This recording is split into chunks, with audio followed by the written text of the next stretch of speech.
Streaming. Let me get the call going so that we can have someone else on here besides me because I can't possibly hold it tonight at all.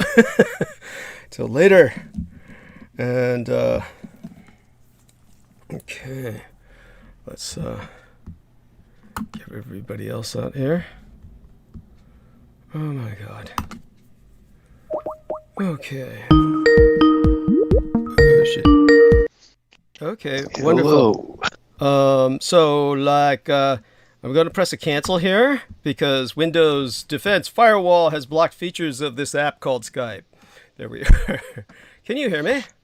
Yes, Okay, yes. I'm gonna start live. adding people on. Yeah, add everybody. Add everybody you can. Brandon Young, if you can, though he says he's away. He's probably still angry at me for the other day for I sent him apologies. Kind of forgot he was there after Our Lady took off. Call her, of course, and she was saying she hoped she could come on tonight. Mandy, that is. Gotcha. Yeah, Crystal, of course, is someone that we have to check in with. Not tonight, but every once in a while before she comes on, and then again she doesn't show up. So Yeah. let's see now. I mean, whatever. It's like flaky fairies, right? They flitter in and out. Pac-1 Morales, is he with us, or Isaac Romero, or Sammy Romero? Sammy should be here, maybe. All right. Let me add him to. I added the others. Okay. And then Peter at the top of the hour. He's prepared at least for that. And it seems everyone is unavailable. Yes. Oh man. Well, there we go. Well, that means it's just you, son. You're the one who's going to hold us, and I'll need you to hold an hour. I hope you're prepared for that, because Oh, what's that? What was that? Sammy Romero. Hey, James. oh, Hey, thank God. How's it going? Thank God. I thought that. I'm doing okay. I'm doing okay. Wonderful. Where the hell are you? You sound like you're in a tin can. I'm actually at work, but it's pretty slow right now. Okay. Everybody took off. Good. I'm so glad that you have some time with us, and so catch us up on everything that's going on with you. Tell us whatever whatever you feel comfortable sharing about your work situation, and anything else. Sure. Yeah. Well, first off, I want to wish you guys both happy New Year, American Remembrance Day. Thank you. Right. I think we all have a little bit of Native American in us. That's right. That's so important. Thank you so much for that. I mean, that's so important. Honestly, you have no idea how important that is. And I really appreciate what Sammy Romero is saying. He was kind enough to write that under the promotional banner for tonight. So please continue. Well, pretty much on that tangent, my dad was, he had a lot of Native American in him. Mm-hmm. I'll send you a picture of him, Doug. Wonderful. But he always felt a kinship with them. I was growing, my brother and I living in Central Valley, Tulare County. Not that far from Penny Bradley. Actually. Penny Bradley probably know where we grew up at. That's amazing. The Tule River tribe. But my dad was a salesman growing up. He used to sell tamales, burritos. He was a great salesman. He actually maintained a family of 9 children just by doing that. So he was a great salesman. That's incredible. And he always felt a kinship with the Native Americans, and the Native Americans used to always invite him to their ceremonies. Their ceremonies and just invite him. He developed a great friendship with them, and they gave him dream catchers, And even my father being a Christian, he just always felt a kinship with the Native Americans. And in a sense, I do too. Likewise as well, Doug. If I'm not mistaken, I remember you saying they don't consider the Native Americans, being Aryans. Yes. If I'm not mistaken, correct? Very much so. Yes. So there's that connection, and it's just, especially what's going on, and from the previous conversation, I took time to just not taking so much shit that's going on, and think about the things that were important. Try to detox myself. If you guys don't mind, give me 1 second. Sure, take your time. Don't mind the noise. But what I can tell you is, it's good to understand the issue that you expose, but do research and just understanding that yes, the issue that you try to educate the American public or your listeners, it's not just to get us pissed off, Yes. Put us in a rage, is to educate ourselves that yes, it is important history, but there's also nuance to it that we can take in and kind of bless ourselves. Understand that yes, we may know the truth, but through it all, there's still significant layers that can that's very helpful to us. So that being said, what I've tried to do ever since Sunday transmission is just try to put out positive energy. I kind of took the whole Simon Shake route and just, try to put positivity out. And like, for example, Great Verdict, the whole outreach situation. Some justice was served, some, but that being said, I'll digress. It's one of those things where I've told everyone, happy Native Americans, Remembrance Day, because you have to put it out there. And people have to understand that it's not about turkey football. It's not about, watching the Cowboys, and Lions. That's just American propaganda bullshit that, the older I've gotten, the more I understand that, this whole fiasco of a culture, this anti-culture, some things you have to play along, but some things you have to understand that you can also set the narrative in your life and understand that any day can be Native American Remembrance Day, because the more I advance in my career, the more I realize certain holidays don't mean shit. Yeah. And when it comes with family, you have to make family. You have to make time for your family. You have to make time for friends. You have to make time for people when you want to and when it's important for yourself. Not someone telling you to take a holiday because, Black Friday, so on and so forth. So I've learned that, and I've tried to mature that. And you, Doug, you and Jason, where,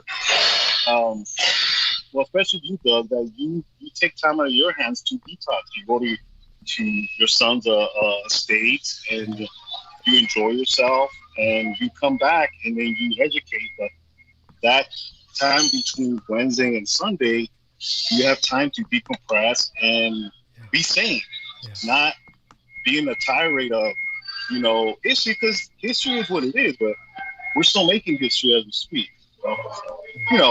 That's just something I just want to add. Yes.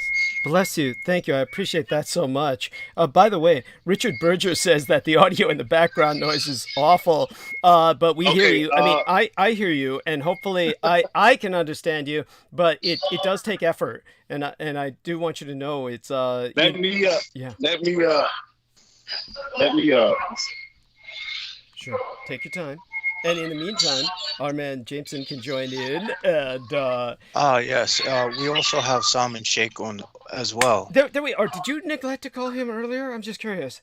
Did you forget? No, I did call him earlier, but he was unavailable at the Okay, time. thank you. Hey guys, I'll come back on a little later on, okay?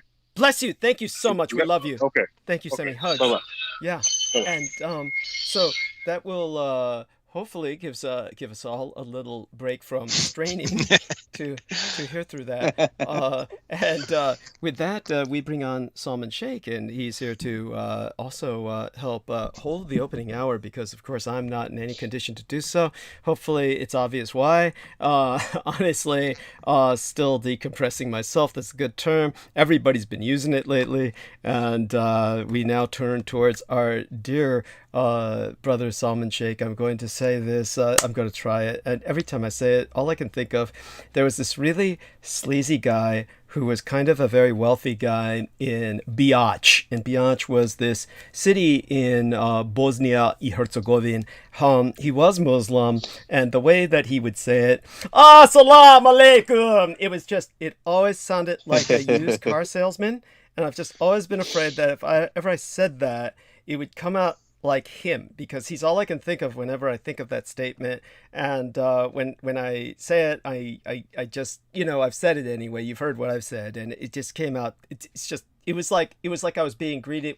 Whenever I had to deal with him, it was like I was being greeted in a used car lot, and I just felt like if I ever said that, I never wanted to say it like that, and I knew that just by branding that in my brain that I would always say it like that. So at any rate, so we have Salman here to say it in a much more respectful manner, and everybody who says it, learn it from him, not from me. And of course, Brother Douglas. Assalamu alaikum and greetings of peace and love be upon thee, upon my brother Douglas, upon brother Jamo, and all of our brothers and sisters of Team Dietrich. I send all of you my peace, love, greetings, and happiness to all of you. Excuse me for being 10 minutes late. I was having some connection issues with my Skype, so I'm glad to be here with you all. I thought he was going to say he was struggling with that bucket of ice cream. Yeah, that took precedent. Yes, I'm sorry. Go on. I couldn't resist that. I'm so sorry. Go on. I'm so happy to be here with you all this evening, and to all those coming in, please put a thumbs up on this video to counteract against the agents of chaos, who I know Allah will punish on the day of judgment with the punishment of the hellfire. Support our brother Douglas in this struggle. And thank you all for joining us. And how about all of you tonight? How are you doing? Well, bless you. We thank you for that. And honestly, you have no idea. Very relieved to have you with us, and we're very relieved to have, of course, Mr. Jameson Reese with us. None of this would be possible without him. He sent me some wonderful messages, and I'm just honestly, without the twain of you, life would be impossible. So what I'm going to do is we're going to bring Peter on at the top of the hour, but that'll be about 46 minutes from now. So I'm just going to let you two kind of handle the situation. Honestly, I'm going to attend to some of the hyperlinks, and then I'll be here. It's not like sometimes I take the earbuds off.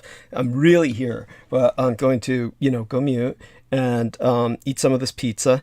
And by the way, this is the first time I've indulged in purchasing a pizza in quite a long time, which goes to show just how hurried I was. But by the way, just so people understand this, when you buy a pizza in San Francisco, it's half $100. It's literally $50. Holy shit. Yeah, so this is why I don't indulge in this often. So just want people to know that this is it's like an investment, really.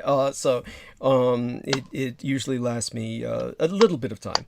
But at any rate, our both of these lovely gentlemen are here to guide us through the opening hour. I'll be checking into the live stream. Hopefully, some other people might be able to join us. And Sammy Romero was wonderful in what he said, and we'll kind of go back to that in time.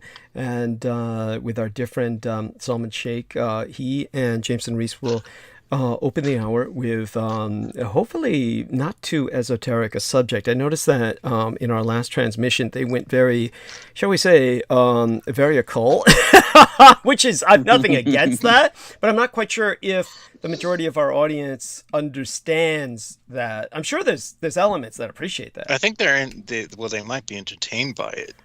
It's there might be others who just kind of you might be frightened by it. You want to be careful of that. Just honestly, we go in areas other people won't, right? I mean, the other subtitle for the show might be Douglas Dietrich Goes There, but aside from that, Salman and Jameson, it's more a matter of, how would I say this, kind of like I think it's great that both of you engage into something that both of you can intensely get into, and I think that that draws people in for its own sake.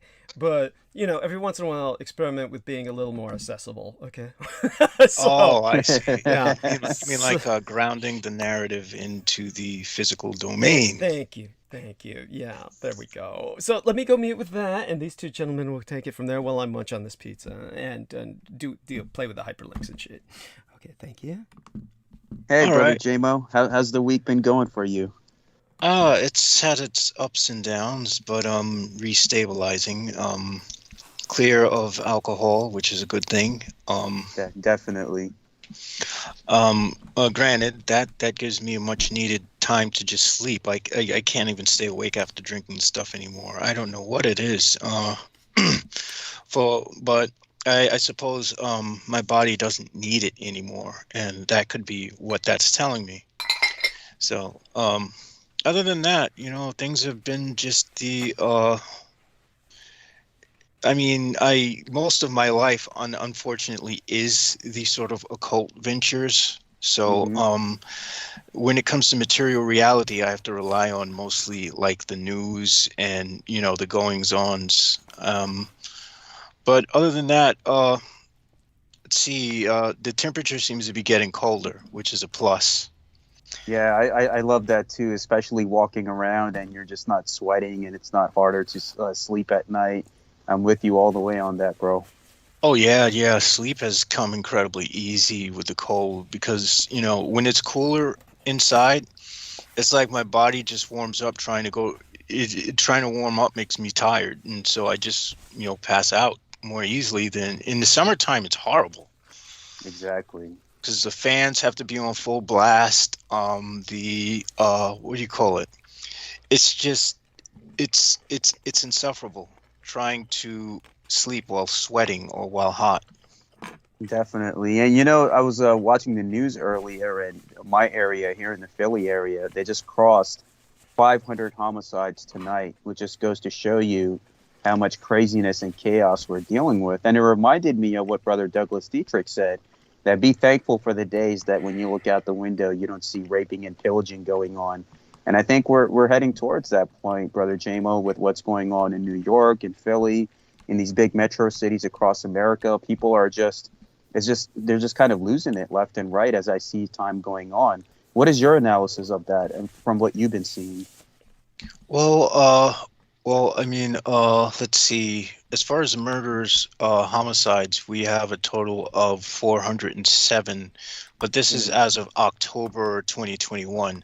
I don't have the statistics for November yet, but uh, it seems like let's see if I can piece together the hate crime statistics. Hate crimes, unfortunately, have gone up against Asian people 343%. They have gone down with black people by 3%. Hmm. They have gone up with gender-based crimes have gone up 38%. And hate crimes against Jewish people is up 48%. Hmm. Hate crimes against Muslim people is up 267%. That I was Yes. not expecting. Religious hate crimes have gone down 33%. Sexual orientation crimes have gone up 189%. That I did expect. White, well, let's see, hate crimes against whites, I guess, have gone up 70%. Uh, Hmm. although to sort of, part of me wants to say that they kind of reap what they sow. I mean, I don't want to sound biased here, but truth is, when you create a polarizing atmosphere, this is pretty much what you expect to happen. Yeah, You know, and they that's what's going on. I agree with you completely. it seems kind of absurd to come out with this reactionary shit where you profess your right to say whatever you want in people's face. Well, guess what? You have the right to eat the consequences of that. And if what you're saying is mostly hateful and divisive, guess what? That's going to come right back around to your door. Exactly. And most of the time, JMO, people think that they could just do whatever they want, say whatever they want. But in this world that we're living in, there are consequences to each action and inaction. And that's what a lot of people are finding out these days, is that whatever you see, like whatever you basically do, it will come back to you in some way, shape, or form, whether it takes a year, 2 years, 3 years, that ball will come back around and hit you. Yeah, and it's the thing is, like, I think that the entirety of the male white grievance is the fact that they want to be able to say what they want, do what they want, and have nobody react to it. But that's not the real world. The real world, people are going to react to it, and people are going to hit back. That's reality. And so a lot of these are, that comes with a sense of self-entitlement. When one is entitled, one feels entitled, one feels like one should be able to get away with doing whatever without facing consequences. Right. And the good thing is that we're seeing with the people who had, in the Arbery case, they had been convicted. So there was some justice served over the weekend. I was happy to see that, because I was worried that, just like how it went with the Rittenhouse case, that they would be given non-guilty. But thankfully, the correct decision was made, and I'm grateful for that. And it's a step in the right direction. It is. And again, we have to remember that a lot of times these rulings are based on statutory. They're based on the state. In the case of Rittenhouse, as Douglas put forth last week, there was no way he wasn't going to get off. And honestly, legally, they had put him in the right, because, well, if he had shot them and dropped his gun, the mob would have ripped him apart, honestly speaking. And that's because he's literally putting himself in trouble. And, that's exactly what you would expect to get. But yes, based on the state's laws, if we were to argue purely on legalities, it was an open shut case. That's right. And I'm glad with the description, what Brother Douglas pointed out in the monologue last transmission. It kind of like cleared the misunderstandings of many people who don't really understand the language of legalese and law, because that's like a world of its own. If you really have to know how the words are being used and in what context, and the statutes and the laws and regulations. And one thing I noticed of America as a whole, Brother JMO, is that you have these 50 United States, but each state, it's like its own separate country and territory with their own laws, systems, statutes, way of life, etc. So I think that was a great way for Brother Douglas to point that out, of how Wisconsin law worked, which might not be the same as here in PA, Pennsylvania, where I'm at, or in New York.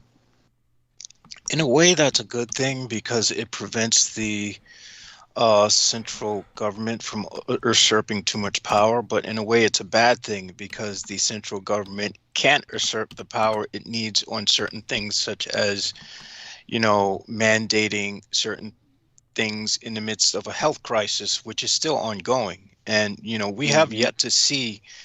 We're probably going to, I would expect by December, by, the new year, we'll probably have seen a spike in the cases of the coronavirus due to the, lifted restrictions and all the gatherings and everything. And this is because, people in the West, it's our mindset's different than people in the East. Whereas in the East, it's about contributing to the greater good of the whole. In the West, it's about contributing to my greater good, what I want to do. So, as an individualist, I might be an individualist, but on the same token, I see where there's value in contributing to the whole above one's own selfish endeavors. Because if everyone's doing their own thing and what they want, we have a society that's run like the United States, and that's not a good thing. Brother JMO, you point out, you make a very good point, because the individualism is the reason why this place is suffering, while those cultures in the East that are taught to be collective and fight for the greater good, they're actually thriving in many ways. And even in my home country of Pakistan, it's an Eastern culture. They're not perfect, but when it came to the COVID stuff, like they really got it down on lock. And even with the doing everything on time, they recently had to shut their schools down because of the different mutations that are coming about. So, this thing is far from over, that people in the U.S. have to realize that even if you're vaccinated, you're doing the right thing.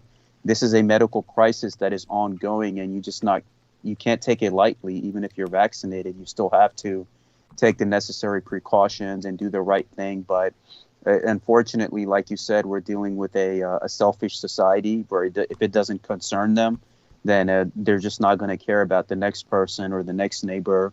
While in many cultures, especially in the East, you have to be considerate of yourself, your neighbors, your family, because that's how the collective basically survives. And here we see it falling apart, not just with the health crisis, but the crime getting higher, the hate getting higher, so much hatred against everyone. I just hope that within my lifetime or within the next 10 years, whatever changes are meant to come, I see something good come out of it. Yes. Yes. Yes. But by the way, I don't mean to interrupt. I think both of you are doing fine. But Clarice Claudette, Clarice, honey, I have your Skype ID. Is it okay if I share it with Solomon? We could bring you on if you wish to come on. Would you like to come on? If you'd like to come on, just let us know, and then I can call you and bring you on. So just let us know. She says, I really appreciate the topics of the occult, and people need to be informed about this and these energies so they don't fall prey to them. She says, I think you should expound further to teach us and share your knowledge in the New Age deception of ancient things. Both of you gentlemen can address that. Oh, that is a joy to address. I mean, we could start with the von Daniken cult and the Zachariah Sitchin cult. Thank you. And I was going to note, I did see that video that you sent me on the mysterious Middle East, which is quite interesting. Reference Clarice Claudette by name when you say that. Thank you. Yes, which Clarice Claudette sent you. That was it was very interesting. What I didn't, the only gripe I had with it was their mention of what was his name? Oh my gosh, Zachariah Sitchin and his ancient aliens hypothesis. Although I can understand why they felt the need to go into that, why they felt the need to bring that up.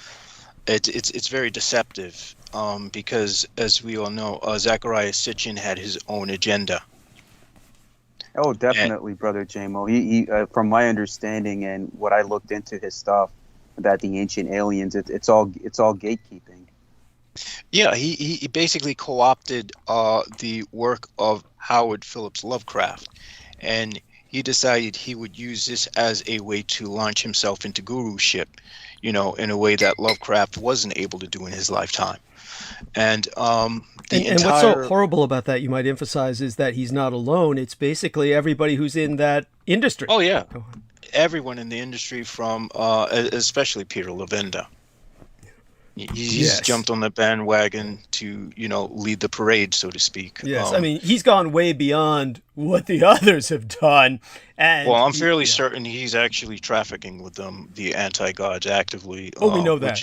Which is fine. Yes. I mean, again, that's fine as long as you don't try to bring that influence to bring down everyone else on this freaking planet. Which is what he's done with his Simon. Which is what he's doing. Yeah.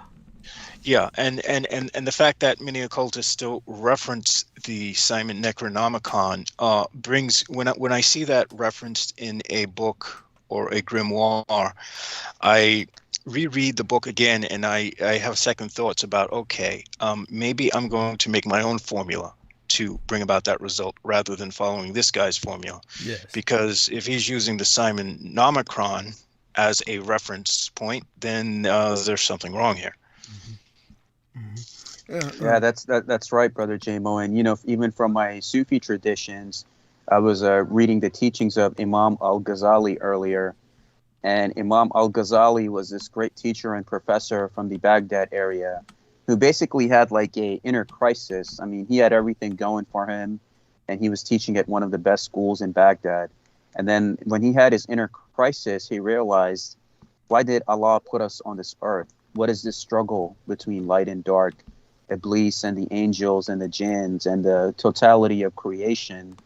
And realizing what the Prophet Muhammad, peace be upon him, warned us about, that, O mankind, beware of the shaitan al-Qatulu, the deserter, the forsaker. And he realized that this path that we're on about self-improvement and self-mastery, it could take you your whole life to basically come to that understanding of combing yourself into that perfection and realizing the aspect of the creator. Why do things work the way that they do? And realize that both good and evil come from that source that is testing us and basically binding us to be better in our lives and in our struggles. And we're in this journey called life. And it's basically we have to understand the cosmology of good, evil, how it ties into our events and our lives when we have good days and bad days. And on the same time, to have discernment when you're dealing with the anti-gods, when you're dealing with something that is totally against creation and the annihilation of creation. And I think you pointed that out in a very good manner, Brother Jamo, about finding these references when you read these books and realizing I need to have more discernment when I read these books and the authors having like their own agendas. Yes. And one of the... Oh, crap. I just lost my train of thought for a moment. Don't worry, I'll help you get it back. But what I was going to say is, the struggle of light and darkness, even that which is anti-universal is part of a greater cosmic hierarchy, because before the split between light and dark, we can see that the two operate as one. You have anti-gravity, antimatter and let me rephrase this. You have dark matter and you have dark energy. Dark matter brings things together, binds things. It's like gravity. And then you have dark energy, which is like radiation. It rips things apart. And the only way our universe can exist is with both forces existing simultaneously. So our universe is like a product of two things passing through one another. Yeah, that's absolutely right. That reminds me of another Sufi friend who I was speaking to, and we were talking with each other in reality, talking about what is God and what is the devil, what is Allah and what is Iblis. And we were coming to that conclusion that it's actually the same exact force and that same exact being that kind of split itself into two forms and is testing us, as it says in the Quran, that we test you with both good and evil. So we were thinking, are we in reality just dealing with the same exact being, but it's in like different forms, basically to test us and to make us better, like how we all of us kind of have that God gene within us. What Sufism says, to find Allah, you have to look into your heart, and how we're thinking about this balance between the terminologies of Allah and Iblis and those sources of good and evil. And we were thinking, are we really being tested by the same being but in different forms? Yes, the thing about... there was something you said that did provoke thought earlier when you said, oh my gosh, you said something about beware of the great forsakener, and I wanted to sort of put that into context. I think what they're referring to when they're referring to the Great Forsakener as being of Al Cthulhu is that the Great Forsakener is a man who forsakens his own humanity. Yes. Because I noticed that at some point people reach a point where they're proficient in something, and all of a sudden they don't see other people as people anymore. Or they don't see themselves as being people like everyone else. They see themselves as being gods. A sort of self-aggrandizement.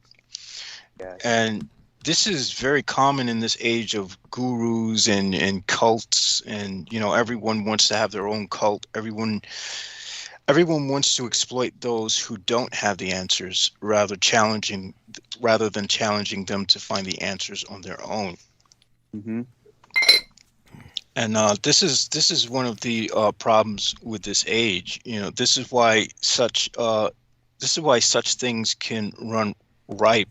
This is why we had 4 years of Trump. This is why we had 4 years of, you know, everyone just wanting to find everyone wanting to find prepackaged answers rather than being challenged.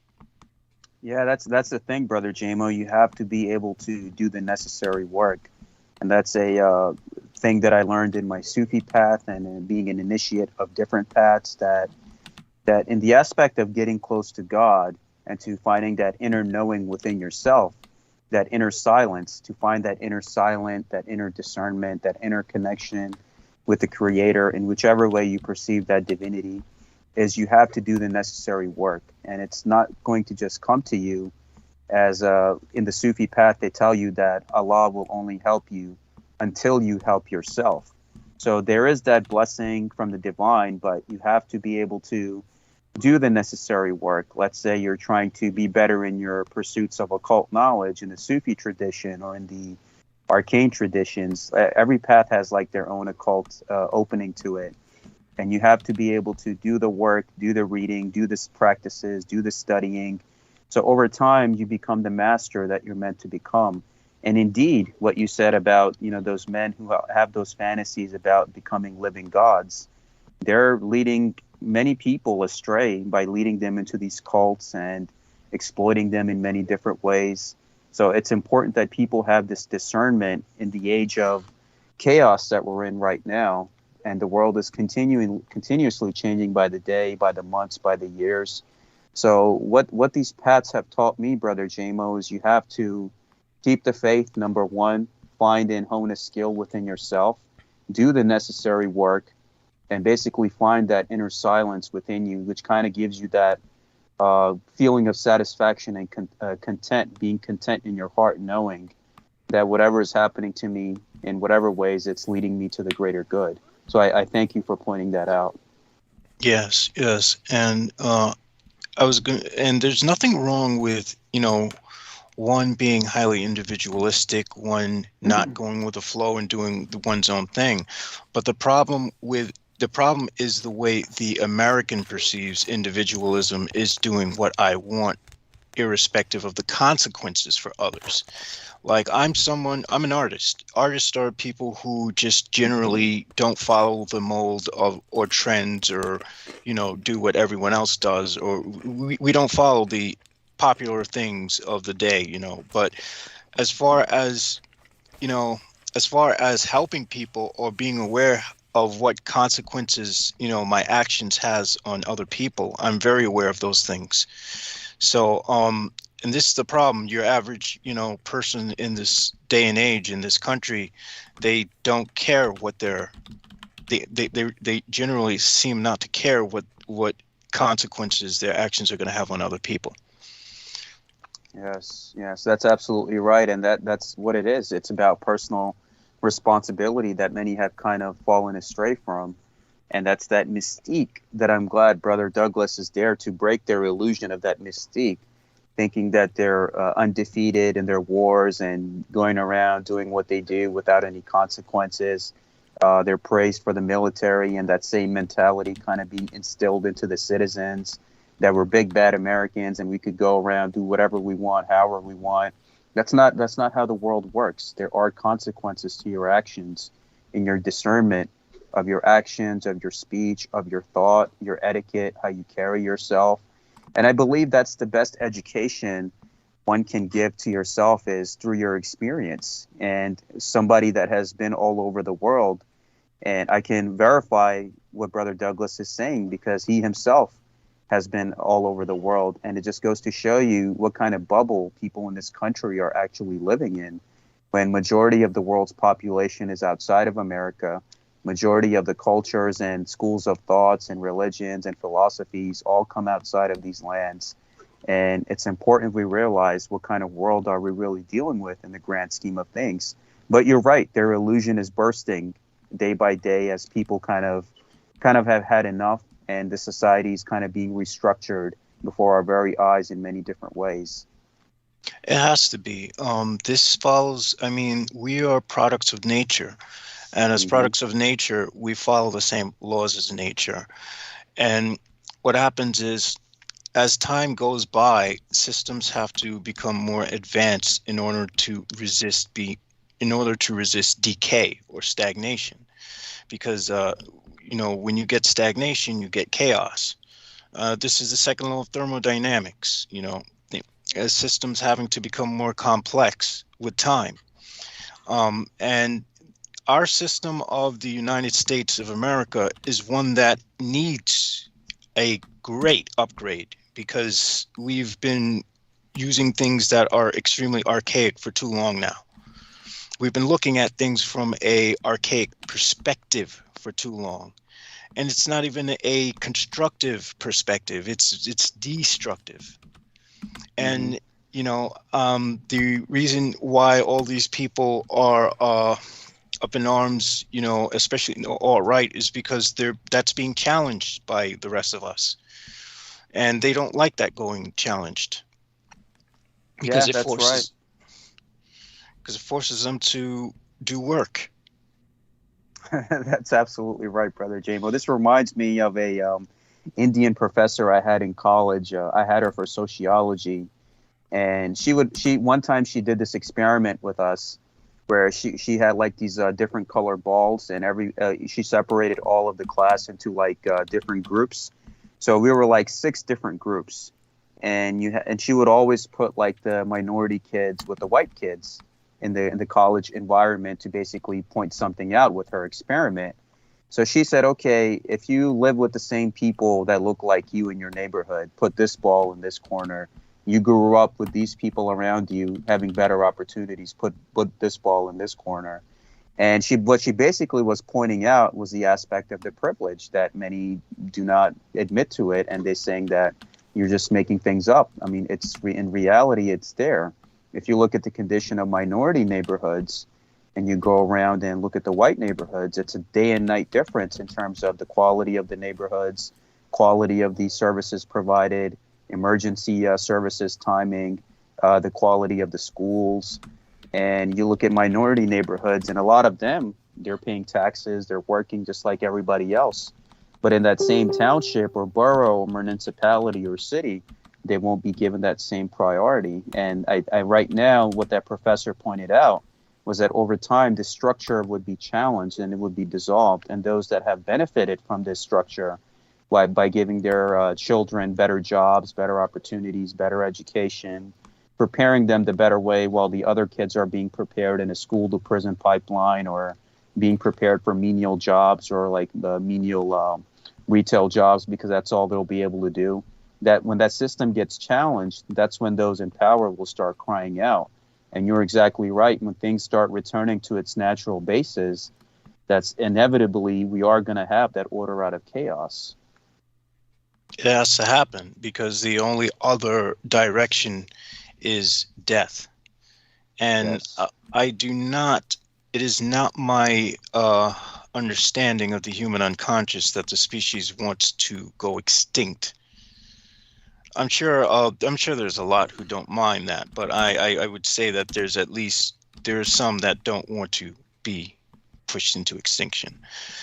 And yeah, it's Yes, just and by the way, between the two of you, I think both of what you were speaking about earlier, just to relate what's going on in live stream, Clarice Claudette says that she thanks us.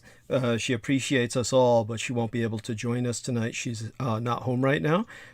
She does ask if we've seen the movie Dune, any of us, and she does emphasize these New Agers are rebranding the anti-gods, I believe she's referencing, with the sigils or the so-called aliens, etc., the ancient aliens.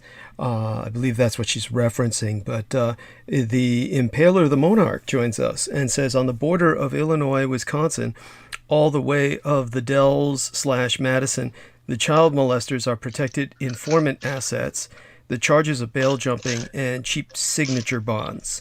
Okay, so I know in general what you're talking about, but by the way, is that somebody reaching into an ice chest or something? That sounds Oh, like somebody.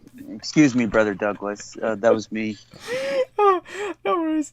It kind of reminds me of when you're at the hotel, you're reaching into the ice bucket or the towards the bottom of the ice chest. The At any rate, in Paler the Monarch, I appreciate what you're saying. Worded a little more, shall we say, better? Yeah, I'd be interested in knowing what that means. Anyhow, Marcus Griggs in Australia says he rode the worm. That's a Dune reference. Yes, but by the way, Marcus didn't need to even say it was a Dune reference. I got it, and hopefully most people would have gotten it in this day and age. But sadly, of course, we have to. You know, the horror of jokes is that they're like poetry, and if you explain them, that really kills them. So it's just the tragedy of the kind of just downbred, degenerate anti-culture that we're stuck in is that I find myself explaining jokes. And it's not a place you want to be in. And Clarice Claudette says, you ate the spice. There we are. See, Dune reference. She doesn't need to explain it. Not that Marcus Griggs did wrong by doing that. What I'm saying is that it's a tragedy that Marcus Griggs feels he needs to do that. Explain himself or explain his reference.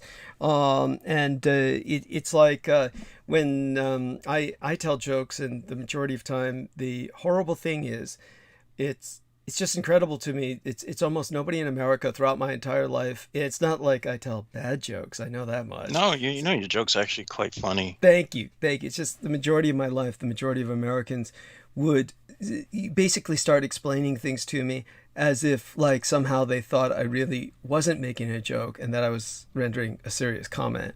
That's the asininity of the savages that we're surrounded with. You know, I could give examples of that. Well, that lack of humor is also a reflection of a lack of intelligence. Thank you. Because it takes intelligence to appreciate humor. Yes, it does. It really does. And anyhow, so Marcus Crick says the tragedy of broken English ruining references. Laugh out loud, yes. And but beside all that, one of the things that these gentlemen were talking about originally before I turned them on to the occult was vaccine. But everything that they talked about with the occult brings us back to that. One of the things that Jameson said the other day, simply because at this point he's just bone weary, he doesn't give a shit, and he just doesn't want to get into a shouting match, was he said, you know, whether you get the shot or not is your own business. He said this in the latest transmission. Okay, no, it's not your own fucking business, people. It is my business that you don't get your goddamn shot. If I had children, I would be beyond incensed. I would be in a murderous rage at all of you who don't get your goddamn shots. Believe me, it's not your business at all. It is everyone's business. This is not a case where it's your right. It's not your fucking right. And if I had secular power, there would be a goddamn mandate, period. It would be a national fucking mandate. None of this chicken shit stuff that doesn't do anything or get anything done. The reason we're all fucked is because of all you fuckers who don't get your goddamn shots. And a lot of this has to do with exactly what these two gentlemen were talking about this feeling that you're somehow a living God. This is what all you idiots who are not getting your shots really think, is that you think you somehow have this divine protection, that you somehow are above getting the shot, that it is somehow beneath your dignity, that you're above that. And you're really just a piece of shit. So in terms of the kind of nonsense that I've seen happen with this, Brendan Zoget, who we'll have on in some period shortly, perhaps with the next transmission, he's getting violently anti-vax because of the mRNA and because he feels they're messing with DNA. But this, I feel, is a reactionary position. But he's going almost Republican in that regard. And well, that's actually quite scary. I mean, I would expect that. I could it's expect his hyper-organic. It's his hyper-organic, vegan. Well, I understand that, but he also has to realize just because it's organic doesn't necessarily mean that it's good either. Because thank you. I'm going to go right into an article that I was reading where they found that Trader Joe's, which is a store that sells all this holistic organic shit, that supposedly some of their products, 5 of their products that they released, have high levels of lead. Oh my God. So there you go. I mean, honestly speaking, It's not only that. There is also the fact that, while these while yeah, pesticides may be used in regular salad and vegetables and whatnot, they probably have more vitamin and mineral content for the very fact that they aren't struggling more against pests to survive. Whereas, well, at least that's what I heard. I would have to vet that again to see, whether that's really the case. But, for what Yeah. it's for what it's worth, as long as you're eating vegetables, that should really be all that matters. To at some point, if you go super organic and you have no foreign chemicals in your body whatsoever, what's going to happen in that rare case when your body does experience a foreign chemical? There we are. It's It's not going to know what to do. yes, yes. You go into anaphylactic shock from touching like a piece of plastic. Like, there- oh, it's not organic. I'm melting. yes. Of course, of course, I mean no harm. I'm just making fun at his expense. But although I'm curious to know how he's doing, because Well, it's he's just been on vacation, so he ought to be doing a lot better than many, considering the fact that he had quite a bit of time to himself there. So at any rate, of course, Salman Sheikh will now join us in this roundtable and take it from there. Thank you. Oh, of course. I was silently laughing in the back and thinking of the time when Brendan asked you if the escort was a vegetarian. Yes, yes. There is something wrong with that lad at that point. And by the way, I will tell people something, that this is an element that I will say, this is a form of elitism on the part of Brendan Zogit that's very similar to what he studies in the Vedas, and he's the first person to say that Asian India has gone off track, and he'll say how they don't really follow the Vedas, they're not really representative of the Hindu religion, that many of them are following it dogmatically and doctrinarily rather than the true teachings of the Vedic texts. This is very similar, of course, to what Salman Sheikh will tell you about Islam. Many of these people are simply, they're just living by this tribal ethos that is has nothing to do with Islam in many parts of the world. Brother Douglas. Yeah, but then thank you for pointing that out, because that's the main thing that people need to know, that about the tribal Islam and the actual real Islam. Thank you, my brother. Yeah, thank you. And then, but here you have Brendan, who, in his own way, is very reflective of the kind of Asian Indian elitism. For those of you who don't know, the caste system in India, the elite Brahmin caste, when they come to the United States or they travel to England, the way that they basically scope out the people of the lesser classes so that they won't hire them or allow them to move into the neighborhood or the same apartment building that they own. Because all the Patels and all that shit own all of these slums all over within the inner cities all over the United States. Basically, they'll ask if they're a vegetarian. I mean, they'll put that on the ads. Oh, yes, want other vegetarians to, sign up to rent, or they'll ask that in a job interview. At that point, what they're doing is they're scoping out the lesser classes. And so there you have that. There's kind of elitism there that, Brendan is beginning to manifest that concerns me deeply. And so just getting that out there. And then we turn over to our friend Salman to follow up with what we said about of course, tribal Islam and all the rest of that. Thank you. Oh, of course, Brother Douglas. Thank you for that. And what I've seen in my studies and in my experience of dealing with various communities, whether it's in the Arab world or in the Pakistani world, that everyone's kind of following those traditions before Islam came to those lands, of being tribalistic and about divisive, and what caste system you're in. And even in Pakistan, you have that. So I'm from the Sheikh family, so the Sheikh family will look down upon others who are not part of the Sheikh family, etc., like the way the Patels do and the Brahmins. And let people know your very name means teacher. That this is from the like old, shall we say, like vizier class or something like that. Yes. Yes, definitely. But in those parts of the world, especially Pakistan, I mean, in the Sufi world and the occult Islamic world, that's a teacher. But in Pakistan, a lot of the sheikhs, what they are is a part of the business class. Meaning, if I lived in Pakistan and let's say I didn't own my own home, I didn't have a car, I didn't have my own business, like I wasn't like a well-set individual, then the other sheikhs kind of look down upon you that he's not part of our class because he hasn't made it yet. And So it's then the say, same. then they'd say you're lazy and shit, isn't that right? Right? I mean, that's what they would do, right? I mean, they'd Yeah, pass that's judgment. what they do. Yeah. That's exactly what they do. They're all looking down upon each other, and even in a lot of the Arab world, it's kind of the same, where they look down upon people who are not Muslim, and because they believe they are not people of Allah. And it tells you in the Holy Quran and what the Prophet Muhammad, peace be upon him, taught is the reason why he went into Mecca and smashed their idols and told the Arabs to get their act together.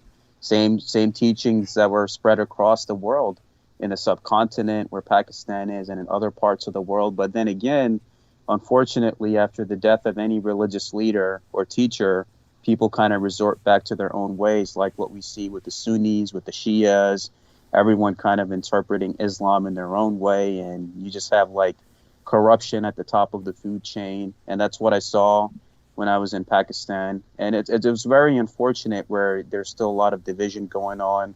They're still following the caste tribal system, which Islam prohibits all of that because they tell you that we all come from Allah and we're all here to uplift the fallen state of humanity and all that good stuff, to do our worship and do charity, do the zakat, help the poor, all those things, which even if like you pointed out in one of your transmissions in the past, if even one of those Arab families did that, they would help so many people with the positive image of Islam. But those people are all there just looking out for their own self. They have all deviated away from the true Islam, and which also motivated me to make that video about the Pakistani culture that I dealt with in terms of how they view each other, how they view the world around them.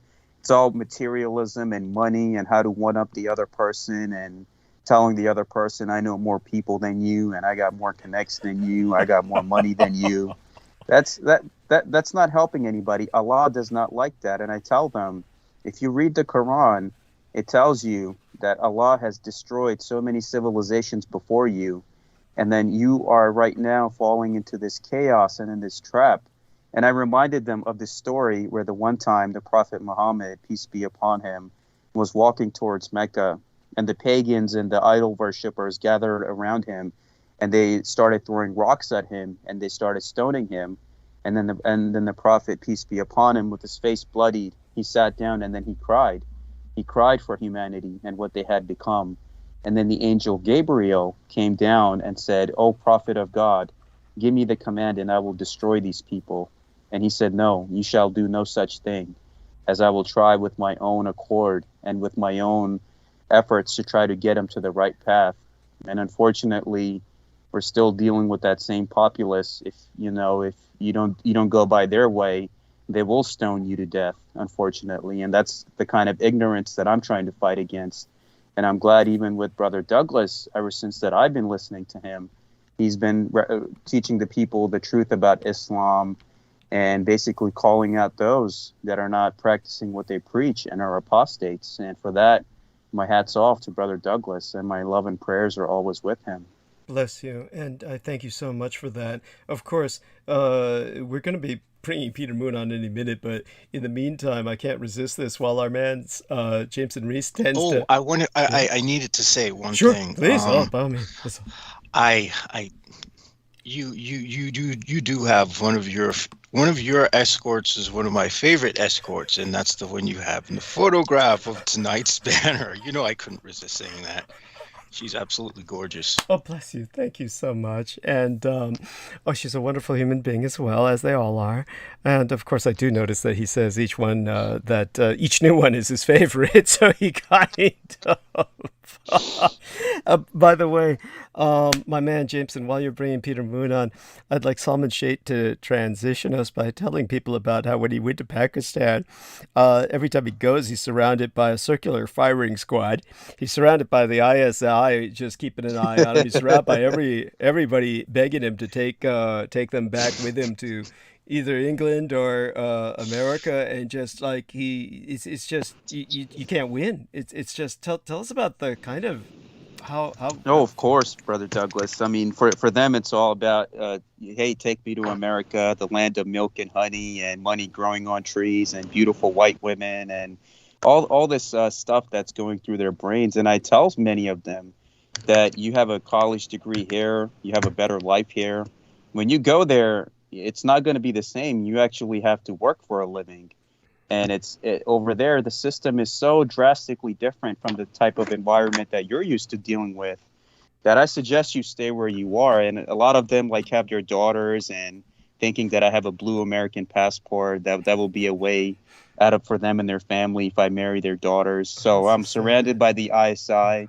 I'm surrounded by suitors who want to marry their daughters to me just because I have a U.S. citizenship. Number three, I'm surrounded by those people that are trying to escape from the country, even though they don't realize that if they stay there and make a better life over there, they don't need to come here. But that's just the aspect of the colonial mindset many of them have. And just the unfortunate truth, Brother Douglas, that many of them have deviated away from Islam. And that's what the struggle that I'm dealing with in terms of dealing with the ones there and dealing with the ones here. Thank you. Thank you very much for that. I take it Peter Moon joined us? Yes, I'm here. Wonderful, Peter. So tell me, is it okay if I kind of give an intro to the general situation in the world and then kind of transition to you so that you can respond to all that? Is that all right with you? Sure. Sure. So take just a few minutes, but I do want people to know there's a lot going on in the world. So I want people to know that one of the things that I titled tonight's episode, there's two things I want to emphasize. The episode integrates two numeric twos, and this represents, of course, as in a numeric stand-in for the TO, because there wasn't enough room. There's only 100 spaces allowed in the title. So I had to use that numeric two twice, which I don't really prefer, but it serves its purpose. And one of the statements was from KENOSHA-2-WAUKESHA, and the other was from shall we say, Friendsgiving to the basically the Native American Indians Holocaust Memorial Day. So I'll be giving people a little more detail on that as we go into tonight. If Peter Moon has any questions, of course, I'll answer them. But one of the things that I do want people to know is that Kenosha is only a few miles, comparatively speaking, from Waukesha. And I am convinced myself, I'll get this right out there right now, that what happened was that when it came to all of the incredible kind of repercussions that we were going to experience because of the Kyle Rittenhouse trial and acquittal. And like I said, this isn't even a condemnation of the acquittal itself. I emphasized to a person who actually entered a comment, and for some reason, I did not hide this comment, but YouTube is not displaying it. The only way I can see the comment is to open up the notifications. So I took a screenshot of it and I shared that with Peter Moon. He can testify to everything I'm saying being true.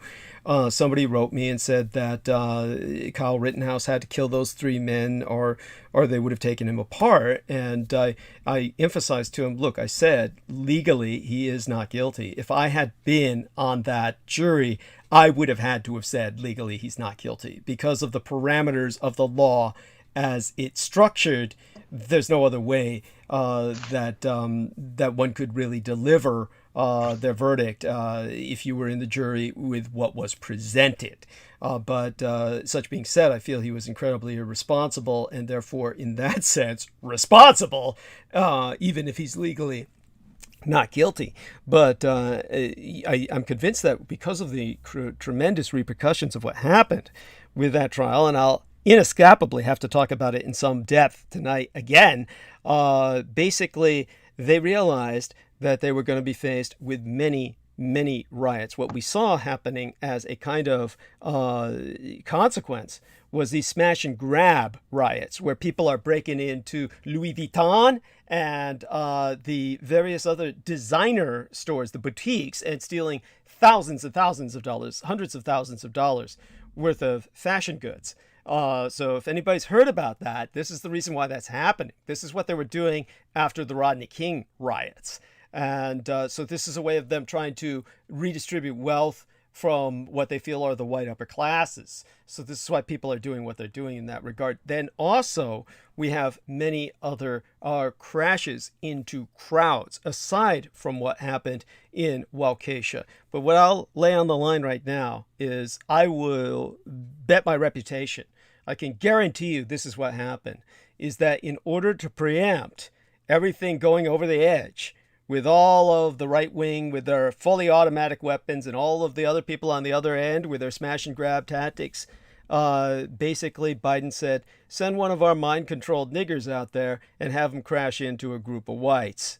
And that's exactly what they did. All of the police have testified there was no emotion in this black individual who crashed into that crowd of whites, and that the entire purpose of that was to take all of the attention off of Kyle Rittenhouse and put it someplace else. That is the... Well, wait, excuse me, you said Biden said this? Yeah, I would say Biden gave the order on that, yes.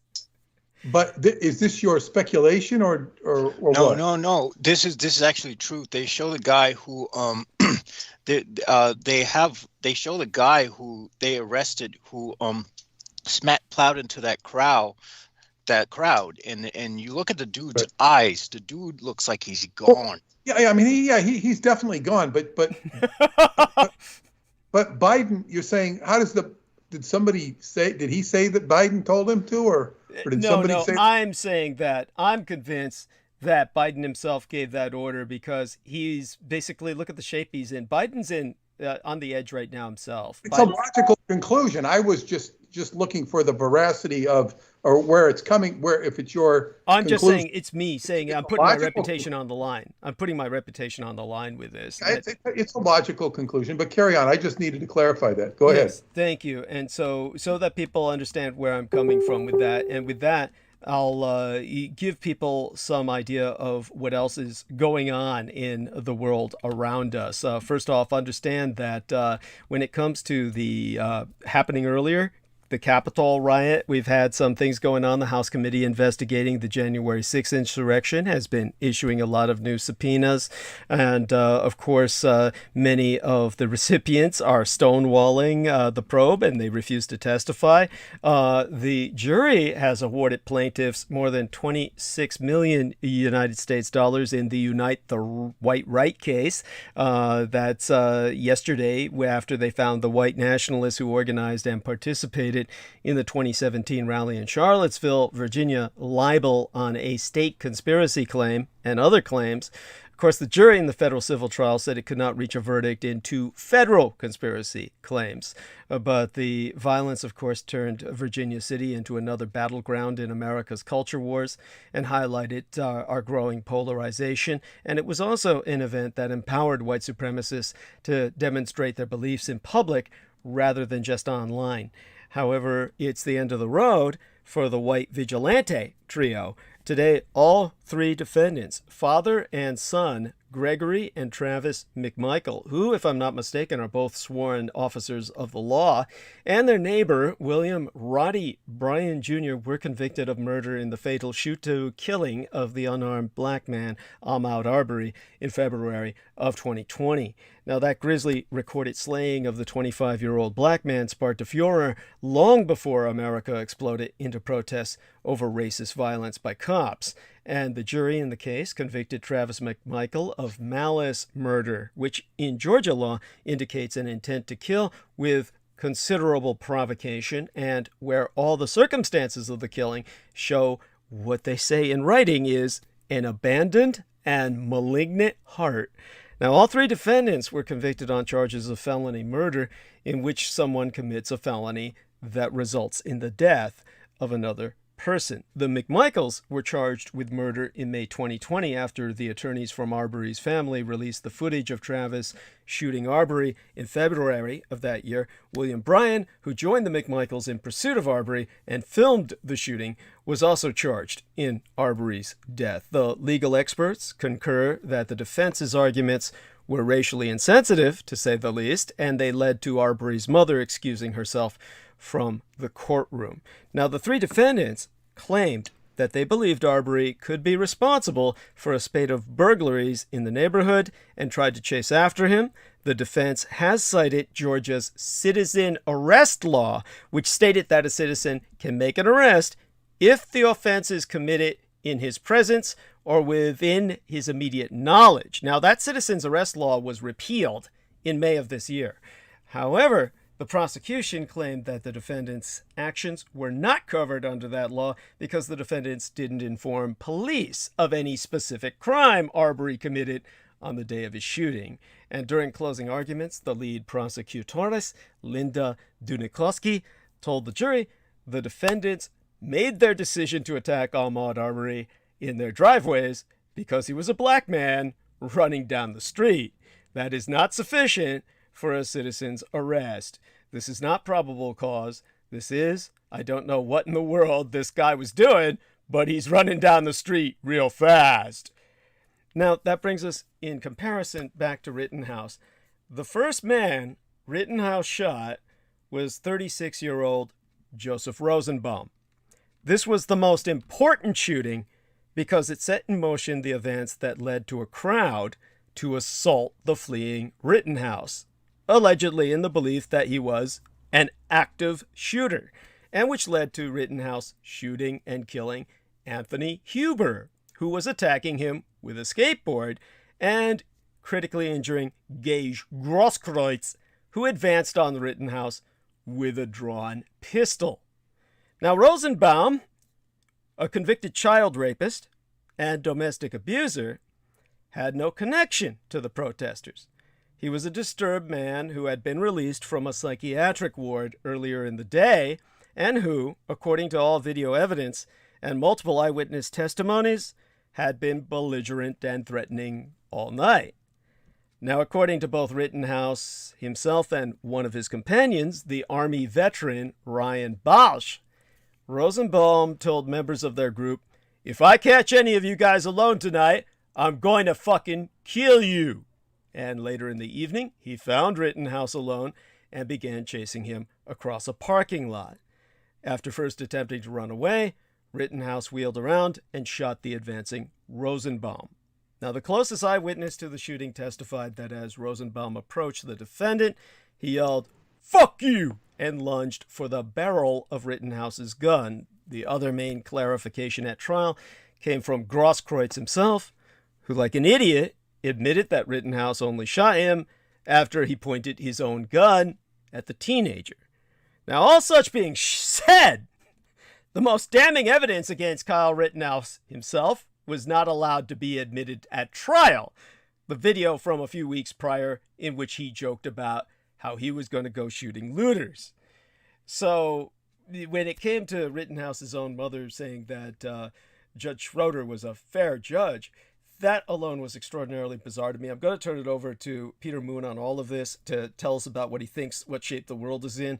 But definitely one of the things that struck me most of all was Rittenhouse's mother having such incredible confidence in the judge and saying that this is a fair judge. He's got, my son is facing a fair judge. It's almost like this, what mother in the world would be so confident that her son had a fair judge that she would speak of the judge highly while her son was in trial? There was no sense of any doubt there. It was as if she and Schroeder were sleeping together, and it was like he had told her, I'm going to let your son go. It was that level of confidence that was bizarre to me. I don't know. I didn't see her say it, but when you're before a judge, you want to say that, even if you feel he's against you. Good point. Okay. Yes, you want to kiss the ass of a judge. I mean, Point well taken. Well taken. Yeah, yeah, but Touche. this is coming from his mother, not Rittenhouse, though. No. But understood. Yeah, his mother, of it's course, gonna is get on back national to- television. Yeah, she was on national I'm going television. to so get back she to the was- judge. yeah. It's like you praise the judges in his jurisdiction. You don't question his jurisdiction. You praise his honorableness if you want to have a shot. And if you're subject to being ruled against him.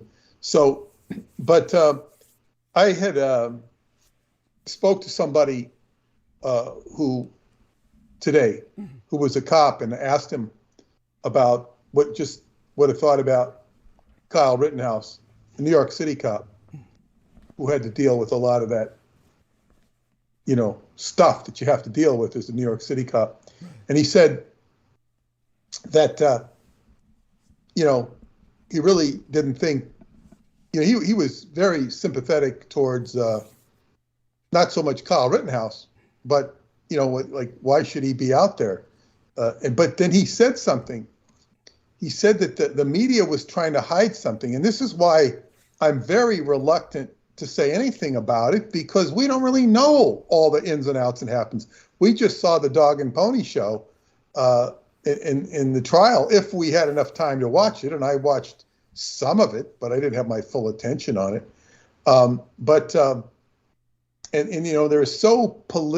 Things are so politically motivated.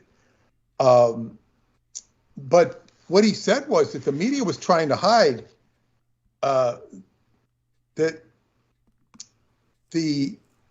what he was doing there was he was actually hired to clean off the graffiti at this car dealership, and that the car dealership people testified, no, he was there as a do-gooder. Those are my words, not theirs. But they decried that they had hired him. Now, he was telling me that there's records of the texts, and there was text, and they did hire him, and it can be proven. And the media is just shying away from this. So he was apparently there doing a job. Now, I'm not sure how the gun got in his hands, except obviously if he's doing a job, he's protecting himself. Now, he's also being an EMT or a wannabe EMT or whatever. I don't know, but this was something that somebody told me who was not. I tried to find stuff on the net, and you don't find anything on it. But he said that definitely, and being that he is a cop or was a cop, he knows all sorts of things that I just don't know. You're talking about your friend who you were asking about this. Yeah, he knows stuff going on in the neighborhood I wouldn't know. Right. He knows what robberies are going on, because he has his contact. Although he's not a cop anymore, he's retired. That stuff doesn't leave him. So if I want to find out what's going on, I ask him in the neighborhood.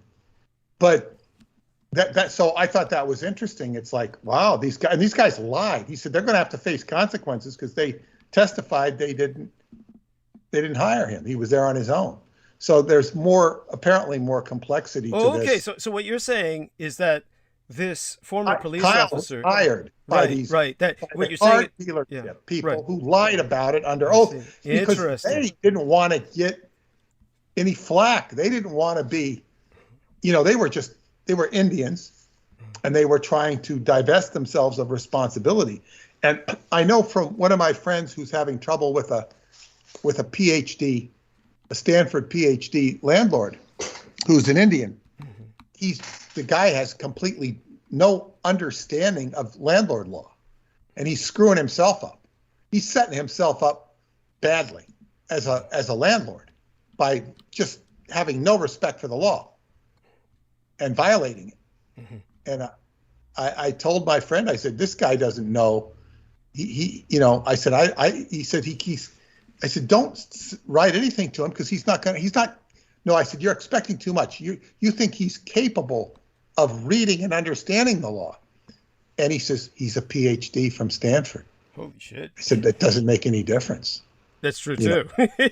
Now, I could have a jaundiced eye about a PhD in general, but from Stanford, I would assume they had very high standards.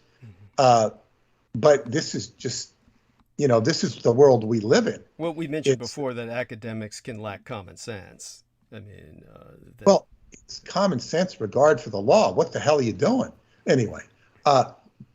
So I'm saying with the Kyle Rittenhouse thing, we're living in an era when truth is coming out, and so I had a couple other points of truth hit me that totally tie into all of this one way or another. You talked about Biden.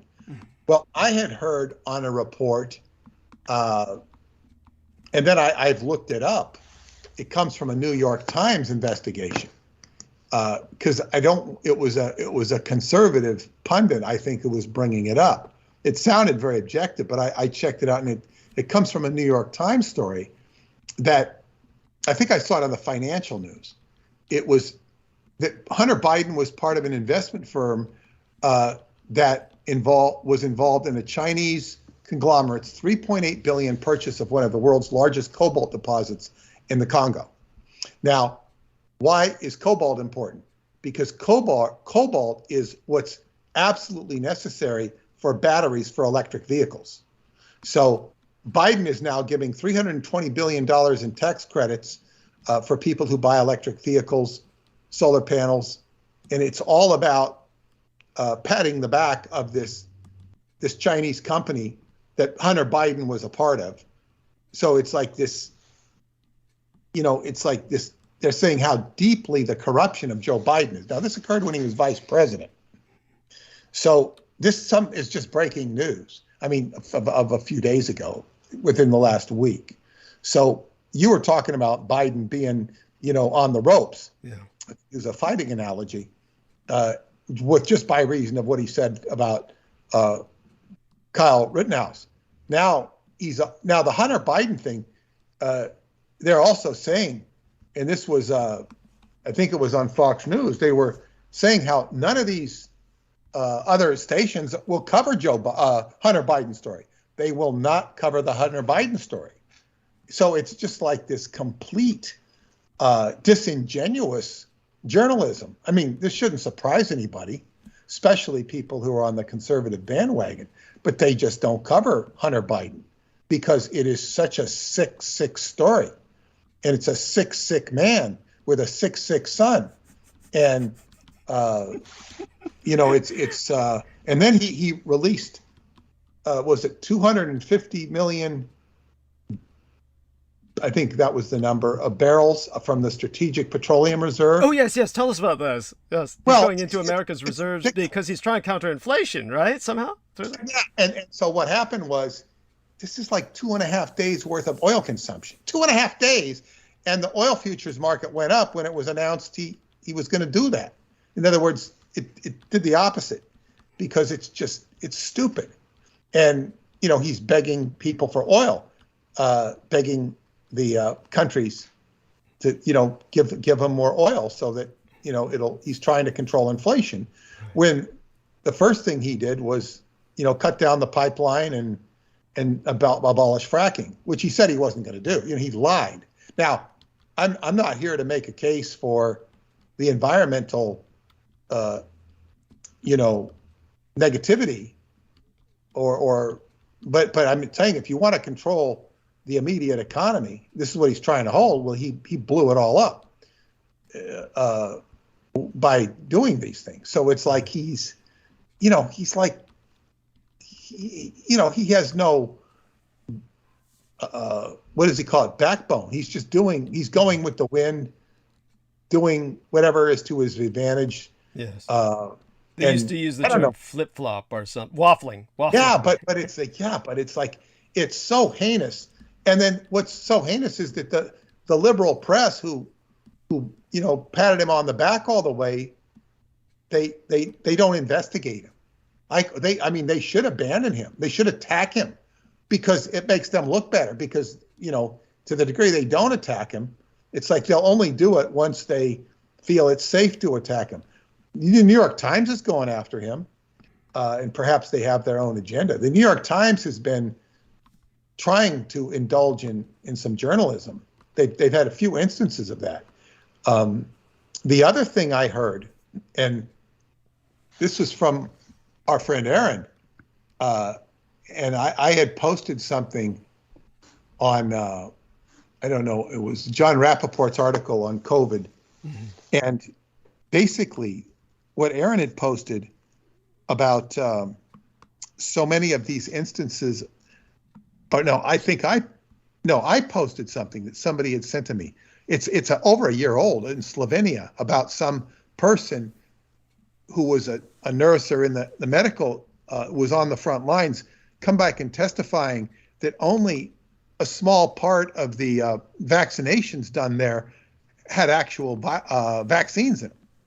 And they gave and that many of these things were just saline solution. Right, salt water. And then Aaron said something about, Aaron said about the saline solution. So in other words, there's a huge number of people that got vaccinated that weren't vaccinated at all. Oh. And these people, so if they're vaccinated and they got sick, it's because they didn't have the vaccine. In other words, this could explain why so many people are getting sick. But the vaccine, there was, I think, one vaccine was kill you right away. One vaccine would kill you in 2 years. But it's like you're playing vaccination roulette. Now, there's a lot of information on this that I've never heard of. I didn't pay attention to. And so it's just this crazy plan, because if they were giving vaccines that killed everybody, it wouldn't go over. I mean, people would stop immediately. Now, I asked a friend of David Anderson's, who's a nurse. Mm-hmm.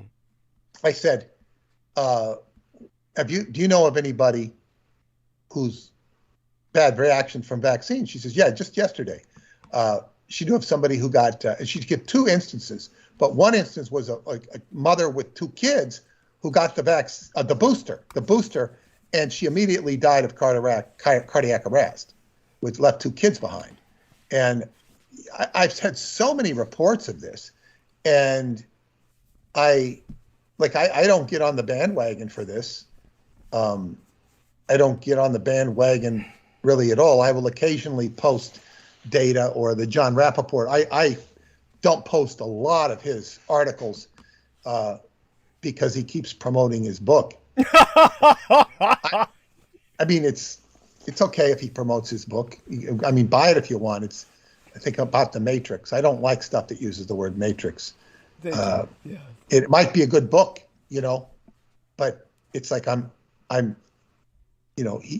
he covered the AIDS pandemic. He was on top of Fauci before there were, decades ago.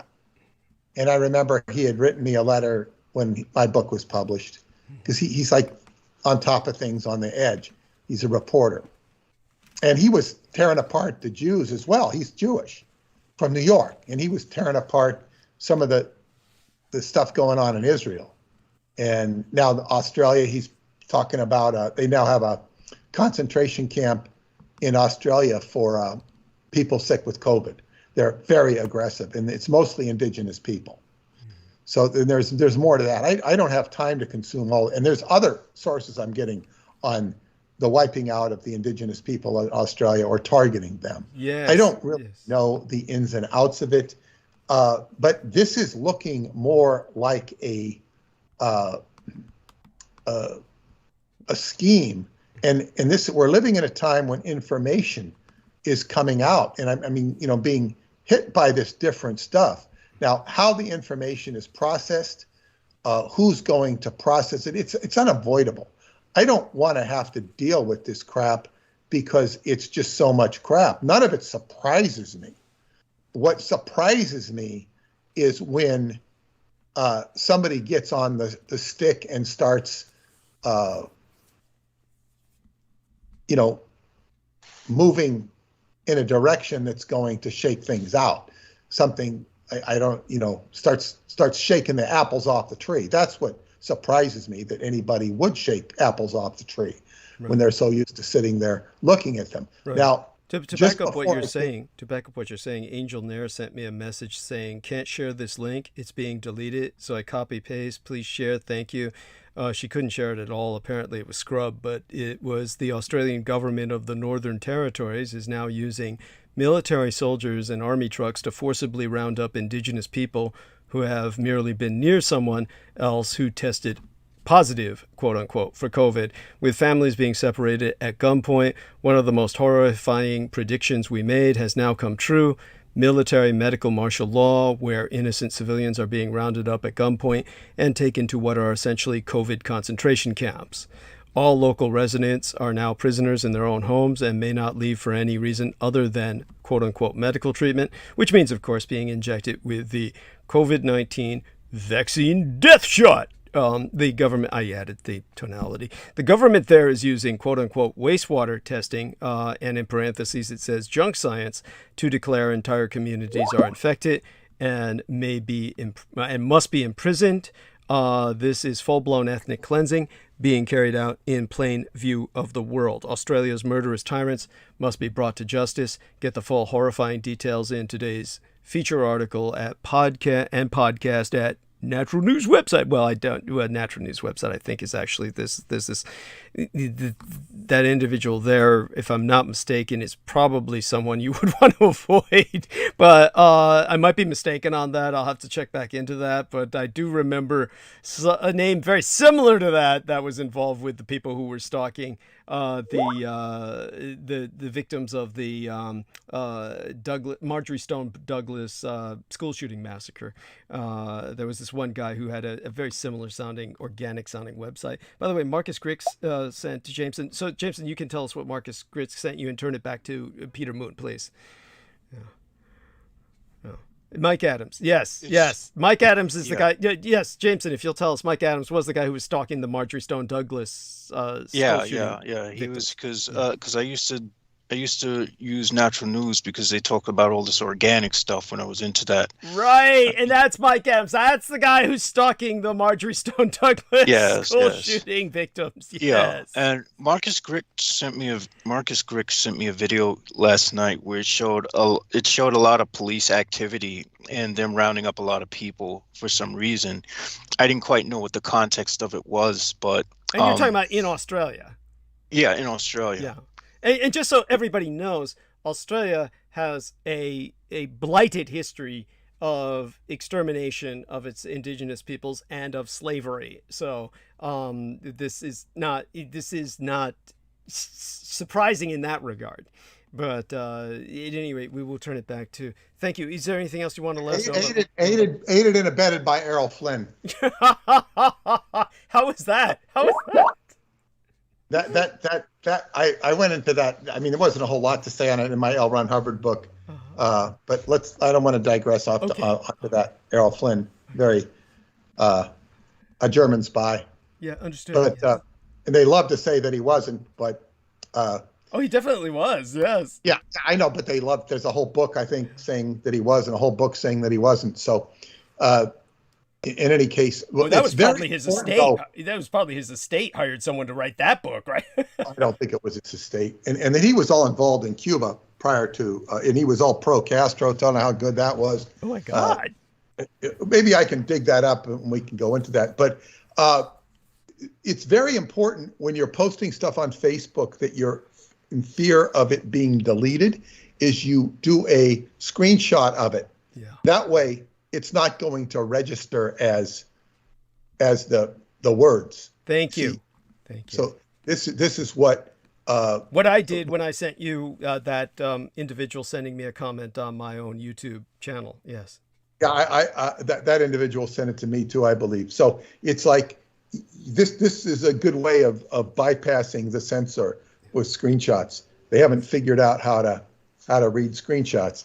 So thank God. Do it with optical recognition of, I suppose, something, but it's something they haven't figured out, and probably unless AI can figure it out, help them figure it out real fast. That's what they're trying to get to. Of course, they're trying to program, or rather, raise AI, which wouldn't be so much programmed as indoctrinate it.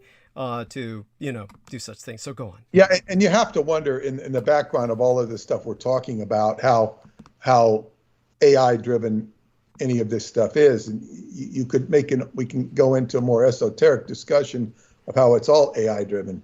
Underneath the whole universe is AI driven. But back to what we were discussing, all of these different topics are, there's sort of a convergence of, and we're coming upon, I touched on it before, the revolution, not the revolution, yes, the revolutionary planets, the square of Uranus and what was the other planet, Saturn, that will come full to a head on the 24th of December, Christmas Eve, right after the solstice.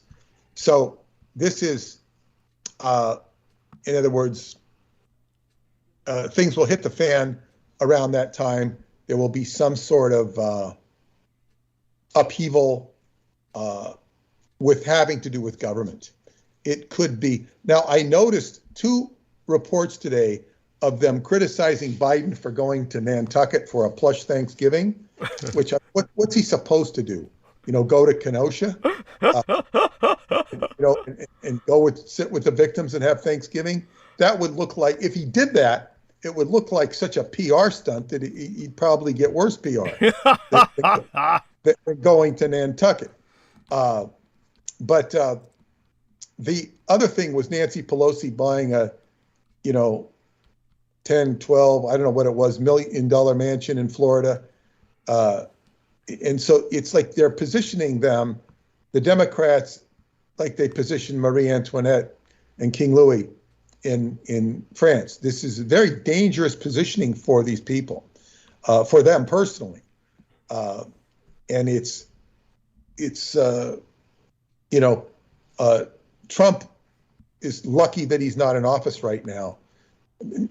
Things might not have all panned out this way if he was in office, but they might have in a different way. And he might be the target of all this rather than Biden, and from different quarters, from different people. Who the hell knows? So this is not a good time to be occupying a position of power, whether you're a governor, you can see all these governors, they're going after the police. And there's a real interesting rabbit hole we can go down tonight, and I can pull it right off the net in a second here, with regards to white privilege and black privilege that is really a reflection of white privilege. And I would start by just commenting on LeBron James. LeBron James is, of course, arguably the greatest basketball player who ever lived. And I say arguably because people will argue that. I think every basketball player plays in a different era against different opponents in a different game under different circumstances. He's a big, strong, incredible athlete. And nobody will say he's not one of the best. Well, he made headlines that even transcended the sports world last week when he was playing a game. I never watch basketball, except maybe if it's a big game and it's the last 2 minutes. I might watch that. That's because that's when all the stuff happens in the last 2 minutes. And the last 2 minutes can last as long as a half hour. By the time all the fouls, all the timeouts, all the this, and it's excruciatingly slow. But anyway, he was playing a game against the Detroit Pistons. LeBron James now plays for the Lakers in LA. And it was after a free throw, and LeBron James gives a backhand slap to this guy. I apologize, I don't remember his name. He's a young player. He's like 19 or 20, and he's a boxer. And he's a really good player. And he gets all over LeBron James. He guards LeBron James as good as anybody can guard him. And so LeBron James is like fending him off, and this is backhand, and he slaps him. And he slaps him hard, and he caused all this bleeding. I mean, it was a nasty. When you see it on the tape, it is nasty. It is vicious. And as I asked my policeman friend, he says, "Oh, that was assault." Now, he's saying it as a policeman. Right. I said this was intentional. Mm-hmm. I saw it. Mm-hmm. And the guy got hit. He's stunned. He looks up. He sees how bad he's bleeding.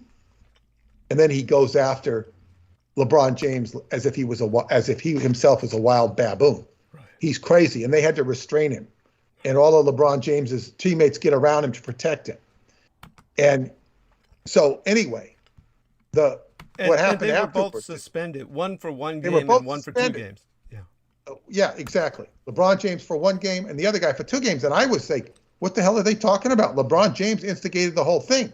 When you assault somebody like that, I would excuse the reaction. They're saying, and all the pundits were saying, well, no, he shouldn't react like that. LeBron James has a good record. He's never done anything like that. Jesus. And they were all privilege. Yeah. And it was, it's economic privilege. And it doesn't matter. LeBron James is so rich. And then I remember him making snide tweets about Kyle Rittenhouse crying. Now, now he's on the hot seat. It's why it's wise not to say anything, but especially snarky comments like that. But and it's very hard for somebody like LeBron James to relate to any common person, whether they're black or white, because he's so damn rich and so insulated from so many things. If he comes to Yankee Stadium, he comes with an entourage. And security entourage. Yes, like royalty with a court. Yes. Oh yeah, and this guy is sports royalty. He's one of the greatest athletes who's ever lived, and he probably could have parlayed his skills into other sports. His attitude. He doesn't seem to have much of a personality that's exhibited. He doesn't display. He's a pretty status quo guy. And I mean, he gets a lot of abuse for his talent. But the way I say it, and I can analyze athletes very well. George Foreman, I saw right away what happened to this guy. Took him about 20 years to admit it publicly. When he was beaten in 1976 by Jimmy Young, his second defeat after being beat by Muhammad Ali a couple of years earlier, and he should have kicked the floor with Jimmy Young. But everybody in the stadium in Puerto Rico, I was watching it on TV when I was in Scientology. The whole crowd was rooting for Jimmy Young because he was the underdog. He quit boxing after that. He saw Jesus and quit boxing, because he just, gave up. He was beaten by somebody who was much lesser than him, and he just quit. And I saw it, all that. I saw what was going on with him psychologically as an athlete. 20 years later or more, I saw George, and he became a preacher. He turned to Jesus. And, he made a comeback later in life and redeemed himself, got the championship back for one night. And he admitted to all that. Very open, honest guy. But he couldn't be honest with himself at that time. And LeBron James is still a great player. He's getting older, and this guy was all over him. I think this guy was too much over him, and he couldn't take it anymore, and he just reacted with rage, like road rage, only this was basketball rage, Yes. Sports rage. Right. Then I started reading and I don't follow hockey, but they said that when a ref gets two hockey guys going at it, they tell everybody to back off and let them go at it. Now, I don't know if this is still done, but traditionally this is how it was done, because you don't want the other players getting involved in the fight, because then it turns into a brawl, and you don't want a brawl. So it's better to have 2 guys going at it. And I've seen many instances in hockey, although I don't watch it, but you see it on the replay or whatever, that's assault. Yeah. And I think somebody was finally charged with assault in hockey, because hockey, I never played ice hockey, but I played roller hockey. I was very good at it, but this game makes your blood boil more than any game I've ever seen, because you're out there with sticks and it's physical, but it's not supposed to be physical, but oh God, it's physical. So I can understand where hockey players get very angry. So you have to contain it, because it's like wild dogs out there. So this was a case of black, white, I don't know what the hell privilege, economic privilege. Yes. But I want to go into a case that is where the black guy got off on self-defense. And this is, I got to find his wiki story because, and I'm going to read from that because it is so accurate. Okay, this goes back to the 1980s. And of course, I saw this in the press, on the New York TV. I wasn't really into it, but you couldn't avoid it. I didn't follow the story that closely, but you couldn't avoid the story. Larry Davis, he was a drug dealer in New York, and he was involved in a shootout with the police in which he shot 6 officers, and he beat the rap. Now they're going after him. They chase him into an apartment, and it was his sister's apartment. November 19th, 1986, 9 police officers with nearly 20 outside the building raided the Bronx apartment of Davis's sister.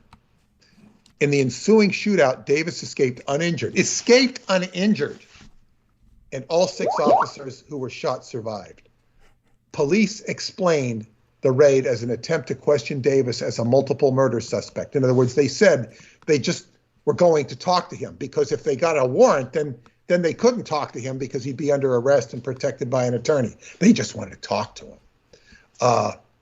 So they continued a massive manhunt, and he was traced to a Bronx building, telephoned by the police.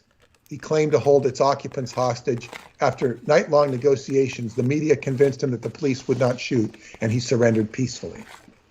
And then his defense, he was defended by a famous New York attorney, William Kunstler. And you see, the defense stated was that the police had encouraged him to sell drugs. They were complicit with him selling drugs. And he was dealing, he said he was dealing drugs, or he stopped dealing drugs with them. Mm-hmm. And they were pissed at him. But they allegedly were doing this either because they were corrupt and just dealing drugs through him, with him, or they wanted him as a mole, as a spy. And he was brought before a jury of his peers, and they believed him. And I think everybody believed him. Everybody except Mayor Koch. And the white privilege was outraged at this because he was not convicted.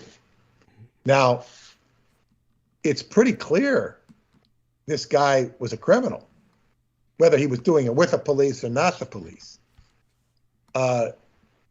He ended up in jail on weapons charges, not necessarily associated with this, and he was eventually killed in prison.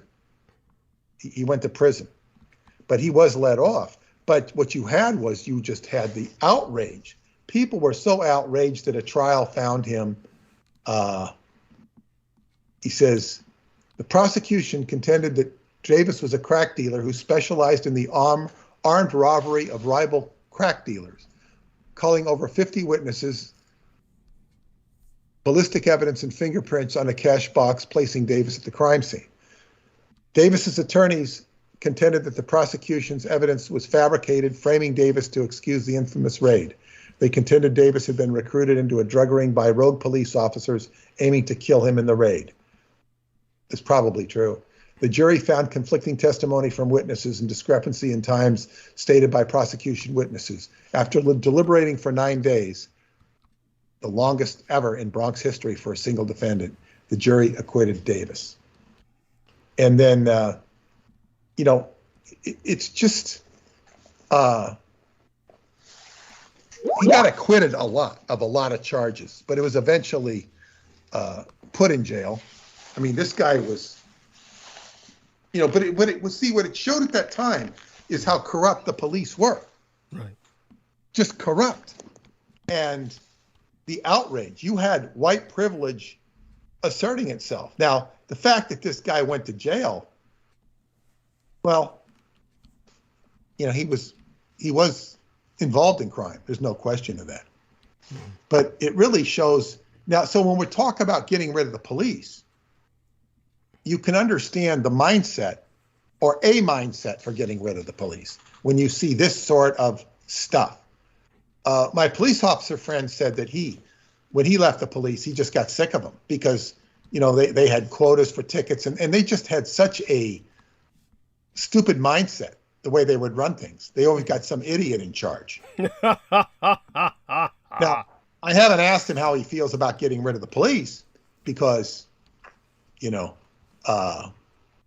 it's you can't get rid of them.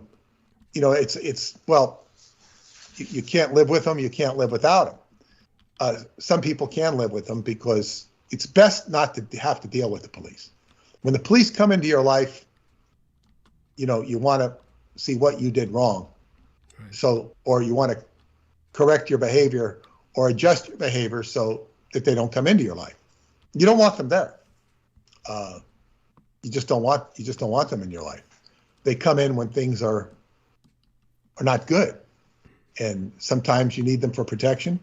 Sometimes they come in to come after you. Depends what the situation is. So the situation here, there was also they had somebody. There's people. I forget her name. The congresswoman who's calling for the abolition of prisons. Get all the prisoners out. Mm-hmm. Now, what gets very confusing is the rhetoric, because I felt they were framing this person in a way that she didn't like being framed. And then, you know, but then again, she doesn't come back and offer what she's explaining. We just got to get all the people out of jail. And of course, there's this like unleashing. If they do that, she said it'll take about 10 years to get everybody out of jail. And then, you know, put some in mental health wards. Now, a mental health ward might be worse than jail. Depends on it.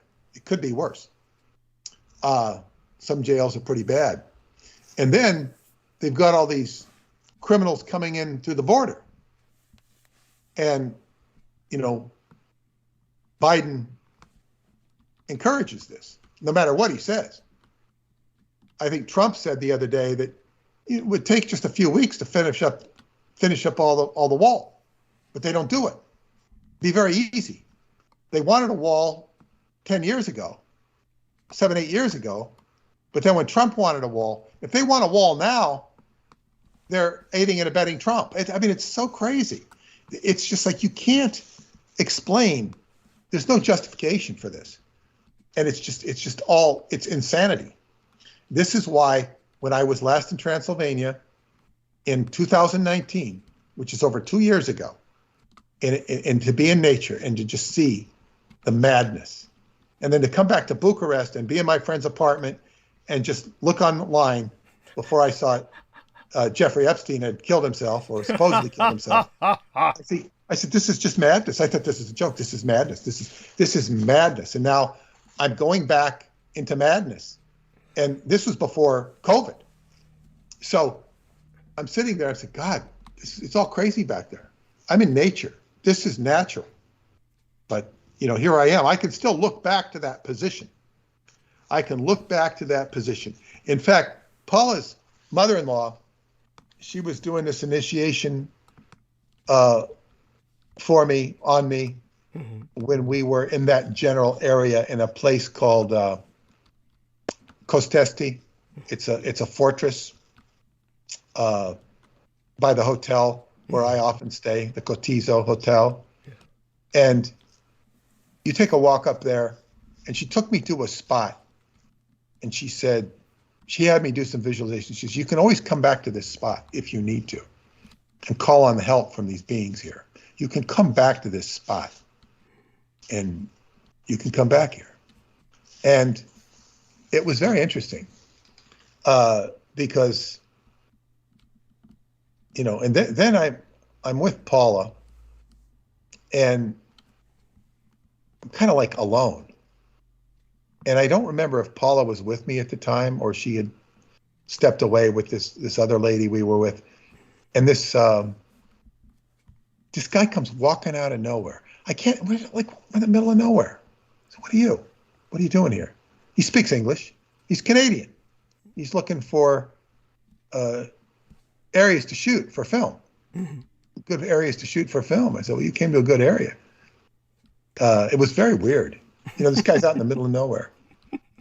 But that's a side issue. So anyway, I'm talking about the madness of what is here in New York, the area, a central location of society in America. In San Francisco, in Walnut Creek, they had the lootings. Now, Walnut Creek, for those of you who do not know, is a very upscale suburban place. Yeah. Where you can't afford to live unless you're very wealthy. It's very, very nice. Yeah, it's one of the first places. And here they are going into these suburbs. And I looked at the kids.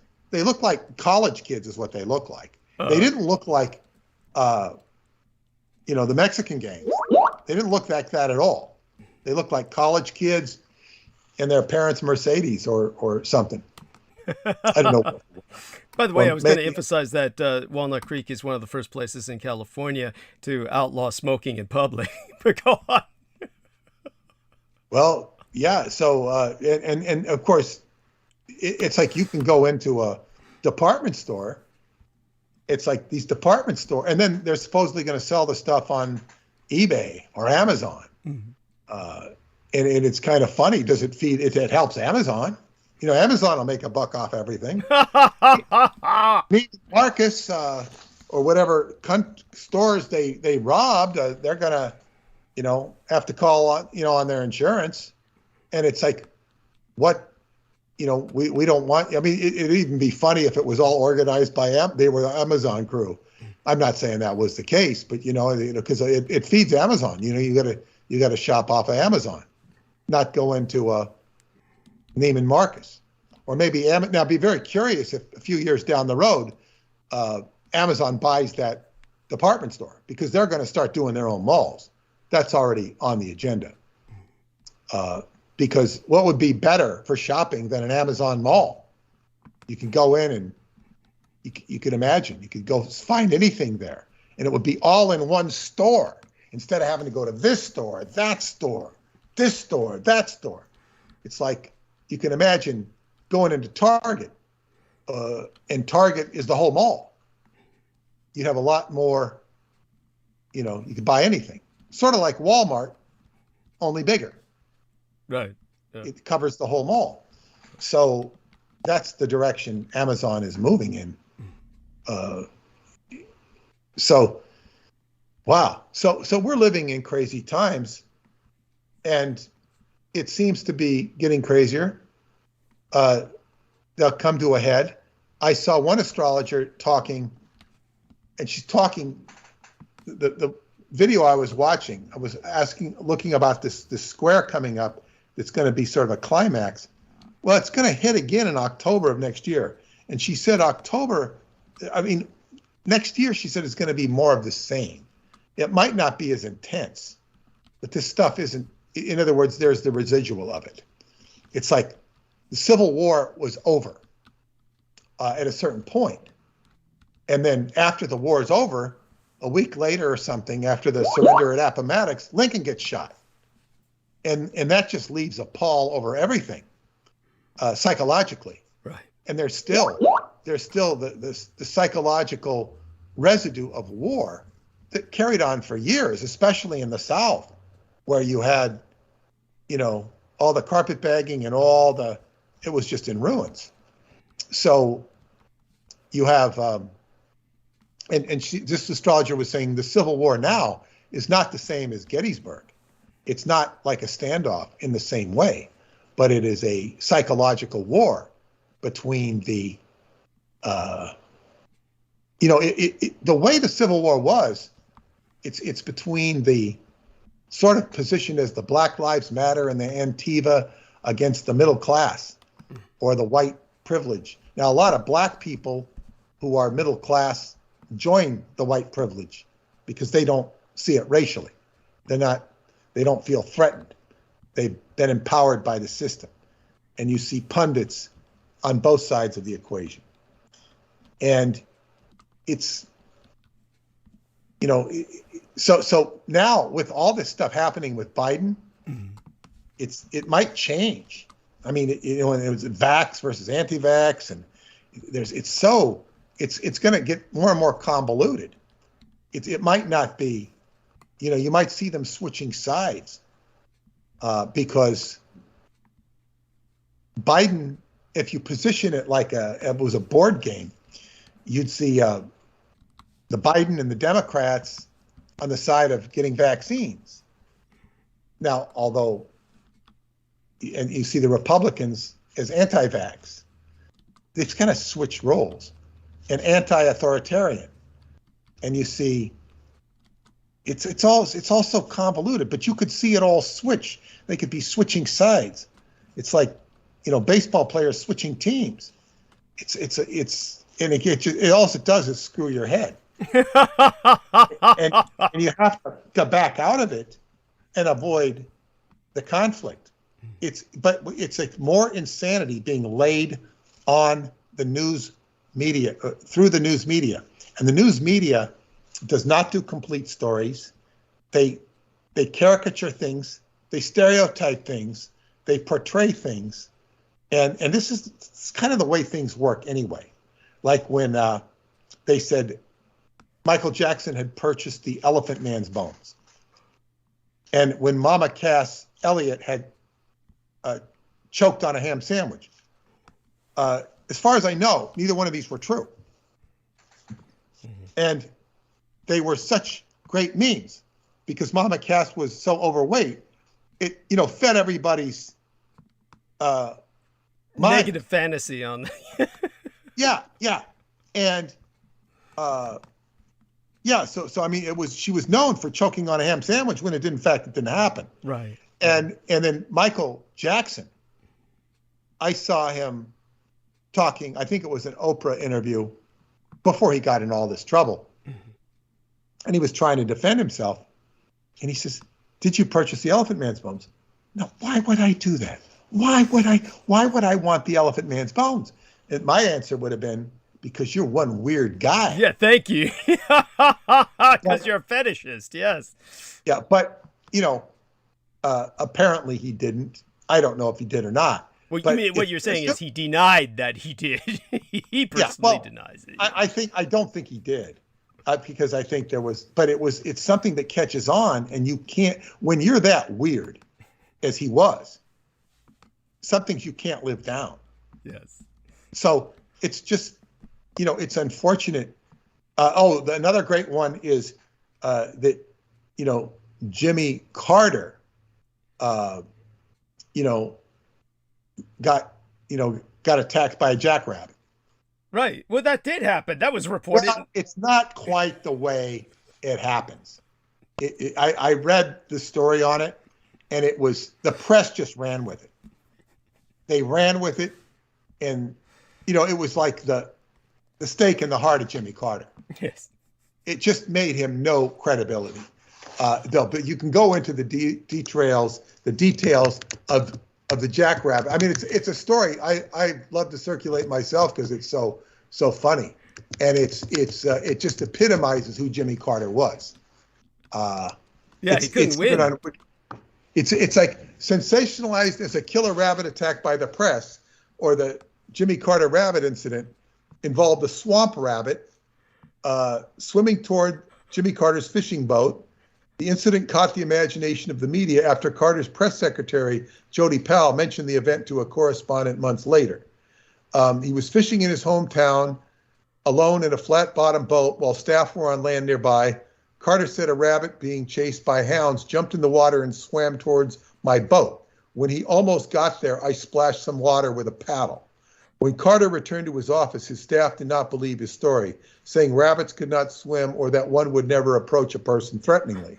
but a White House photographer had taken a picture of the incident, which was released by a later administration. And then Actually, wasn't that released during his time that he was president? I could have sworn. it made the report. The report was done, Okay. but apparently not the picture of it. I see.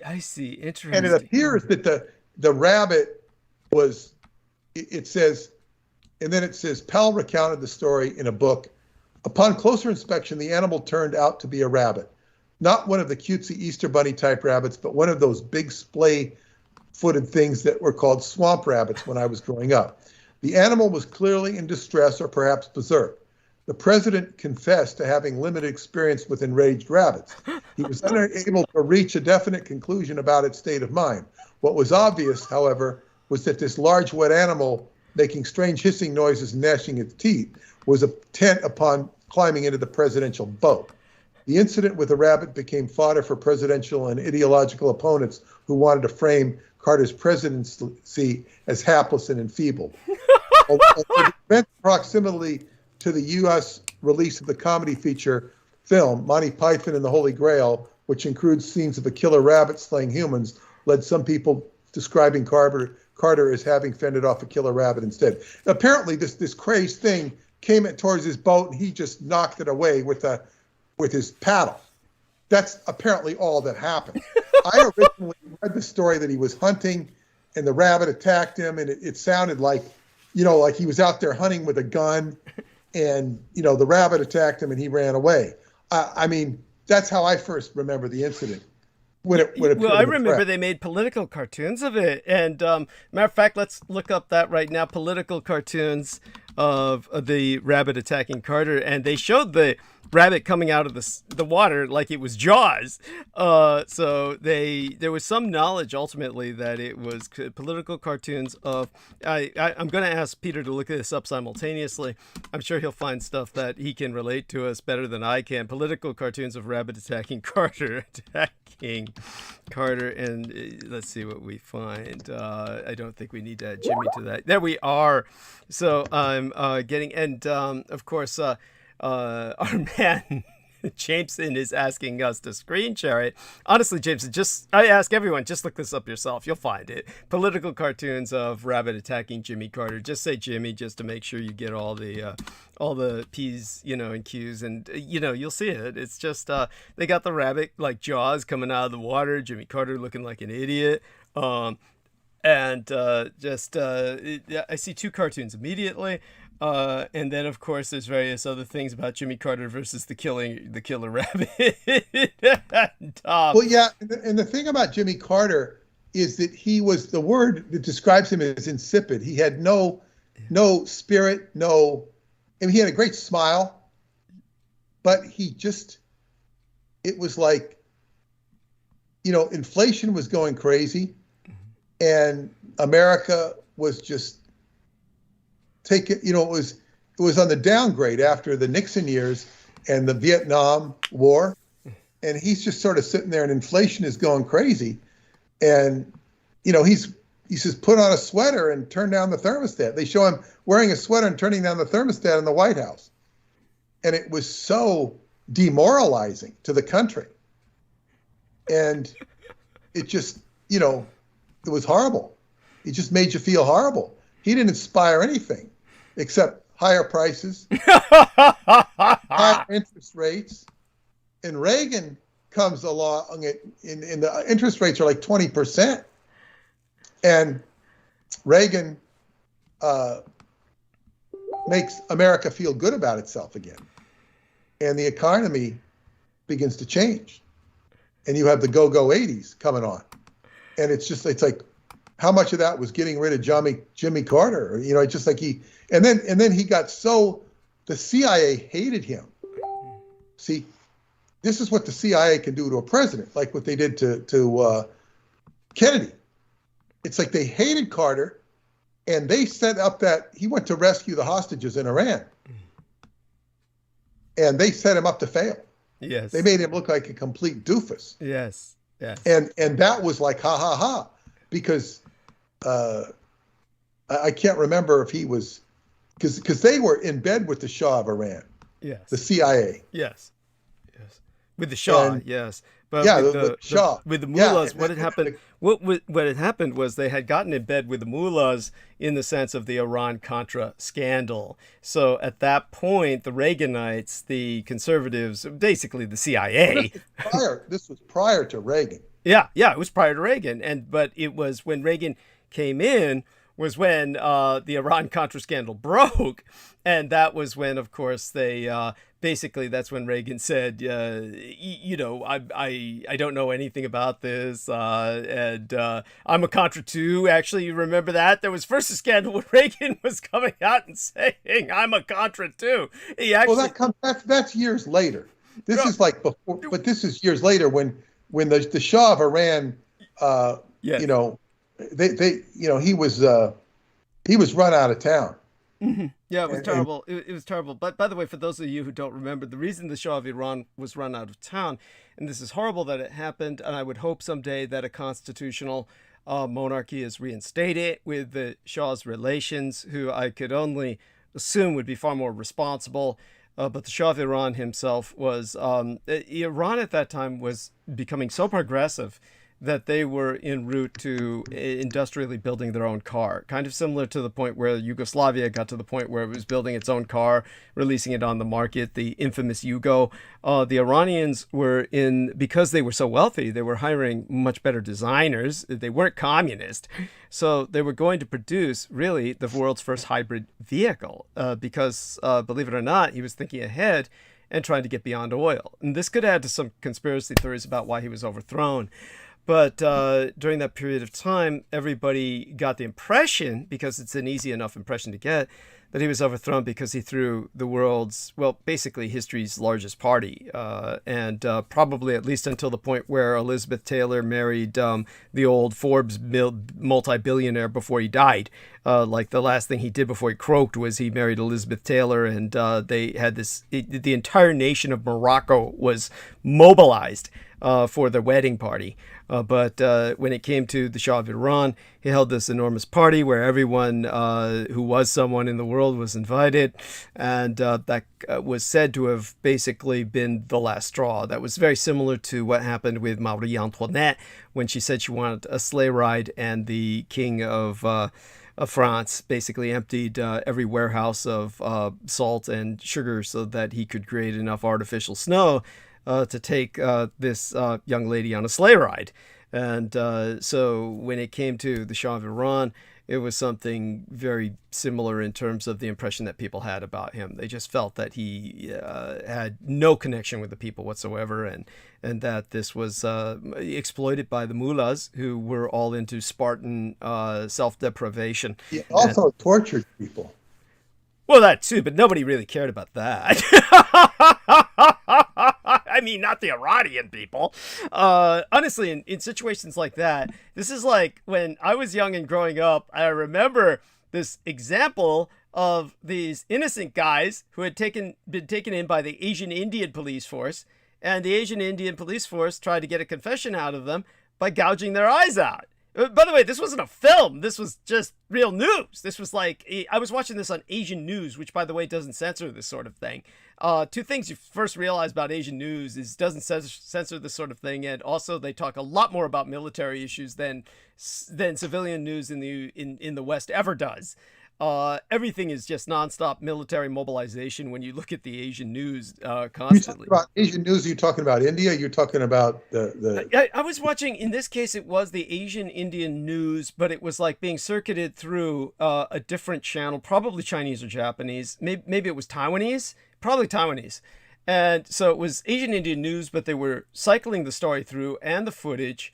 And it was about, is there a need for police reform in Asian India? The Asian Indians were kind of asking this themselves because, the police were just like out to get confessions, right? They were just out to make a buzz, get confessions. And so when they grabbed a bunch of guys who turned out to be totally innocent, gouged their eyes out. And then after that, they said, oh, man, we're sorry. Let them go.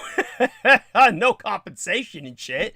And then they interviewed some, people on the street. And the average Asian Indian said, what do you think of this? The police grabbed a bunch of Asian, well, basically innocent guys off the street and gouged their eyes out. And they said, when the police catch somebody, they're probably guilty. That's what the average Asian Indian said. They didn't give a shit that the police were doing this. They didn't care about the torture of their fellow citizens. To them, it was like, well, if it happened to them, they must have deserved it. Like they must have been doing something stupid. Like their assumption was that these guys must have been doing something to deserve it.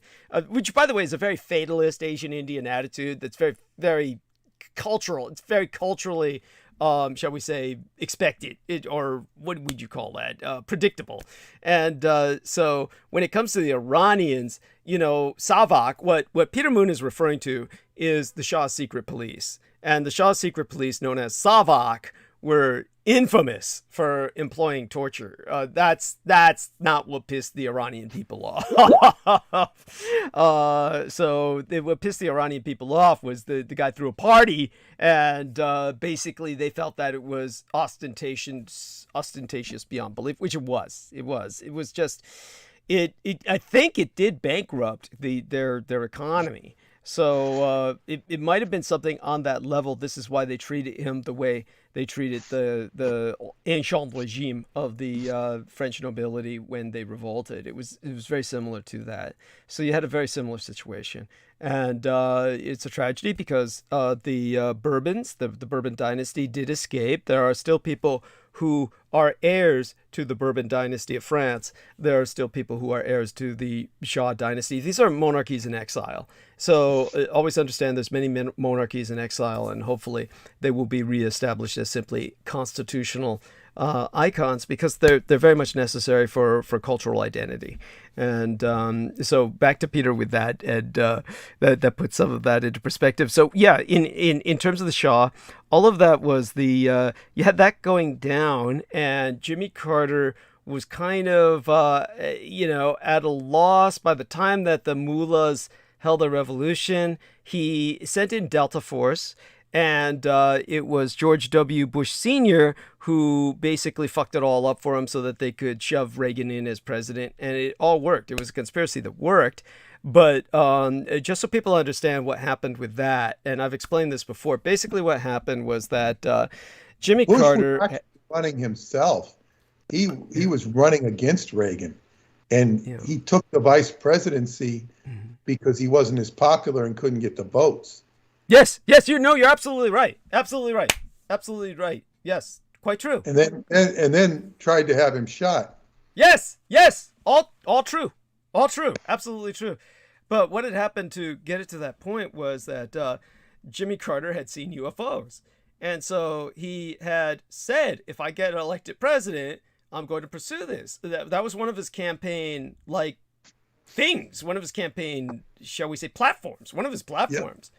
And then after he got elected, he went to George Bush Sr. and said, okay, hey, I understand you're the go-to guy for this, that you know what's going on. And George Bush Sr. did. He knew all about the Roswell deception and the demystification of World War II. So do get that book by Peter Moon and Douglas Dietrich, and then you'll know what George Bush Sr. knew. So he knew that. And George Bush Sr. Fought in World War II. He had been shot down by the Japanese. He had literally almost been eaten by the Japanese. He actually got shot down near a Japanese island, it was known that the Japanese there were eating pilots who had gotten shot down. And they would roll out, rescue the pilots, and they would keep them alive while they dismembered them limb from limb, because they had to keep the meat fresh. So they would go for the torso and the head last. So they would just basically quadruple amputee them and eat those limbs first. And then when they were done with that, they'd finally kill the guy and eat the rest.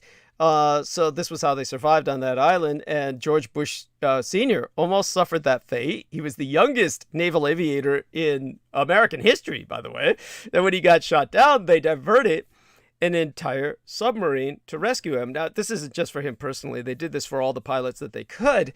The pilots would drop a little sounding ball into the water so that they could bounce sonar off it, and then the submarines would ping towards that and then surface to rescue these pilots. And so the submarine surfaced just as the Japanese were getting to George Bush Sr., and they opened up with their machine guns, and the Japanese rowed away. And then what happened was years later, when George Bush Sr. was in Japan, he was playing tennis with the emperor's son, and he lost. And then what happened was later on that evening, he was eating at a dinner table across the street, across the table, from a bunch of other important Japanese corporate heads or diplomats or wherever the fuck they were that were at that table, just various Japanese people of importance. I have no idea what position these people had, but I do know one thing, because I understood the Japanese, and so did my mother. And when we were watching it, the Japanese news showed everything they said. And the Japanese guy said to President Bush, he says, "Hey, you remember that time you got shot down in World War II?" And that's when Bush said, "Yeah, why?" He said, "Yeah, I was rolling out on that raft to come and get you. And we almost had you." And that's when President Bush threw up. Then he vomited. He turned around and he vomited on the Japanese prime minister's lap. And that's when they had to help him away from the table. And that's when Barbara Bush came out and said, "Oh, he lost to the emperor round of tennis earlier today, and you know how he hates to lose." So she handled that as well as she could. But nobody in America knew the backstory. Even though Newsweek published it on the cover, they published the president puking. And, of course, the Japanese were all making fun of that, and they were just... there you have that, at any rate. But when it came to President Bush, he was someone who knew about the Japanese. He knew about World War II, and had even was stationed in Korea with the CIA, helped to establish the Korean CIA, and that's how he got brainwashed by Reverend Moon to join the Reverend Sun Myung Moon cult, and became a Moonie. For those of you who don't know, and the truth is, he liked to fuck a lot of young Asian girls. So he went down to Latin America to open up the Reverend Moon version of the Jim Jones cult. And you're talking about George Bush's son? No, George Bush Sr. George Bush Sr. And so George Bush Sr. went down to open up. You can look this up yourself. No, I know he's connected to the moon. Yeah, sure. Yeah. And so he went down to Latin America to open up a moon cult colony. It was like their version of the Jim Jones cult, but they never offed themselves. And they had all these young, Asian converts, Korean girls, Japanese girls, and Bush was down there fucking them all. Everybody knew about this. And the funny thing is that everybody in Asia, if you would ask anybody in Korea or anybody in Japan or anyone in Taiwan, that if you said, "Hey, what about George Bush Sr.?" the first thing they'd say is, "Oh yeah, the Moonie president." And everybody in Asia knew he was a cultist of Reverend Moon, but nobody in America knew this. This is what blows my fucking mind. Nobody in America knew this. Nor in those who did know it would never dare to speak of it. Nobody ever dared to bring it up, but that guy was a Reverend Moon cultist all the while he was fucking president. But anyhow, so he got to convert to that when he was establishing the Korean CIA, when he was a younger CIA official. And then when he came back, so Carter asks him, Carter says, "Hey, I hear you're the go-to guy when it comes to UFOs. I want to know what's going on." And then George Bush Sr. said, "Oh, sure, I'll tell you. Here's the deal. You make me the J. Edgar Hoover of the CIA, and I'll tell you what's up behind the UFOs."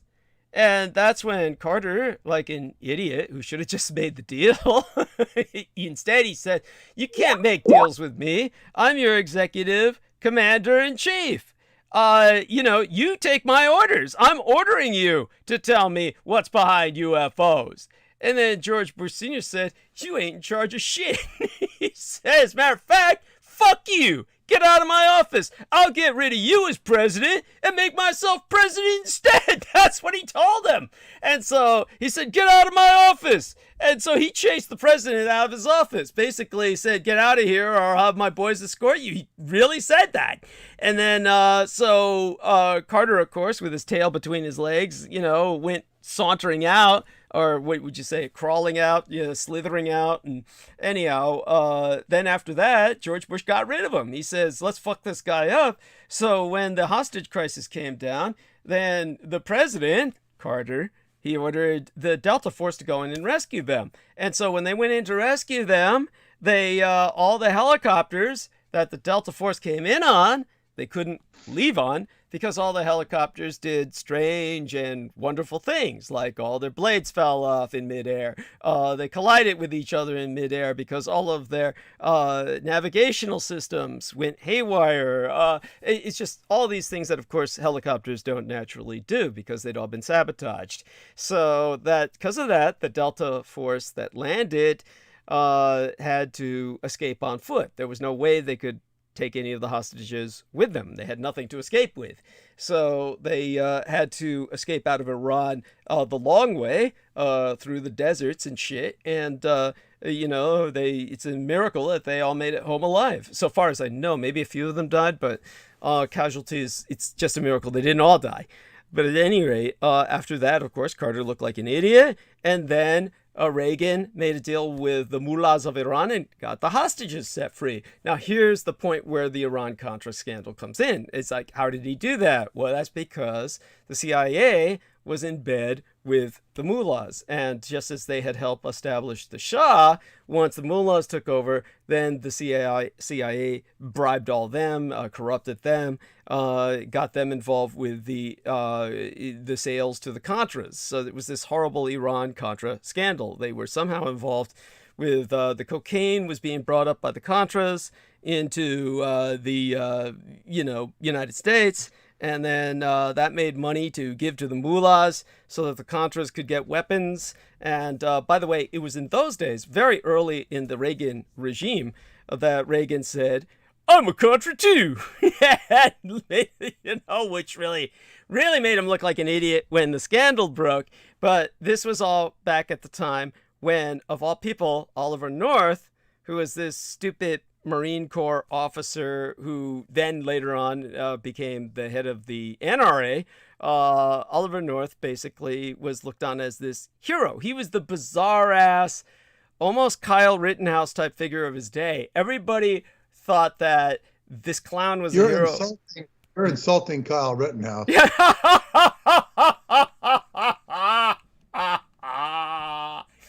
I won't argue with that. I won't argue with that. But Oliver North was like, he just said, I don't remember anything. He was shredding all these documents. He was like, it was a joke. It was a joke. Everybody knew he was guilty as hell, but he got off on the of any charges. Everybody was saying that he's really a hero because he's operating on the side of the Contras. And so it was like they all kind of, the conservative base rallied around him and made him the anti-hero of the day, this bizarre kind of folk hero that, faded with time as more and more became known about him. But he was just, anyhow, the guy was nuts. And basically what everybody was admiring this guy for was the ability to run American foreign policy from out of any parking lot in the United States. That's basically it. That this guy could basically run drug deals with the Contras and fly coke up to North America and help America drown in a tsunami of snow, as we used to call coke back in those days. But these are the good times that our man Peter Moon is talking about, and I don't say that at all sarcastically. These were the good times. This was when the Japanese were investing in America nonstop. They were buying up everything. All the Japanese money was coming into the United States, and all the drugs were working men's drugs. I mean, coke is a working man's drug. This is the drug of doctors and attorneys, and it was all the MDs and all the attorneys and they were all coked up, and everybody was working and everybody was flying high. I mean, those are the good days. So I have to admit, however idiotic these guys were in the administration of Ronald Reagan, with Bush Sr. really running it, those were good times. And I remember Penny Bradley was saying how these were bad times because she was talking about all the serial killers. And I appreciate what she's saying about that, but that fear wasn't felt in general. Basically, people were too coked up to be afraid. So, but I'll turn it all back to Peter now. I just had to vent all that out there, and hopefully that adds. Oliver North was convicted, but his sentence was vacated on technicalities, which, but he suffered a lot of public humiliation. But we can't say he didn't earn it, but no, not at all. But to get, you brought up a very interesting point here, and this has to go, and this is right down your alley, and we should explore it more. But first, I'm going to say in 2007, when I was in Bavaria, I was invited to speak to a German crowd in Bavaria, and never been treated so nicely as I was in Bavaria. Cool. Beautiful. It was during Halloween, and that time period. It was really just a lot of fun. I wish I would have stayed. I didn't give myself time. They wanted to take me to the mountain. What was it? Where Matterhorn? Hitler had his getaway. Midnight. The Alpenfestung. I'm sorry, the Eagle's Nest. Yes, and they had some upset there with Stewart was taking people there, or advertising to take people there. They said, no, this is a very disturbed place. It was very disturbed, not necessarily the Eagle's Nest itself, but the mountain, the Midnight Mountain, where people disappear and stuff. And I didn't have time, I was not there to do sightseeing. That's the way I am, but I didn't know there was anything interesting to go see there. I was more interested in the Black Forest, which was on the other part of the country. But anyway, so, but I, they told me about South America and the Mato Grosso, and that the Marconi's group had left. They told me that Unterland had been abandoned. This is what they told me from what they knew.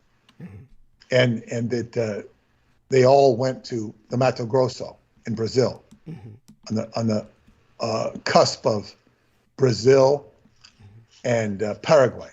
Yes. So when I got back, I got on the internet and I started looking at the Mato Grosso, and the first thing I saw was that George Bush's daughter, George W. Bush's daughter, had just been down in the Mato Grosso to purchase extensive land in Paraguay, because this is where water is. Water was going to be scarce. They all said, oh, this is the next thing to invest in, water. They're going to lose, just like oil is scarce, water is going to be scarce. Right. So they invested, the Bush family had bought this huge tract of land in the Mato Grosso.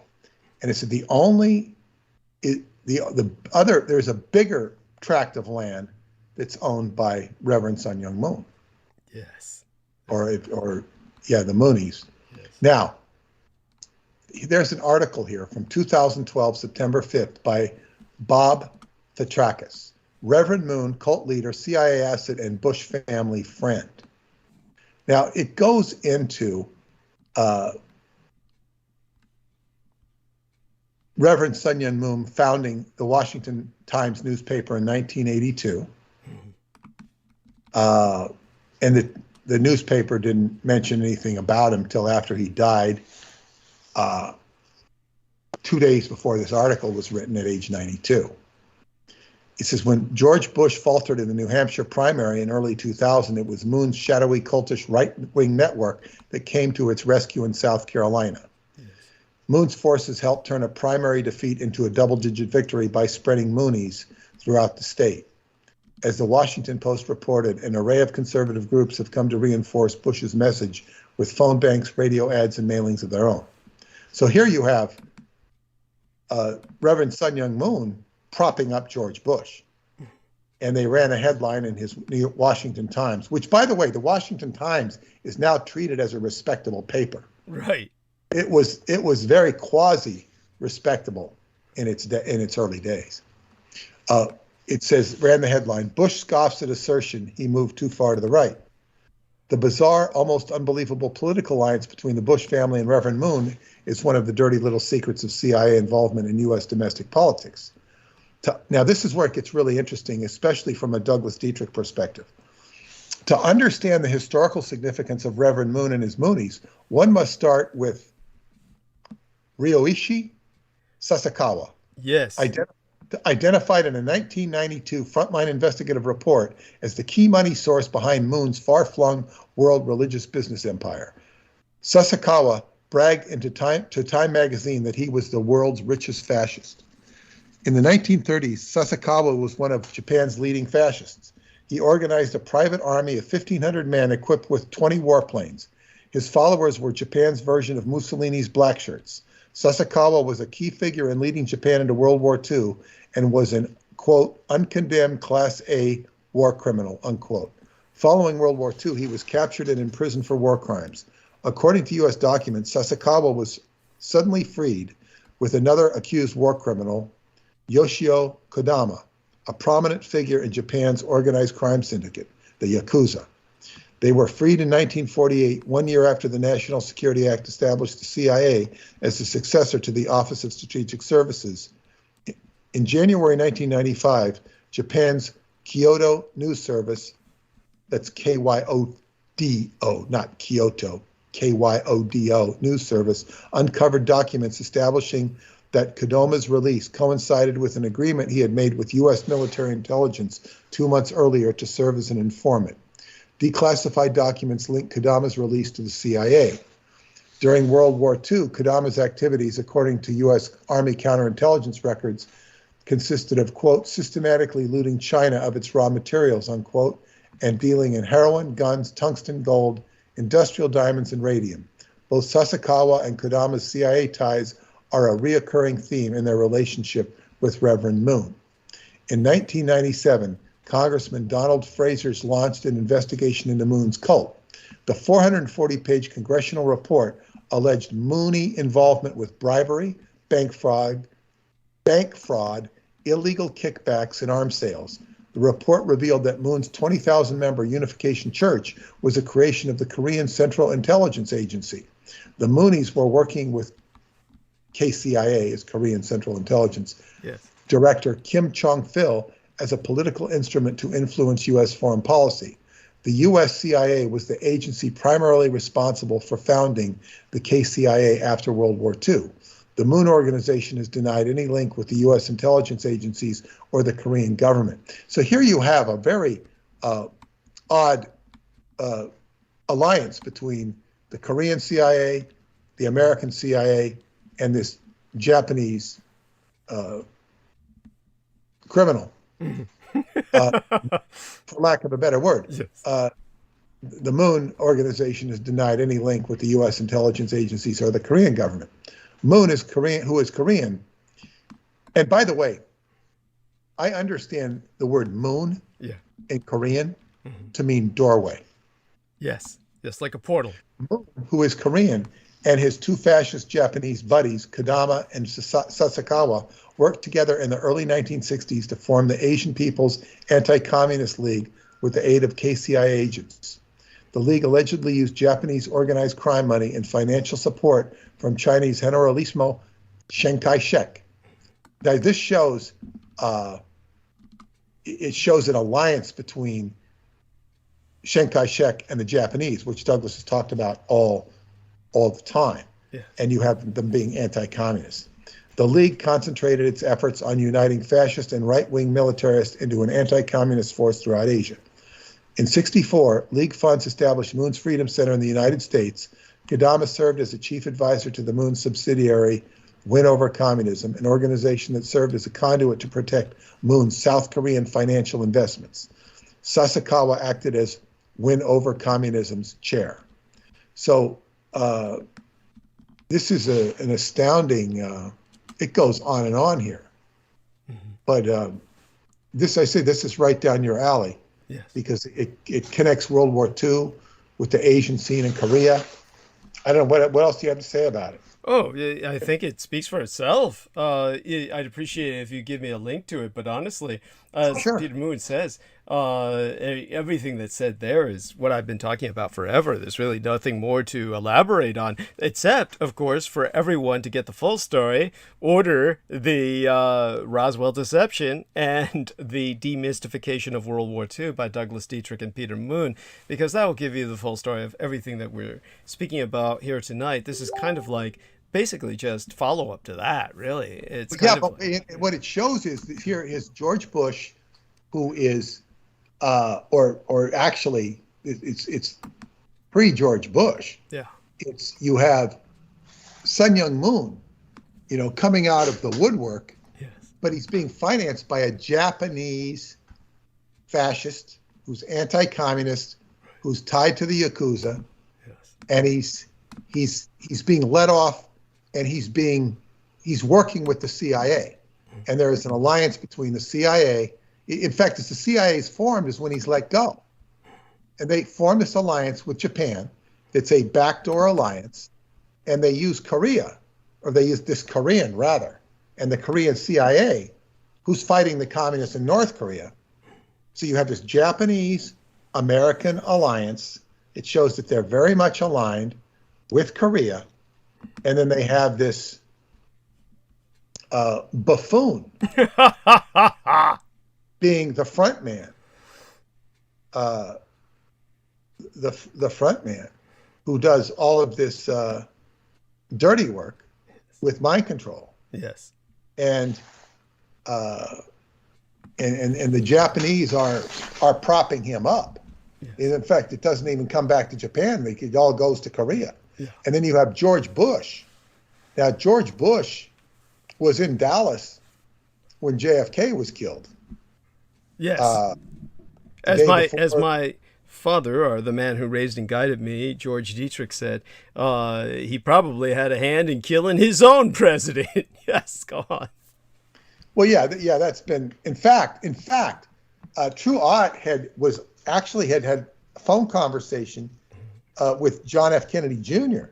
because John F. Kennedy, now, there are questions as to why John F. Kennedy Jr. named his magazine George and had a gay George Washington on it. I just thought the magazine was very gay and it spoke to his own gayness. It definitely was very gay. The theme was that everyone who got on the cover posed in a George Washington wig and a kind of revolutionary fashion motif, and it was usually women who were looking sexy about it, everyone from Madonna to a number of others.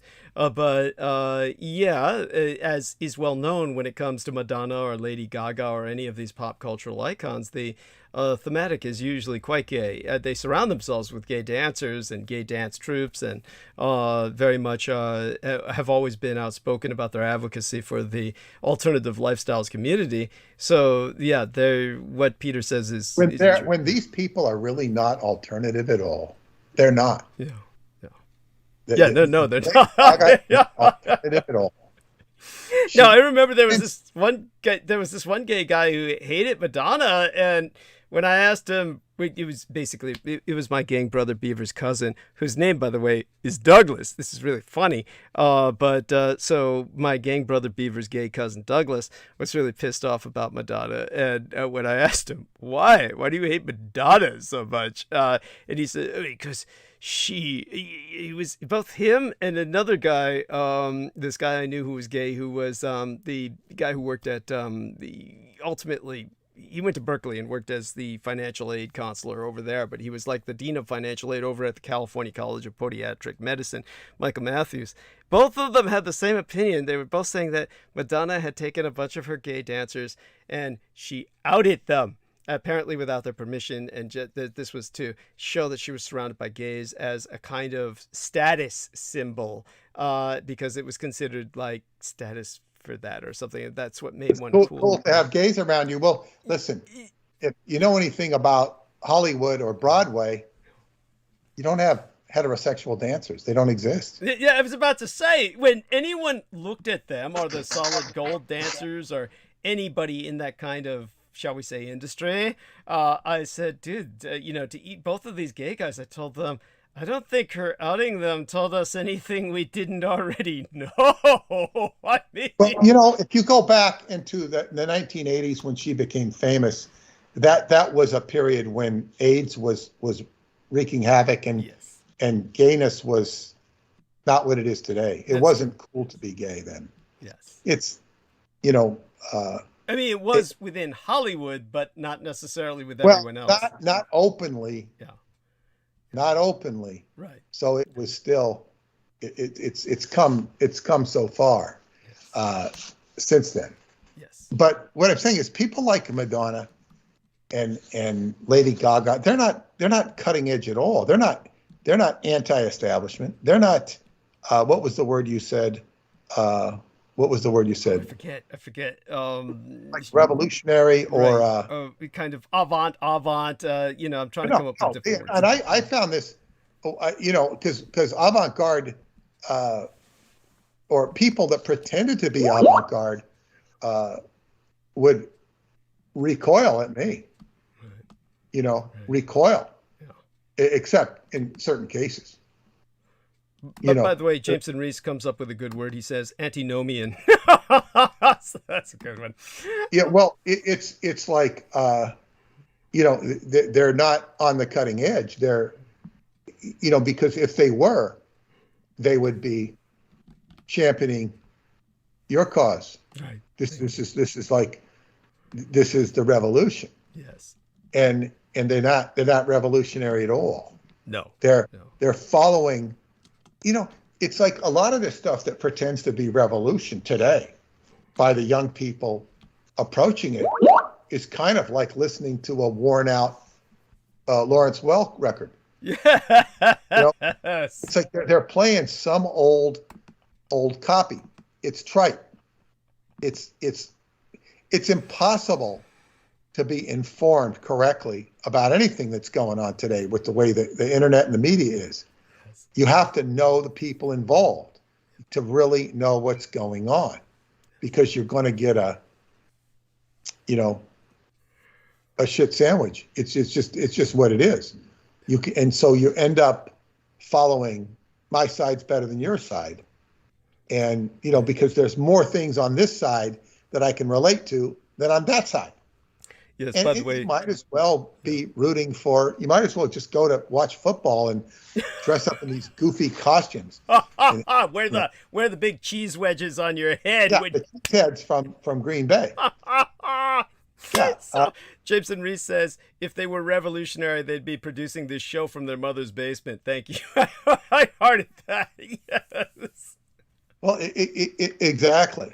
So you have, it says here that Sun Myung Moon made his first trip to the U.S. in 1965 and shockingly obtained an audience from former President Eisenhower and Truman. That's incredible. You know, I didn't know that. It doesn't surprise me at all. I saw a number of records where I concluded that, but this is the first time I've heard it definitively said. And believe me, it's got to be true from everything that I saw. So please continue. They lent their names to letterhead of the Moon-created Korean Cultural Freedom Foundation. So here's Eisenhower and Truman shilling for the Korean Cultural Freedom Foundation, which sounds very nice, except that you don't know that it's been being fostered by Sun Myung Moon, who was not even then a celebrity.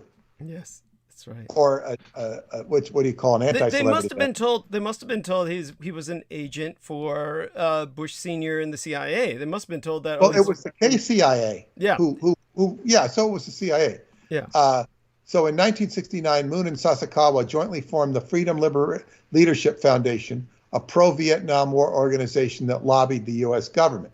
So here they are fighting for Vietnam, which, you know, is kind of like saying you're fighting for the golden triangle that keeps the drug trade going. Right.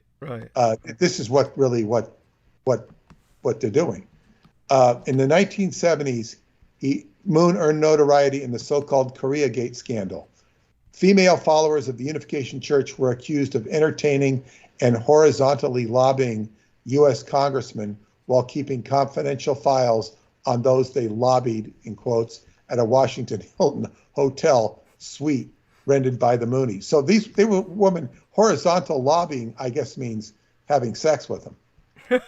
Yes, that's true. That is true. Yeah. I brought this And up. I've never heard that term. Entertaining and horizontally lobbying U.S. congressmen while keeping confidential files on those they lobbied at a Washington Hilton hotel suite rented by the Moonies. So this is like, okay, so this is perfect, not only mind control, but blackmail. Yes. You might be getting them photographed. Here you have the CIA under Moon getting the congressman, Yes. And this is the way Jeffrey Epstein worked. Yes. The U.S. Senate held hearings concerning Moon's programmatic bribery of U.S. officials, journalists, and others as part of an operation by the KCI to influence the course of U.S. foreign policy. Yeah. They're blaming the Korean intelligence agency instead of our intelligence agency. But here's what happened. I do want to add some nuance to this. I brought this up fairly recently when our dear brother from another mother, Stephen Myers, who lives in New York and contributes whenever he can. He's a person who said, Douglas, tell us about this fucking gun cult of the, you know what? I do my best to burn these things out of my brain, so I'm going to look it up, and it is the Moon Sun gun cult, and that will give us the name of this cult, but it's the next generation. Sun Young Moon Sun had a gun cult? Yeah. This is why. Just to put this again in perspective to anybody listening, I brought this up before, but I cannot overemphasize this. Understand this: the both nations of Korea are still legally at war, and when they are at war, they mean it seriously. It's just like Taiwan and communist China, except much worse than what Taiwan and communist China have going, because Taiwan and communist China, despite still legally being at war, they will trade with each other to a degree. And there's communist Chinese that have jobs, doing scut work in Taiwan so they can act as spies and potential saboteurs. And there's Taiwanese who go to mainland China because they're building chips, because the communist Chinese can't build it themselves. See, the North and South Koreans don't have any of that. They're mobilized for total war against each other. And for that reason, South Korea requires all industries to build weapons. They're required by law that all industries have to produce some weapons. So Reverend Moon's church is by South Korean law, it's incorporated. So Reverend Moon's church operated like a business because it literally is a business, and they are required by South Korean law to produce weapons. So they're the only church in the world that produces their own weapons. So why do they have to produce weapons if they're a corporation? Because all corporations are mobilized for total war in both in South Korea. Yeah. So by the way, the military dictator of South Korea just recently died. He was finally ushered out of office because there were so many student protests that were so violent that they finally just forced him to resign, and then they got duly elected presidents ultimately in South Korea, and it gradually became a kind of a democracy. But for years it was ruled by a military dictator, and he just died at the age of 90. But in terms of that guy, it was around that period of time they said, look, we're in the state of total war. All industries have to produce weapons. It's just part of our total mobilization. So Reverend Moon's church, as a corporate entity, was producing its own weapons, and it's the son of Reverend Moon. This is who Stephen Myers was asking me about. He had two sons, and so what happened was that they formed a what you would call like a branch church, which is called the Rod of Iron Ministries. So the Rod of Iron, as in the biblical rod of iron, to them that is the AR-15, which is the kind of gun Kyle Rittenhouse was carrying, and this is the religious totem of the Rod of Iron Ministries is the AR-15, and so these two sons, Hyung-jin Sean Moon and the other son, Hyung-jin Moon, they both have this AR-15 gun cult that they have in the United States, and they are affiliated with Trump. That's Donald Trump's son has basically said that they got his back. So in terms of these guys, this is what our man, Mr. Stephen Myers, was asking about. Tell us about this church. And I brought up the fact that, here you've got this case where you had the old Bush Sr. Was sent to Korea to establish basically a branch office for the CIA, the KCIA. And there's such a branch office of the CIA that they don't even have their own cultural name for their intelligence agency. It's like if you go to Germany, it would be the Gestapo. If you go to Japan, it would be the Kempeitai, the thought police. If you go to any other nation in the world, they've got a name for their intelligence agency, but the Koreans don't. It's just fucking KCIA, like it's a branch office of the CIA, just Korean CIA, which is really fucking lame. But while one might assume that's what they are, the reality was things began to turn around and the tail began to wag the dog. So you've got South Korea, which has got an economy that is smaller than the city of Los Angeles at one point. It's probably bigger now, but it's nowhere near the size of Taiwan or Japan. But it's up there. It's respectable, and it's certainly one of the highest in the world, like the 17th highest economy in the world. Sometime when I checked a decade or two ago. Let me add some clarity here. Sure. Here is an article from October. Pastor Hyung-jin Sean Moon, Sean as in Sean David Morton. Yeah. Head Mooney, following in the footsteps of Mooney pastor Reverend Sun Myung Moon, buys a 130-acre tract of land near Knoxville, Tennessee. This is not far from where Paula was down last month. Oh, shit. Tennessee Moonies are moving in. It says here that the Rod of Iron Ministries, which worships AR-15s, there's a link, is led by Pastor Hyung-jin Sean Moon, the son of Reverend Sun Myung Moon, a self-proclaimed Messiah who passed away in 2012. As Vice reports, the younger Moon is attempting to extend his influence into the heartland, and the purchase of the property will provide him with a base of operations for his outreach efforts. Reporting that the property appears to be a parcel close to Knoxville that recently sold for $460,000 and contains, quote, a pond, at least one rundown building with a green roof, and graves of Confederate and Union soldiers, quote. Vice's Owens noted that Moon is currently taking applications where members are asked to stipulate how many generations of ancestors they'd like to liberate. This is, and it says, so they're basically, Trump is saying that they have his back. Yeah, Trump Jr. Now, I don't know about Trump Sr. approving of this or not. Well, yeah, he might be a little more judicious in saying something. Thank you. This is like, I mean, it makes perfect sense to worship guns. This is just like the planet beneath the Planet of the Apes when they're worshiping at a pump. It's like if you worship a gun, it's like, how can you take it away? That's the freedom of religion. I worship this bullet. Yeah. If we had bullets at the Garden of Gethsemane, we could have saved Jesus. Oh, dude, if you take a look at a picture of that son of a bitch who leads the Rod of Iron Church, Moon's son, they, instead of Jesus with a crown of thorns, they wear crowns of bullets. You can look that up. You'll see the images of them. They wear crowns of bullets, these bullets around their heads, like in these... Well, yeah, and what this seems to be is a deliberate exercise or application of the First and Second Amendments and intertwining them with such that you couldn't possibly take away their guns. Conflating them.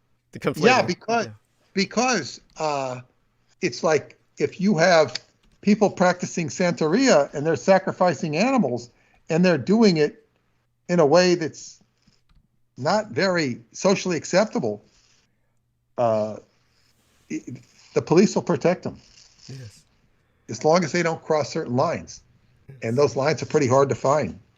So, in other words, if they're going to allow people to sacrifice animals. How can you stop this is actually, it's ingenious in terms of trying to get your idea across. Yeah. But, if liberals, or I shouldn't say liberal, well, anti-gun people want to challenge the Second Amendment, you got your hands full with this one. Mm-hmm. With Sun Myung Moon and his group. Yes. which is very interesting because it's like this is all in the hands of the CIA. This is like manipulation central. But so I feel this is what I'm trying to express, is that really what I'm trying to get Americans to appreciate is that the tail has begun to wag the dog, and through their religion and through their sending what they called the Young Girls Crusade, Young Girls campaign, they were often sending underage Korean girls to sleep with many politicians, even some female politicians. And it got to the point where they truly basically began to run the United States. So in a very real sense, South Korea has just as much of an occupation government as, say, for instance, the Israelis or the Saudis. So but we can't exclude the CIA or the Yakuza. In other words, the tail wagging the dog, but who's got the Pavlovian electrodes working the dog or the tail?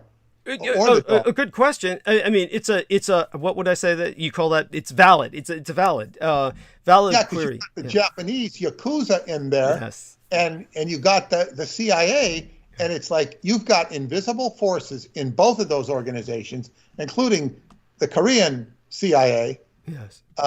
It's like this is, and here is where we are in the realm of Pluto, yes, that rules rules crime. Yes. And so you have criminal invisible elements influencing, if not running, the government. And they influence when they want to influence. They're not there to worry about the day-to-day activities of the price of oil. Yes. That's not what they're to worry about. They're only going to be worried about certain points of control. So this is, it just shows you that it's a mess. It's not a mess you're going to clean up by voting for Biden or voting for Trump or voting against Biden or voting against Trump. It's Pluto, and here we are in the midst of this Pluto return of the chart of the United States, where you're going this entire upheaval, and you've got all these laws and these rules, the Constitution, much of which have been made a joke. Sometimes there are rulings that have great impact on the way people will live their lives. On the other hand, there's many rulings that are a joke. So this is like, as my attorney friend said when he studied political science in school, he says, I can't do this. He says, you see how controlled it is. There's no, I can't go into a career in political science. So he studied law, became a lawyer, because there was nothing. It's all crooked. It's all rigged. It's all dead bodies. And here you have, and sure, look at anybody's temptable. And so, congressmen are prime targets of temptation, or to seduce with temptation. So it's like, this is not, it might sound that they're really bad people, and I certainly don't mean to suggest that they aren't. but it's like they're being lobbied with these ostensibly cute women that are coming there to, we want your information. We're very nice. We talk to you, and right. Yes. But just to show you how complicated it can be, understand that the Koreans and the Japanese truly do hate each other, and there's this very little cooperation between them. And one of the things that you're right. But how about, do the Yakuza really get off on hating anybody. No, They're too. no, I understand what you're saying, but just to put this into some perspective for you, the Reverend Moon, Moon's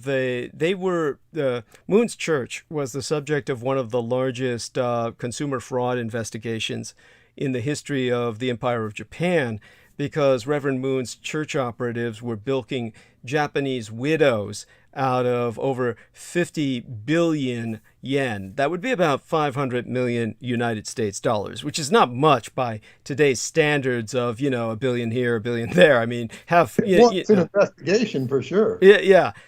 But $500 million, by the levels we usually think of is fairly small potatoes. But the way they were doing this was because they would tell all of these Japanese widows that, well, your husband was in Korea and China and all these places during the war. He was raping all these girls and we're Korean and he was raping our mothers and our sisters, because the big Korean thing, anybody can look this up and you'll find it in a heartbeat. You just look up Korean comfort woman, and this is like the big Korean theme in terms of all their relations with Japan is this Korean comfort woman angle, which, by the way, I'm not denying this. The Japanese, of course, took women from all over Asia and basically integrated them, recruited them, shall we say, drafted them into the field brothels. But understand this much, the reality is that this was not as bad as it was. And in certain cases, this could get really bad depending on the combat situation, meaning these women would sometimes be killed by the enemy because the enemy had the Japanese trapped,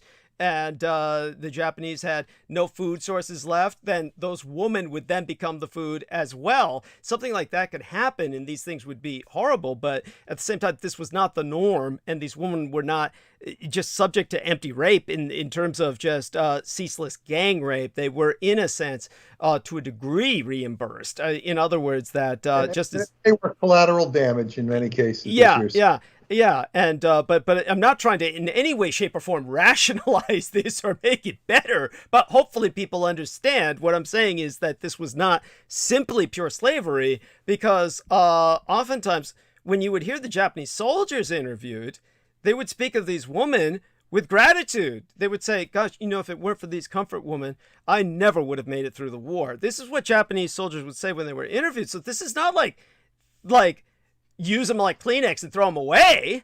So understand that the Japanese, obviously, if it were like that, these women would never have survived the goddamn war. But the overwhelming majority of them did, so they could form a lobby and bitch about it for the next 20 years, 50 years. And so the Koreans have been using this to try to bilk the Japanese on money. And the way they did it was, a lot of times the first they hit were the widows, and they were going around saying, hey, your husband spent all his time raping my mom, and, or my grandmother or my aunt, and he's burning in hell now, but Reverend Moon can save him. If you give money to us, Reverend Moon's going to pull your husband out of hell. And all these Japanese women would give him money, and it wound up with them stealing about 50 billion yen. This is why, whenever I hear about the Koreans asking for money for these women now, I mean, granted, I know that asshole Moon didn't give this money to them, but, I make the joke, fuck, didn't you take enough money when he came around, and the first time around we're bilking all these widows and shit?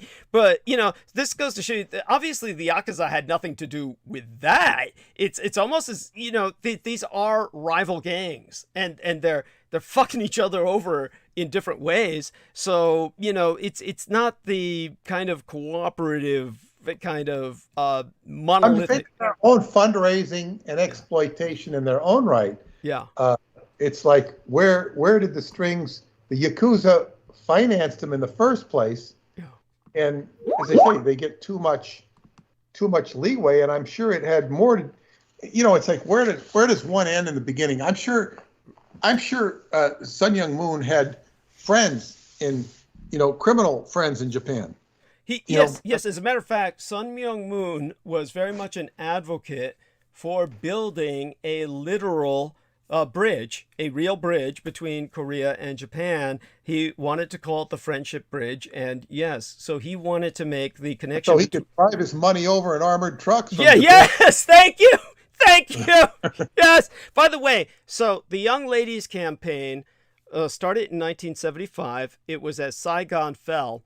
And as Saigon fell, Reverend Moon started the Young Ladies Campaign, which, according to an FBI report, Moon dispatched no less than 300 extremely attractive underage girls to infiltrate U.S. congressional staffs. And they wound up sleeping with everybody, men and women. And in 1975, then what happened was these female moon operatives were infiltrating all kinds of offices, including that of then Speaker of the House, Carl Albert. And then that's what led ultimately to 1970s Koreagate.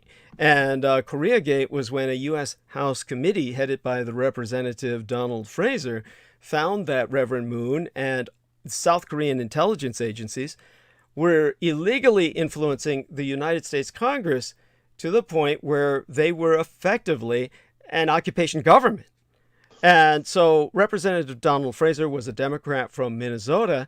And when he came to this conclusion and exposed it, that's when in 1978, Moon sabotaged his bid for the U.S. Senate by spending millions and spreading the rumor that Fraser was a communist. So Fraser lost the primary election because of that. But beyond that, what happened was that 5 days after the election, Fraser's house was set on fire, and he and his family barely escaped with their lives. Moon tried to burn them alive. That is like, this is before he founded the Washington Times, which wasn't until 1982. Well, he was a powerful criminal. He ended up in jail for, I think, tax evasion, if I'm not mistaken. In Korea? No, in the United States. Oh, in Reverend Moon? Yeah, I'm sure of it. I remember when I was in Scientology, one of my friends was speculating that he was set up for that. Let me see. Yeah, I didn't know that. I mean, I'm not disbelieving you, but if you could find. I'm going to look it up right now. Thank you. U.S. releases Moon, ending prison term on tax fraud count. How long was he in? 1984. He was convicted of income tax fraud. Was imprisoned in the United States after being found guilty by a jury of willfully filing false federal income tax returns and conspiracy. Church members and supporters stated that the prosecution was politically motivated, discriminatory. On October 15th, 1981, Moon was indicted by a federal grand jury and charged with 3 counts of willfully filing false income tax returns, 1973, 74, 75. It mentions the statutes, make false statements to government officials, false statements to a grand jury. He failed to declare $112,000 in earned interest in a Chase Manhattan bank account and on the receipt of $50,000 of corporate stock. See, this was somebody who wasn't even reporting his 1099s. In other words, you get a 1099 in the mail for earned interest, and he didn't report it. That's how stupid he was. What a cheap son of a bitch. It wasn't being cheap, it was being stupid. Because you should know that the IRS will get this report. Oh my God! Yes, he's an idiot. Oh my God! But I'm sure that the prison he was in must have been like a hotel, and this guy. Well, they're saying that it was the church's money and not his, of course they'd say that. Yeah, but he did not declare the it's just like his taxing accounting was poor. But I remember hearing about it when it happened, and I said, "This guy's an idiot." It's like, and so there was speculation that he was set up for it. No, he was just stupid. And that almost boggles my mind. So because he's so diabolically clever in so many other ways, well, criminal. See, this is the problem with criminals. They drop beads, and this is what happens with Peter Levenda, and people of his ilk. They reveal themselves. Yeah. I'm not saying he's a criminal. I'm not saying he's not either, but I'm saying he drops beads when he talks about stuff. Yes. And they reveal themselves as to who they are and what they're doing. Like he says, he's not Simon, yet he has a copyright as Simon. Yes. He said he's not in the OTO. You see him on the History Channel in an OTO ritual. Well, if you're not in the OTO, why are you in an OTO ritual, participating in an OTO ritual? It's Not this that anybody really ego. cares. It's this kind of ego combined with contempt. They have so much contempt for everybody. They feel they can just say something like that, and that who's going to know? If anybody knows, how are they going to influence the munching herds anyway? They really just are so used to shearing the sheep. And what does that remind me of? Oh yes, to share this with you. To He was sentenced to 18 months, served and a 15,000 fine. He served 13 months in Danbury, Connecticut, and because of good behavior, was released to a halfway house before returning home. He worked in the prison kitchen. Holy shit! So much for the Messiah. Holy shit! Oh, that's so fucking funny. This is what a fellow inmate said. The Reverend Moon has a very good sense of humor. It's hard for me to think of a person as being mean or brainwashing people with a sense of humor he has. He truly loves people. I mean, he likes being with them. He likes being kidded. He likes being teased. I never saw a mean act on his part. He never asked for special treatment. He mopped floors and cleaned tables, and he helped other people when he was finished with his job. Wow, holy shit. Well, I have something to say about that vis-a-vis Rush Limbaugh. Should I say it now? Because this is how the media is so distorting. Before I came down here, I was having a cup of cappuccino, and I was upstairs watching Tucker Carlson interview this former, he was on Rush Limbaugh's staff. He was a black guy. And they said, if this segment doesn't get get you crying, it'll get you crying. So this black guy is talking about Rush Limbaugh before he had a national syndicated show, before he was famous. Now, before Rush Limbaugh was famous, he was a ABC radio, WABC in New York. He was broadcast all over New York. He was a big thing. Okay, I don't know how much money he was making, but not everybody made a lot of money, but he was making big money. Okay, so they're saying before he was a millionaire, well, he was doing pretty good at ABC. Anyway, this guy's saying, he worked for Rush, and Rush overheard him. He was talking about his debts, and Rush comes in and says, "Is everything okay? Is everything okay?" And then he brings him into his room and says, "Look, what's going on? You can tell me." The guy says, having financial problems. He says, "Yeah, how much are you in debt for?" He goes, $5,000. So then the next day he pulls him into his office and he has a check for him for $5,000. He says, "Don't tell anybody about this." And this guy goes on to say what a generous guy Rush was. Well, and that all of this stuff was an act. Now, my author that I had, Wade Gordon, he's in the radio business his whole life. He told me one time that, he encountered Rush Limbaugh in a radio station down in Florida. And Rush just pushed him out of the way like he was garbage. and said, "How much money do you make? How much money do you make?" Like, "I make a lot of money for this place." Like, now, I don't know that what Wade said is true, but I don't know that it's not true. But I do know is you have these people coming out and saying what a nice guy Rush Limbaugh. I've seen many instances of where he was not a nice guy at all. That doesn't mean he couldn't have had a good side to him. So just like with Sun Myung Moon, he's in prison. The guy obviously had a personality that could be charming. Well, there's no question of that. Good point. He had to be charismatic. Yeah. And so, he's in jail. Why not do your magic on these people? It's you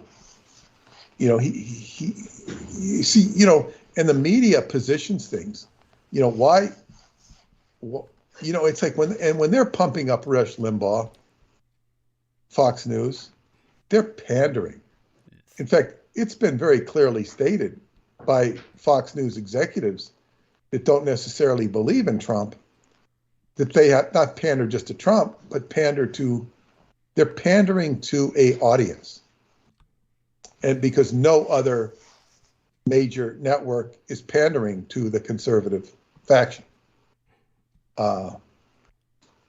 So, everybody else is in the other camp. Yeah. So, but anyway, you go on and say what you were going to say if you can remember it, because I was just mentioning, that he did spend some time in jail, which sounded not too bad. A lot more pleasant than a lot of other people. Oh, yeah. No, definitely. Thank you. I appreciate you bringing all of that up.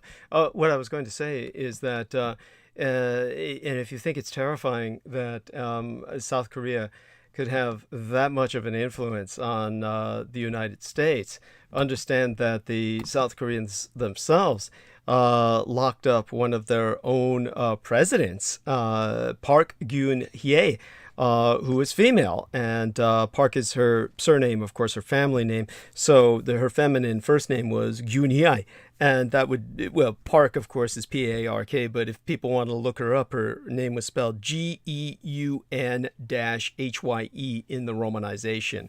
Park Geun-hye. That would be probably the most euphonic way to pronounce it would be Geun-hye. Geun-hye would be most Korean, but we'd probably call it anywhere else more like Geun-hye. And so when she was locked up, basically she had the people of South Korea convinced she was a champion of progress and human values. But once they discovered the truth, millions of people took to the streets and demanded that she not only step down, but that she be arrested. So she was indeed arrested and taken to jail. But basically, the reason that the people were so adamant to get her out of office was because they were convinced at that point that she was possessed. And that was because basically she was consulting. She was basically involved in very dark spiritual activity and rituals. And she invited her body to be under the control of spirit entities. And so she was in a lesbian relationship with someone named Choi Soon-sil. And Choi is the family name, C-H-O-I. It comes first, of course, in Asia. And then Soon-sil was the lady's first name, Soon-sil, S-O-O-N-S-I-L. So she was the daughter of a cult leader who was involved in what were called satanic rituals in the 1990s. This is what the Koreans themselves said. Of course, you might consider it anthropologically occultic shamanism, but it was very, very left-hand path if you were to look at it from a Western perspective. So what she did in this literally physical, intimate lesbian relationship with the South Korean presidentress was she began invoking spiritual beings to possess the presidentress's mind and body. And the presidentress herself believed it to be real and took it seriously and welcomed it. So South Korea was literally run by various diabolical entities, and their presidentress was nothing but a meat puppet for them. This is what set the revolution brewing. And understand that this was with the media in South Korea completely downplaying all the occult aspects. But all the protesters were out in the street because of that. So basically, Park colluded with her longtime confidant, Choi Soon-sil, and they extorted tens of millions of dollars from businesses. By the way, Jameson Reese says the demons probably did a far better job than human beings of running society in general. He doesn't mean that as a Korean thing. He means that as a general human thing. But anyhow, so Choi, being a private citizen, she was basically running state affairs. She was receiving and looking at documents with state secrets. And so imagine that. So these are the people who are in turn influencing the United States. And this is where basically it was deemed ultimately when the public demanded an accounting, then the Korean government came out and said, the presidentress, former presidentress, they said she has confessed that her mind and body were under the complete control of the occult practitioner. So the South Koreans were being governed by an unelected cult leader who was in turn allowing summoned entities to govern the nation. This is what was enough for South Koreans to flood the streets. Now, what was her relationship? They were a lesbian couple. Okay. Yeah. But who was this was the president of Korea? Yes. Was a female. I didn't even know that. Yeah. Well, very few people knew about it. Yes, that's right. And she was like their version of Hillary Rodham Clinton. I shouldn't say that. People will take that and run with it, but yeah, it would have been like Hillary getting elected and then having a lesbian lover who was inviting demons into her body. Yeah, and but these South Koreans have an enormous effect on who governs the United States. And to a great degree, are an occupation government. As a matter of fact, there was a video game made called Homefront, which was ridiculous on the face of it when you first look at it. And Homefront was very similar to the remake of Red Dawn. The remake of Red Dawn was supposed to be, instead of a Soviet invasion of the United States, a communist Chinese invasion of the United States. But then what happened was that the communist Chinese said, "Oh, you'd better not make that, or we'll fuck you up." Basically sue you and bring diplomatic pressure at the UN and all this other shit. So they said, "Okay, we can't remake Red Dawn as a communist Chinese invasion." So they did something that was ridiculous on the face of it, which is it's a North Korean conquest of the United States, which doesn't even make any sense. But that was what the game Homefront was based on, was Homefront, North Korean occupation of the United States, and that way they wouldn't have to deal with a bunch of stupid communist Chinese lawsuits. So they just made them the video game enemy so that you could have a first-person shooter fun with shooting up Asians without communist Chinese complaining. And but all of this is no longer ridiculous when you take a look at the influence that South Korea has had. Think of this as everything is true about Red Dawn and Homefront the video game, Red Dawn the movie and Homefront the video game, except it's not North Korea, it's South Korea. And that really America is, in a very real sense, occupied by South Korea, and the South Koreans in turn are, they're run by demons, right?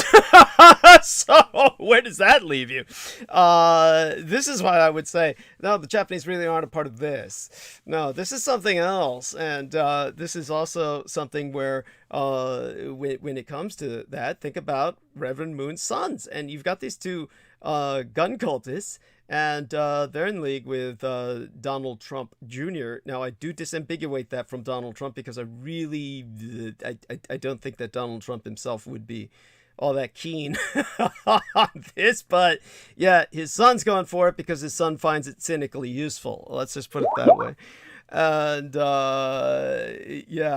And so it's monstrous. The situation America is in it's in the abyss.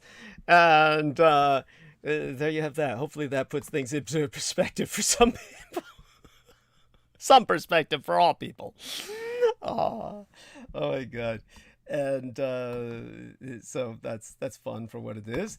And aside from that, yeah, here we are, Vice.com. We spent a wild weekend with the gun worshipping Moonies.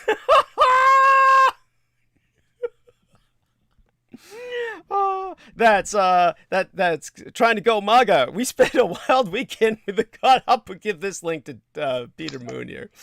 Oh yes, this is a good one. Jesus is an assault weapons manufacturer. That's a quote. I don't know who they're quoting. I would gather to suggest that at least, if not more, 50% of your Second Amendment enthusiasts would not embrace this Sean Moon one iota. Yeah, one would hope. They would think he is completely crazy. Peter, they are just as crazy. They probably would embrace him. I don't think that's fair. I don't think that's fair at all, because they're not all they're gone. Yes, they're not crazy. There are some that definitely are.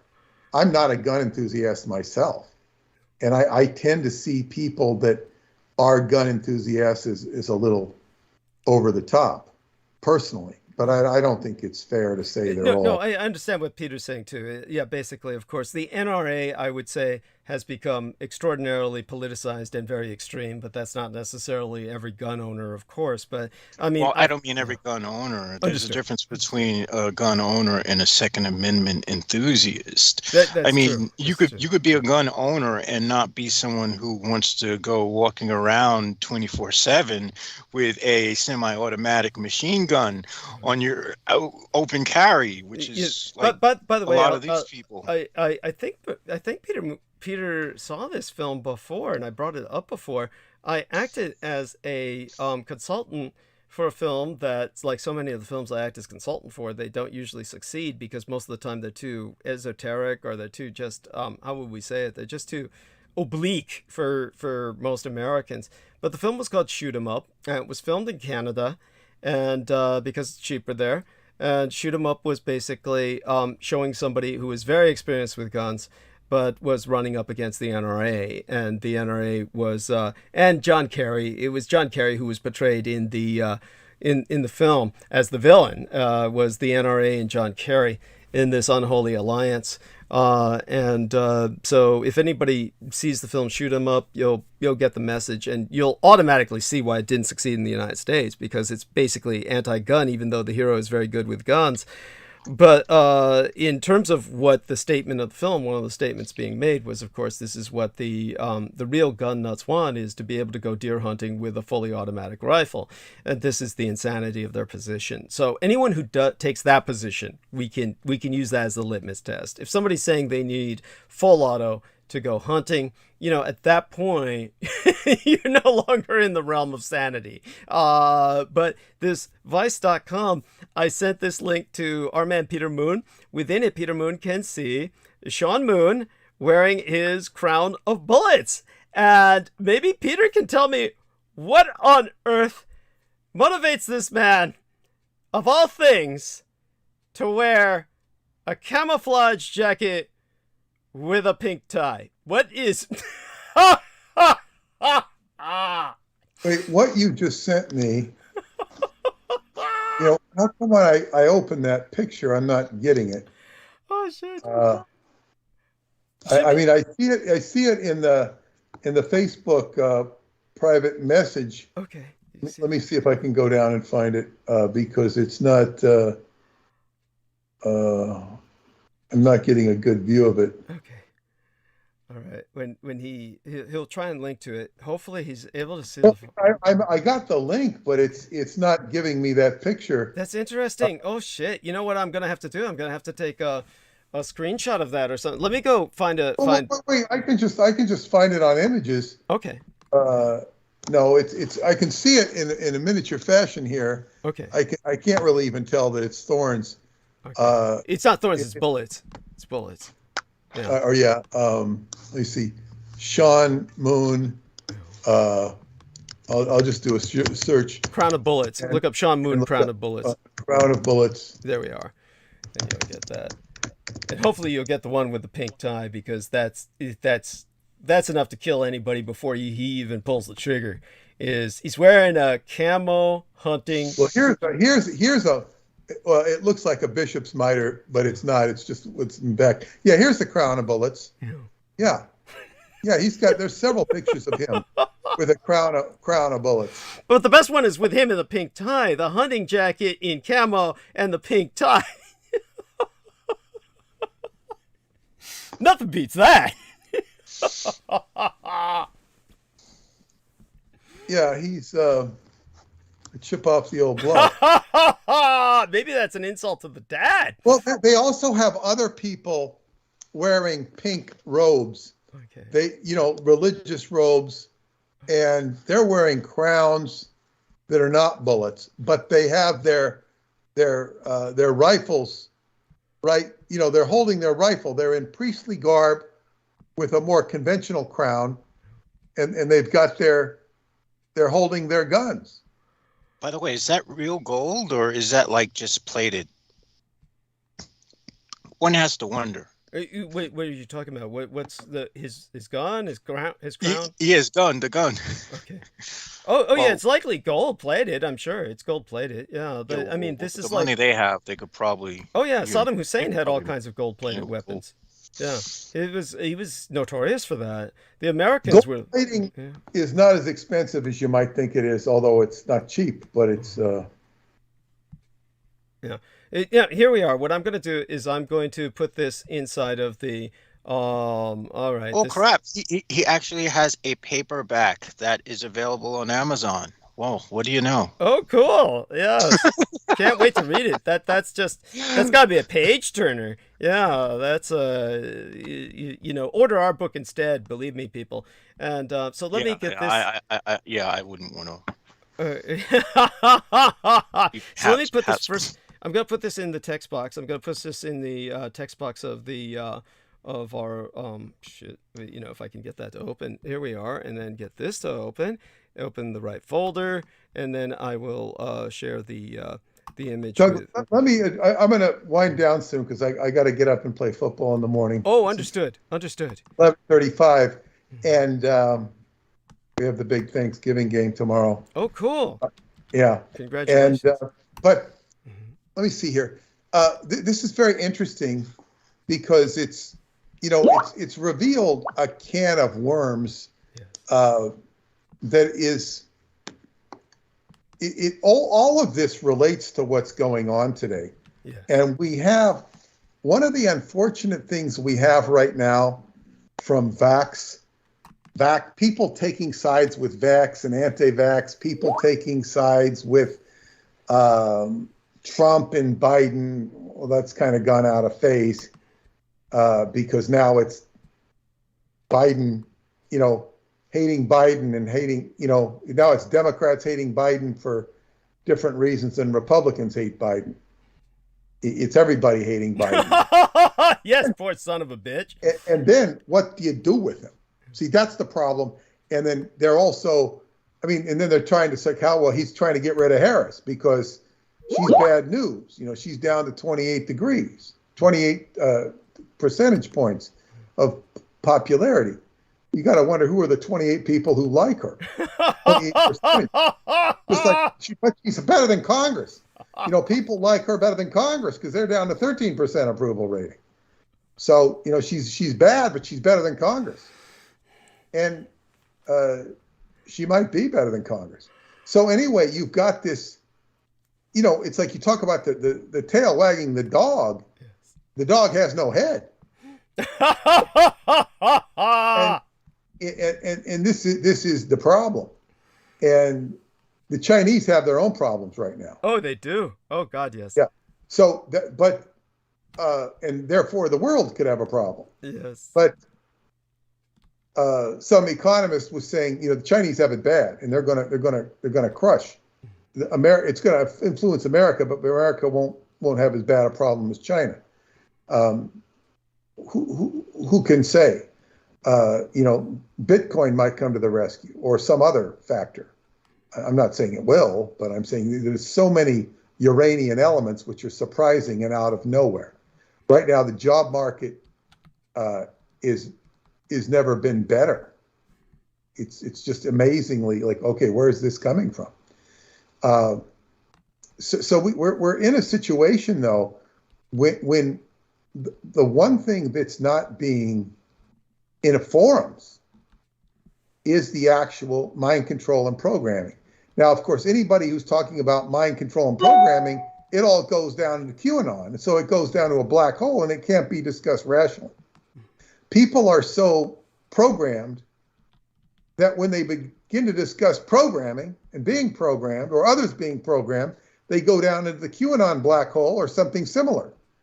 And their iterations about mind control, the way they address it, make them sound nuts. This is a big problem.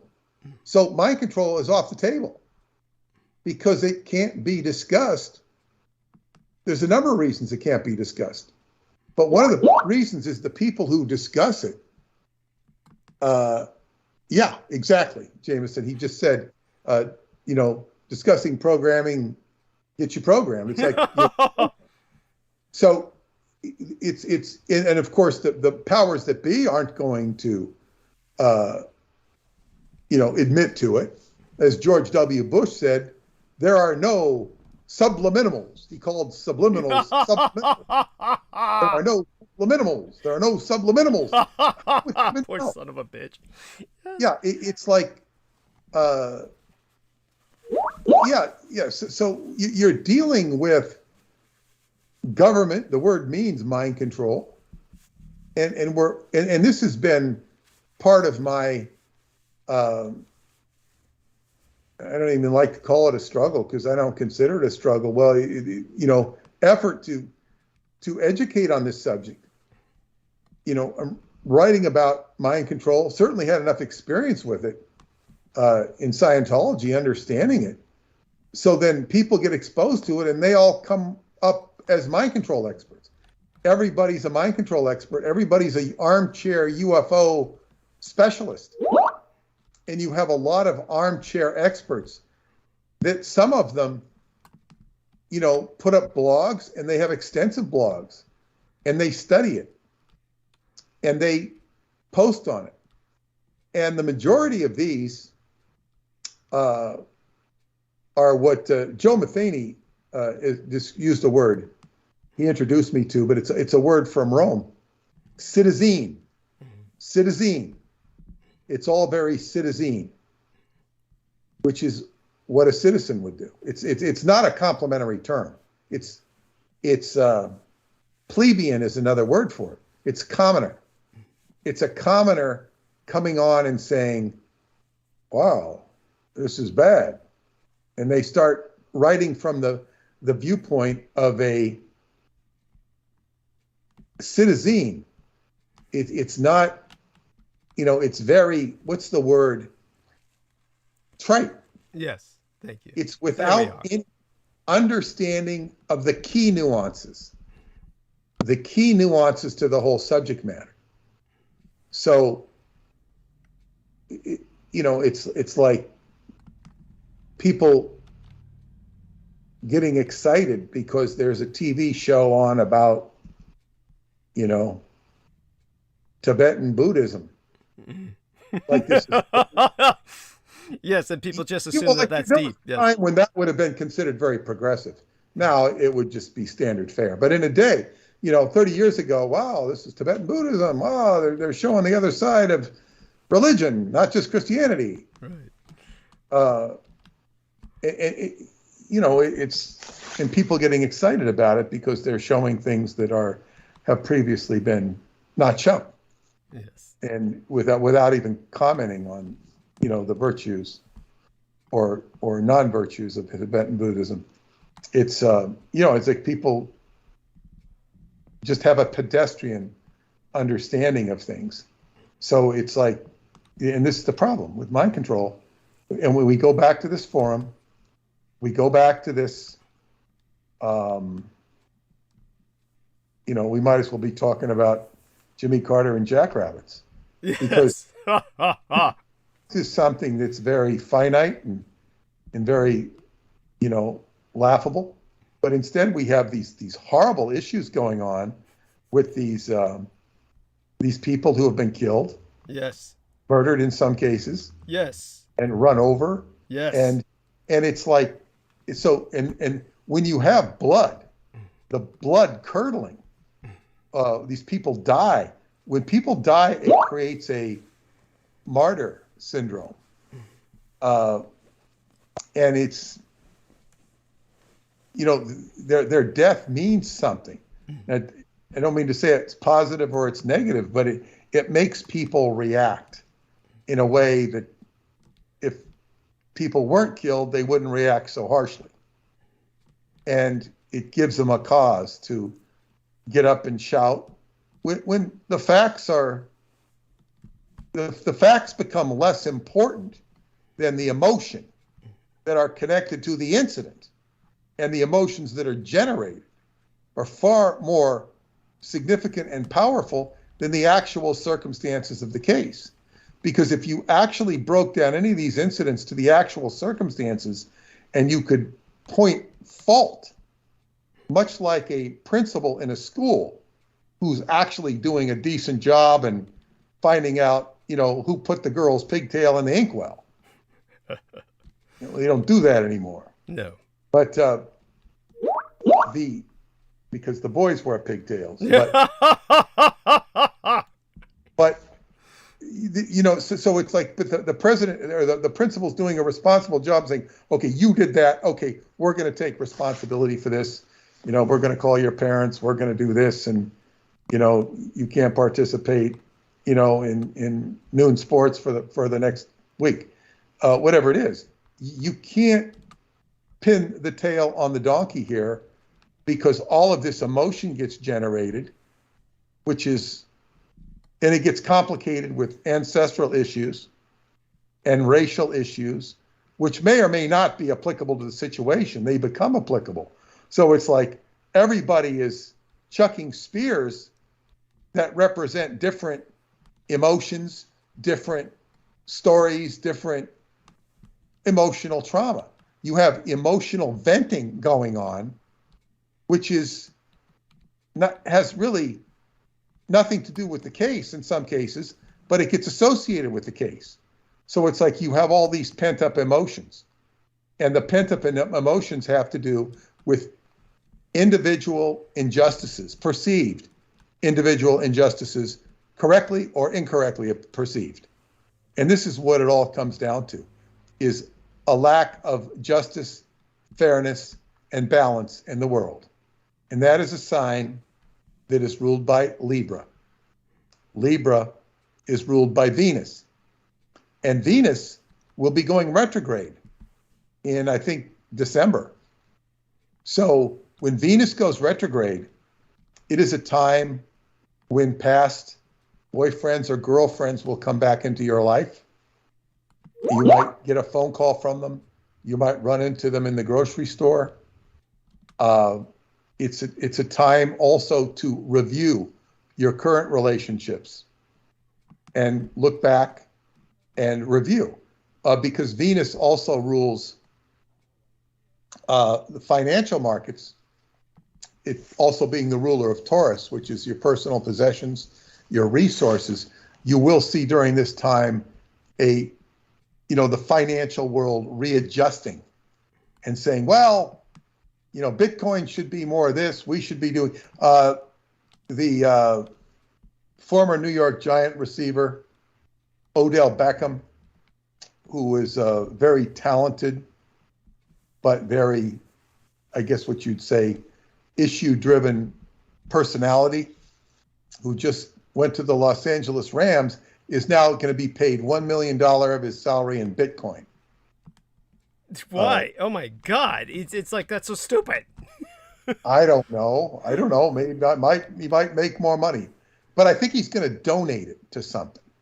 I think he's a guy who takes a lot of abuse, and he's warranted a lot of abuse, because when he was before his very first playoff game when he was with the Giants, he took his wide receivers down to Miami to party the night before they were going to go to Green Bay and play in cold weather. And he missed 2 balls. He played poorly. They lost. And he was never forgiven by the fans. He was eventually run out to Cleveland, where he also did poorly, was hurt a lot. Now he's gone to the Rams. On the Rams, he ran his first route, and he bunged it up, and the quarterback threw an interception because he didn't run the route right.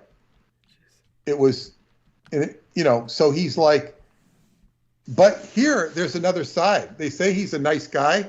They say the players like him, and he's going to be paid $1 million of his salary, which is either $4 to $8 million. I don't know what it is.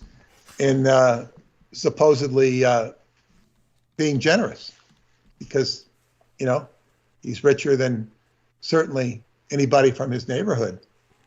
So, as they say, there's different sides to people. But as they say, I'm talking about Venus going retrograde, and this is a time when everybody will be reviewing their finances, recapitulating. And of course, this is a time when I've already, basically realized that I have to raise the price of books because the price of, books is going up. It's going up, up. It's going to be cost twice the cost to print a book because everything goes up. The paper goes up, the plates go up, the shipping goes up. Every little incremental cost the printer has to mark it up. Right.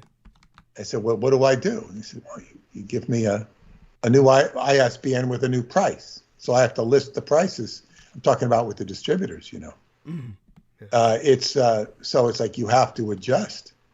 You see the prices. The dollar store is now going up to $1. It's going to be the $1.25 store, the $1.25. And that they held out long for $1. I always used to wonder. Oh, yeah. Some of that stuff for $1. Now, but you will see it go from $1.25 to $2 or $3 to $4 or $5 much faster than it goes from $1.25, $1 to $1.25. It'll just go up. They should have called it. I think they have a $5 and $10 store along that one somewhere. Remember the old 5 and dime? There used to be the 5 and dime. Oh, yeah, now it's a 5 and 10. Yes. Or they should call it the Abe and Andrew. Or who's on the $10 bill? Oh, Alexander. The Abe and Alex store. Yes. Abe and Alex. Abe for $5 on the $5 bill. Abe and Alexander Hamilton on the $10. Speaking of which, they should put Aaron Burr on the backside of the $10 bill. Or maybe they should put him on. They should replace him with the $10 bill, to show that Alexander Hamilton didn't belong here because he's a bad guy. Oh God. I'm not sure, but if there was no Second Amendment, they wouldn't have been able to, do the shootout in Weehawken, New Jersey. Yes. The famous duel, the Vice President of the United States shooting the Secretary of the Treasury. Back then, the Second Amendment didn't apply to guns. That was a relatively recent change that occurred, comparatively speaking. Well, they didn't have guns. They had pistols. Yeah, but the Second Amendment really dealt with the standing militia more so than guns. That I don't know when exactly that was changed, but it's not something that started out when they had first No, thank you. things. You're right. And like Peter Moon says, back then, rather than what we perceive as guns today, they had pistols. And the insanity is when you hear the NRA and anyone indoctrinated by the NRA saying that a well-regulated militia refers to well-maintained firearms. Okay, it's just enough to the skin peels off your teeth when you hear this. It's like somebody running their fingers across a chalkboard. It's just so grating because it's so stupid and so insane. They're basically reprojecting, they're retconning, they're retroactively converting the original meaning of the Constitution to something it was never meant to apply to. So any judge would tell you that, and of course that's why these days judges are saying get rid of the Second Amendment. But I would argue, as I have before, it's not the Second Amendment that's the threat; it's the First Amendment because of crazy people saying shit like that. There has to be a limit. Well, let me just point out. Yeah. It's like the way you change.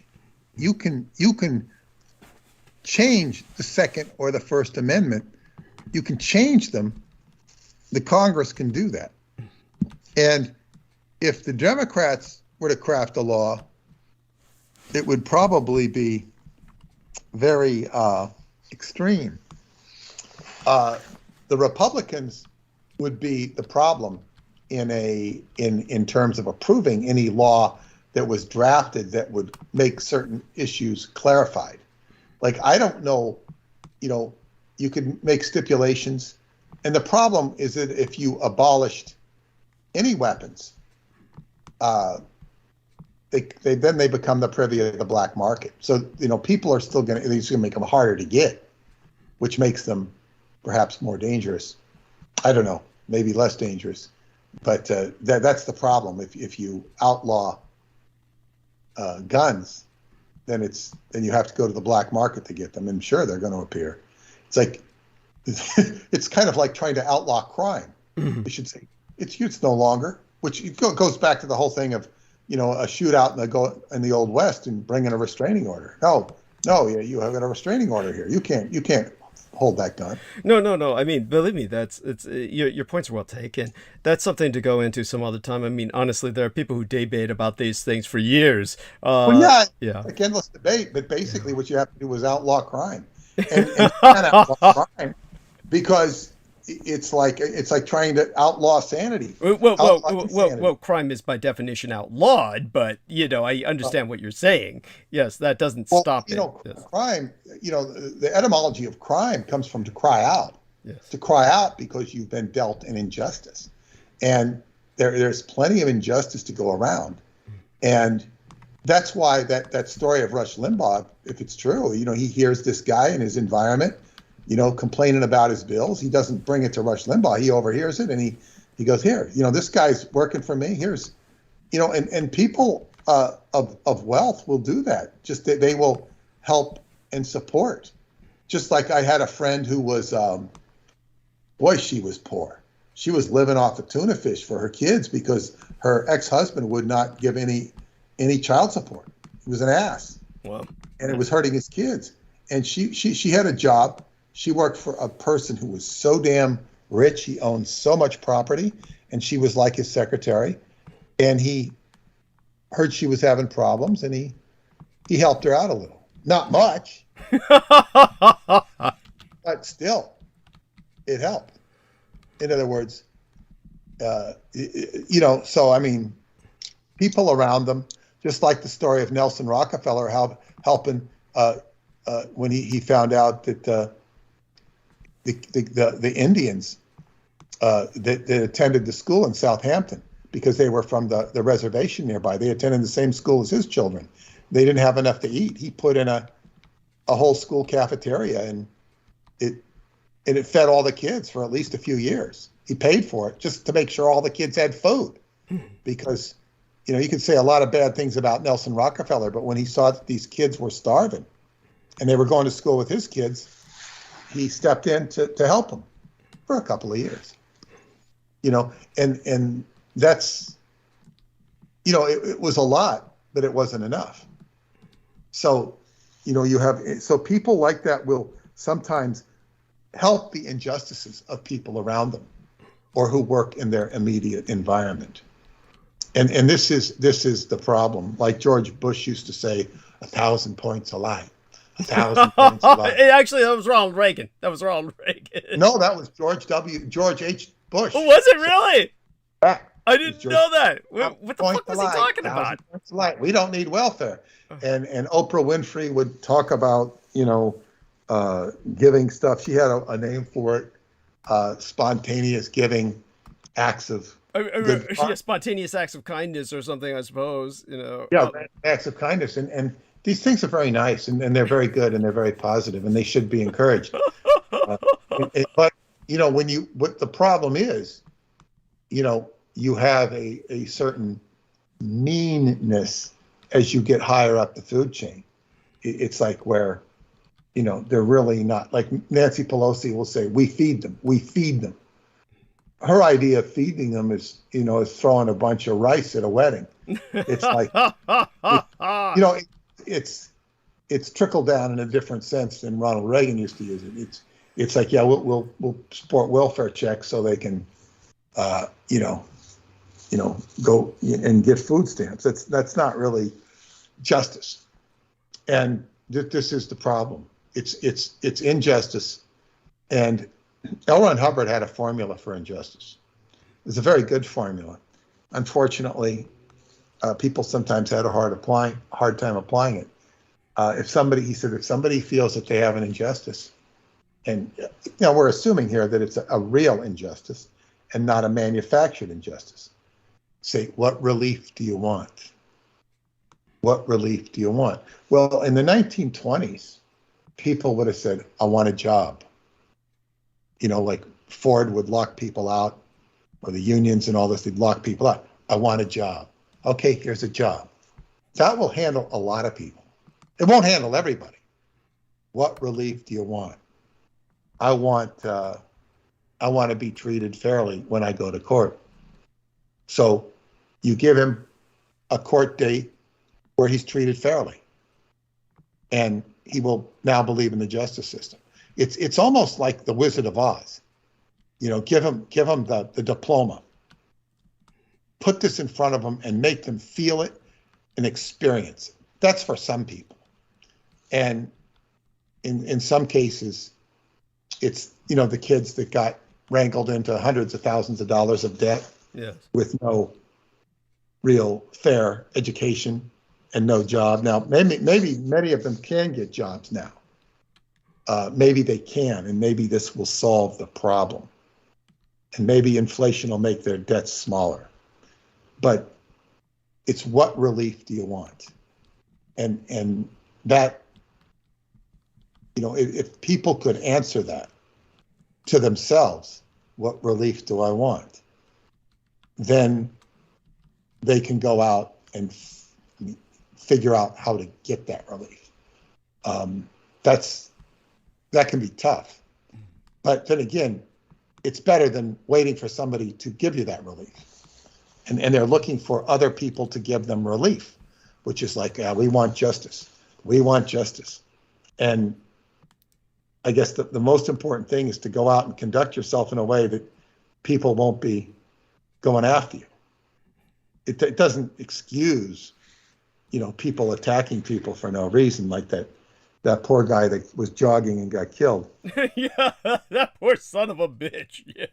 Yes. But, by the way, before you go, I want people to understand that one of the other aspects of the, shall we say, the Kyle Rittenhouse trial, I had to think about that for a second, was, of course, when you take a look at how it was, shall we say, prejudiced, how it became prejudiced by both parties. Basically, what happens next will be a litmus test for this country. And despite the uncertainties that are inherent in jury trials, the two main trials to come out of last summer's unrest, this one, the Kyle Rittenhouse trial, and the murder trial of the Minneapolis police officer Derek Chauvin, they reached what was legally their correct verdict, though this is cold comfort in a country where the two main factions are defined by their mutual mistrust and loathing. And already the Republicans have begun pouring salt into the wound. I'll go into that, obviously, in Arc of Narrative tonight. And it's basically, it's because they're cementing Rittenhouse's reputation as a conservative folk hero. You are aware, Peter, that he went to visit Trump at Mar-a-Lago. You know that, right?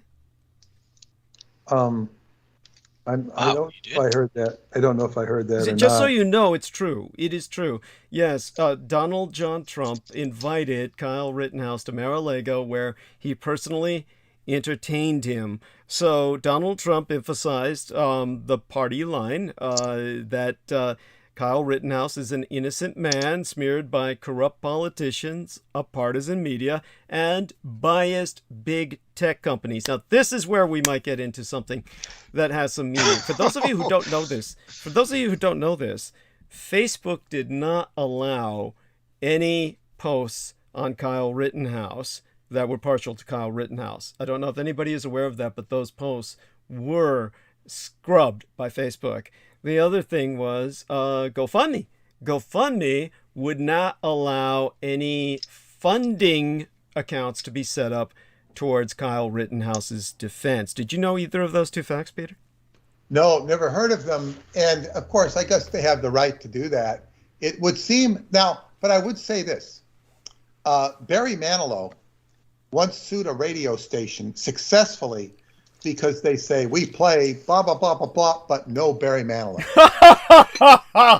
Or it's just an enticement to get you to listen to them by dissing Barry Manilow. And he sued them for discrimination and won. Now, they're a private radio station. They can play whatever they want to play. Now, that I would go back and look at that case law on which he won, the Barry Manilow case, and say, how does this apply to banning Donald Trump on Facebook or Kyle Rittenhouse on Facebook because now see that was they're a radio station. They can play whoever they want to say, and if they want to say we're not going to play Barry Manilow, I'm thinking a lot of people would want to listen to that station because Barry Manilow incites a certain amount of enmity that people don't like him for whatever reason. Although my friend, I think he once, I don't know if he ever played piano for Barry Manilow or he looked a little like Barry Manilow, and people used to joke about that.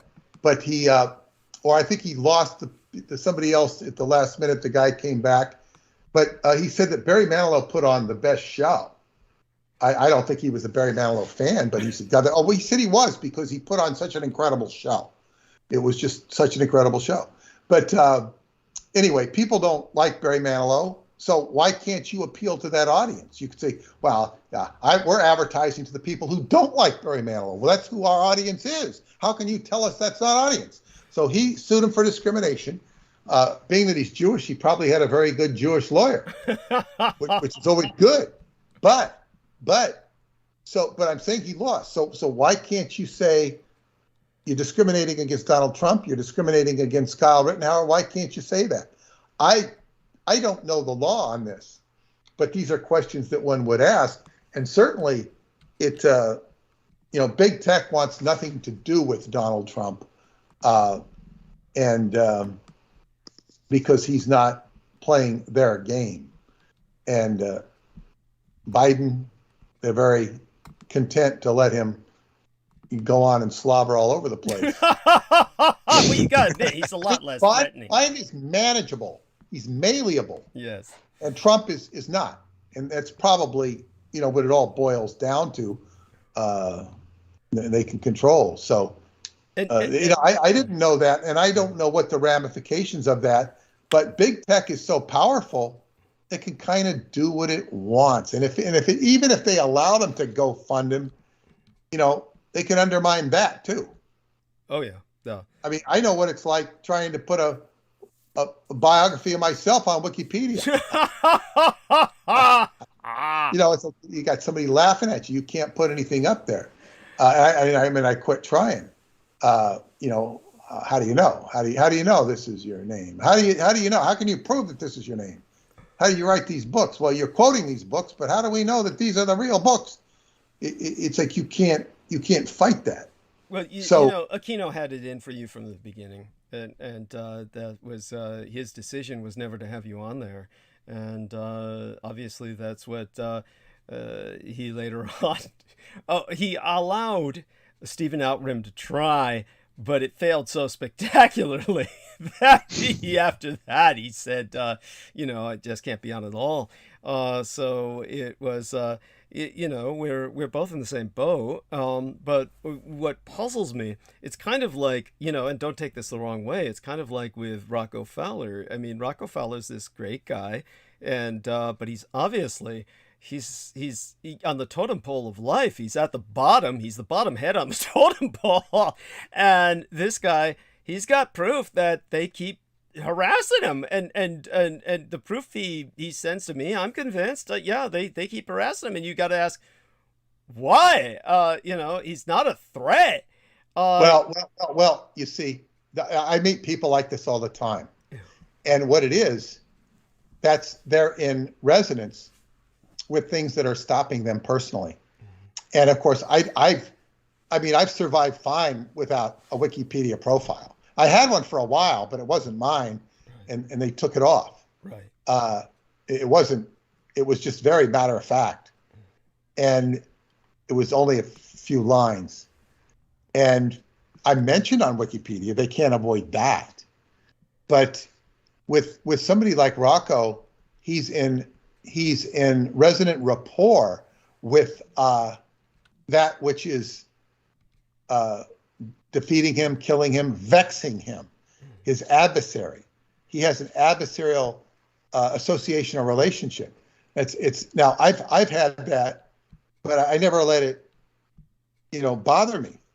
I go on. I have an audience. I have people listening to me.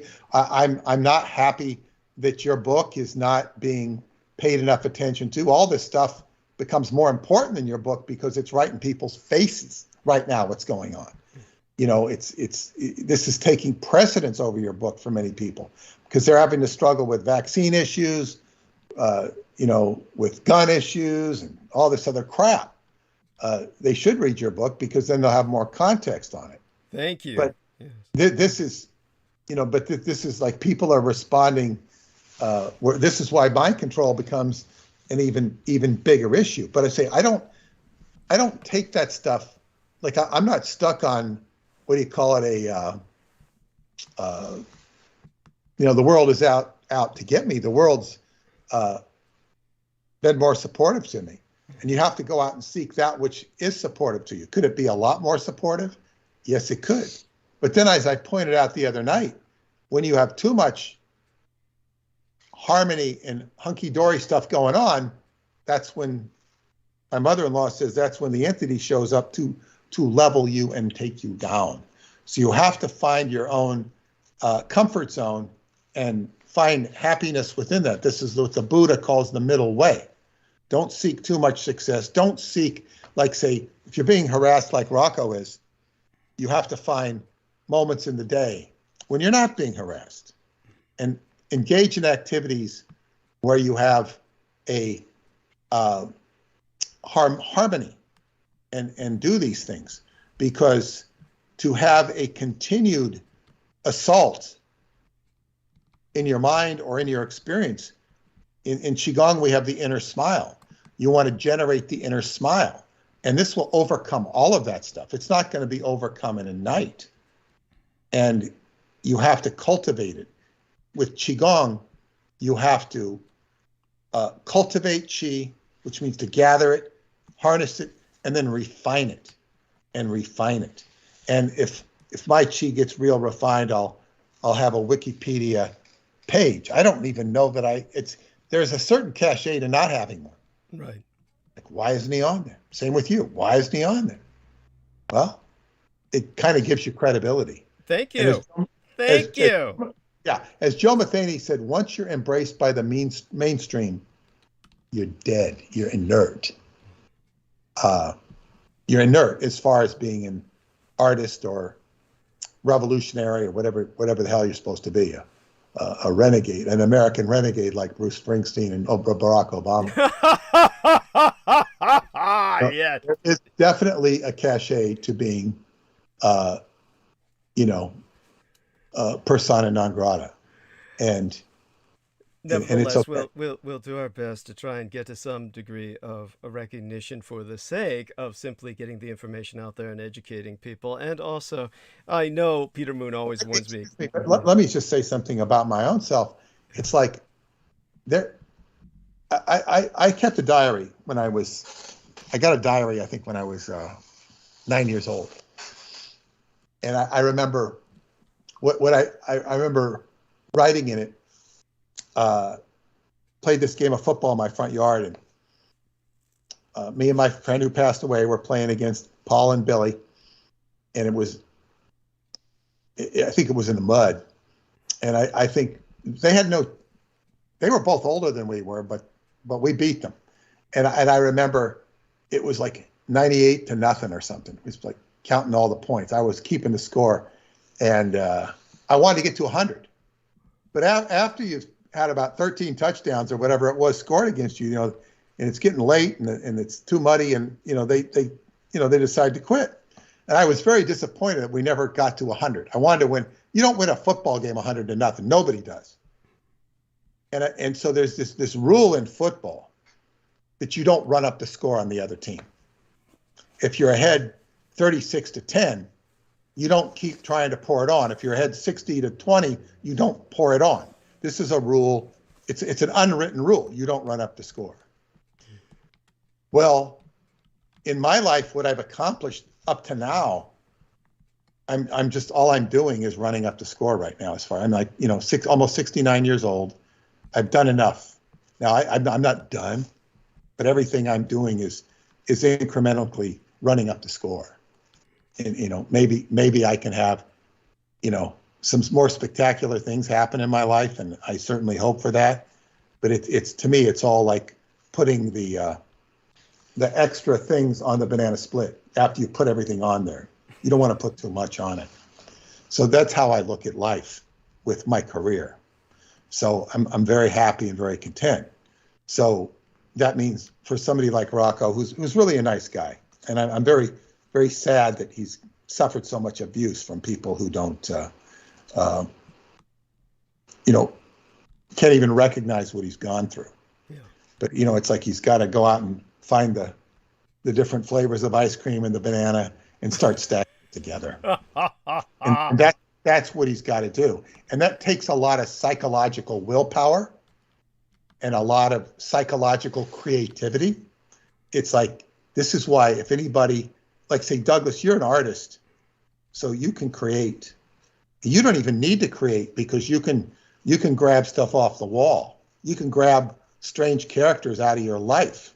Most people don't have that much of an abundance of life experience to create. Now, I know it's a challenging job, but your life is like an easel, that you can write on.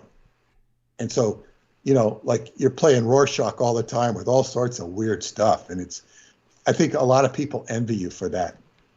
Not for the personal suffering you go through. No. But man, you've got a wealth of color in your life. Yes. I'm sure you appreciate that as an artist. Oh, of course, and it's as people, as I've told people before, the one advantage to living a life that is an endless sea of unmitigated horrors is you're never short of a story to tell.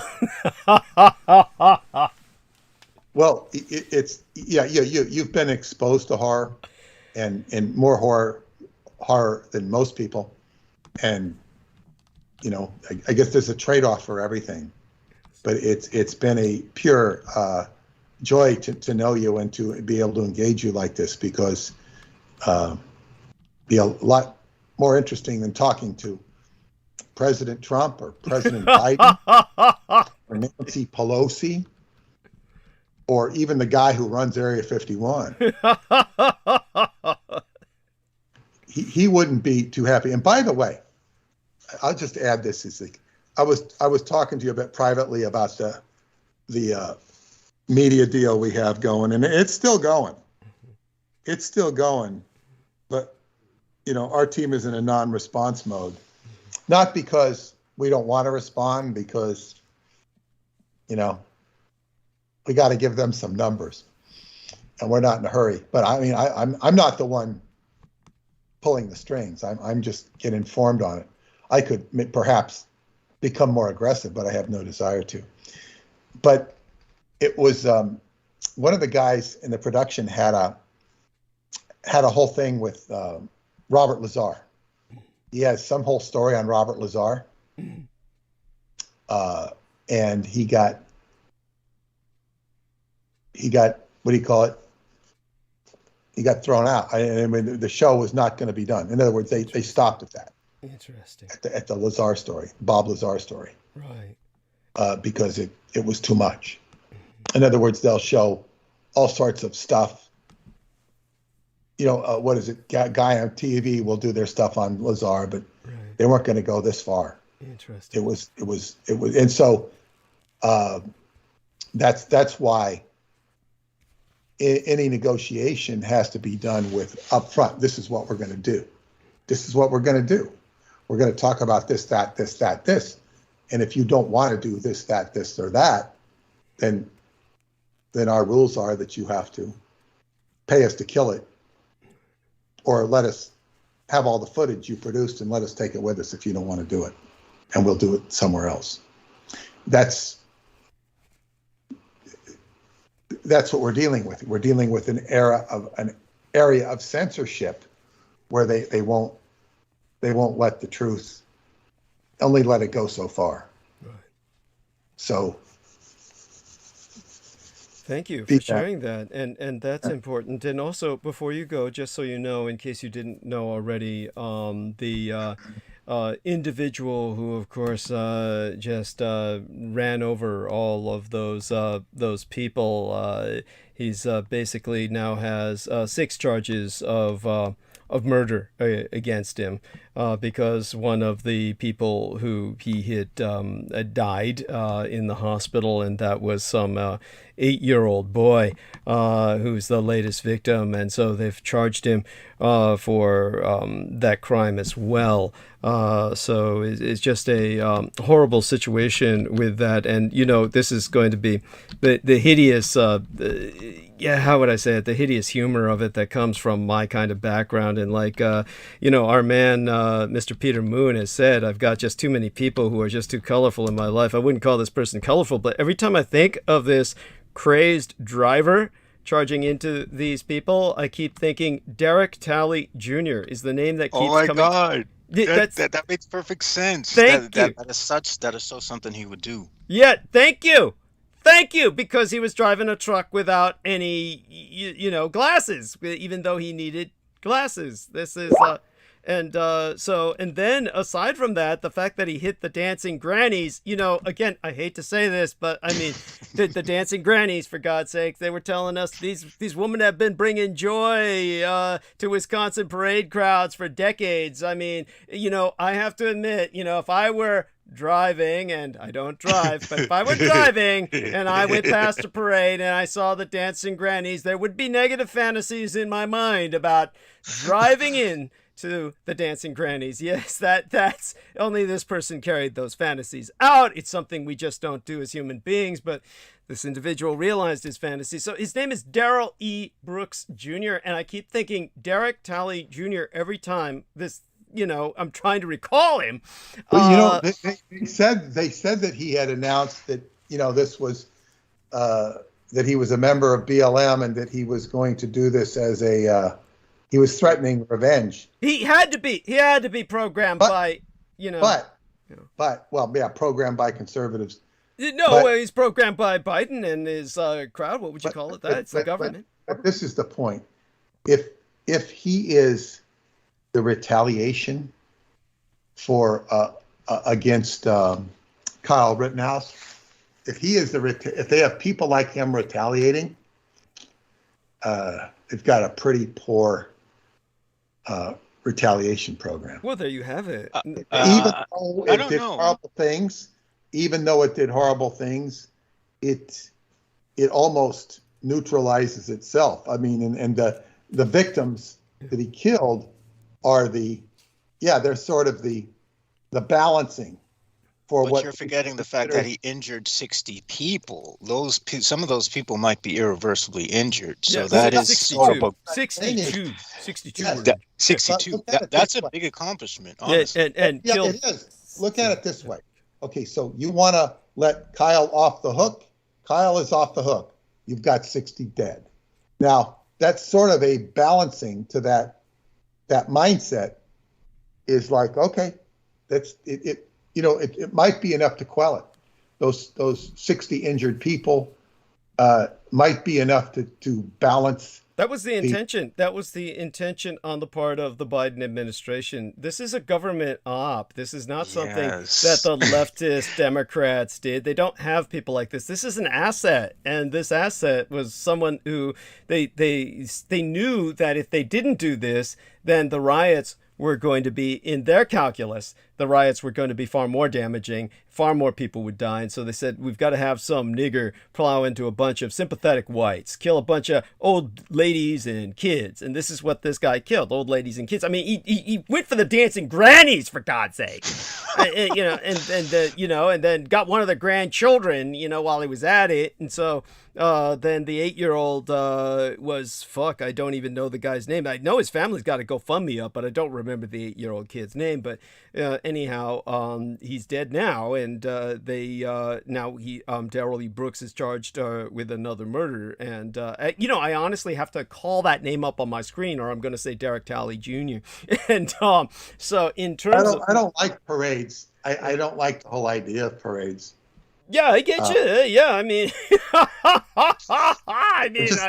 I never understood the mindset of them.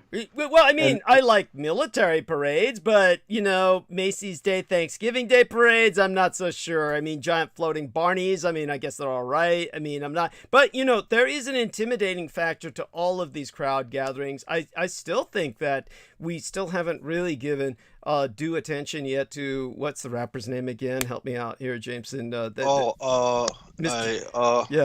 Rastafarian, Baron Samedi's skull. I can't remember his name. He was the guy. Oh, Travis something. Yeah, well, you know what? This guy's got the dreadlocks. So this guy, Darrell E. Brooks, is supposed to look.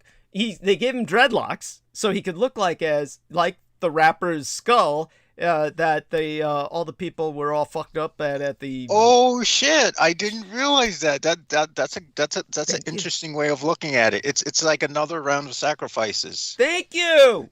And this is Crystal River. If you're listening, this is why we need you here to Thank you, honey. Give us some help here. Yes. We have balls dangling between our legs, so we can't think as clearly. That's right. Yes. Yes, that's right. All our thinking is between our legs. Yes. And so, Crystal River, get your little fairy ass over here. I mean, oh my fucking God. She's so flaky, but, we love her anyway. I roll my eyes as I say that. I keep trying to convince myself that, but no, really, we do. And then, of course, it's fucking government because they come and say there's no evidence this is a terrorist incident. Crystal is probably preparing Thanksgiving for her grandchildren. Yeah, friends. Yes, friends. Yes.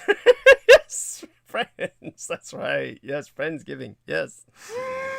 Oh my God. So then you got the government saying, we're confident he acted alone. This is what they say about all the white guys. They always say that about all the white guys. That's what they're saying about the black guy. We're confident he acted alone. There's no evidence this is a terrorist incident. What would you call this if it's not a terrorist incident? This is so fucking crazy. They're he trying. sounds like he's unhinged from, he's on. I mean, I don't even think, look at, I wouldn't require any explanation for this guy because he sounds personally unhinged, and drug laden. I wouldn't. I mean, the guy's he's a mental case. Now he's an asset. He's a programmed asset. Well, I'm talking about I'm not denying that, okay. But I'm saying Understood. If I was just a normal, judges don't care about programmed assets. They care. This guy's a mental case. Yes. He's a mental case. You just write him off. Now, there's no precedent for people saying, well, let's look into the MK Ultra aspect. I mean, that would be good. And even that's going to be hard to define. All you're going to get is a regressed confession out of the guy. And then he's going to come to your show looking for. and then he becomes another sort of problem. Yes. But yes. That's how Derek Kelly showed up. Go on. Yeah. Well, yeah. So it's like, it's kind of like, let's sit down and have a serious discussion about mind control, and then you just go into the Renfield laugh, It's like, how do you have a serious discussion about mind control? Because it's like, let's get down and discuss the breast.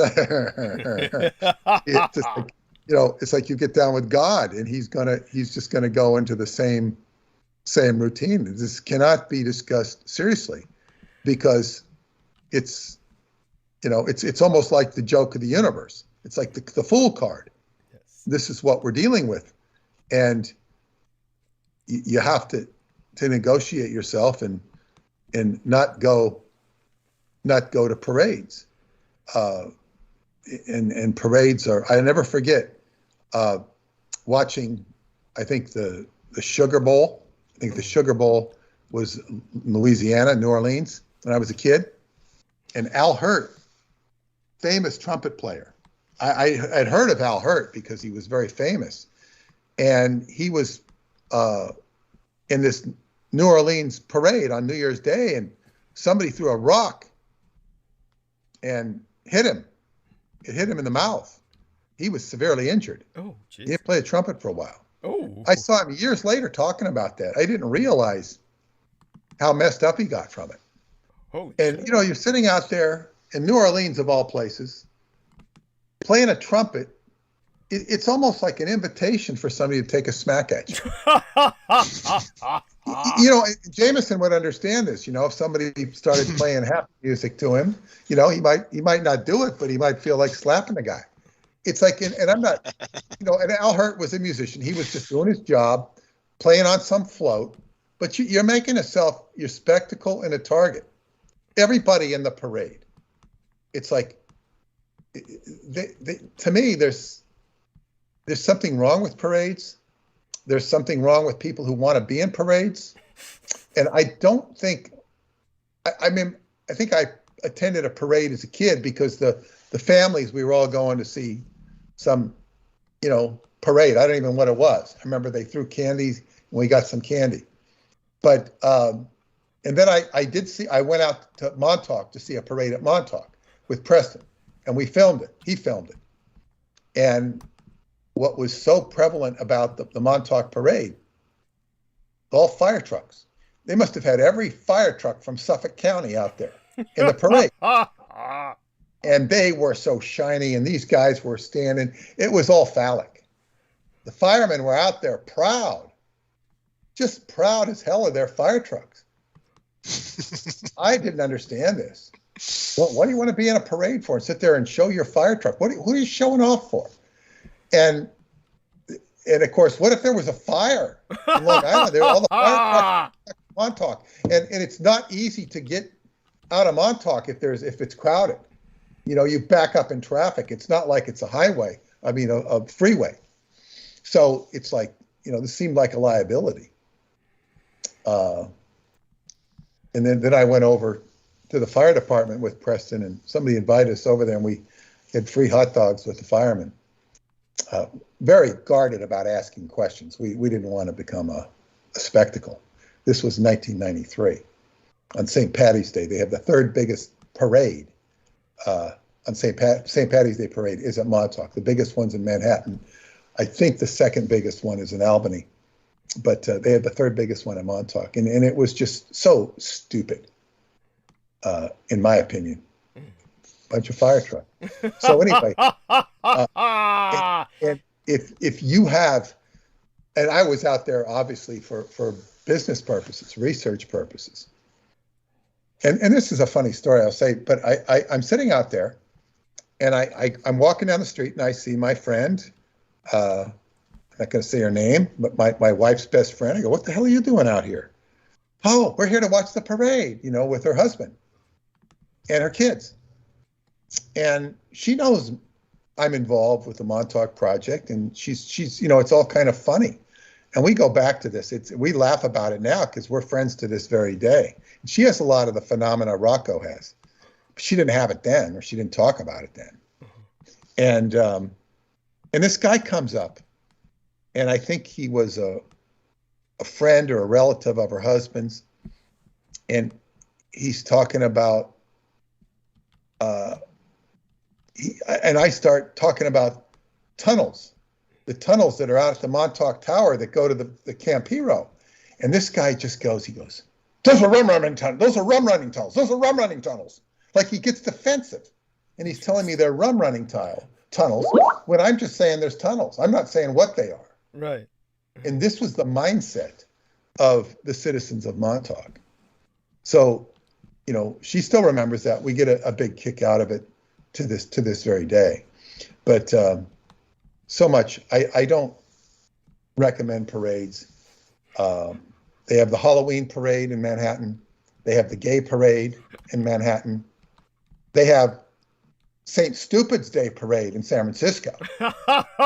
Indeed, yes. April 1st. That might be interesting to watch. But of course, yeah, and I don't think you're going to have serious gay bashers show up. Might be a pretty safe parade to go to. You're going to see a lot of weird. They also had, one of my friends went to that. What was it? It was the Jesus hunk beauty contest. All these guys would see who could look the most like Jesus and be like, the Jesus hunk contest. They had all these people. It was a beauty contest in San Francisco. Oh God. I guess it was I guess a gay thing, Of course. Well, that goes without saying. And But you reminds know, me. had better entertainment than a parade. I will say that. So anyway, I don't encourage people, especially in this time. It's best not to gather in public. Why are they having a parade during COVID? If there's all this COVID, why are they having a parade? It's a legitimate question. I mean, I was, thinking that myself. It was, I thought that was kind of odd, and I think that, when it comes to, look what happened. I mean, oh my God, look, this is like it was conspired. I'm telling you, none of it makes any sense. Otherwise, did you see them? I mean, if you took a look at the footage, they're all dressed in like Santa Claus outfits, and I'm like saying, dude, it wasn't even fucking Thanksgiving yet, and they're dressed in Santa Claus outfits. What the fuck is that? Yeah, I suppose Trump will say, if you voted for me, this wouldn't have happened. There you go. And he would say that, yes. I mean, he pretty much saved. He said he saved. What was it? Wisconsin or Kenosha. He said he saved Kenosha. That he called out the National Guard. Of course, it was the local guy there who called out the National Guard. But in terms of all of this, we thank you so much. God bless you. Obviously, it's about 12:30 a.m. in the morning. You'd best get some sleep. I'm so sorry for keeping you up so late. It's okay because I wake up early, and we'll have a happy day tomorrow, and we will and advertise the book. Yes, all of the listeners, the Roswell Deception, and one of our listeners is gonna he said he's gonna send in an order for 2 more to give away. He gives the book away. Oh, bless him, whoever he is, and God bless you. And tell people about skybooksusa.com. What other offers you want? We'll do him a favor. He asked me one question. Sure. Yeah. And I answered it quite satisfactorily. Yes. But he asked me a question. He wanted to know if you were transgender, and I said, no, definitely not. He's not transgender. He's male. Thank you. And I said I don't need to ask him. But so there. Thank you. I appreciate that. And by the way, I don't want confused when he was listening to all this transgender. He thought you might have been speaking on behalf of yourself. Actually, I can see why he got confused, because I was telling people that I basically include myself in the transgender category when I'm talking about how J.K. Rowling's is out to basically wipe out transgenderism and what she perceives as unnatural choices, etc. And the reason I count myself in that when I say she threatens myself, my son, etc., is because as someone who cross-dresses, then the problem is I'm identified as transgender, whether I am or not. And so when I'm simply presented as you could be lopped into that category because it confuses people because but it's not. Yes, but she's like a billionaire without any power. She really I appreciate what you're saying to a degree, but you have no idea. Did you hear what I said about her on the latest transmission? You probably didn't have time. I heard some of it. She has influence, but she has no real power. I understand what you're saying. Yes. It's this is unfortunate with people like her and certain celebrities. Yeah. When she is a celebrity, when they come out and start pontificating on subjects like this, they shouldn't. Thank you. Because they ultimately make fools of themselves. Thank you. Yes. And apparently she's a lot worse. Yes. But not that I'm like an advocate for LGBTism. It's not something I, advocate. It's not something I condemn. But it is the phenomena of magic. And so for her to be writing about magic and being this great magician, you cannot study or appreciate magic without encountering the transgender phenomena or the gay phenomena and all that's associated with it, the bisexual phenomena. Yes. It's part and parcel of what's there. It doesn't mean you have to participate in it, but you have to recognize it, because these are all the children. Yes. The children of the Magus. Yes. And it's just is what it is. So it indicates that she's ignorant, and underneath it all, she's probably a hardcore Christian. Yeah. I don't know. Christian? I've never heard her say that, but I would be willing to bet she's certainly a hardcore hater. That would, if she's Christian, it's got to be some perverted doctrinaire interpretation. By the way, when you speak of this magic and the transgenderism, a little thing before Peter goes, if anyone remembers the film The Exorcist, the images used of Juju, the king of the demons of the wind, the brother of Humbaba and son of the god Hanbi, who is the entity that possesses Reagan, the child. These are very real images of that entity that are used in the film, throughout the film, but certainly in the archaeological dig at the beginning. So if you ever look up Fajuju, you would spell it, of course, with Pazuzu, and of course most people would simply bastardize that into something like Pezuzu, like Pez candy or something. Please don't pronounce it that way. Fajuju is, you'll notice that the images that you find, he has his right hand raised and his left arm lowered. Of course, he has a very large phallus. In general, most of the time, this snaps off with the millennia. So many images you'll see don't have the phallus. But when it comes to the real images, that phallus is there and it's erect and it takes up a better half of the mass of the sculpt. And but take a look at Fajuju and then take a look at Baphomet, and you'll notice they both hold the same pose.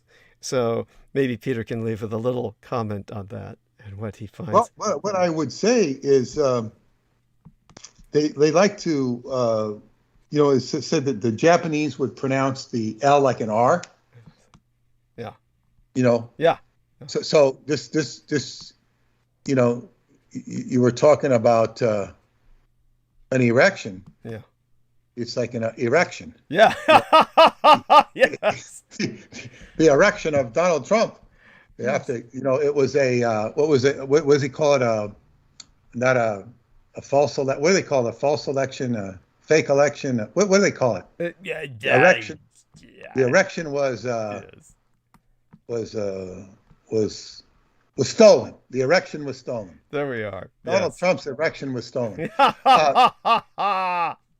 But what I will say before I go is not on that, because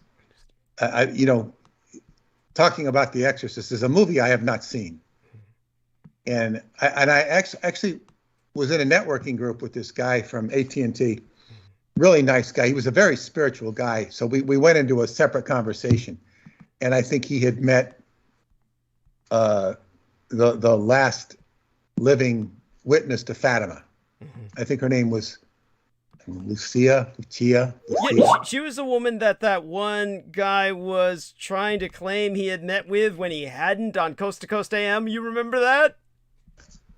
I don't. Okay. But because I didn't listen to Coast to Coast. But this guy had actually met her. He was a charismatic Catholic, and charismatic Catholics are Catholics who are not your run-of-the-mill Catholics. They have phenomena. They have phenomena attached to them. Yes. And we were just doing, business stuff. But when we got into this conversation about this, and I somehow, I think he brought up the subject of The Exorcist, and I said, I've never seen that movie. And he looks at me and he says, he complimented me. He said, that's excellent, very good, excellent. Interesting. Because I had no desire to see it. Right.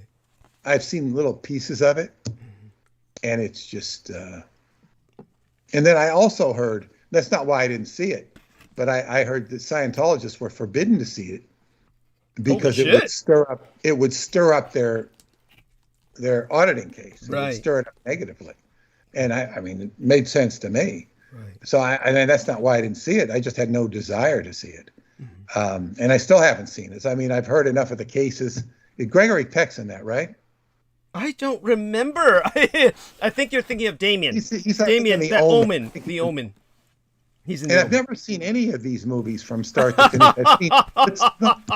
And it's just like, okay, you know, they haven't got me. But it's going to be, I think, productive, not tonight, but if we get back into your dreams. Okay. Because I had one hell of a dream last night, and I just remembered it. Oh, it wow. was one of the best dreams you could have. Wow. There was stuff going on when I was maneuvering some town and some roads. I didn't want people to see me, which wasn't really I was comfort.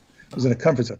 But I ended up in the dream where I was doing this Qigong exercise that I had forgotten about. Uh-huh. And this exercise is an exercise that my teacher had taught me, told me to do it for a week. He said, tell me what happens after a week. And I crapped my guts out. I told him, I said, I said, I had to take a plunger to the toilet. Oh my God. I said, and then he had me read a paper by one of his students who was an acupuncture student. It talked about how this, you know, affected the, you know, the intestine and all this. It was really a studious article on it. It was, and I was like, wow. And I ended up doing it for 100 days. But I was doing this, I haven't done it in a long time. And I need to do it for something that I'm, you know, ailing from. And I say ailing in quotes because it's, you know, it's not like I'm sick, but Understood. Something I need to improve. Anyway, I was doing this Qigong in the dream. And it was like, I've never felt Qi flowing through my body. I couldn't believe it. It's flowing through my body like, oh, I'm just like I'm high. Only I'm not high from drugs. And then next thing I know, I'm out in the living room at about 4:41 in the morning. And Paula gets up. You know, I'm out of bed. She gets up and she's getting up to actually go exercise. Because she'll go to the gym in the morning. She says, "What are you doing?" And I tell her, I'm going to do this. I end up doing it for a whole half an hour. In the morning when I get up, it was fantastic. Mm-hmm. To dream when you start getting the chi into your dreams. This was fantastic. But we want to get in, you know, future episodes, get back to some of your dreams and get on that dream channel. And because all of this stuff undercuts all of this crazy, you know, you couldn't really avoid the civics talk today. You really couldn't avoid it because of what's happening in the culture. Yes. But dreams are part of it too. So it was a great experience to have that. And as I say, I'll do that because I think I'll do what the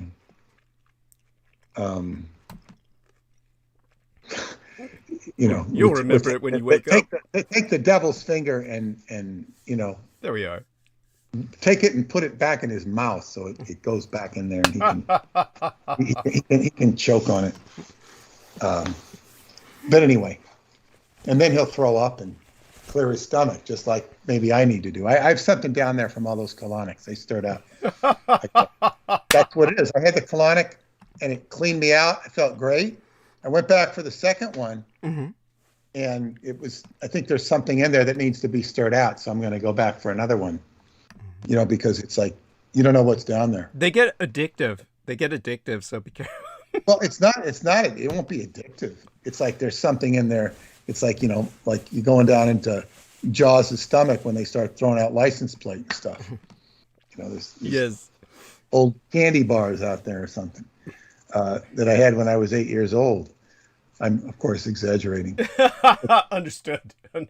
Anyway, okay, so well, we hope love everybody you dearly. And if Salmon Shake is still with us, say goodnight to us all, Sammy. I mean, Salmon Shake. I know Sammy's listening. He took off. Salmon actually, he took off. He had to go. Okay.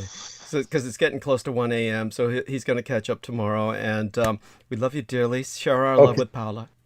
Okay, good night. Good night, Good Peter. night. And that was Peter Moon. And of course, skybooksusa.com. I'm actually afraid to share my dreams. I mean, my dreams. All right, I'll tell you what my best dream was. Mm-hmm. Oh, by the way, you do that while I chew this pizza, okay? You do.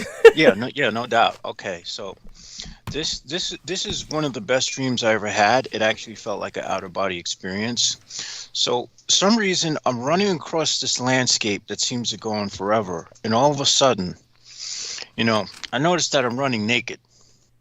Now unlike most people, I suppose I'm an anomaly because I don't see myself from the outside when I dream. I never did. I'm usually like in first person mode, like a first person shooter. And then all of a sudden there's all these naked women, and they're all gorgeous women of all races, and they're like running behind me. And then all of a sudden they catch up to me, and it's just like an orgy of fun. That was a good dream. Thank you. Thank you for sharing that. I'm eating my pizza. That's cute. That's adorable. And, there we are. Come on. Dreams like that are really desirable. I mean, the only dream I had where it got really weird was this one dream I had where I think the Cho must have invaded while I was having a dream where I was in this apartment of this woman who had red hair, very beautiful woman. And, so she's like behind the counter, and I'm sitting on the bed, and she gets naked, and we're getting ready to do our thing. And then all of a sudden, it starts off good, and then all of a sudden her head starts to morph into this like gray alien head, and I'm like, whoa. Arousal just dropped, and I was like, whoa, okay, I'm sorry, that was not cool. And then the next thing I know, so I finally wake up and I see this entity floating around the room, and I'm like, oh geez, well, I'm sorry if I offended you, but damn. That's amazing. Oh man. That's amazing. Go on. Yeah, and whatever else you're willing to share, I'm still chewing. Yeah. Well, I have to say though, I envy people who can't remember their dreams and people who don't dream. Like the other day, I had this. I knew I had to wake up for some appointment. I think it was today, and so I figured, okay, let me just get like 10 more minutes of sleep. I was like, let me get an hour of sleep. So I look at the clock. It's like 16 minutes after 10, right? I go to sleep. I have this full-blown dream. I wake up and I look at the time, and only 10 minutes have passed, and I'm like. It felt like I was dreaming for an hour, and I'm like, fuck. It's like the mind just doesn't rest.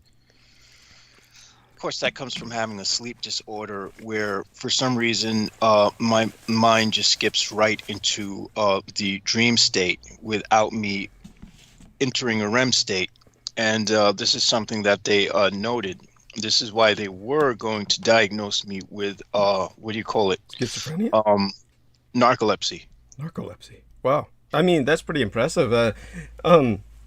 For what it's worth, my own dreams are they run into each other. So I'd be afraid to relate my dreams because they tend to be very run-on. One dream runs into another. And, mine do as well. They run into sequences, and it's interesting how like things morph into one another. Mm-hmm. I mean, yeah. It's always. Go on. Please. But I would definitely be interested in hearing, one of your dreams. I mean, like, I'm not too interested in sharing them because I think they're somewhat intimate, but kind of not. I mean, they're almost bland in some cases. There's just a lot of, how would I say it? At any rate, I can't relate them right now. It just wouldn't make sense. He's not here anyway. We'll wait until he's back here and then. Yeah. I mean, oftentimes I just dream of being in the company of my parents, my dead parents. I often dream of that.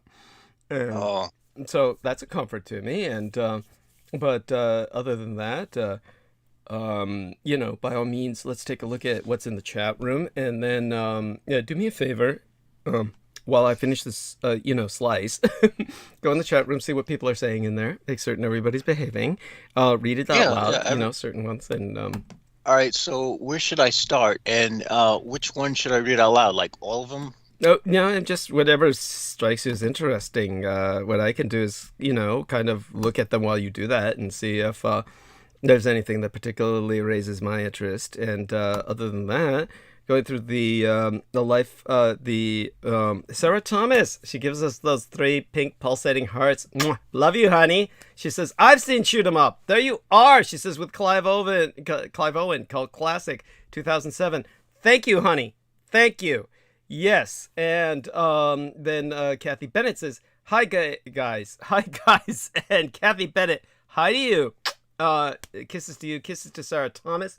Love you, darling. Ishana Ram says, Australia's sovereign tribal peoples issue urgent plea for international assistance as Antichrist government uses army to force. Anyhow, thank you, Ishana. I'm going to assume that's a female. She says, I don't trust our corporate-controlled military under Biden or Trump having assault weapons. That's cute. And then George Knight says, much love, Douglas. Much love to you. Hugs, dear brother. Vicky Johnson says, heart, DDD, heart. Love you dearly, honey. Mwah. And Clarice Claudette was bringing up the come to Jesus moment, Machine Gun Ministries. Yes, that's the Cults of Chaos. Yes, she's speaking of the Church of the Rod of Iron, or the Church of the Really Hard Erection. With Yeah, they are honestly scarier than the Cults of the Kings of Edom, in my opinion, for the simple fact that they have an organization structure that sort of mimics the CIA and for all intents and purposes, probably runs the CIA. At this point, I mean, yeah. yeah. So, I mean, I can only guess why they would want to, do the targeted individual route on certain people. Maybe they have people, maybe they're selecting people who are antithetical to worshiping guns, who are targeted by the CIA. I don't know. But I was going to ask, what is the likelihood that they had something to do with 9/11? Well, you did ask that, and I just praised a wow because I had never given it any thought. The thought that comes to mind would be if they're very affiliated with the Bush dynasty, then, it stands to reason they may have been involved just like the Bushes were.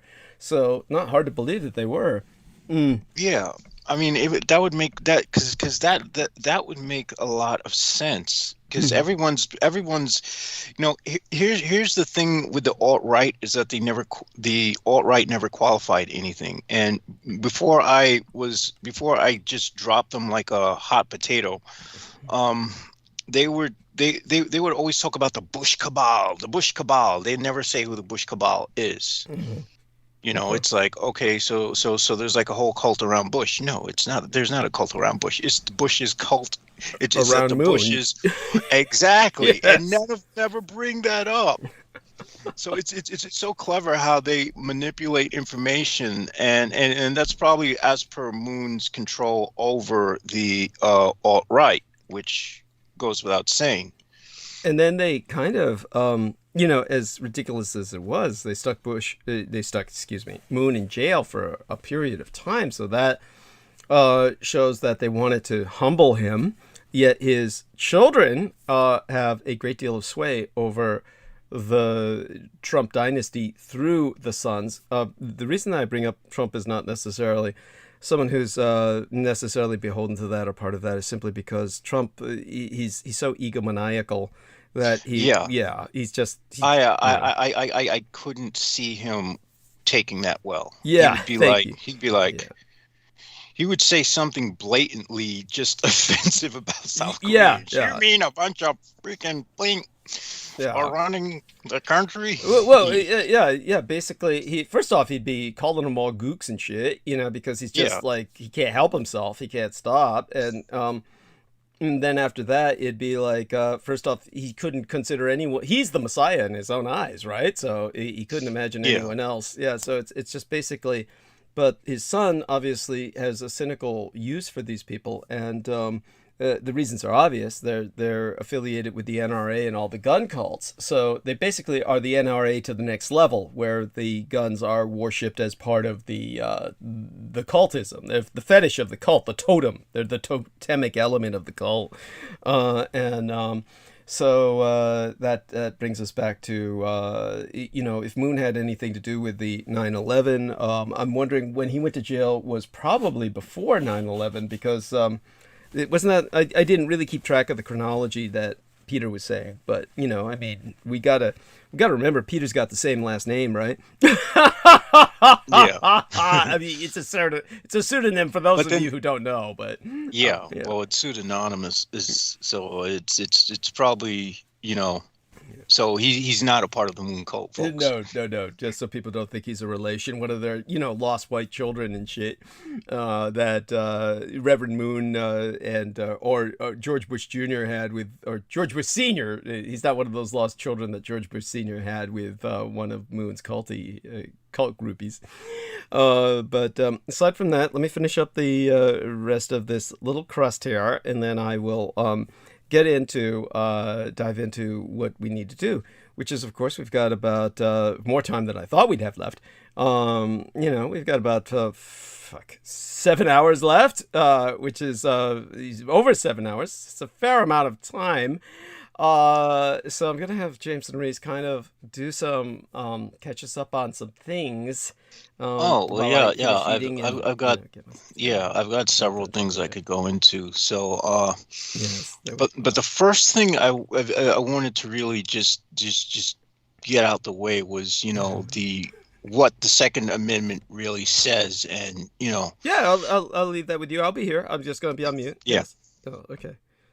Okay, so I have an article here by The Atlantic, and they're going into I'll just start us off. What does the Second Amendment mean? This question is at the center of one of the most divisive debates in modern American constitutional law.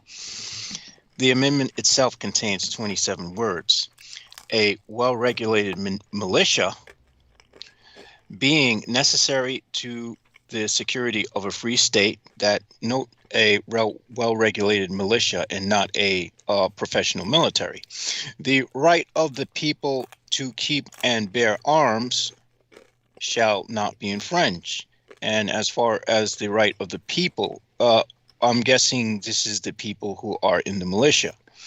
The provision references both the collective right of a militia and an individual right. Does this 2-century-old text then mean Americans today have a right to gun ownership and use? In a landmark 2008 decision on this question, the District of Columbia versus Heller, the Supreme Court was sharply divided. The majority opinion by Justice Antonin Scalia concluded, among other things, that the phrase bear arms against would always refer to service in a militia. But bear arms by itself, the wording used in the Second Amendment, could sometimes refer to an individual right. The dissenting opinion by Justice John Paul Stevens intimated the phrase keep and bear arms was a fixed term of art that always referred to militia service. In the 12 years since that decision, scholars have gained access to a new research tool that hope that some can settle this debate: corpus linguistics. This tool allows researchers to search millions of documents to see how words were used during the founding era, and could help courts determine how the Constitution was understood at that time, what is known as original public meaning. Of course, there's an elastic, I'm going to just state out of the blue that there is an elastic clause to the Constitution that allows these things to be, amended with time. That said, corpus linguistics, like any tool, is more powerful, is more useful in some cases than others. The Second Amendment in particular poses distinct problems for data searches because it has multiple clauses layered in a complicated grammatical structure.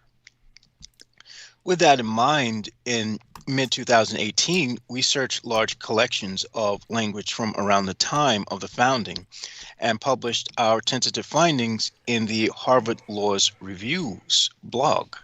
We used two databases, the corpus of the founding era, American English, which is COFIA for short, those are the acronyms, which contain about 140 million words of text from various American documents published from 1760 to 1799, and the corpus of early modern English, CRIT-OMIT, which covers British English from 1475 to 1800 and includes more than 1 billion words of text.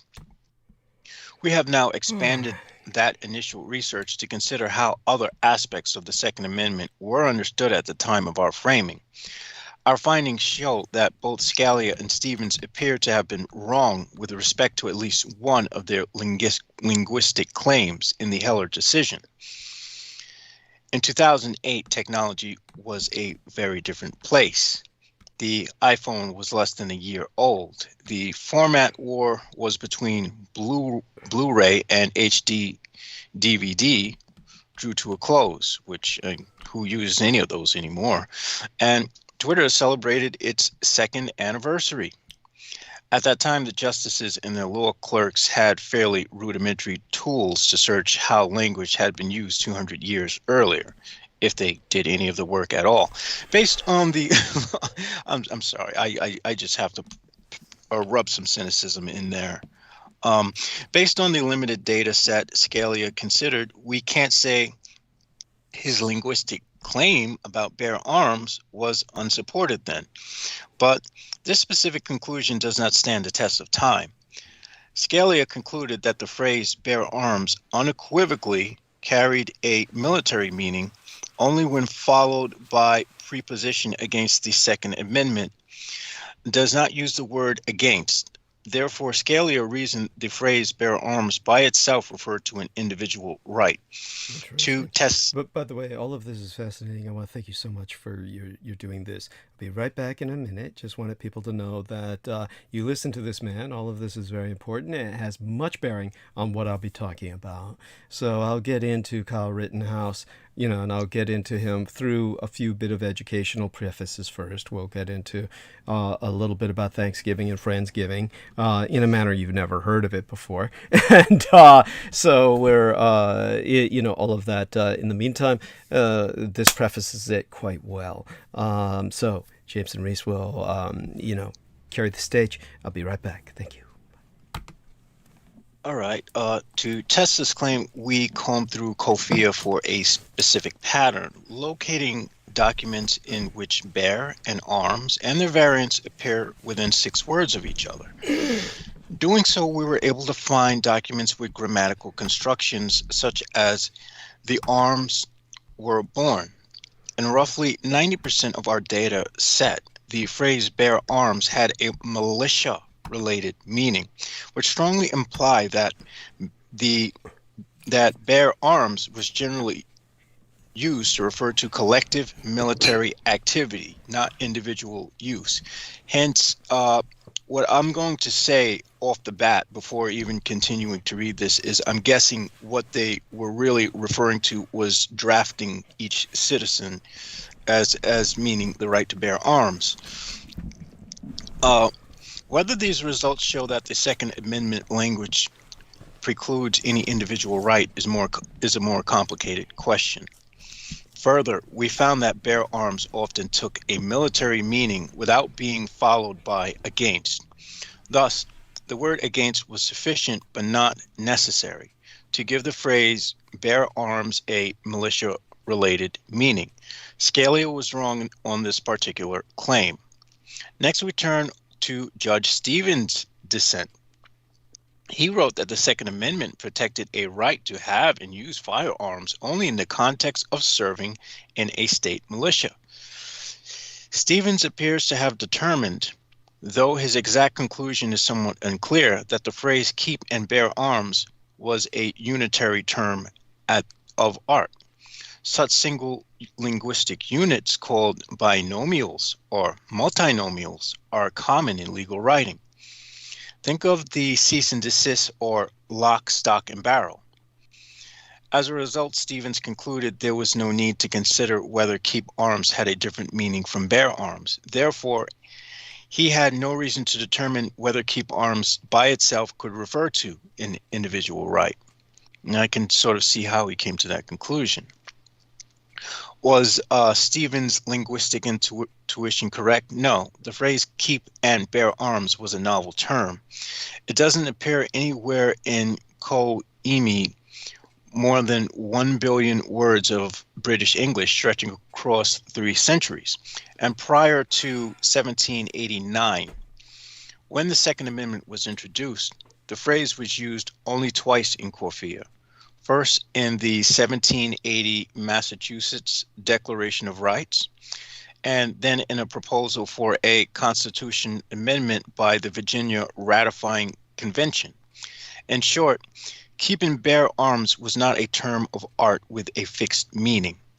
So they sort of wrote this with elasticity in mind, meaning that you would be able to change or interpret it differently as time progresses. Indeed, the meaning of this phrase was quite unsettled back then, as it had barely been used in other government documents. Ultimately, a careful study of the Second Amendment would have to treat keep arms and bear arms as 2 separate linguistic units, and thus 2 separate rights. We performed another search in Corfia about the meaning of keep arms, looking for documents in which keep and arms and their variants appear within 6 words of each other. The results were somewhat inconclusive. In about 40% of the hits, a person would keep arms for a collective military purpose. These documents support Justice Stevens' reading, and roughly 30% of the hits reference a person who keeps arms for individual uses. These documents support Justice Scalia's analysis. The remainder of hits did not support either reading. We could not find a dominant usage for what keep arms meant at the founding. Thus, even if Scalia was wrong about the most common meaning of bear arms, he still may have been right about keep arms.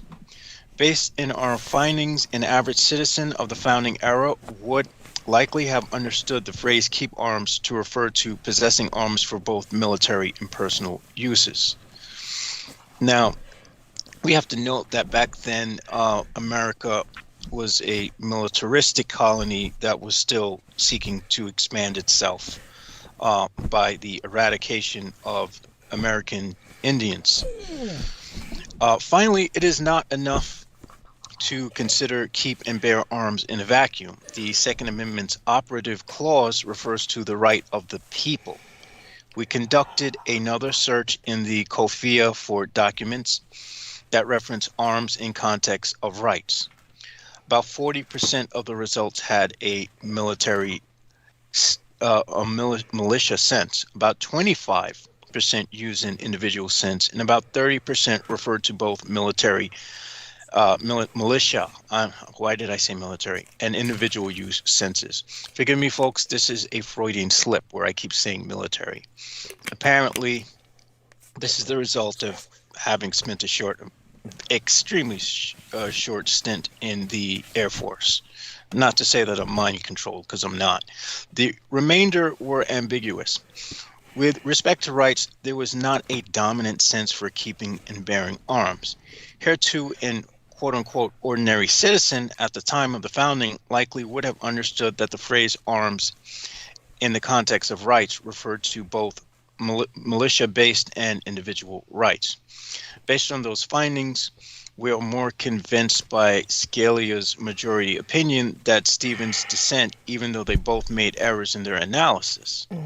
Furthermore, linguistic analysis formed only a small part of Scalia's originalist opus. And the bulk of that historical analysis, based on the history of the common law right to own a firearm, is undisturbed by our new findings. Now, where the gun control movement goes silent is in 1991, the conservative former Chief Justice Warren Burger launched a broadside against the document for 30 years on the Supreme Court. It was his job to interpret. If I were writing the Bill of Rights now, he said in an interview on the McNeil Lear News Hour, there wouldn't be any such thing as a Second Amendment, he said. This is what he went on to say about the 27-word amendment referencing the right of people to keep and bear arms. It had been the subject of one of the greatest pieces of fraud, I repeat the word fraud, on the American public by special interest groups that I've ever seen in my lifetime. Gun control advocacy groups occasionally bring up Burger's words to buttress their campaign against special interest groups to which he was undoubtedly referring, the National Rifle Association.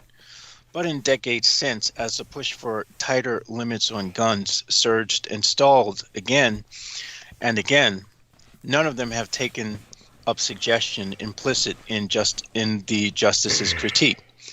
There has never been a serious effort to rewrite or repeal the Second Amendment. And I say maybe there should be.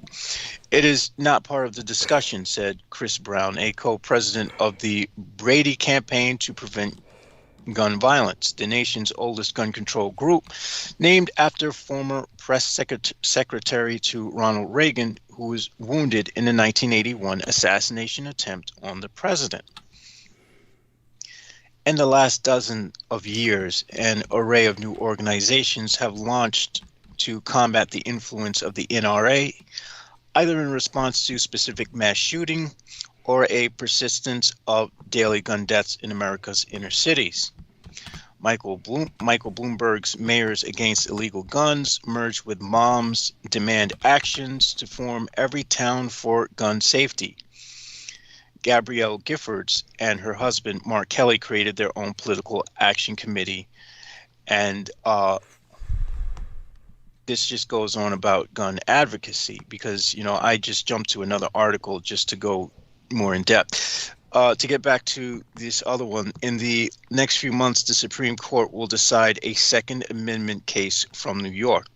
More likely than not, the justices will dismiss the case as a moot, as the local government has already repealed the law at issue. But the justices want to settle the question of the Second Amendment more finally, now or in the future, to find that the corpus linguistics by itself cannot definitively resolve whether Heller was right. Neither Scalia nor Stevens' error provides a gotcha moment that people on both sides of the Second Amendment debate have hoped for. Yet we remain optimistic about the future of this data tool for certain originalist cases. Corpus linguistics can provide powerful insights onto how the founding generation understood a word or phrase in the Constitution. But when corpus linguistic illuminates only part of the text, then originalists should be candid about its limits. So what I'm going to do now is take a look as to when it was lobbied for the Second Amendment to really refer to the rights for an individual to own a gun. Because I know I can't remember off the back of my mind when, but I had heard about this when I was watching something, and I can't remember what date they said it was. But I know there was a point in time when it was lobbied by gun manufacturers, when there was a great lobbying by gun manufacturers for the Second Amendment right to definitively mean the right to own a gun. But what I'm trying to really get at is that it's not, since the Second Amendment was written, it didn't always refer to the right to bear arms as we see it today. Rather, it was more focused on a militia managed for a militia meant to defend the country, I suppose, which we can now transfer into what we call the professional military, which sort of has its own problems. And unfortunately, and of course, now I'm locked out from viewing another article, which I was going to go into, because I can't afford to buy that. I can't afford a prescription for these things. But it's worth looking at what's happened in this parade crash as well. Now, a child is the sixth death in the Waukesha parade crash. The suspect is charged. An 8-year-old boy became the sixth person to die Tuesday as a result of a man driving his SUV into a suburban Milwaukee Christmas parade with a criminal complaint alleging that the suspect in the case steered side to side with the intent of striking marchers and spectators. Darrell Brooks Jr., or Derek Talley Jr., however you want to put it, 39, was charged with 5 counts of first-degree intentional homicide, a charge that carries a mandatory life sentence if convicted. Oh, hey, Sammy Romero. Hey, would you like to come on and speak for a little bit? Let us know how your night is going so far. Okay, so we see that Sammy Romero is there. He's welcome to come off of mute and join us, please. Hello. Hi. Hello. Yes. Hey. Am I audible? Yes. Yes, very much so. And do join Jameson Reese and I. I'll be fairly passive because I'm trying to get my head together to go into my monologue. But take your time, gentlemen, by all means. Let's go to the bottom of the hour at least. Take us down there, both of you. Jameson Reese, of course, has been reading from the Atlantic magazine, but it's always much more fun to talk. So let's talk a little bit about whatever you want to bring up. You were bringing up so many good points earlier, and I certainly deeply appreciated them all. And now that you're here and people can hear you, feel free to repeat them because most people couldn't hear what you were saying. And so this way they can. Oh, okay. Excuse me. Pretty much our facility is pretty much walking distance from the airport tarmac. So no worries. Got it. Yeah. Maybe with planes and stuff, it gets pretty crazy. What I was just pretty much saying is just observing, national memorial for the Native Americans, remembrance of them. How this understand what this holiday should be. Yes.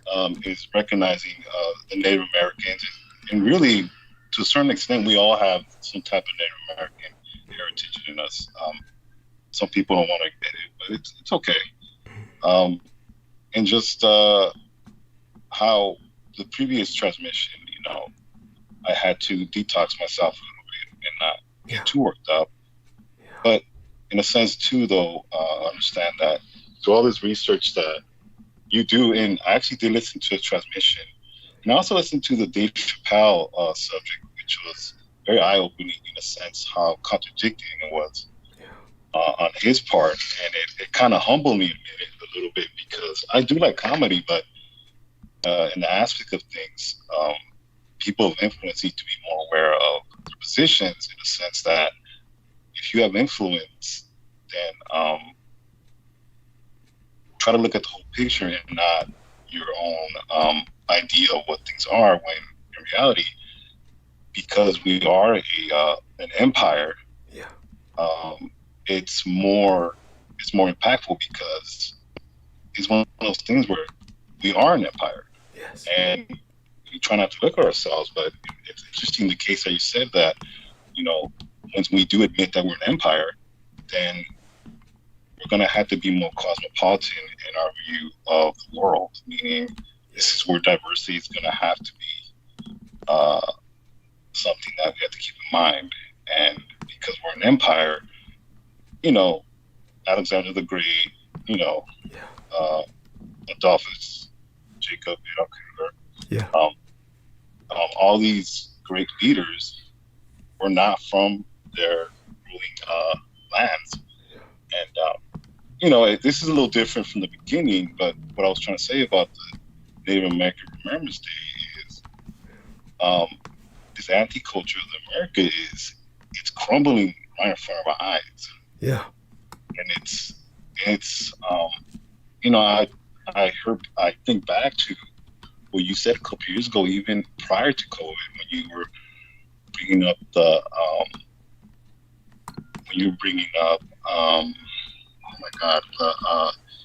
Tiananmen Square massacre. Yes. And you were alluding to all these things about, the communist government. And I wasn't really in comprehension of it because, this stuff is unfortunately, I'm a product of this American subculture in the educational system. It's just what it is.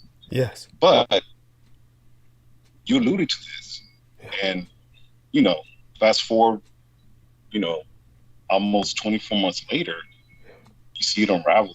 And as far as the Native American Remembrance Day, it kind of made me understand that yes, this information is very polarizing and very just life changing, but at the same time too, there's nuances to this where someone like even Jameson, I don't completely understand his workings as far as his lifestyle. Meaning, Jameson's a really cool guy. He sounds really cool, but as far as his left-hand path, I don't completely understand him. And to a certain degree, it's just not something I'm familiar with, and that's his own path. But to a certain extent, we do share the same world, and in a lot of ways, we're very similar. And from what I'm aware, he started in the evangelical side. He started in that side, and to his walk through how life through his challenges, he found another path. But to segue back to me,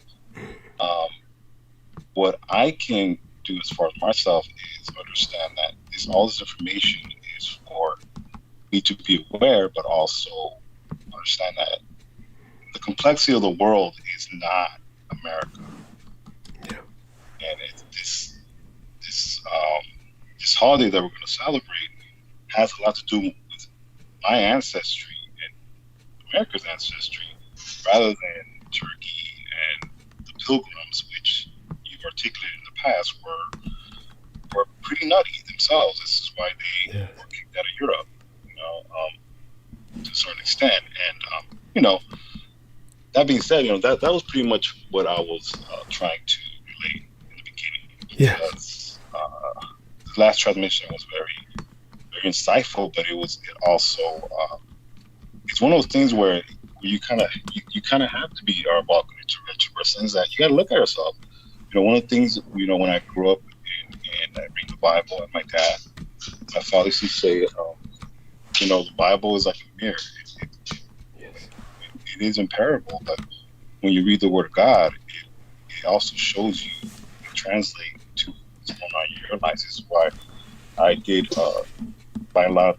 I found very fascinating when you said that literature does read to you, literature does speak to you, and it speaks to individuals, uniquely and in their own way of thinking. And this is very true. But to segue back to what I was saying about, this Native American Remembrance Day. Yes. Unfortunately, this land is soaked in their blood, and to a certain extent, we are paying for it. We are paying for it, and to a certain extent, we are the collateral damage to some of this, because it is our ancestry that is fighting back to a certain degree. Yes, that's right. Am I making sense, Doug? Absolutely. Yes, very much so. And I think it's very important to understand this, that the Mexicans have their own indigenous populations that have suffered terribly from the genocide, the original one that was perpetrated by the conquistadores, and that still kind of ethnic persecution that their own federal government conducts against them. The Indians in Chiapas and the Yucatán Peninsula, etc. All the lower ends of Mexico towards the Central American nation regions. Exactly.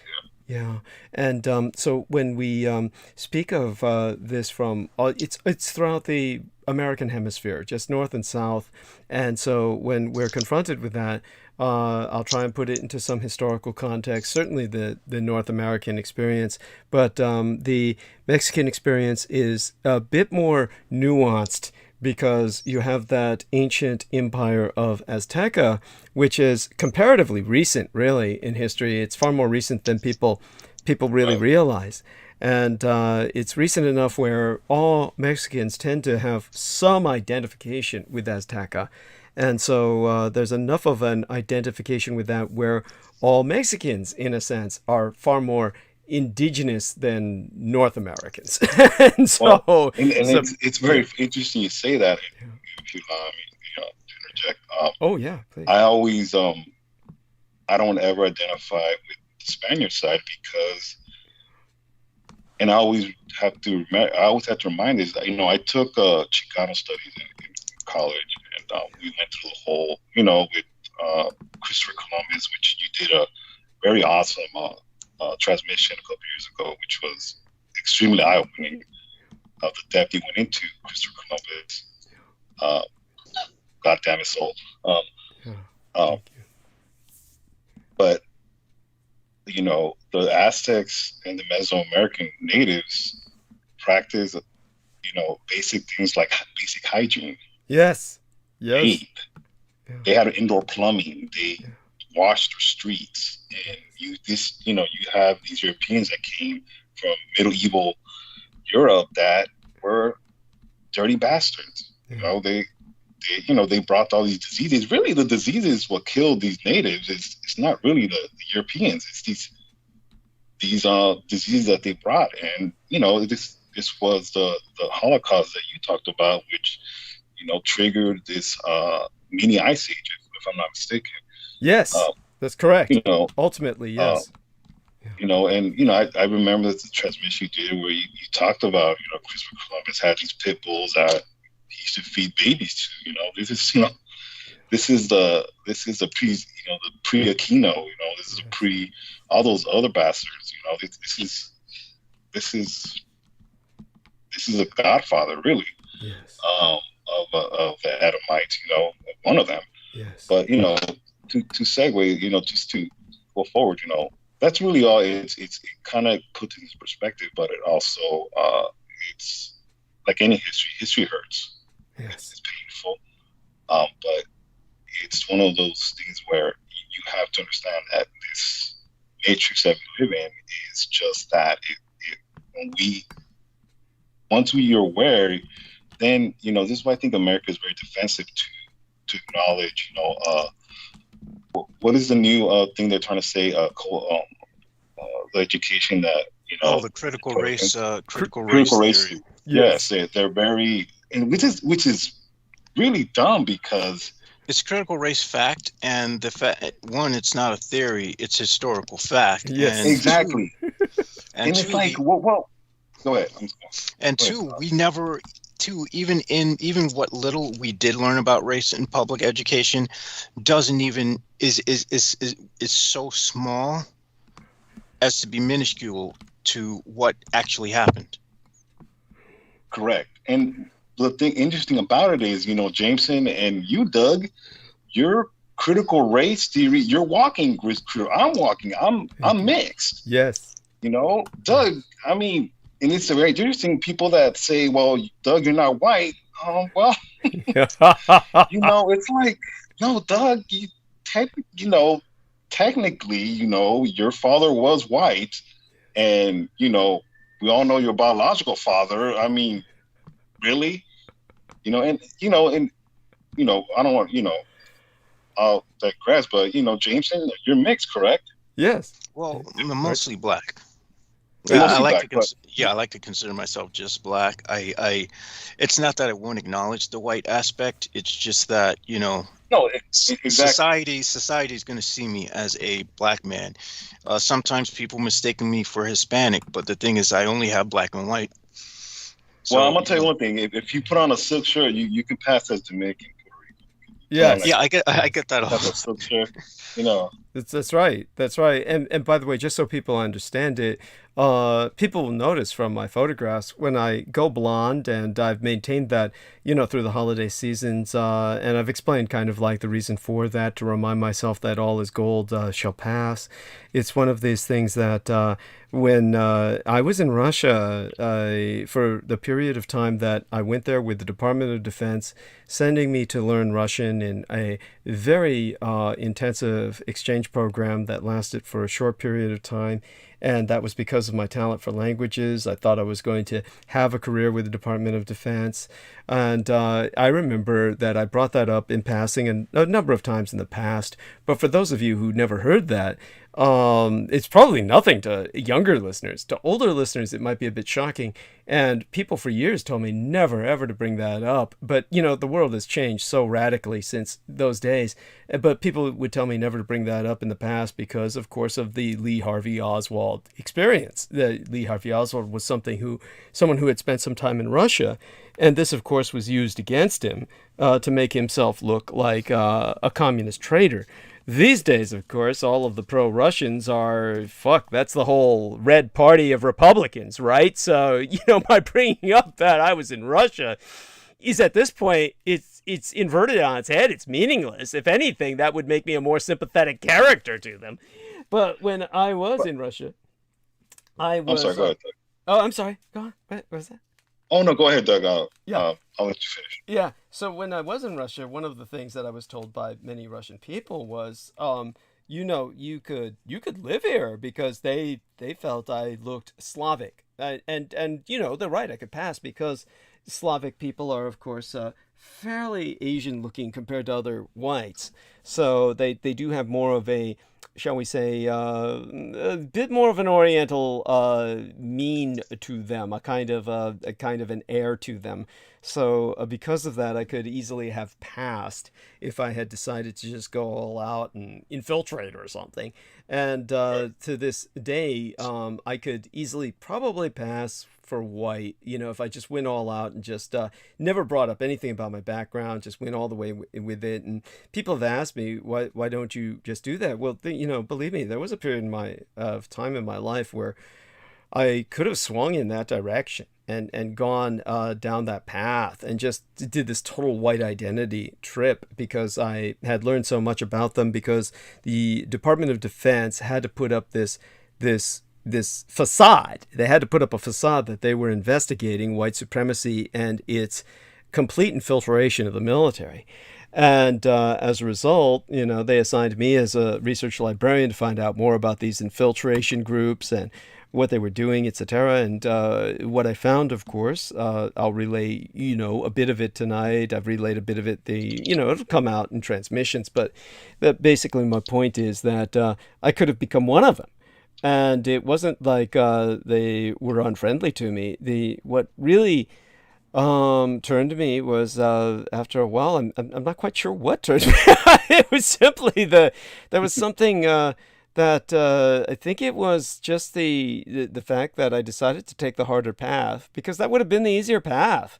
Everybody knows that. It would have been the easier path just to say, yeah, I'm white, and go all out. And, I'd be up there with fucking Tucker Carlson and all the rest of them. I'd be sponsored. I'd have, by that I mean actual, whales and shit, as they call them, as Peter Moon describes them, wealthy people sponsorship and the like. But I went in totally the opposite direction, and it was because, of course, there had to be the issue of the reality of history. And if I were to go into the reality of history, there had to be an explanation to people as to why I identified with the Asian side of World War II, and why I, therefore, because there would be no other way to explain why I knew so much about the Asian side of World War II. Well, if you mind me to, Please, by all means, go. Yeah. Doug, I mean, I obviously I would say you did the right thing. Your Thank mother, you. I mean, Yes. really, I mean, your mother, Of course. I mean, Yes. your mother is I'd be so proud, and I know you're proud. It's just, there's really, the best way I can describe it is, it's not undescribable because her background, if I would tell someone her background, it's almost like because the society that we live in, it's almost, you might as well say she's Vulcan, Yes. because they just are not going to understand. And but obviously you did the right thing because your mother, she's a badass. Thank you.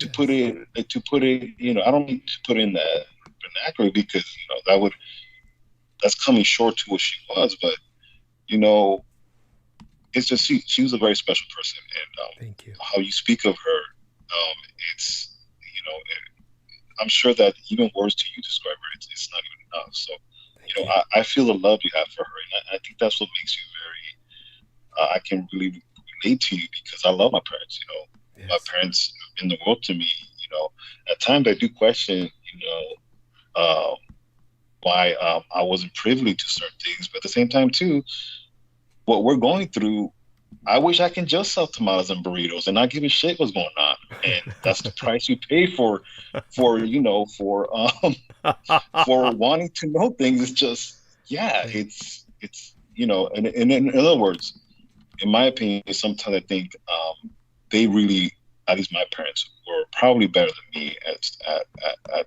especially with the world they grew up in.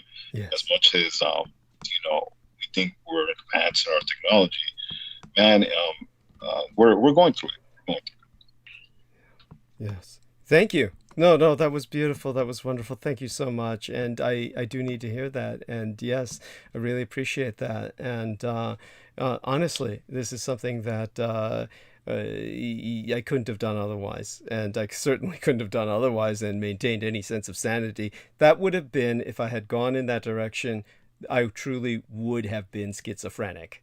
That would have been a highly schizophrenic direction to have gone in. And so I did the mentally healthy thing, and of course honored my mother. And this is something that I try to educate people now in much of, say, for instance, the sexual innuendos, the nuances of Japanese culture. I'm just beginning to finally start telling people about Japan's third gender that existed for a long period of time. And I think it's almost, how would I say this? Almost naively cute that somebody asked Peter Moon if I was transgender because I could understand their confusion. Now, Sammy can share some of this with us. I don't know how many people he's told this to, but he brought up the fact that, was this just, you were just saying if you did bring this up, people would automatically, reflexively react with hostility, or was there someone you actually tried to talk to about my my cross-dressing, my transvestiture, and well, the like? you know, you know, and I like to bring up Jameson. You know, Jameson, I remember he said he was baptized. You know, he grew up, he was within evangelical Christian community. He started that way. Am I right, Jameson? Yeah. My mother was swinging that route, and she had, you know, they had sort of forced me into it.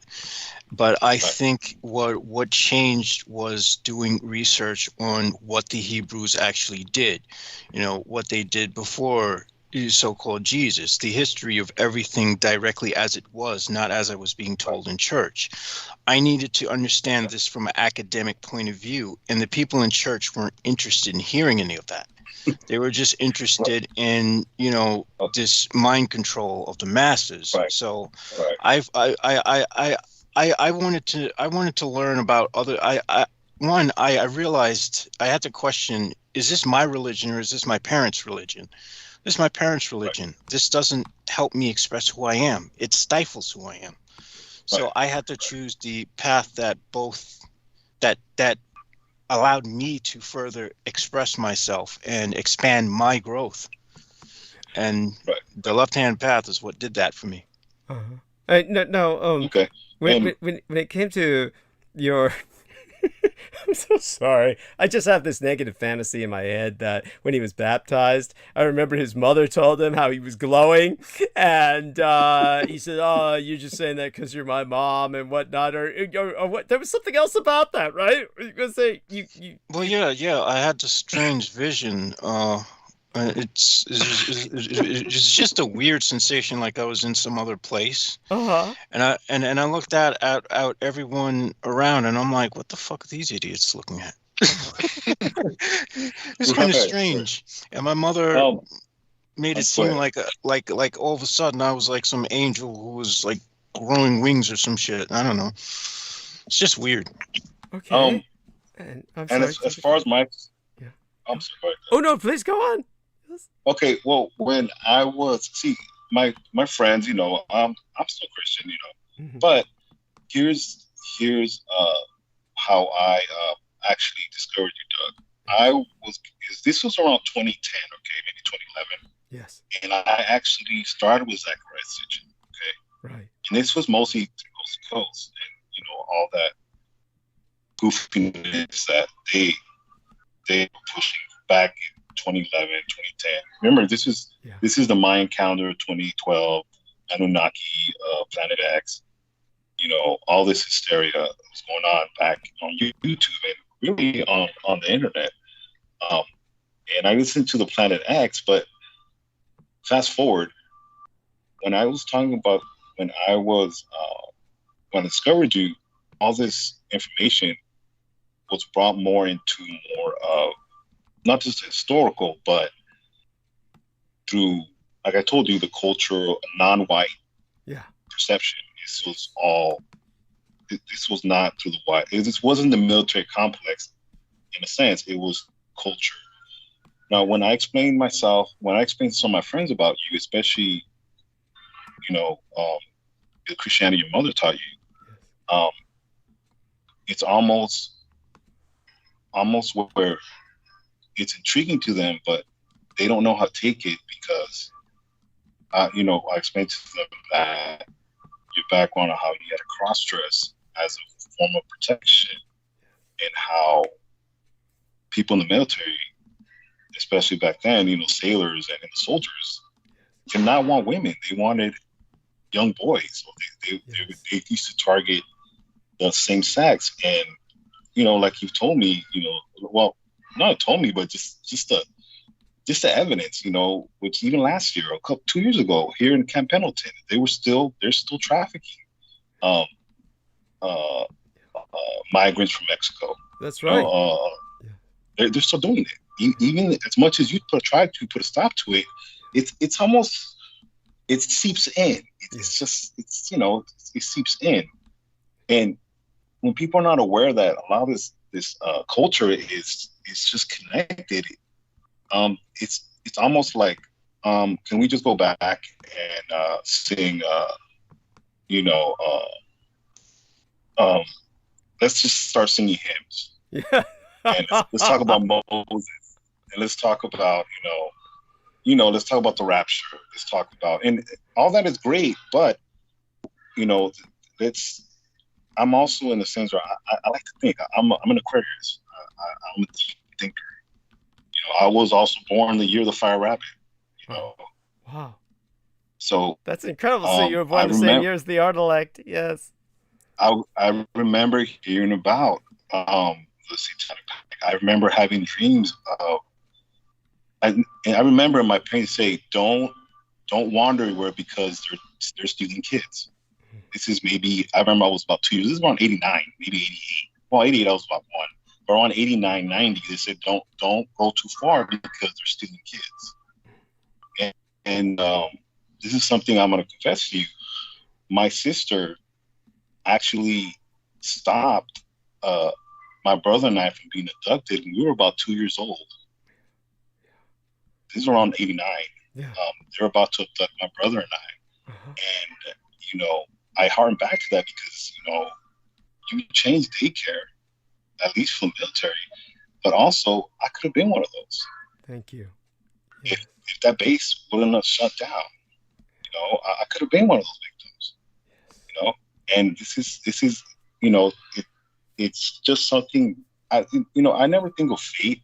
It's just, I always think if you ask God for knowledge, and if you ask God for, if you want to know things, God will. You better be careful what you ask for.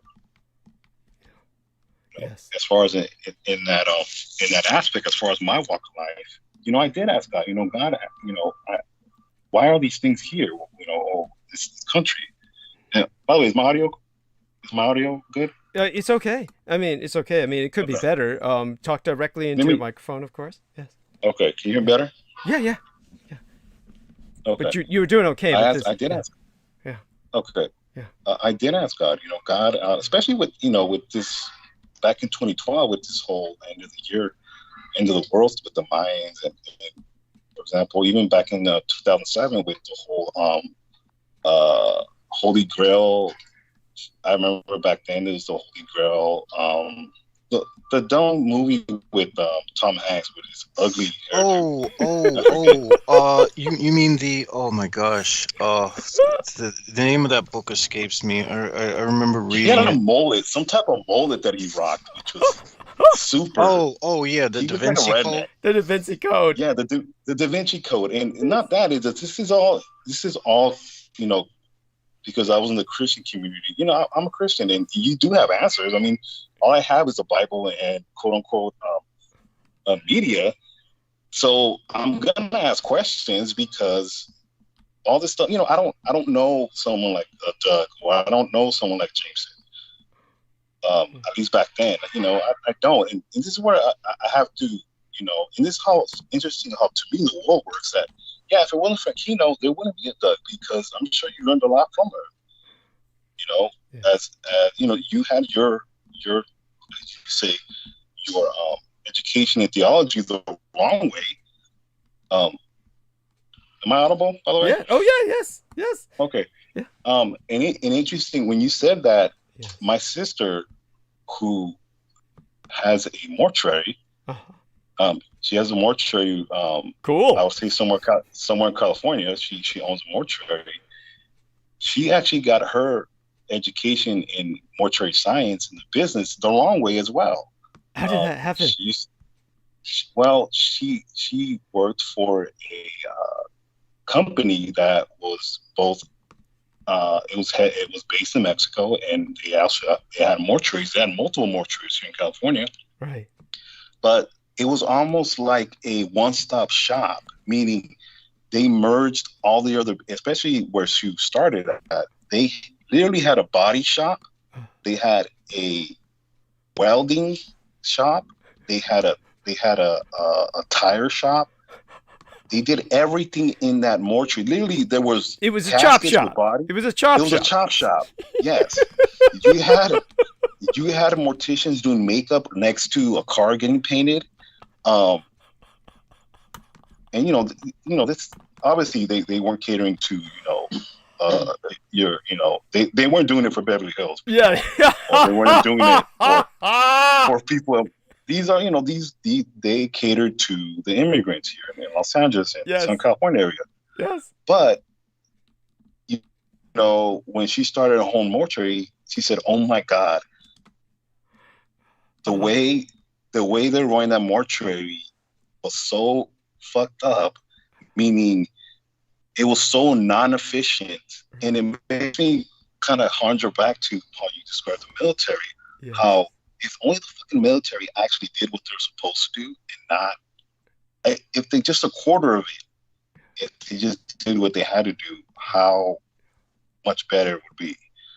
So I told my sister, and I thought of what you said. I told her, you know what, the reason why you have mortuary and how you run it so efficiently is because you got your education in mortuary science the wrong way. Yes. You started, you managed the mortuary pretty much 180 how not to run it. Yes. And she's running a successful one. But back to arguing about when I talked to my friends about you, they just don't understand, and it's not really because it's their fault. It's just, and I can kind of relate what Jameson said is, I'm still a Christian, but there's also that individualism. There's also that hunger of knowledge. But I also understand too that this knowledge can't overtake me, or I can't get up one day and get an AR-15 and start looking for Republicans, because that's Yes. I mean, I got families up front. I mean, really, it's kind of what I'm trying to tell you is I don't want to come off like some type of lunatic. No, I mean, No, Doug, I understand. really, you're Yeah. like, really, Sammy, almost like, come on, man. I have a girlfriend, really. I have friends, so I live a relatively normal life, but one of my aspects of this is what's helped me a lot is this podcast you have. It's very eye opening, but at the same time too, it's kind of like I have to take it in with ease and understand. The information relaying is very valuable, but it's you can also I can also get worked up because it's not your intent. It's just be aware. Yes. The best I can do is order a book. Roswell Deception. Yeah. Thank you. And understand everybody what this man is saying is very similar to what we warn people about. Is understand that when I am upset and I'm hyperventilating and I'm telling people about how outrageous these things are, then it's easy enough for this is what happens on the radicalized right. What do? They pick up an AR-15 and they go out and they start killing people. And obviously that's not the solution. So this is why you have to have a grounding mechanism. People need to be able to ground themselves in something that's like a hobby or something, as Salman was saying, something that works as a distraction from having to constantly digest this shit from this layer that is this subclepothic realm, which I believe is actually lower than the klepoth. Yeah. There. But that's just me.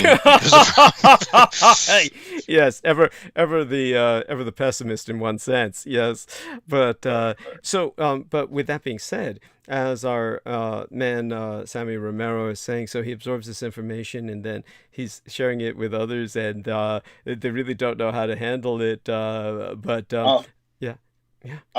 put it in this text. It's not that they don't understand; they just haven't been debriefed, and I don't. It's not. It's what I mean. Debrief is, and it's interesting because and I think it's very helpful that, and I'm so glad that you're very, you encourage other people's perception of your life experience, and the history and the things that you were privy to. Like I said, I like to remind myself a lot of stuff you hadn't talked about, because the stuff that I think is like, oh my God, this is so deep. And I think it's just, to me, it's God really, and your ancestors and your mother and everything that's about you that's helped you not be, a maniac, and you're able to contextualize this and not say fuck it, fuck everybody. Let me press the button and fuck the world. And I think this is very interesting in the sense that what you have talked about, it's already impactful. It's just people have not been debriefed, and it's not that. It's I'm even to a certain extent, I have to understand that Jameson's walk of path. My job's not to condemn Jameson. Well, Jameson, you're going to hell. You need to. Actually, I want to go to hell. That's actually a desire of mine. You know what I mean, Jason. You know what I mean. You know what I mean. Jason be like, really, really, shut up. No, that's honestly where I need to be. Jameson, and I'm gonna tell you one thing, Jameson. Okay? All right, I'm gonna tell you. I don't know you, and I don't want to claim to know you. But one thing you are is you're a cool guy. But I think when the right lady comes in your life, and she will, okay. One thing about you, I think you'll find your way, okay. And I don't, no homo, okay. I mean, nothing wrong with the gay community. I have gay family, so it's not even that. But Understood. I think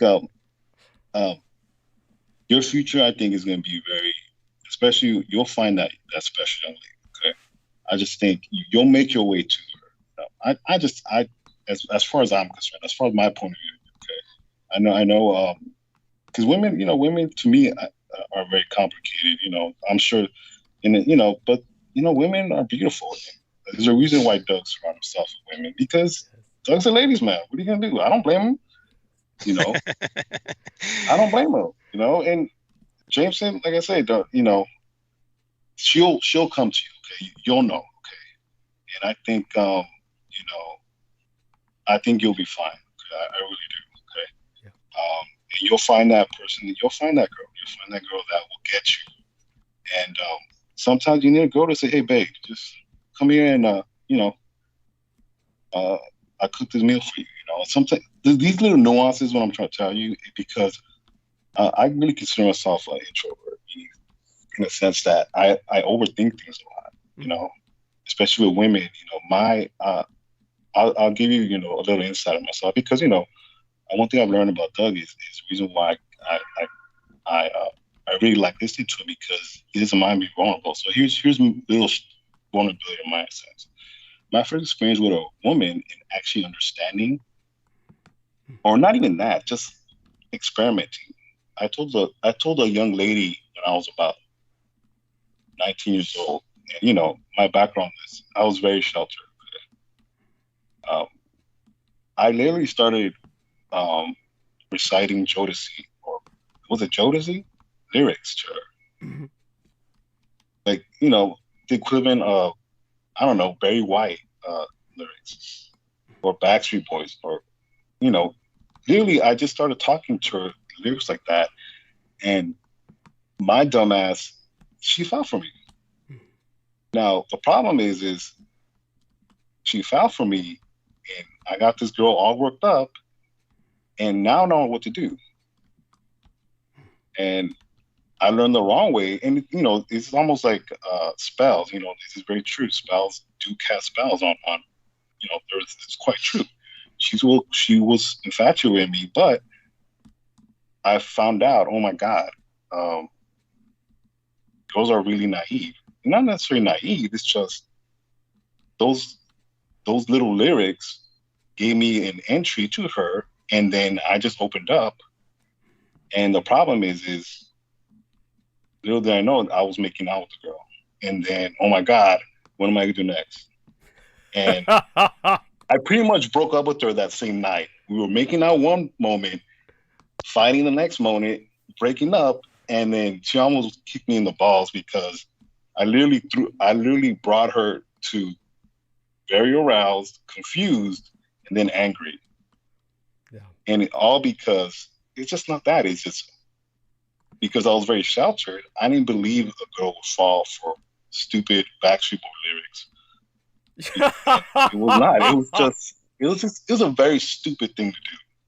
And I'm lucky I got out there alive, because she probably would have killed me. But she'd even be worse, justified in doing so. Yes. Well, yeah. So I aroused her, pissed her off, and worst part, she was a coworker of mine, so I had to see her every day. Oh so my I had to end up God! quitting that job too. Fucking brilliant. It's stupid, but what I'm trying to say is, when Doug started, when you drop these little nuggets, Doug, it's almost like, wow, you're right. You're right. These words do cast spells. Yes. Yes. It is so they true. do cast spells. Yeah. Anyways, but that's my little input. Yes. No. That's very important, and I think that's a beautiful way of providing explanation. That an example that was exemplary. That is exemplary of words casting spells. So understand to Jameson and all our listeners, because our man Mr. Sammy Romero, of course, is very similar to Pac-1 Morales. When I speak to Pac-1 Morales, he'll bring Jameson up and he'll say, I know that man's got so much good in him, etc. And with both of you, you're both very positive people, and I would say that in the case of Jameson Reese, it's really not that important whether or not he has good in him. I would just definitely say I kind of prove that to myself when I have him read stories about these young ladies getting victimized, and then you see his outrage. Truly, of course, if he were truly psychotic, if he were someone who were truly psychotic, he would not feel outrage at that. He would read it the same way Derek Talley would read it, which would be totally without any inflection. There would be no inflection. Look, yeah. And the interesting about it, Doug, is because, when I decided to come on your show, and like my brother Isaac, okay, I'm not a fanboy, okay, because it's almost like, how do I say it? You're really normal, Doug, in the sense that you have all this shit going on, and that's to put it lightly. But it's almost like when I appreciate someone's perspective, and you may not have all the answers, but it's not to me, what I love about it, it's not a white point of view, but you can think like a white man, and technically, biologically, as far as who your father is, you're pretty much, and I think it's envy. I don't know if it was you that brought it up, but I think a lot of it is that because you are connected to the fatherland, Yes. which was Germany, and I remember you saying German was almost close to being an actual national language of the United States. That's true. Yes. There's a correlation to that. I think there might be envy, the fact of your heritage, not just of your mother, but your biological father. But see, now I got lost. But No worries. That's fine. You can find your way back. I was just going to say as well, when it comes to the ladies, understand for men that we really don't go out and choose girls. It's not that our man Jameson Reese is going to find a lady. Ladies choose us. So at one point or another, Right. some young lady will latch Jason, on to him. Go you're on. cool. Well, yeah, You're gonna be fine. Yeah. that's the way of the peacock angel. There you Yes. go, Yes. Malik Tausch. Yes, and so when what our man Sammy was talking about was, of course, there is, and this has been brought up before, an envy about my heritage, and there is definitely something there. It's just a lot of people who the first thing that you'll notice, and that I'm very appreciative of, is that there are very few people who are attacking me based on my heritage, saying that most of the time people are not writing or calling in the chat room or saying anything about, oh, he Hitler's son or something like that, and saying something stupid. It's like, see, people are coming in and just acting stupid. Thank God they don't do that. But I feel that the reason that they don't do that is, of course, because we've all handled it well and we've presented it as maturely as we could. I remember I lost a sponsor for that, and I'll be damned if I could remember her name now. I'd have to look it up, but she was paying me $100 a month, and she was doing her best to be supportive. And I knew I would lose her, and at the same time, I knew Is that yeah. Glenda Anita Henry? Is that was that her? Oh, no. She was lost for a different reason. Okay. Ramona Halitha Okay. Henry. Yeah, Ramona Halitha Henry, without in any way denigrating her. She the problem was Ramona Halitha Henry was very enamored of myself, and to the point where, like, she had a job, and at work everybody would ask why she kept they wanted the temperature either higher or lower, but she kept it at 66 degrees, and they kept saying, why do you keep it at 66 degrees? And of course she kept it at that range because that was the year I was born in, 1966. So we're talking about somebody who was very, shall we say, it was just not healthy. And I told her that the problem with her, even though she was supportive, was I could not give her what she wanted, so I asked her to please to stop supporting me. And that was, of course, it was hard for her to take, and she eventually, I think, adapted. But I bring that up because it's people do ask about her, and I wish the best for her. But she was also, how would I say it? It was she was someone, and this is not to denigrate her, obviously. I use drugs. Jameson Reese uses drugs. Brendan Zogit uses drugs. I'm sorry. What was? I like coffee too. So yeah. There you go. And look, if anybody out there who thinks you're all clean and shit, unless you've given up on caffeine and alcohol, as well as everything that we're on, you really. I like my Instagram models. You also have to give up on sugar, folks. So if you're smashing jelly donuts 5 times a day, you're equally addicted. Thank you.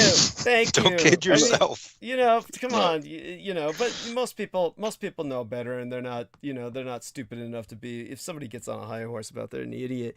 But in terms of Ramona Halitha Henry, she was into rapé, which is got the accent on the E, and so otherwise you're never going to find it unless you put in that diacritic. If you don't put that diacritic over the E and you spell out RAPE, all you're going to get is rape, okay?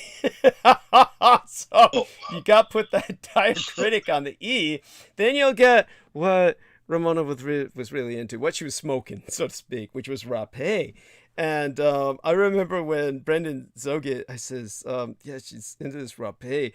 And Brendan, of course, okay, we all know how organic Brendan is.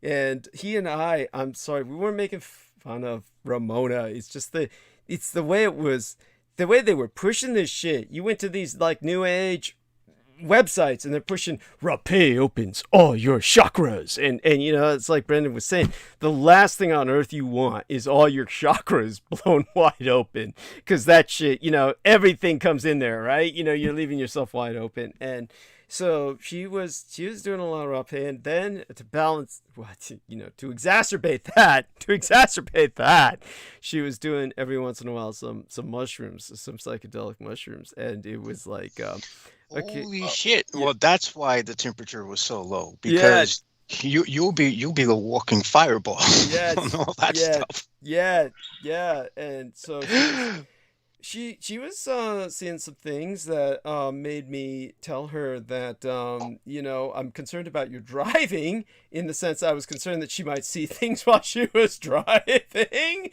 and so anyhow, so it just altogether, I think it was just one of those things where I just it wasn't that I didn't feel unsafe around her or something like that. It's just that there was just several factors there. And in other words, here's what needs to happen is, if somebody's into drugs of any sort, you need to find somebody who's into your drugs. And if alcoholics get in with other alcoholics, smokers get in with other smokers, and God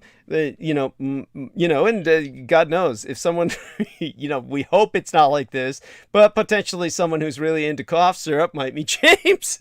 And then there's a lot of ladies who have been into cough syrup. I met some of them on Facebook, but honestly, when it comes to, it's just, her drugs were not my drugs, and they were just it was just not it just, how do we say this, we just were not compatible. I just felt we weren't. So I lost her as a sponsor. At the same time, I lost the other woman had a very Italian-like name. It was almost like a doctor I once had named Fiona Del Becco, but that was the name of the MD. So this other sponsor had a name similar to that.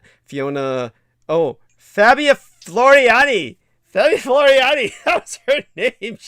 I remember. Yeah, I remember her. Yes, and that was at the time that, what was his name? His name was the guy who had the toothbrush. If on the Facebook icon, it was him staring intently at his toothbrush. Really weird Facebook icon. That guy. Holy shit. He was a white guy, and he had he was basically, how would I say, he was schizophrenic. Was that the guy who thought he was your son? No. That's the other Jewish guy with the Matthew Schwab. That's Matthew Schwab you're thinking of. Yeah, the other white guy. I bring this up because he was someone who was talking to Lena Shea once, and then I had already kind of written all these poetry and photography cards. I had pictures of myself when I was younger, and I put them up there on Facebook, and I was commenting on my marquee benefactress. And at that time, that was Lena Shea giving me all kinds of money to pay for my teeth, etc. And so when she was talking to this one guy, I can't remember his name, but I remember he terrorized the hell out of that Mike Ringley son of a bitch. When Mike Ringley was threatening to get rid of me, then he wrote him a bunch of nasty ass letters at the time. And but I think I remember who you're talking about. His name escapes me. Yeah, yeah, but so he was talking to Lena Shea, and she said, "Do you know who Douglas Dietrich's marquee benefactress is?" And he said, "Yeah, Fabia Floriani." Yeah, that's what she told him. "No, I am his marquee benefactress," and that shocked him because he had been telling her a bunch of shit about me. That he had he had been like, he went to some stupid Stephen Quayle convention. He went to a Stephen Quayle conference, and they like held him down and like exorcised him and got the Dietrich devils out of him and shit, is what they said. And that's when he said, "I was freed of the Dietrich devils" and shit. And that's when everyone who heard that story, they all said the same shit. Everybody who heard that, Daniel LaRolla and everybody else who heard that, but Daniel LaRolla stands out in my mind, is that they all said they must have put something in him. It's what they all said. But at any rate, yeah, that's when they gave him some of the Keno syrup. Yeah, that's when he was bitching to Lena Shea about me, who at that time was at least presenting herself as the model of loyalty. And so she was telling him that she was my marquee benefactress, and then he was really moted, was the word we used to use back in school. In other words, much to his chagrin, he began to change his tune. But it was all, at that time I lost quite a bit of income from sponsors, and just, I knew I would when I came out by saying, well, I didn't lose Ramona Halifa Henry because of that, but I lost Fabia Floriani. But, I knew this was going to happen, and yet I just had to do it. It was that time in my life where I just had to tell the truth and come out with the fact of what my mother had done and my biological father. And so anybody who looks up, of course, the facts behind sperm and the refrigeration of sperm, they will understand that everything that my mother did is technologically, it's proven. It's not something that anyone can just fantasize about. It's been proven that you keep... No. So go on. If I can. Yeah. Actually, I remember that. I do remember that transmission. It was called, if I'm not mistaken, it was Suited Tears, if I'm not mistaken. Yes, probably. Say that again? What was the title like? It was Suited Tears. I think it was during the fires, too, if I'm not mistaken. Yes. Oh, you're brilliant. Yes, thank you. Yes, Sooted Tears. That's right. It was the soot. Yes, that's right. Yes. You actually, you went in. I'm not going to lie. It's like, it was almost like you had nothing to lose, really. Yeah. Yes. I think this was a time where but who's that one Canada, the guy from Canada, that weirdo? Oh, I forgot. Oh, Edward, Pavel Edward. Yes. Yeah, went left with him, and he tried to F you over. Yes. And you just unloaded. You dropped that bomb, and the rest is history. Thank you. Yes, and do we? Yeah, go on, please. Yeah. Go ahead. No worries. Yes, and so with that, of course, I want both of these gentlemen to stay as long as they're able, because of course I need to lean on them while I get my head into a space where I can start sucking all the oxygen up from the room. But in terms of both of these gentlemen, they have an incredible memory. They both remember when I say these things and all the rest of that. And without them, God knows, I wouldn't be able to remember at this point in my life much of. Actually, I have half a memory. So we have to rely mostly on Sammy, because you have to remember, I can only remember up to the age of 20. I'm fucked any further back. Oh, oh, that's funny. Well, you're not even that old, but Well, dissociating all the time. Who has time to think about what reality really is? yes. Oh boy. Well, it's worth it Uh, though. No regrets. Jameson, Yes. I'm gonna go on mute for a second, Okay. and I'll come back on. Okay? Understood. All Yes, right. he needs to cough that out. He needs to hack a little phlegm up, probably. He, And he, he needs some of the DXM to, relieve the cough. there we are. Yes. Oh my gosh, that DXM demon is a beast, I tell you. I can't get rid of her. Mhm. Well, a lot of people feel the same way, and it's potent shit. I mean, that's the stuff Trayvon Martin was on. You knew that, right? No. Oh yeah. Well, no. You're not Well, now surprised. I'm sure you're I'm not not surprised. surprised. It's good stuff. That's not stuff to be on when you're going to die, though. Gosh, because death feels all the more horrifying.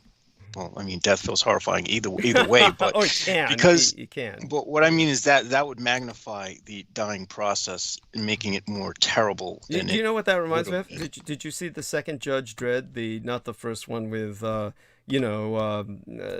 what's his name? Sylvester Stallone. Not that one, but the second Judge Dredd that came out, the sequel, which was infinitely better than the Stallone.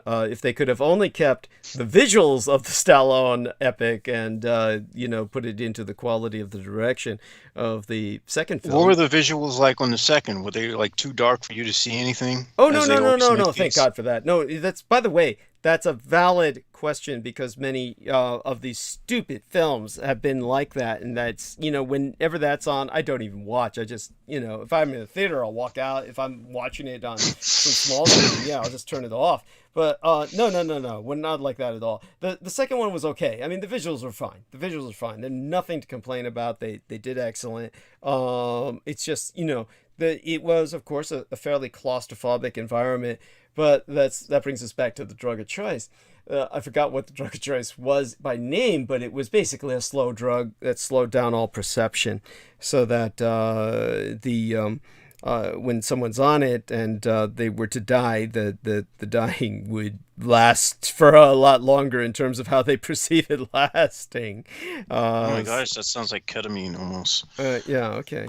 And, But with DXM, the only good thing about it is that, well, there's too many good things about it, but it speeds up time. It speeds up time, and this is something that was killing me when I was in freaking rehab. At some point, I was just starting to bitch and moan to myself about how slow time was going, and it was maddening. Okay. Maddening. Yeah. And in terms of Because yeah, go on. Because it's just not an environment where you want time to go slow. Yeah. No. Got it. And so, such being said, with everything that Sammy brought up, you can take it from there. Go on a little bit. How far did you get into the Atlantic article about the Second Amendment before? Oh, I was able to knock that out, but I found out that the real lobbying began 1968, and this happened because there were a lot of gun control laws that were being put out. What happens is the NRA was started in the 1800s, but it wasn't until like 1870 something that it became. I think it was 1871 that some Army veterans decided to turn it into the importance of promoting people owning guns rather than it being, just about teaching people how to teaching people about guns. And so, we have our Army veterans to blame for this shit. So there you go. The military has never had your back, folks. There we are. Thank you. And I knew you would appreciate that factoid. Yes. I mean, I knew it, but putting it in that perspective is all the more important. And it's one of those things but you never really dwell on. Basically, that the NRA started with a bunch of Union soldiers coming home and saying, hey, let's keep everybody in good marksmanship, for the next fucking war, right? Yeah, the next war the NRA is going to start. Fucking death cult. which is of course within ourselves, which we're going through right now every day of the week. Yes. The thing is, like, there wasn't. Oh yeah, our man's back. Okay. Yeah. Yes. Sorry, I was dying. So. It's okay. Well, if it's any consolation, we're dying every second of the day. Yes. Each moment that passes is 1 second closer to the big end, which to some will be a relief and to others will be agonizing beyond all imagination. By the way, Jason, do you remember when Doug talked about the USS? Oh my God, that submarine he talked about a couple weeks ago. I'm trying to remember the name of the submarine. I'm trying to remember. USS, where that submarine, it was when you talked about the whole Lovecraft stuff, where that submarine got lost, and that whole crew pretty much ended up dying. USS, oh my God. Was this the Tiger Shark? No, this was USS, oh my God. This was, I actually told one of my coworkers about that, and his wife was in the Navy, and she almost, USS Thrasher. Thrasher, yes. That's Remember right. that? Yes. Oh my God!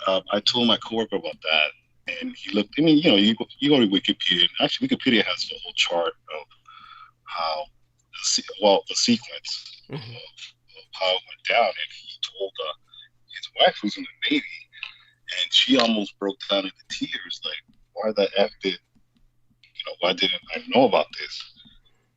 And then so on and so forth. But she literally started sobbing, like, oh my God, this is terrible. I've never heard about this. Oh wow. And he kind of had to console her a little bit, but I'm like, my bad, but you talk about a way to go out. It must be horrible. When you were talking about it, it's almost like in the context of what you were talking about, the whole Lovecraft stuff, which, you're talking about the deep ones, pretty much, yes. About those creatures and how they do their rituals, and they summon creatures like krakens and so on and so forth. So just thinking about that, it's like, oh my God, that's a very terrible, that's a horrific way to go down. To have the ability to summon something into such physicality is incredible. Oh my gosh, what I wouldn't give to be able to do that. You remember that transmission, Jason? Yeah, that was yes. How could I forget? That's one of the ones that I want to archive because of how it goes into the magic of the great old ones. Oh my gosh! Yes, I remember. Doug talked about that submarine. That went down. It's almost like something just took it down, like physically, like just you're not going nowhere. Almost like bringing it down. Yes. To the depths. And I was thinking about like, oh my God, that crew must be. You talk about fear, like not even fear. It's just I rather God forbid, but I'd rather die in a plane crash. Yes.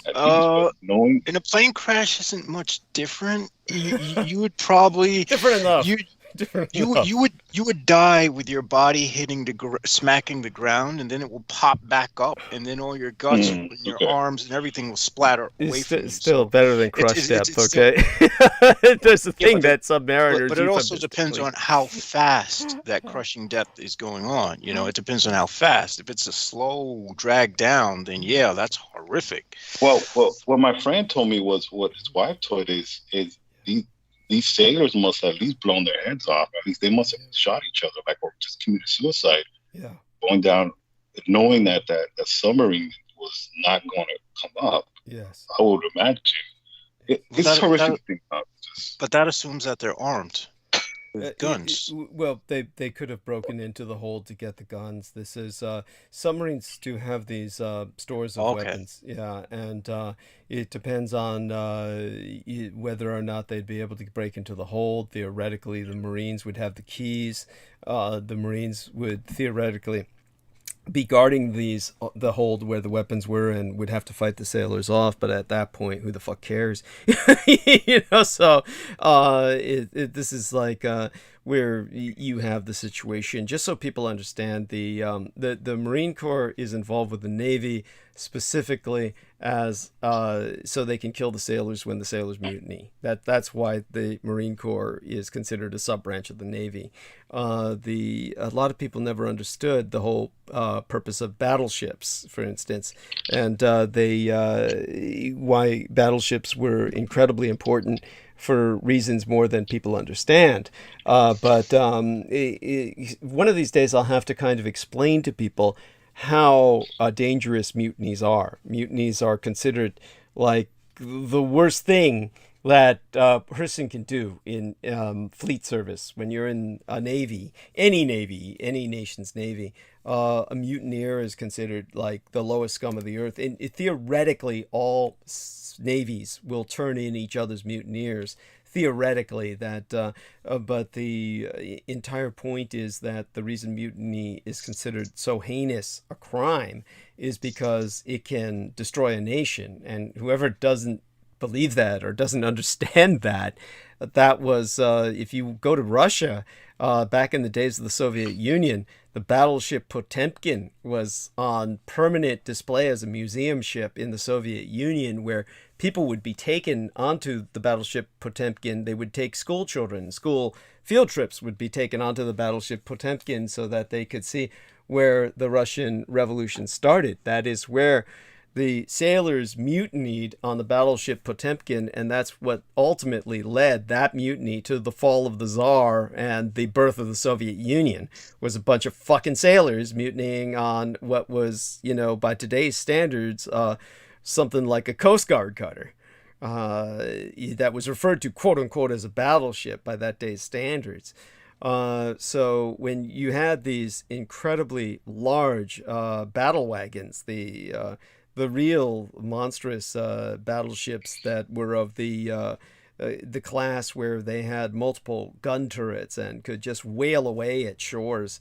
At that point that those machines were developed, it wasn't only because they were deterrents, they were the pre-nuclear deterrents that nations had, but also they were a deterrence against mutiny. The point of the battleship was that's the flagship because the command would be on the battleship, and the command would be on the battleship because that would be the last place someone would mutiny, theoretically, would be on the command ship. And as for the flagship and the battleship, its whole point was, as the center of the fleet, any ships where a mutiny did take place successfully, then the battleship had the big enough guns where it could swing them around and sink that ship. That's just like you've got Marines on the ship to kill the sailors if they start to mutiny. If they're able to overcome the Marines, because there's more sailors than Marines on the ship, then once they take that ship, and if they go over to another side, that could lead to the downfall of a nation. And so that's why the battleship, one of the reasons it was created, was so it could take out any other ship in the fleet. This is why, even though for the longest period of time, they said, oh, carriers have superseded the battleship, we don't need battleships, and yet they kept the battleship around all the way through the Gulf War. For anyone who doesn't remember, battleships were deployed in the Gulf War that I was in. And so the reason they were kept around that long, actually brought back out of mothballs, was, and just to show people the reason they brought them back, so if they had brought them back for modern warfare, they would have fucking armored the bottom of the hull so that your average coastal submarine couldn't take them down. But they never armored the bottom of these battleship hulls when they brought back the New Jersey, and they were when they recommissioned it. When they recommissioned it and modernized it with cruise missiles, they never armored the bottom of the hull, meaning any coastal submarine could take it out and just sink it with a single blow. So it wasn't meant to withstand modern warfare. It was meant as a policing ship to take out other ships in the fleet. That's how worried they were about mutinies. So it was just made the centerpiece of the fleet so they could sink other American ships. So with that in mind, once they became convinced, oh, no one's going to mutiny anymore, then they decommissioned it. At this point in history, Americans are under this bizarre belief that no American ship has ever mutinied. And that's not true. And I'll, go into that at some other point. But, there's a little bit of education for everyone.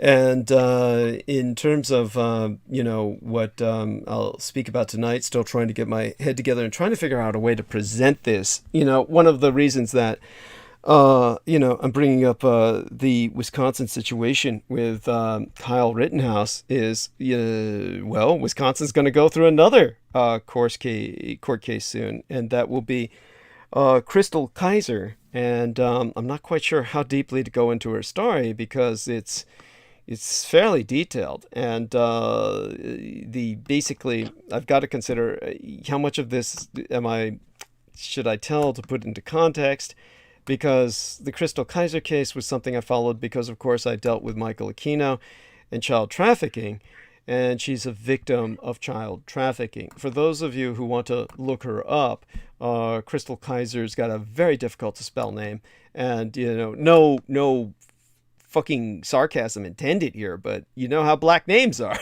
I mean, blacks come up with, for the sake of identity, they purposefully will come up with very obtuse spellings. So her name, Crystal, isn't like Crystal, it's Crystul, Crystal, and Crystal, it's like fat with a PH, Chrystul, Kaiser, surname, Kizer. I'm sorry, that Sammy Romero says going to log out for a second. Yes, sir. And so she was a victim of child trafficking, and she killed her trafficker. And so how much do I share about this? Because it can get pretty detailed. At any rate, Veronica Barrera says, "Buenas noches, Douglas, a todos," and she has the nice orange heart and the turkey and the autumn leaf.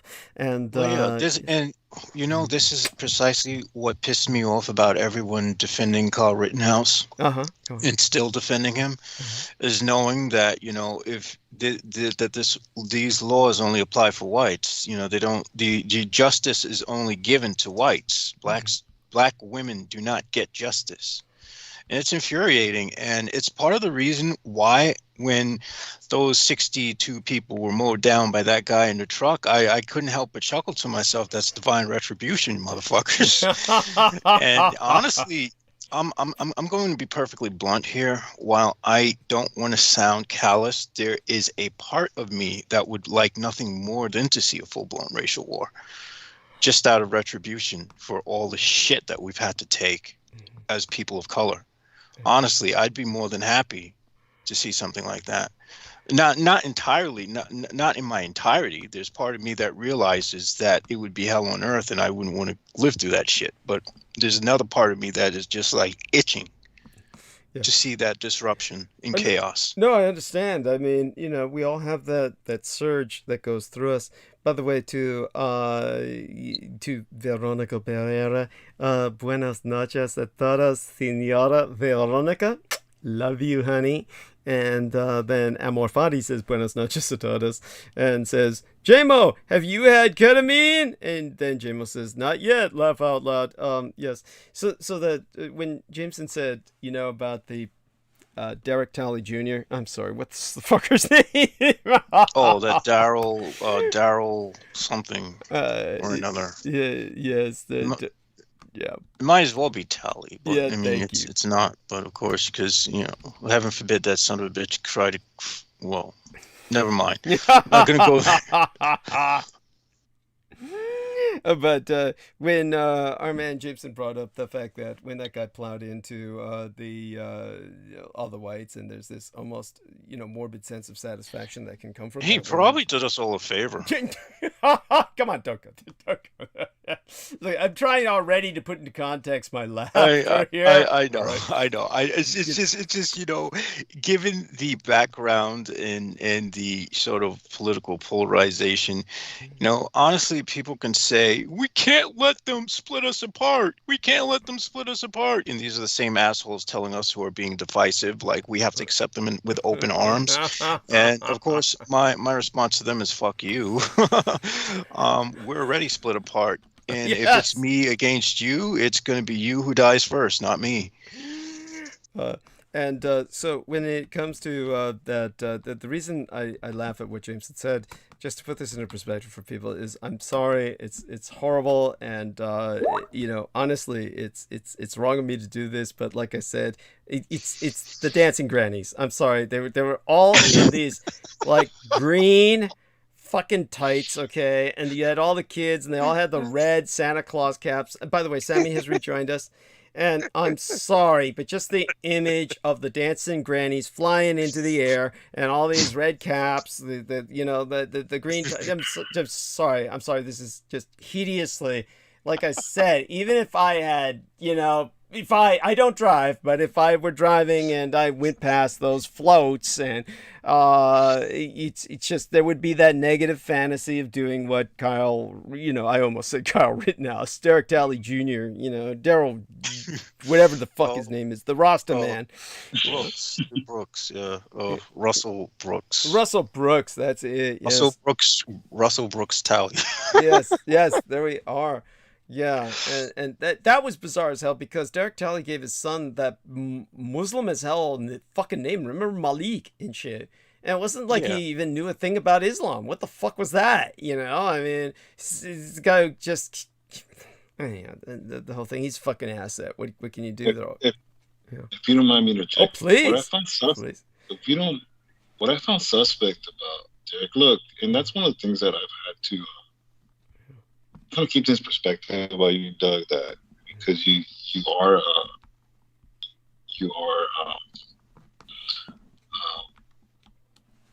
privy to government sending, not government, but you know what I mean. The people, weirdos that are attracted to you, and not means that you are one, but just assets, pretty much.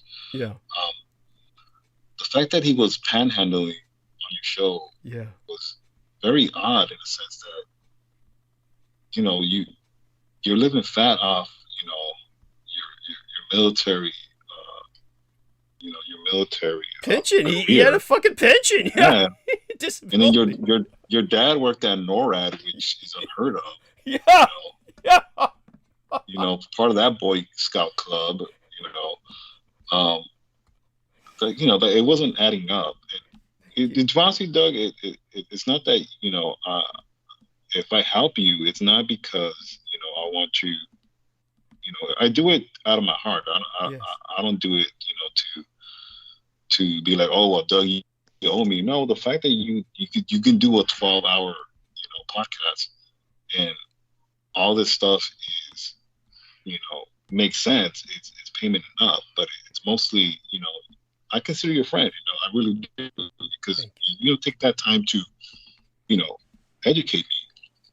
You're a friend. You're a friend. It's plain and simple. But even if I was in need, I don't think your show would be the right platform. And someone like him, suppose he has a family, Yeah. Why don't you ask your family? Why don't you ask your dad? Thank you. Why don't you ask your dad? Like, dude, how about Doug? In that case, it was lame. In other words, it was just lame. Thank you. It was just lame. It's like, what do you want Doug to do? Fundraise for you? Like, come on, man. You're 1 month away from being homeless. Like, get in line, dude. Yes. Get in line. The line's back there. Thank you. Yeah. Anyways. Bless you. No, it's so true. It's so true. And but everybody could hear my annoyance with him, and people could hear me subtly just more and more. And you know what was funny about him? People might remember this, and tell me, gentlemen, if you remember this. He basically, when I was prodding him and just prying very gently and on the air, and I was asking him by prying, I was like, so when you went scuba diving, and was asking about his scuba diving, It turned out, of course, so he was stationed in Puerto Rico, and then a bunch of the Marines that he was stationed with says, "Oh, hey, let's go learn scuba diving while we're here." And there was some ex-Navy SEAL who was teaching, had some scuba diving equipment rental agency place, and so he was renting the scuba gear, and then, they got some course in the scuba diving, and then they went scuba diving, and then basically, of course, you had to take different courses to go cave scuba diving, and he said why he'd never dove in caves, and then and so he brought up barracudas one time and said, "Oh yeah, they're like gang members, yeah, they'll leave you alone unless there's enough of them, then they all gang up on you, and and when I finally was prying it out of him, basically what I got out of him was that he had only gone scuba diving a few times while he was stationed in Puerto Rico, and that was it.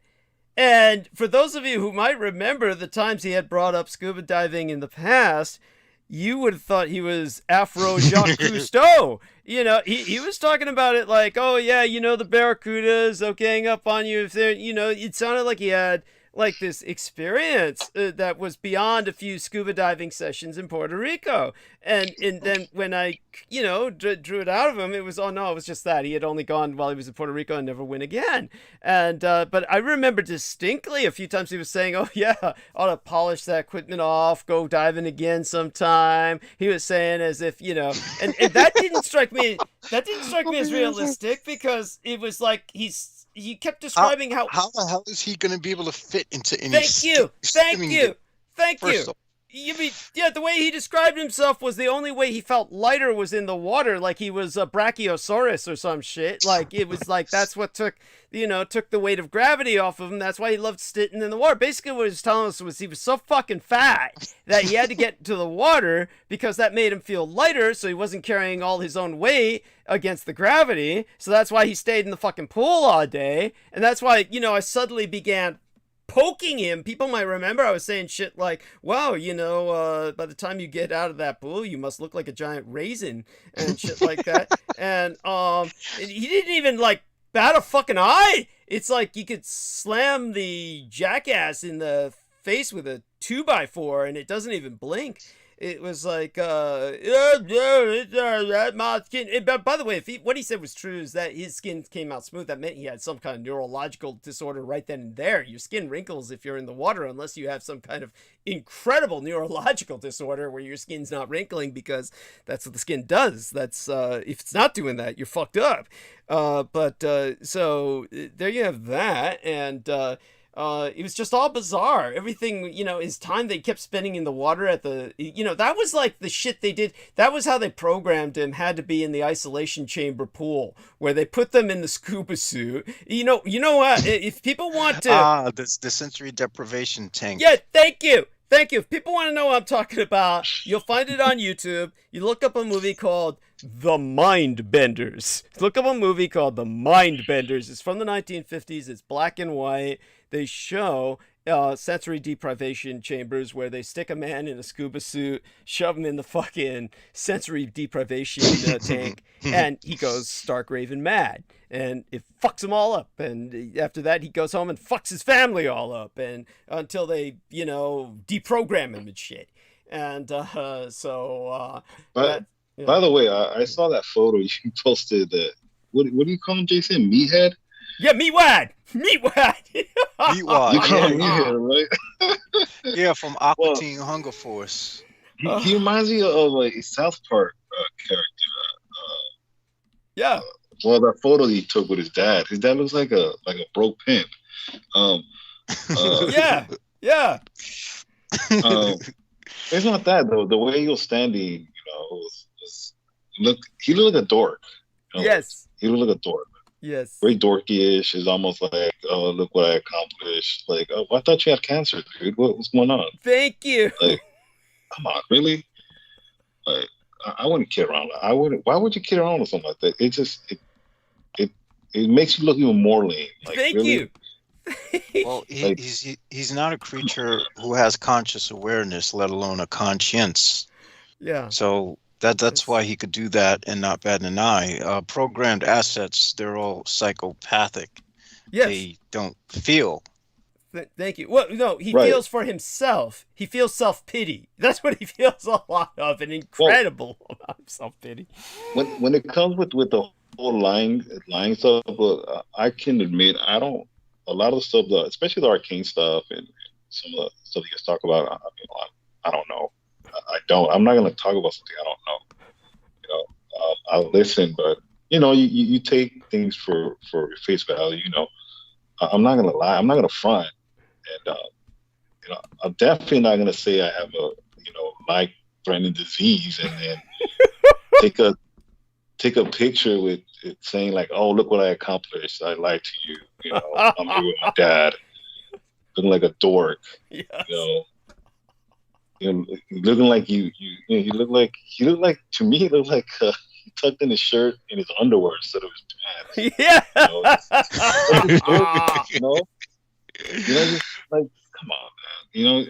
I don't know. It's just to a certain degree, he served his purpose. I think, Doug, you tried your best. It's like, you're working with two sticks. You got to create a spark while you were freezing to death. Yes. Thank you. So you did what you had to do, even with Edward Pavel. Yes. But like I said, I think they served a purpose. But at the end of the day, you got to distance yourself from that. I'm not gonna. What I don't understand is just. I don't understand it. I'm just gonna leave it there. And it's not that I find it offensive or anything, but it's just there's certain subjects I just don't know anything about. You know your limits. In other words, you know your limits, and I think, Doug, you're quite aware of where I'm coming from. Where yes, you know your limits, and it's just I can't speak on it. I can't speak on it, and to a certain, I trust you, Doug, to the fact that you're sane enough to like, okay, Sam's limit is here, and I'm not even going to bother. You're not here to show off. In other words, you're here to educate to a certain extent and not show off. Thank you. No, deeply appreciate that, and even to Jason, I can apply that to Jason too. I think you and Jason, when you guys talk about which have in common to a certain extent, it's just because that's what you guys have in common. But you can also switch up, and even Jason told me about his background with his parents. At the same time too, I can also relate to Jameson. He's taking care of his parents. That's very honorable. Yeah. My parents, were elderly as well. Doug as well, as you always talked about. You took care of your parents, and I was a teenager, but I was there helping my dad with his church, and I did Bible studies with the kids, and it was great. But it was one of those things where I helped him.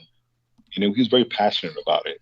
My dad was very unselfish with his ministry, and I think that's the reason why sometimes I struggle with it, because it's like I see all these mega church pastors with their Mercedes, and they're buying jets, and my dad was very charitable. We had church under a tree. I had my little drum set, and my dad has a guitar, and we were saying that that was church to us. It was very charitable.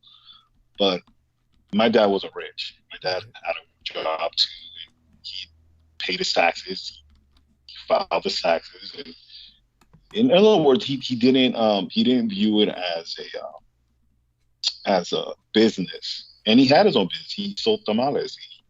Everything was through cash, but he, what I mean? It was very much a calling, and he was always reading the Word of God, but it was more of in a sense of, this is my calling, and it's painful, it's going to cost me, but it's what I like, this is my calling, in other words. And like I said, Doug, this is your calling, and it's cost relationship. Jameson, I'm sure, it's cost you being associated with Doug, Yeah, it's everything I'm into has cost me, and it's worth the price, though. Well, and what I'm trying to tell you is you love your parents. I'm sure they you love your parents just like I have. Doug loves his parents, and what I can take from that is that you know, we have that in common. I don't know anything about the arcane. That's just not me. But at the same time too, I'm not taking you to church. That's, you know, that's not you, and that's cool. But like I said, I've learned a lot where the social setting of that has messed me up. But it's not because, you know, I'm leaving it. It's just taking things in perspective. That just like how Doug was in the military, Doug's not a jarhead. Doug had so much more that he already knew that it was nothing to him. It was to my, you know, you can get sucked into that to a certain extent, to a certain aspect of where you already knew what you wanted to do. You wanted to go into military contracting. Your job, you know, even when you talked about you wanted to be part of a think tank, you were never a jarhead. It's just you kind of chose that lane because the think tank lane, you obviously knew it was not going to be. So, hey, you did what you had to do. And you know, you had your journey through that. But say way back to what you know, there I go again, rambling on. No worries, that's fine. You're doing it Where, quite well. And just so people understand. Oh, no, please go on. Complete your thought. oh, where I'm trying to get to is I'm I'm really starting to understand that this ecosystem that we live in is not. It's almost like I'm debriefing myself because of my background, but it's a lot more in common than when we're not. You know, I think you kind of know where I'm coming from, Doug. Yes. In other words, the differences are there, but it's not that different in the sense that the intention, what I'm trying to tell you is because because I grew up very sheltered. There's more to it, but that's too. You understand that even though I'm here, you know, we still match up. Yes, very much so. And so that's brilliant. Thank you. I mean, I'm really appreciative of your expressing that. And in terms of, you know, what are you willing to tell us about your brother Isaac? How's married life treating him? It's going. He's been really busy with his career. But I know about him. You know, we're twins, and we shared a womb. We're very close, and even then, Doug, you know, this is when he got married.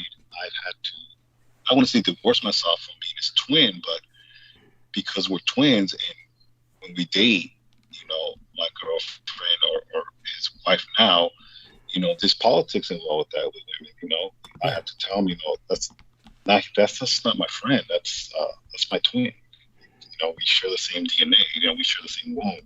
And sometimes women, not that they don't understand, is they have to accept the fact that that kinship that we share is going to be forever. And you know, it's almost like not forced that they got to be best friends, but you're going to see each other a lot. Yes. You know, you get to know his wife and my girlfriend, but he's been doing well. He's been very busy. He's been working. He hasn't had time to catch up, but I've been talking to him about. I did talk to him about the whole Dave Chappelle thing, because you know, I like comedy. Urban culture was a big part of my life. I'm sure Jameson, like Chappelle show, like me. Right. We're about to the same age, but you know, it's different when your tone changes. It's no longer comedy. It's you're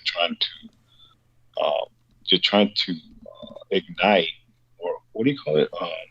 You're trying to basically incite. Yes, incite, and it's you know, entertainers are entertainers. Is what it is. Pretty much what it is. The problem is that he's making it a business to do this. It's not like it's not being done in a way that's even humorous. Thank you. Sadly. He's just regurgitating it. Yeah, I mean, he's just re-vomiting it like an idiot. Right.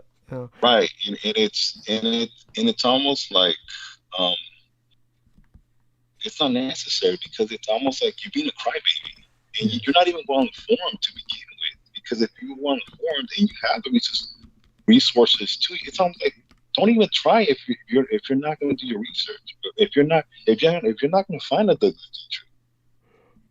And you know what, Doug? They do listen to you. Yes. And Thank you. They do. Yes. Go on.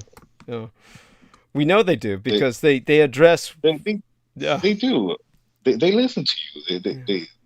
They all listen to you, and it's a very, you know, it's a big world, but in America it's not that big of a world. You know, you're where you're at, but what I'm trying to tell you is that when I was saying to him the whole Chappelle thing, it's very ignorant because it's not, because if you want to be this American celebrity, then you have to understand the whole empire, that we are an empire. And the sooner you understand that it's not just about the American people, no, it's global now. Yes. You want to profit off this platform you're at, then you need to understand that the majority of these transgender people are black. Yes. And they're listening to you, and you sound like a tool. But you know, I told him that, and he just like, wow. And it's like, it's not that, it's just what it is. And once you know, it's almost like you're trying to take the deceptive subject and make it black and white when it's not black and white. Yes. It never was. It's almost. Oh, by the way, we lost you there for a second. Let's see if we can get him back. Yeah, it's probably the connection. Okay. So Sammy, let's send him a message that we lost him. Let's both do that. Okay. He says, let's see here. There we go. Put that out there, and our man Jameson can start talking in his place for a few minutes. Yeah. Well, I guess to sort of contextualize the mindset I had with what I said earlier is, if it's all right. So I'm gonna call. Oh, there he is. Sammy Romero is calling. So let's what we're gonna do is decline and then call him back. That's what we're gonna do. So let me call him back. Oh my God! Actually, I could take that call, knock this off, and then call you back. But what we're gonna do is try and let's see now. Answering this call will place on your current call on hold. The biggest thing that's gonna happen is I lose you, and then we. Okay. Oh, you brought him back. You brought him back. He's with us, right? No, it still has that pause sign, which is a connection issue. Let's call. So if we bump him off the call and bring him back. Yeah, so let's try and call him back now, Sammy, there we are. Oh, where the fuck did he go? Sammy, all right, so I'm gonna add him.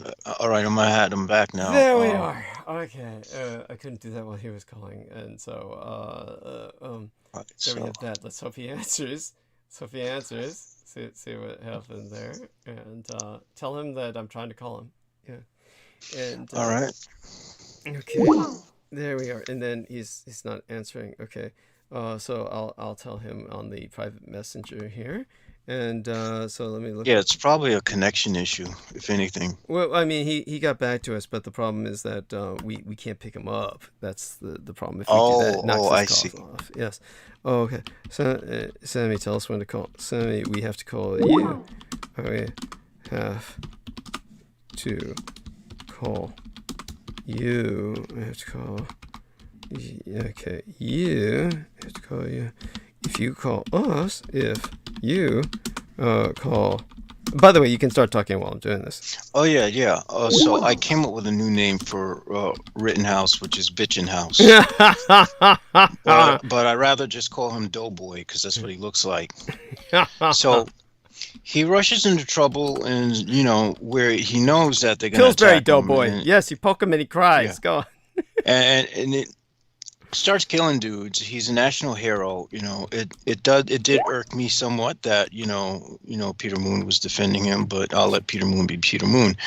Meanwhile, this black woman who was sexually assaulted by this dude whose life very much was in danger kills her captor and is pushing life. And so I have to say, if her life doesn't matter, why the fuck should bitch in houses?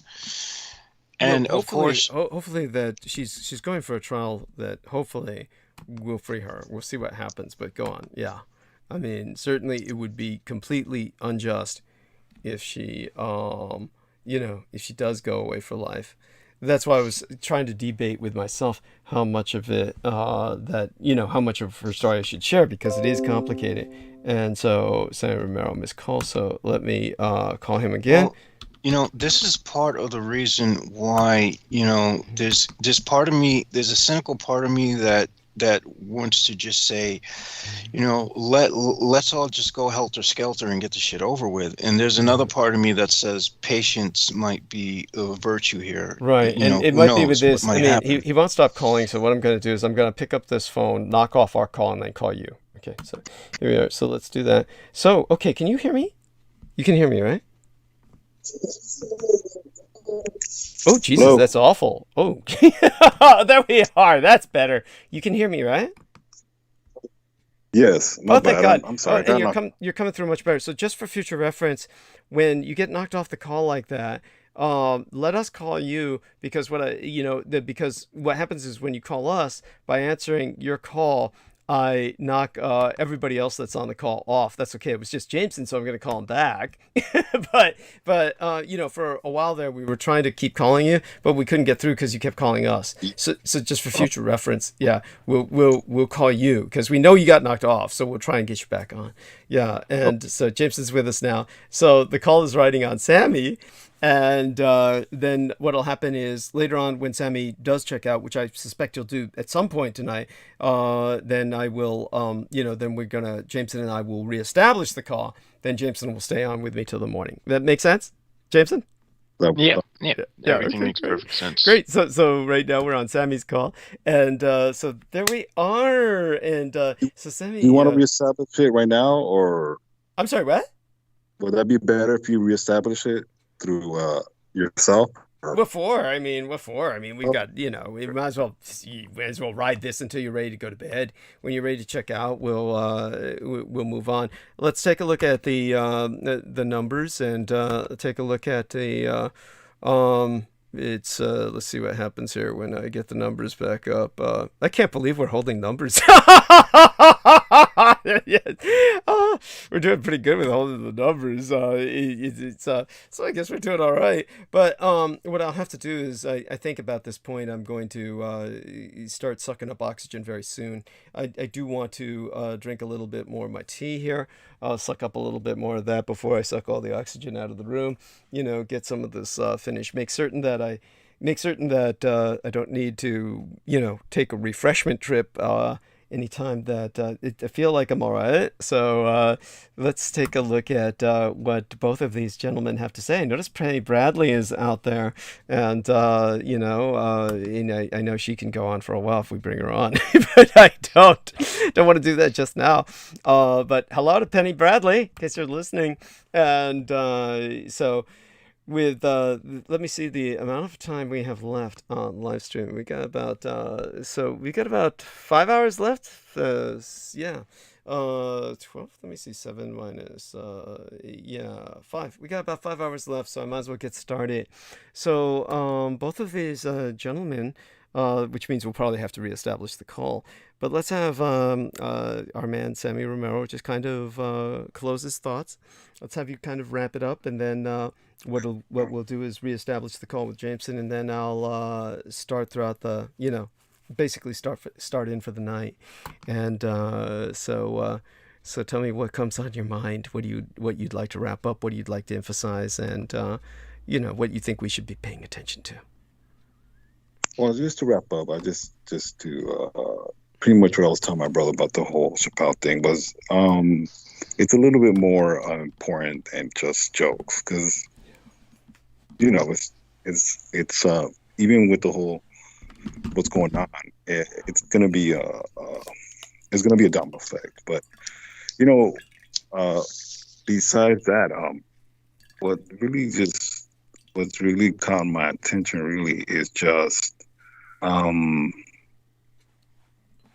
how much you've been correct about as far as the radical right has been more and more.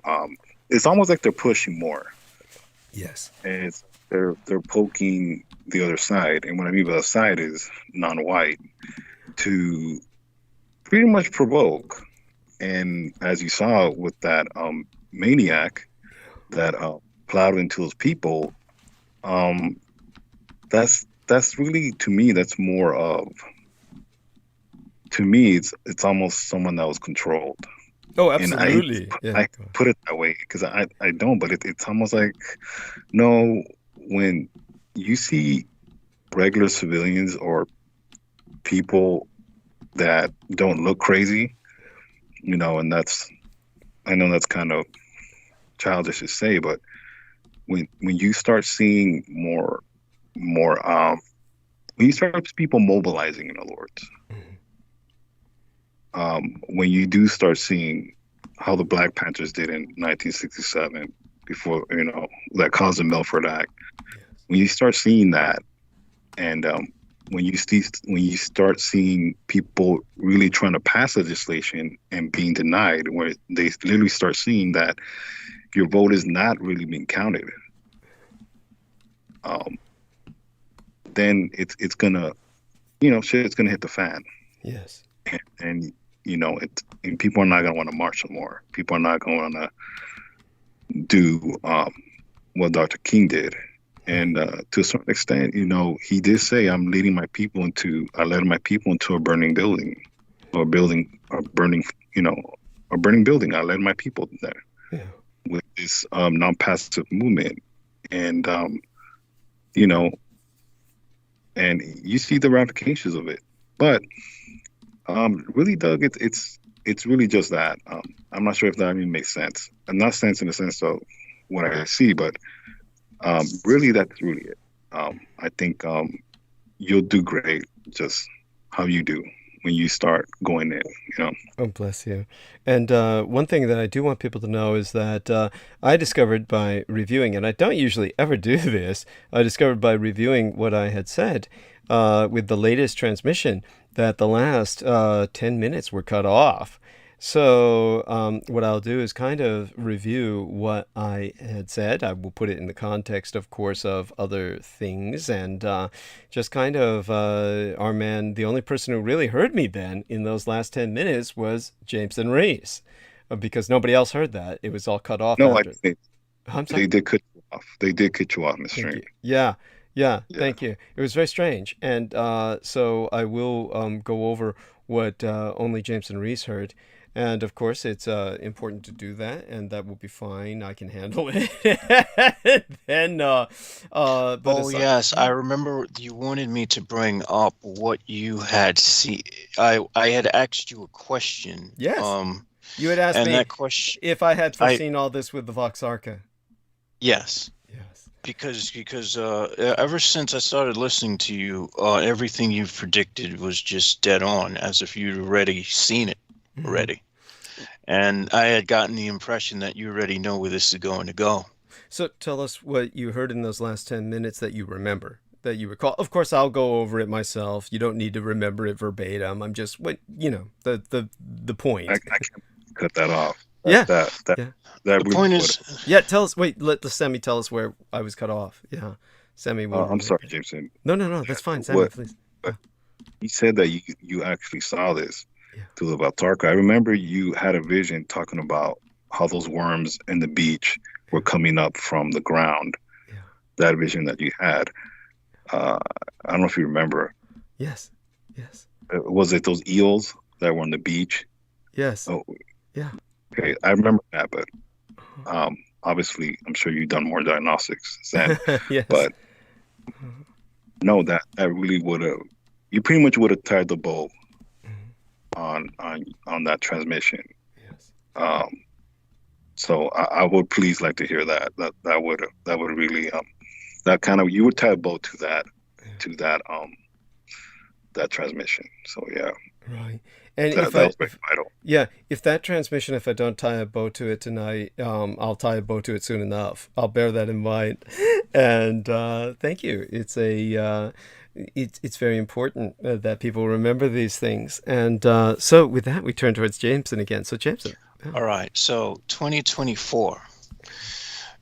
That's when the arc of return is supposed to have passed already, and that was that time that Peter Moon said that he was really concerned, that he was really concerned about.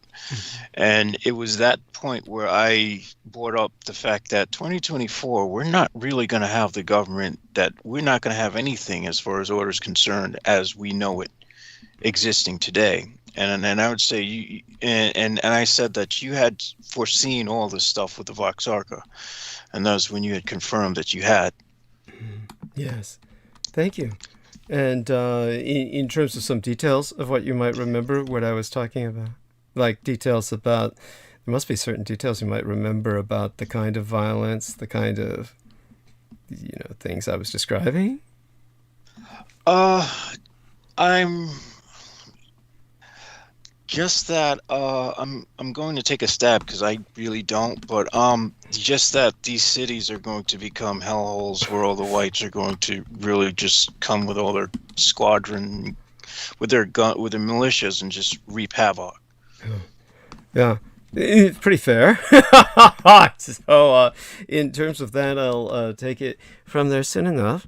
I'm just, still getting myself into the headspace, but both these gentlemen, I was like in a lucid dreaming state when I had stated that. So because I had woken up again, because I was like sleeping in between, and so when I had woken up, that was what I recall what we were talking about, but I don't recall it simultaneously. If you catch the drift, because I'm in a what do you call it? Oh gosh, it's that state, I don't know if it's hypnopompic, hypnagogic, one of those states. Usually when I first wake up, I'm in that state for a good few hours, honestly speaking, where I'm prone to literal hallucinations in that state. Okay. And our man, Sammy Romero, has gone off the mic for a little while, and that's fine. Probably, again, going through a little bit of a cough, and quite understandable there. Well, I want people to understand that I'm going to try and fit in as well a little bit of geopolitics towards the end, where I'll talk a little bit about the Ukraine. Of course, the Russians are building up towards a invasion, or either that or they're attempting to force Biden into some talks. And if this is the way that they want to hold talks, then they've got to think of a better way to. Yeah, well, Russians, when Russians want to get your attention, something's going to die. Yes. That's just how they roll. Yes, thank you. No, quite true. It's just everything is done with a fucking overkill, a fucking hammer that they apply to what only takes a fucking mallet. It's just so stupid. And, I mean, if they want to hammer a nail into a house, they'll have to create a Tsar Bomba and drop it on the thing. Yes. And none of this really helps anybody. And so what I will explain in much more depth at some point, probably not in this transmission, there won't be time, but definitely at some point I will explain that even though we cannot separate their objectives, the Sino-Slavic synaxis has to be treated as a monolithic entity when it comes to the operational or tactical nature of the various fronts they present. China is a peer power, whereas Russia is a rogue state. That is basically what it comes down to when it comes to that. There's just they're not even near a pure nation anymore. They are now essentially what people would once consider something like Iraq or the like. So at any rate, our young man Jameson Reese, any other things you want people to pay attention to? Say, for instance, the environment. Mr. What was it after Prince Charles? That's it, Prince Charles said that COP21 was our last chance saloon. That was the term he used. I hate terms like that, like some stupid Western. But anyhow, he said that was our last chance saloon. If that's the case, we're all dead meat. Well, yeah. I mean, so the only thing is, I just get the feeling that whatever I do, I have to get out of New York before 2024. Well, honestly, I think I'm probably better off staying here. Yeah, I was about to say, why Thinking about leave? it, because Oh fuck, even if you wanted to, it's better off to stand your ground with other people of color around you than go into some white hellhole and get ripped apart by the dogs of hell, and well, not the dogs of hell, dogs of heaven. There we go. Because I'm a creature of hell, so heaven's a bad thing. But you catch my drift, I'd rather be here than be there. Because the only place to go and not if, but when that freaking La Palma thing goes finally. Who knows? I mean, chances are there'll be rioting, looting, and raping and killing in the streets on a regular basis, and mob rules with no government intervention before that thing goes kablooey. So who knows? That might be the thing that saves my life from an agonizing death at the hands of the fearful mob. The mob is the scariest thing in my mind. Yeah. But understand they're not going to go after you personally. I mean, they don't know you. It's unless no. It'll just be like collateral. It's just still terrifying. Yes. Yeah, understood. No, the mobs are the mobs are horrible. You don't want to face the mobs. And in terms of the La Palma, is there any news on that? No, just that it's still going, and it's just reached the point where I'm apathetic. It's like, just fuck it. It's just like I should know that the demons would say, "No, Jameson, we're not done with you yet. You haven't completed your evolution to not to leave samsara." So yeah, I can't go out yet, apparently. Although I wouldn't want to go out drowning, honestly speaking. Honestly, the best way to go would be in one sleep where you don't know. But then again, if you're having a dream, that dream might become a nightmare while you stop breathing. So, oh gosh. Yeah, I think carbon monoxide is the best way. Hey, James. Sammy's back. Yes, so Sammy, please. Yes. Oh, I have a question. This is off the okay, but the reason why I'm asking you this, because when I was you talking about dreams and stuff, when I was in high school, you're a teenager, you looking at girls and stuff, and this girl that I like, so on and so forth, and you're infatuated with this girl, right? And I was telling my coworker of mine that I fantasize about this girl. So I remember, maybe this had to be because of puberty, I don't know, but I remember dreaming about this girl. But when I was having this dream, this was part of another dream. I guess another dream started, and I pretty much paused mid-dream, and I said, let me go to this girl's house. Now, keep in mind, I don't know this girl. She knows of me, I know of her, but we don't really know each other. And in this dream, I pretty much made out with her, and, we did the deed. Nice. Fast forward, the next day, I had basketball practice, and I guess she was part of the volleyball team. But I ran into her, and she looked at me like, I know you. I've met you somewhere. Mm-hmm. Now, and after that dream, though, it's almost like I wasn't interested no more in her. Not that I was interested, but like the mystery of it. It wasn't a mystery to me anymore. It was like, okay, yeah, I kind of have my fun with you. And I hate to put it that term, but you're a kid. Yeah, I don't really understand that too well because I've never because I've always like had this fixation on the one, but that's the idiot in me. I'm not smart like you. Well, it's, Smart guys do their thing and move on. it's not that. It's you have all this this sexual repression. No, but you're horny. You're a teenager.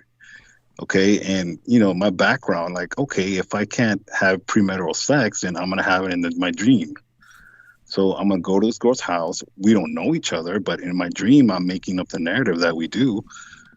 But it was crazy about it is it seems so real, but that's why it made me a little like, wait a minute, because when she looked at me, it was almost like I Well, you know did. somewhere.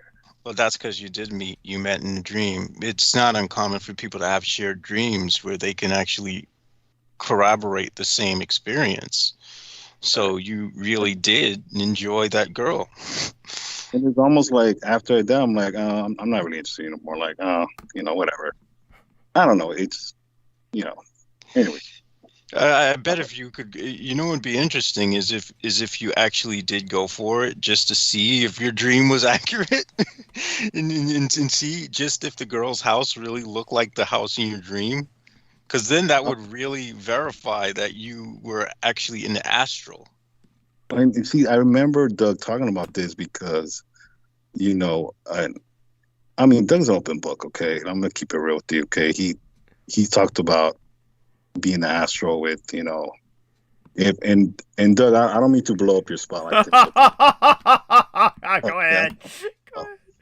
Solaris Blue Raven. Yes. By the way, she's hot. I seen her too. I remember I saw the what was it, that dumb thing you had we were part of with I forget. Was that Revolution Radio? this was the Super Soldier Summit. Was it, Doug? Yes, Super yes, Soldier, it was back the in Super Soldier Summit. Yes, yes. I give you props, Doug. I give you props. You took that down, but I give you props. She's hot. I give you props for that. Thank you. Who else? Shoot.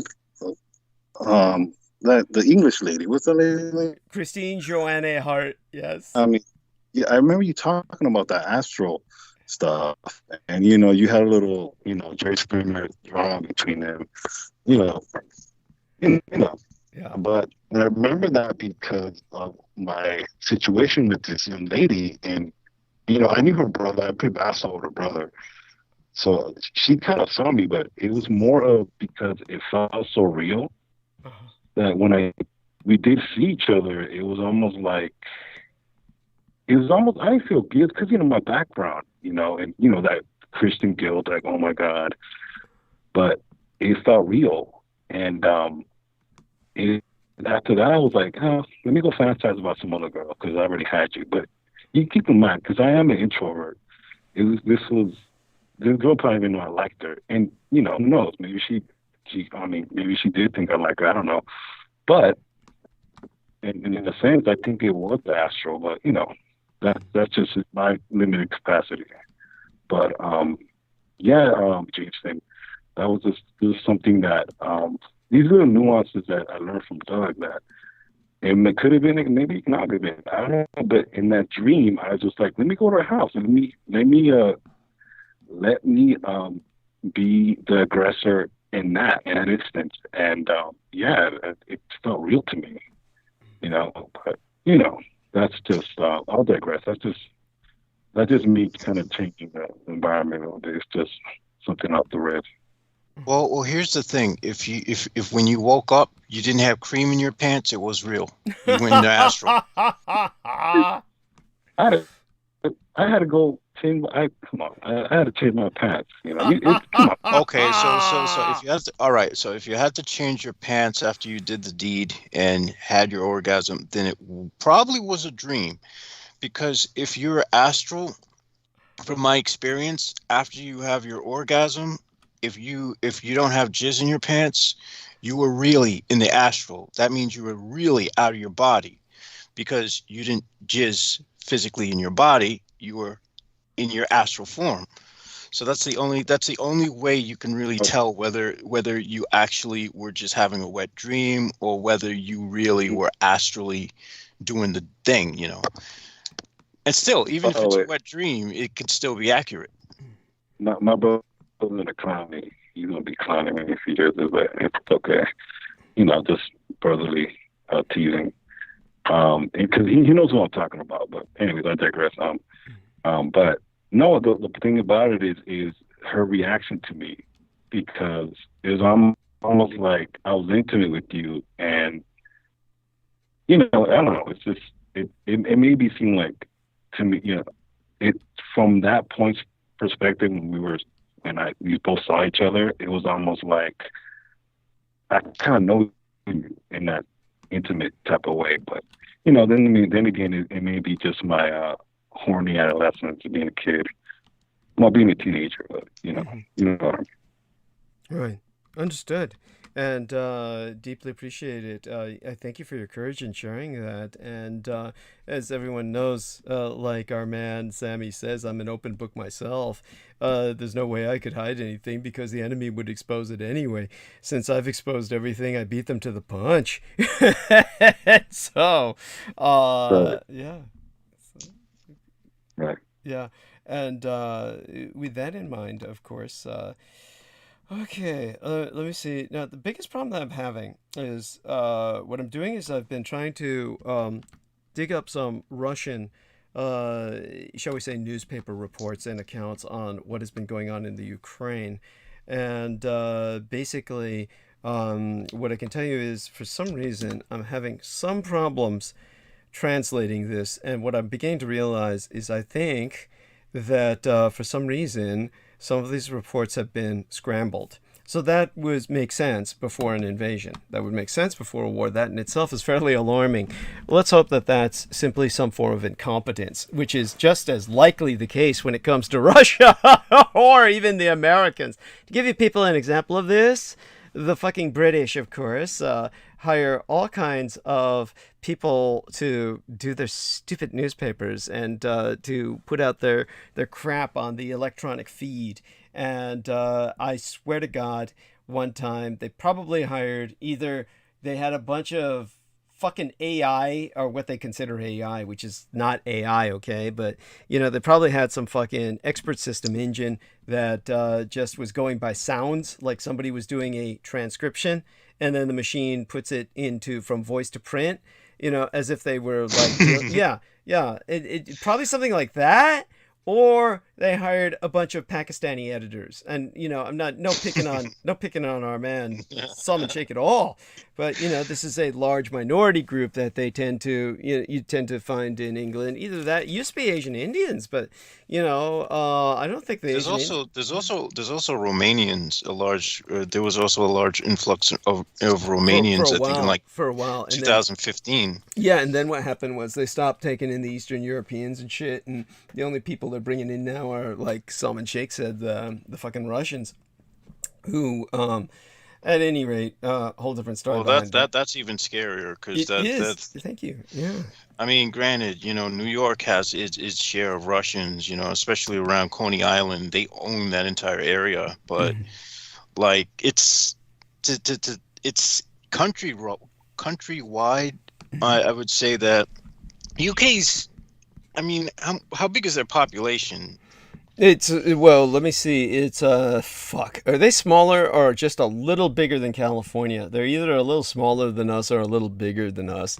But, you know, not by much. I mean, basically, our economy is much larger than theirs, which is, so their population is, I think, so let's take a look at this. California versus UK.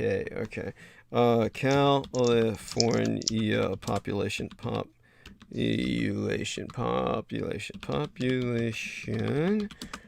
Okay, versus yeah, there we are. UK population versus California. Fuck. So size of California compared to the United Kingdom. And so come on, let's take a look at this. Okay, California is 1.7 times bigger in terms of land area than the United Kingdom.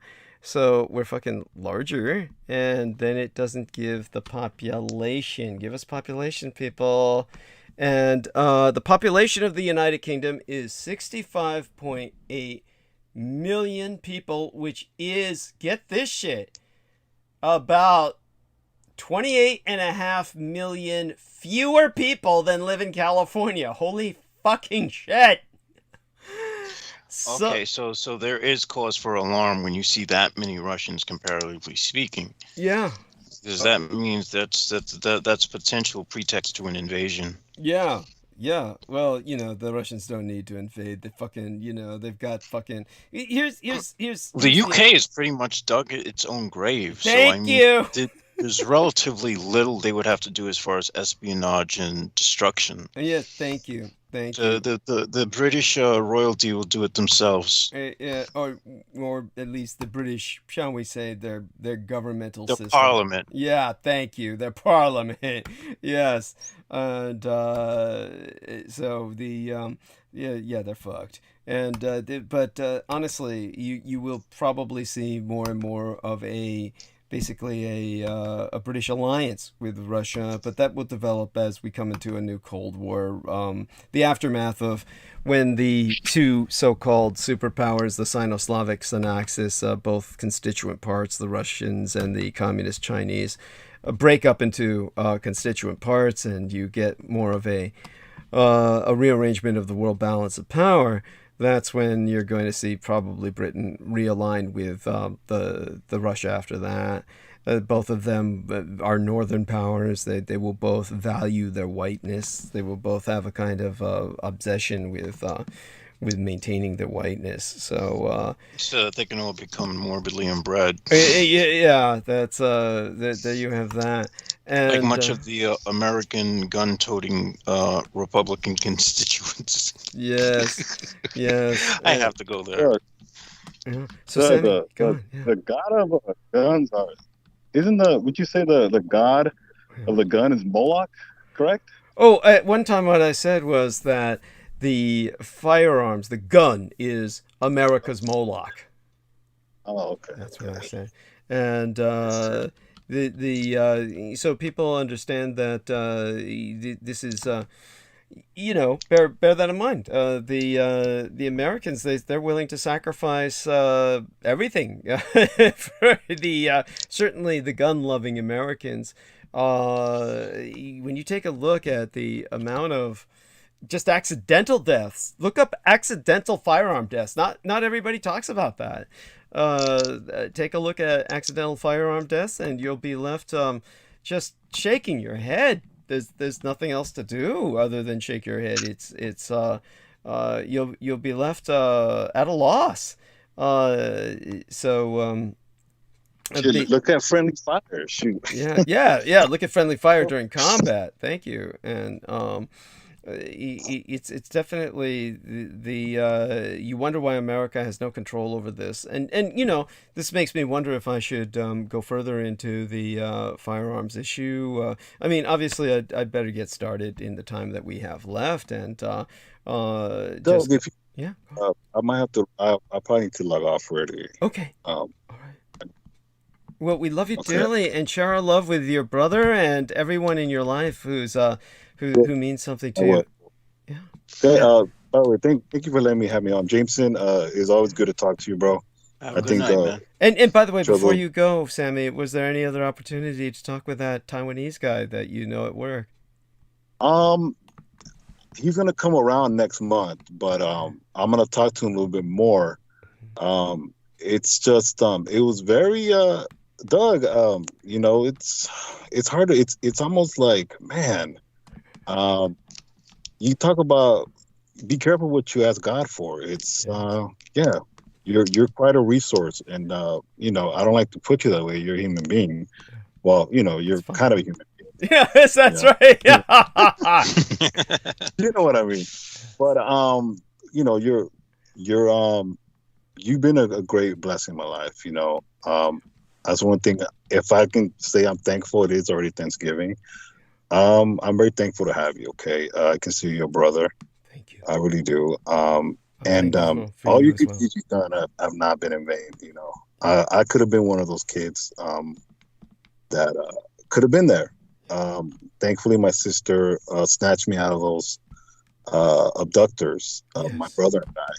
Yeah. But it's not fate that I got to meet you, and I like to give you your flowers while you're still here. You can still smell them, and I think your purpose is still up.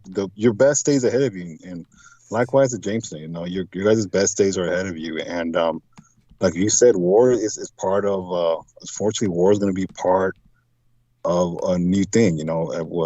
What the new has to. You first have to break the old to get the new. Yes. But it was an honor being here tonight, and thank you guys for being patient. Thank you. With me, and I still have a lot to learn, and I'll support, and please support Doug and Peter Moon's book, The Roswell Deception. I bought it already on Amazon, and I can't wait to crack it open. Bless you. We love you dearly, and thank you so much. I feel thankful for you being in our lives as well. Certainly mine.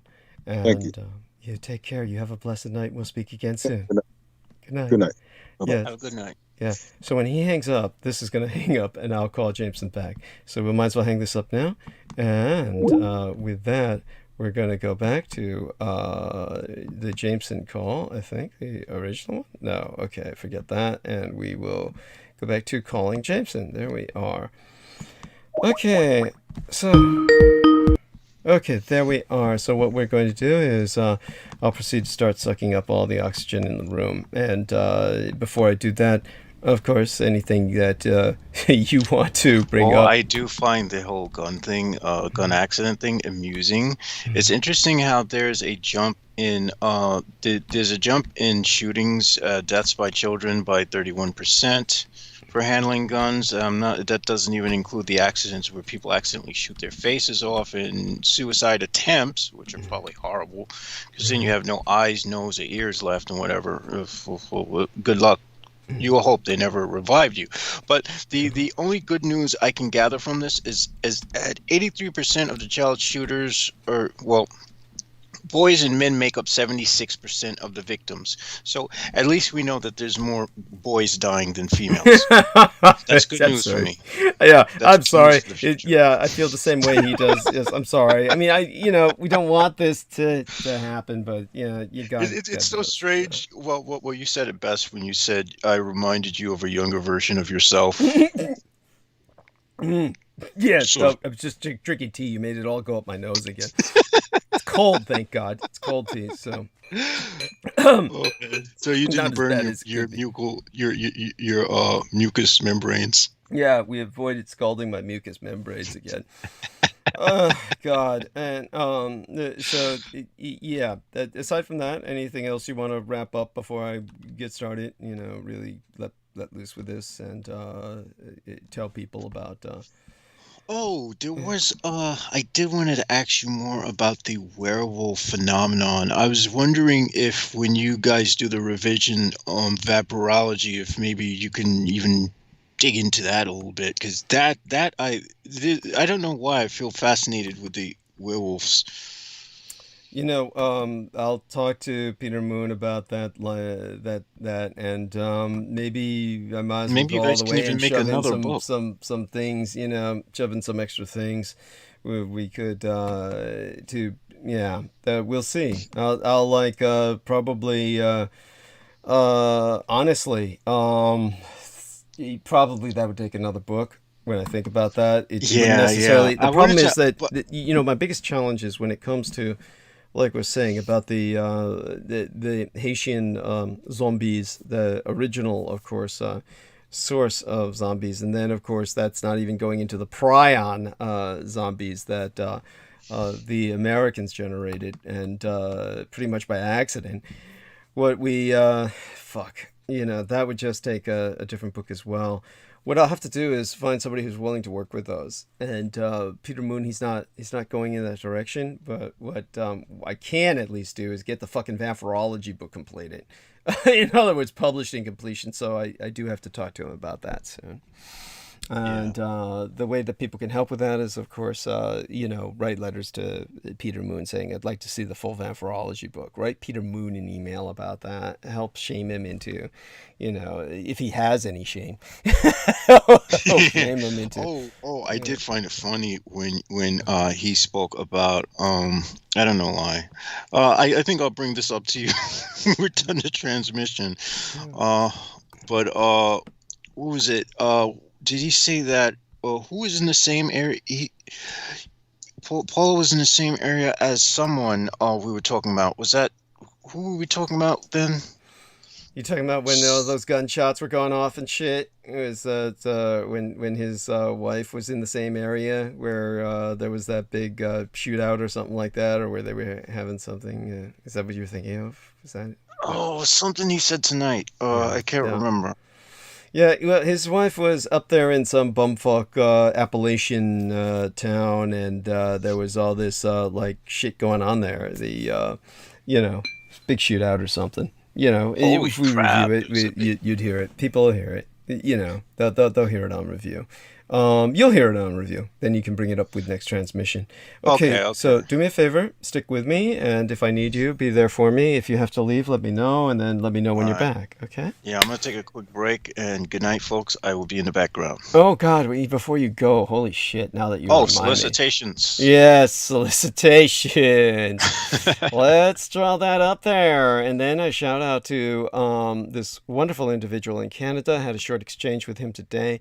The person who Mrs. Brendan Zoget, and I told Brendan Zoget that right after I cussed Brendan Zoget's ass out about, I'm trying to order vitamins through him, and he had some old locked account. This is funny because I've sent him money before, and it went straight into his open account, his active PayPal account. This last time, it did not. It actually went into his fucking dead account is closed, and now it's locked in a closed account, and he can get it out eventually, but he went on a 2-week vacation and then just came back. That's why I was cussing him out, and so now he has to get it out of there to order my supplement. It's just all shit. So it's just incredible. This is like he's like, I have to say it, it's just certain people are just kind of like, I don't know, moving targets or something, victims or something. It's like, his history wouldn't surprise me. We'll just say that we'll try to steer him out of the gaping maw of the elitist Indian caste. Oh yes, that's right. By the way, he I noticed he was putting a lot of hearts on Crystal River's anti-vax posts, and I told him, "Fuck, you never put any fucking hearts on my posts." I was telling him, yeah, and he's like, that's how they get you. It's funny because when I got into the organic thing, I was never into the alt-right bullshit, and then I was hearing Mike Adams bullshit, and I was like, okay, let me investigate this stuff. And then it sort of lined up with all this ufological stuff. Oh yeah, and it's like, okay, why is everyone there talking about demonizing Democrats? And at some point, I decompressed from after watching Alex Jones rant and yell. I'm like, wait, Alex Jones, isn't that piece of shit racist? Why are you? And I'm thinking, something's off here. Then I started to listen, and it was shortly after that I was listening to all those old coast to coast radio things, and I was listening to you. I was like, this guy's interesting. After hearing the what do you call it, that piece of shit say, I'm the original super soldier, don't listen to Douglas Dietrich. I'm like, why are they decrying him? And by the way, who was it who said he was the original super soldier again? The funny thing about that is that Finian asshole. Oh, Duncan O'Finian. The funny thing is I've never said I'm a super soldier. You've always called them super victims. Yes. And this is what made it even more crazy. And so, I was used to listening to Michael Aquino, and I was listening to Michael Aquino, and there was one interview where he brought up Douglas Dietrich, and I said, there goes that name again. I'm like, okay, so let me investigate this guy. Maybe this guy's full of shit. And so I investigate, and I'm listening to you, and I'm like, wait a minute. this guy makes too much fucking sense to be full of shit. Thank So that you. means all these other people I was listening to were full of shit. And I started to do the math, and I'm like, okay, yeah, something's definitely off here. You also noticed This something guy's else about all those guys. They're all pasty white. Yeah. not only are they all pasty white, but these guys were I knew these guys were racist pieces of shit. Mind you, I was just like, okay, listen, I don't care as long as the information's good. But then I realized the information was not good. None of it was good. With an exception of a few things that Michael Aquino was able to clear up. And those things that he was able to clear up were probably due to information that you gave him. Conceivably, yeah. I mean, I appreciate you saying that. That makes sense too. Okay. You know, and those things, the things that he did say that made me realize when he wasn't talking shit was when he was talking about magic. And that was only because he was saying, you know, yeah, like whacking off on a bunch of sigils is going to do anything. And I'm thinking, like, he's right, because that's all chaos magic teaches you. Whack off on sigils and you'll get what you want. And I'm like, yep, finally, someone who's calling out the bullshit. Thank you. Oh, did you notice Clarice Claudette said something to that effect in the chat room earlier? Where they were putting sigils, where they were making sigils to the anti-gods. Right. And the thing is, channeling a sigil to any entity is relatively easy. You just have to let your unconscious do all the work. And each sigil is going to have the is like a fingerprint that allows you to access whatever entity it is. It'll be unique to the individual creating it. So when you use other people's sigils, really you're utilizing a connection that they made. You can just as well use your own.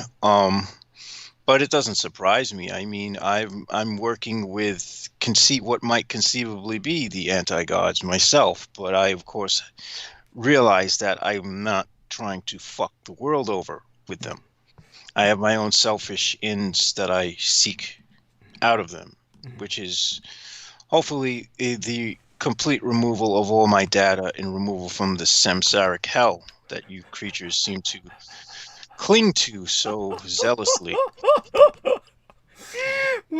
With that in mind, love you dearly. I'm going to go into solicitation now, Right. which I wish I feel that way about this solicitation, the way you feel about trying to remove yourself from samsara. This is my hamster wheel of hell. I have to go through this. It's I don't know why. It's not that it's not that big a deal, but anyhow, when you get back, just let me know. So. Gotcha. Thank you. One among the creepiest true crime tours in America is the Tucson Murders' True Crime Tours. The Tucson Murders True Crime Tours provide us historic crime investigation into forgotten lost crimes in Tucson, Arizona. These small private tours are hosted by the Mr.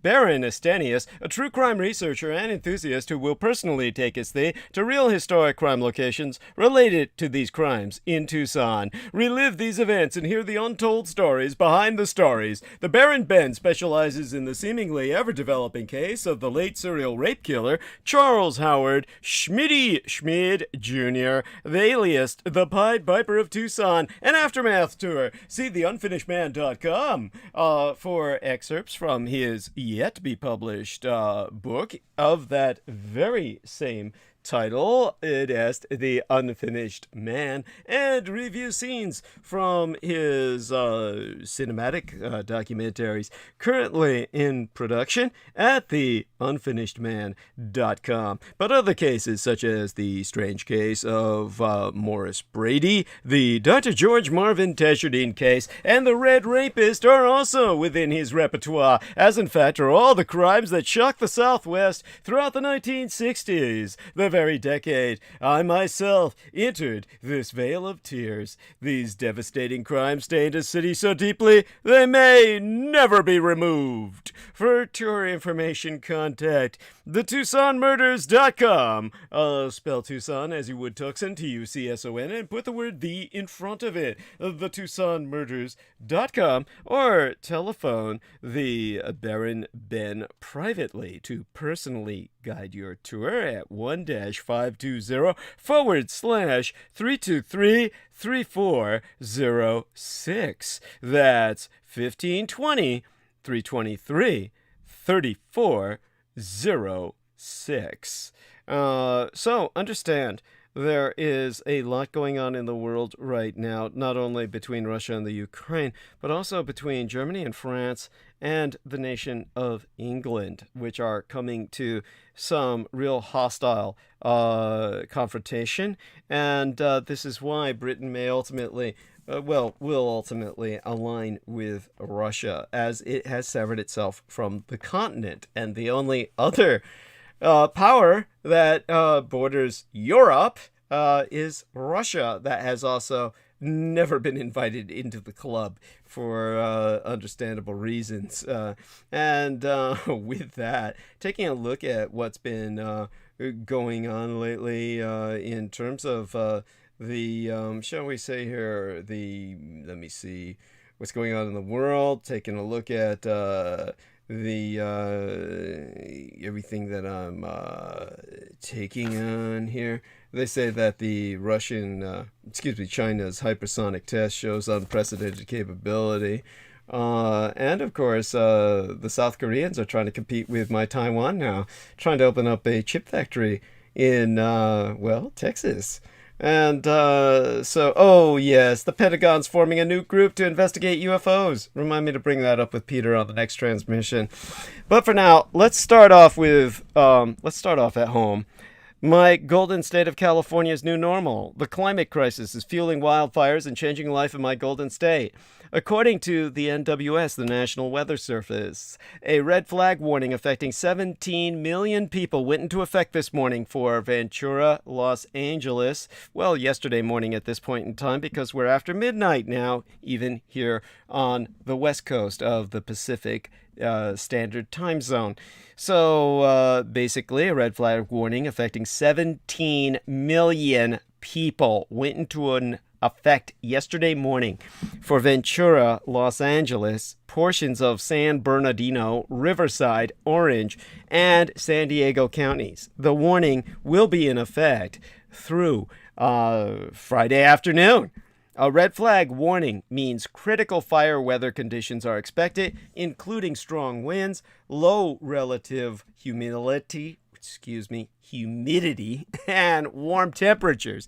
In other words, a red flag warning in Southern California means low humidity and strong blustery and dry Santa Ana winds are whipping up the threat that wildfires could spark this week, while threatening a potential power shutoff, actually many of them, over the Thanksgiving holiday. According to the NWS, the National Weather Service, winds are strongest. Well, certainly they were strongest right as I started to burn bandwidth. Some areas experiencing isolated gusts of 60 to 70 miles per hour across the foothills and mountains, even as humidity in the Los Angeles area has been dangerously low at 10 to 15% yesterday, and, will drop potentially as low today as 2 to 8%. Hence, residents are being encouraged to be prepared in the event a wildfire ignites. A tweet from the NWS, the National Weather Service in Los Angeles, reads, "Any fires that develop will likely spread rapidly. Now is the time to activate your emergency plan in case of evacuations during a fast-moving #wildfire, even at night."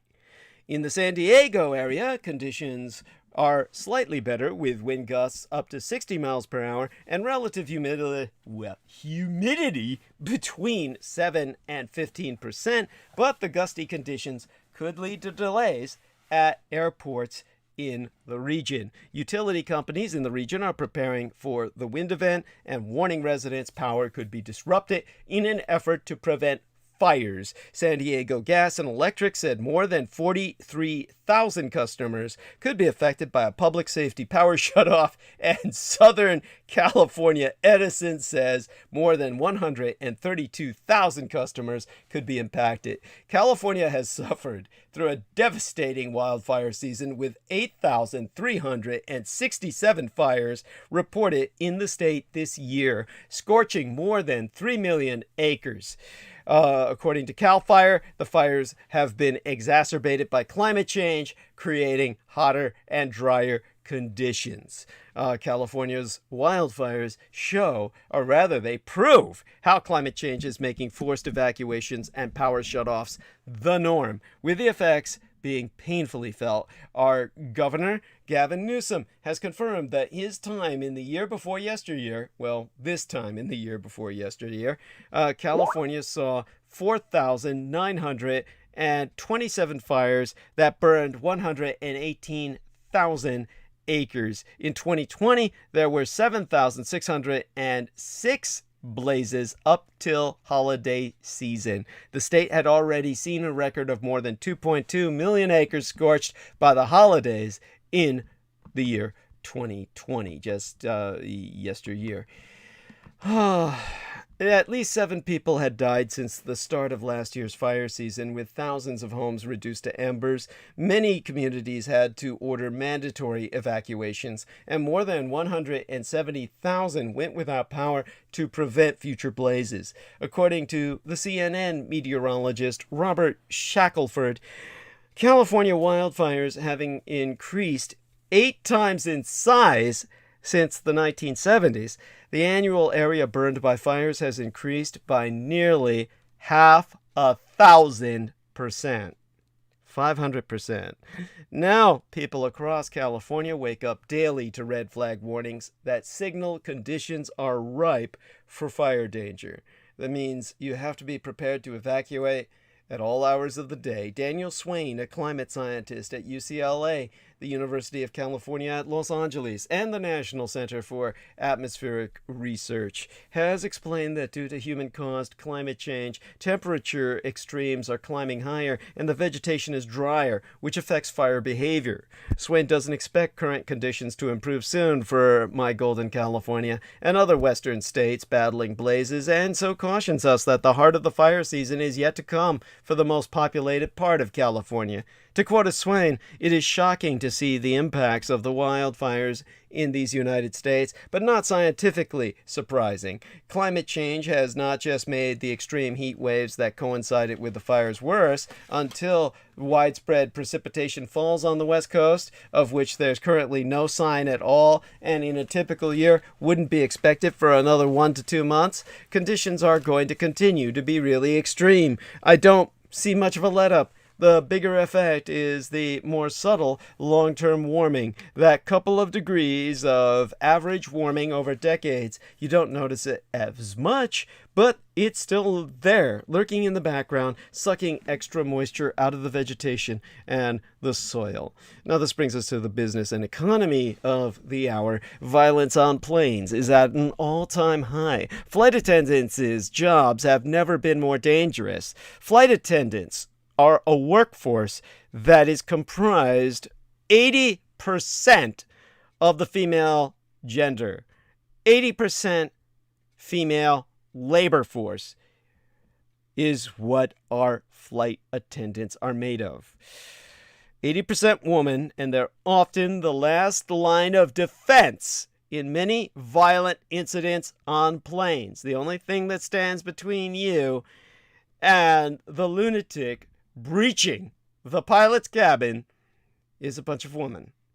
Now this year there has been more than a 5-fold increase in the number of violent incidents on planes. In a normal year, the FAA investigates fewer than 200 incidents of unruly behavior. The Federal Aviation Administration, the FAA, which is chiefly responsible for investigating incidents of unruly passenger behavior, initiated 183 investigations in 2020, which would sound about average, albeit that's quite high for a year when travel was significantly interrupted.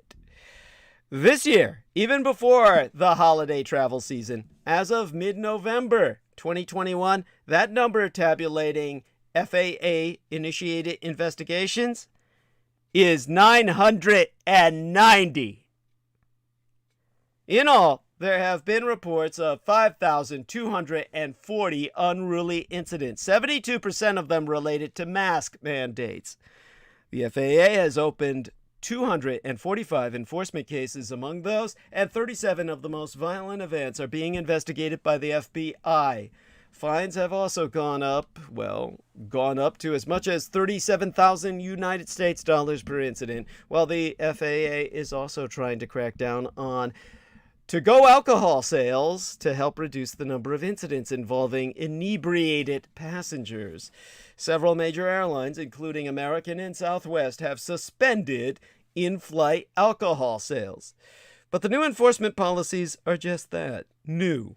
And the busy holiday travel season is about to begin. Well, it already has. At a time when airlines have been struggling to manage the surge in demand for flights, with labor force shortages and fewer flight attendants choosing to take on overtime hours. In October, that kind of breakdown at least, led to about 2,000 flight cancellations at Southwest Airlines alone. For example, flight attendants, as I said, a workforce that's 80% female, are the last line of defense from all of these incidents, this tsunami of violence, this crime wave in the air. Some of the unruly or violent behavior is directed at flight attendants specifically, and flight attendants have been heavily beaten and, yes, often hospitalized this year. Last year, around this time, the chief concern among flight attendants was getting sick in the sky, or whether they could even keep their jobs after mass furloughs that began last fall. Those fears haven't ever gone away. More than 3,500 have contracted the virus, and more than 20 have died. But now they are joined by the anxiety of not knowing what kind of passengers they'll encounter at work.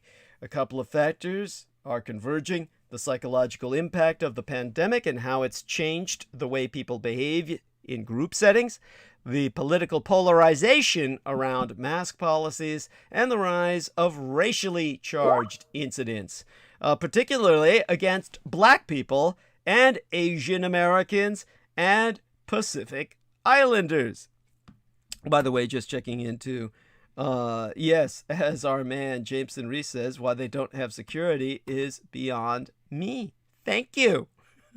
Back in the old days, we used to have what were called sky marshals that had firearms that had bullets that you could fire inside of a plane that would basically be softer and therefore not penetrate the hull of the plane and cause a James Bond Goldfinger incident where everybody gets sucked out the hole in the side of the passenger craft. So why those sky marshals don't exist anymore? Well, it's insanity, of course. There should be as many sky marshals in the air as we've got Coast Guardsmen on the sea. It should be another fucking branch of the military service. In a recent survey by the Flight Attendants Union of 5,000 attendants, 61% said disruptive passengers used racist, sexist, and homophobic slurs during incidents of violence. The majority of flight attendants, more than 85%, had dealt with unruly passengers in the first half of 2021, and nearly 60% had experienced at least 5 incidents this year. 1 in 6 flight attendants had been part of a physical attack. The federal mask mandate is undoubtedly playing a role. Earlier in the pandemic, airlines had individual policies on masking, which created some confusion around passenger expectations. It wasn't until February that a federal mandate was put in place. For now, it will continue until January 18th, 2022, and the issue has only become more divisive. At a hearing before the House's Homeland Security Subcommittee on Transportation and Maritime Security this week, some potential solutions emerged. John Casaretti, the president of Air Marshal Association, suggested that what was needed was an investigative body that can serve as an intermediary between local police and federal investigators, and I read here from his proposal, I submit that air marshals could actually do this and could be a liaison with the airlines and anybody who was assaulted. That would take a lot of the burden off existing investigators or agencies that, quite honestly, may not respond to checkpoints for these types of low-level incidents or to the gate agents. I can't imagine he says, I can't imagine that an FBI agent would be taking time out to come to an airport just to question an individual. I have not seen it happen unless it's a high-profile thing. There have also been more calls for a sort of no-fly list that could be shared among airlines, like the lists airlines already keep about unruly passengers, but different from the one the FBI keeps regarding suspected terrorists. Transportation Secretary Pete Buttigieg has argued that a federal list should be considered for violent passengers. This is how I found out about this, by the way. My son, of course, is a fan of Pete Buttigieg because he's the gay guy that ran for president. Now, Brett Snyder, founder of the airline analysis site crankyflyer.com, attests that that would require better enforcement policies, such as more sufficient police resources to get more accurate accounts of incidents. To quote us, T, it's the accuracy of the whole thing. When you ban someone from flying on any airline, that is a severe penalty that could ruin family relationships. You can't see people. That's a big deal. So if you're going to do that, you need to make sure that there's a better system for ensuring that this is actually warranted. Flight attendants are not supposed to be police, but with a mask mandate, they're forced to be police. So it forces confrontation. But the masks are only one part of the problem. Part of the reason there is such a focus on masks is because those incidents are also being so closely tracked as a result of the federal mandate. The rest of the unruly passenger incidents are not broken down by type, whether they be racially motivated or involve sexual harassment or physical violence. Sarah Nelson, the presidentress of the Association of Flight Attendants, the CWA, a union that represents about 50,000 flight attendants, herself testifies that airlines should at least be able to share information about passengers whom they have individually investigated and banned. Presidentress Nelson has related that bad days and incidents happened pre-pandemic, but, to quote as she, it was a one-off, not something that was a regular occurrence, and not something that was heavy on your mind and heavy on your family's mind when you're putting on your uniform. It's redefining the environment that we work in and what we are doing every single day. It's exhausting, it's taxing, and it's also disorienting about who we are and what we are there to do. The 37 reports that the FAA referred to the Department of Justice were about prioritizing. They could do a data dump on DOJ, and then it would actually take longer to get results. We need public criminal prosecution and consequences levied as soon as possible, ASAP.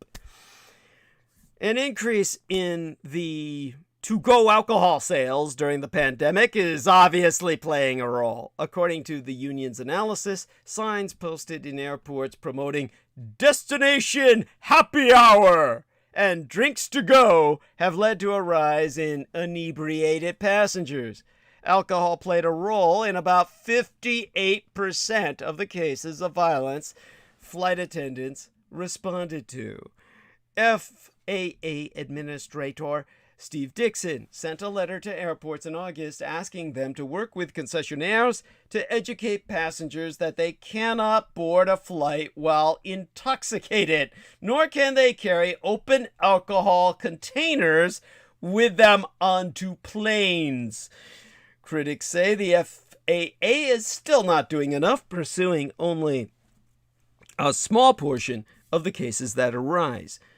But the situation is challenging, complicated by the fact that the FAA doesn't have jurisdiction to criminally prosecute these cases, and it already suffers from a lack of funding and small staffing. All of that is compounded by unclear regulations about how cases should even be handled, and by whom, when they take its place mid-flight. At the congressional hearing, Nelson, the aforementioned individual, who's the person dealing with the union, Everett Kelly, the national president of the American Federation of Government Employees, and John Samuelson, the international president of the Transport Workers Union of America, argued that a list could include only people who have gone through a due process case with the FBI and been convicted. With Samuelson saying, if there's not a no-fly list, people are going to continue to get on the planes and are going to continue to assault plane crews and gate agents. It's an absolute must that this list be established and it be done in a fair way where due process is protected. Now, for flight attendants who have faced violence and especially sexual harassment for years, the events of this year could be an opportunity to make self-defense training mandatory, an effort that has been ongoing since the 9/11 terrorist attacks. At the time, training was put in place for flight attendants, but it has become voluntary. And sexual harassment continues to be a major issue for flight attendants as well. The industry has its roots in a history of misogynistic marketing and advertising that try to lure men onto flights by promising young, attractive female attendants. That legacy has been hard to shake, with passengers still harassing attendants regularly. Then-President Donald Trump's administration set up a task force to develop recommendations on how to reduce incidents of in-flight sexual misconduct. But Trump himself didn't provide a good example, groping the way the stewardess is, grabbing him by the pussy, as he said, and with an example like that, it didn't go anywhere. The task force's recommendations were not even released until last year, and so far, not a single action has been taken upon them. It doesn't help that one of the biggest, violators was Donald Trump himself. Meanwhile, sexual harassment and sexual assault are still not even tracked by the FAA as unique incidents on planes, so it's impossible to capture the frequency of these events, even though flight attendant surveys prove that they're all pervasive. And everywhere they go, men are grabbing and groping as they walk down the aisle. I mean, this is just like oh,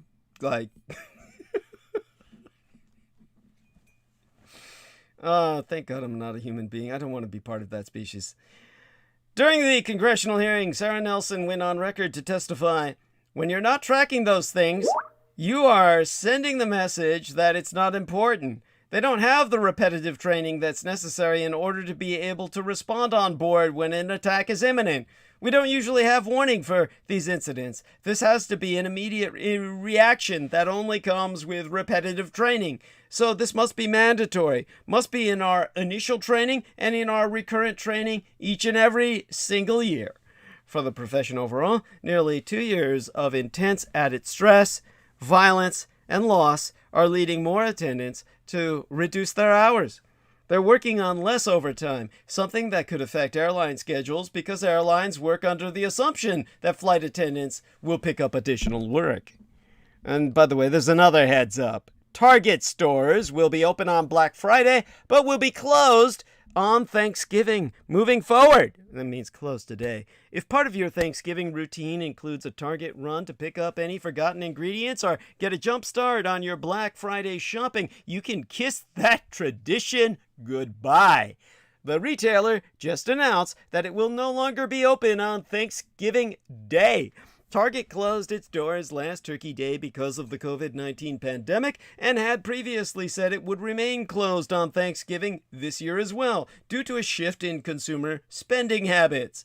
With this motion, Target locations will never be open on Thanksgiving ever again, according to Target CEO.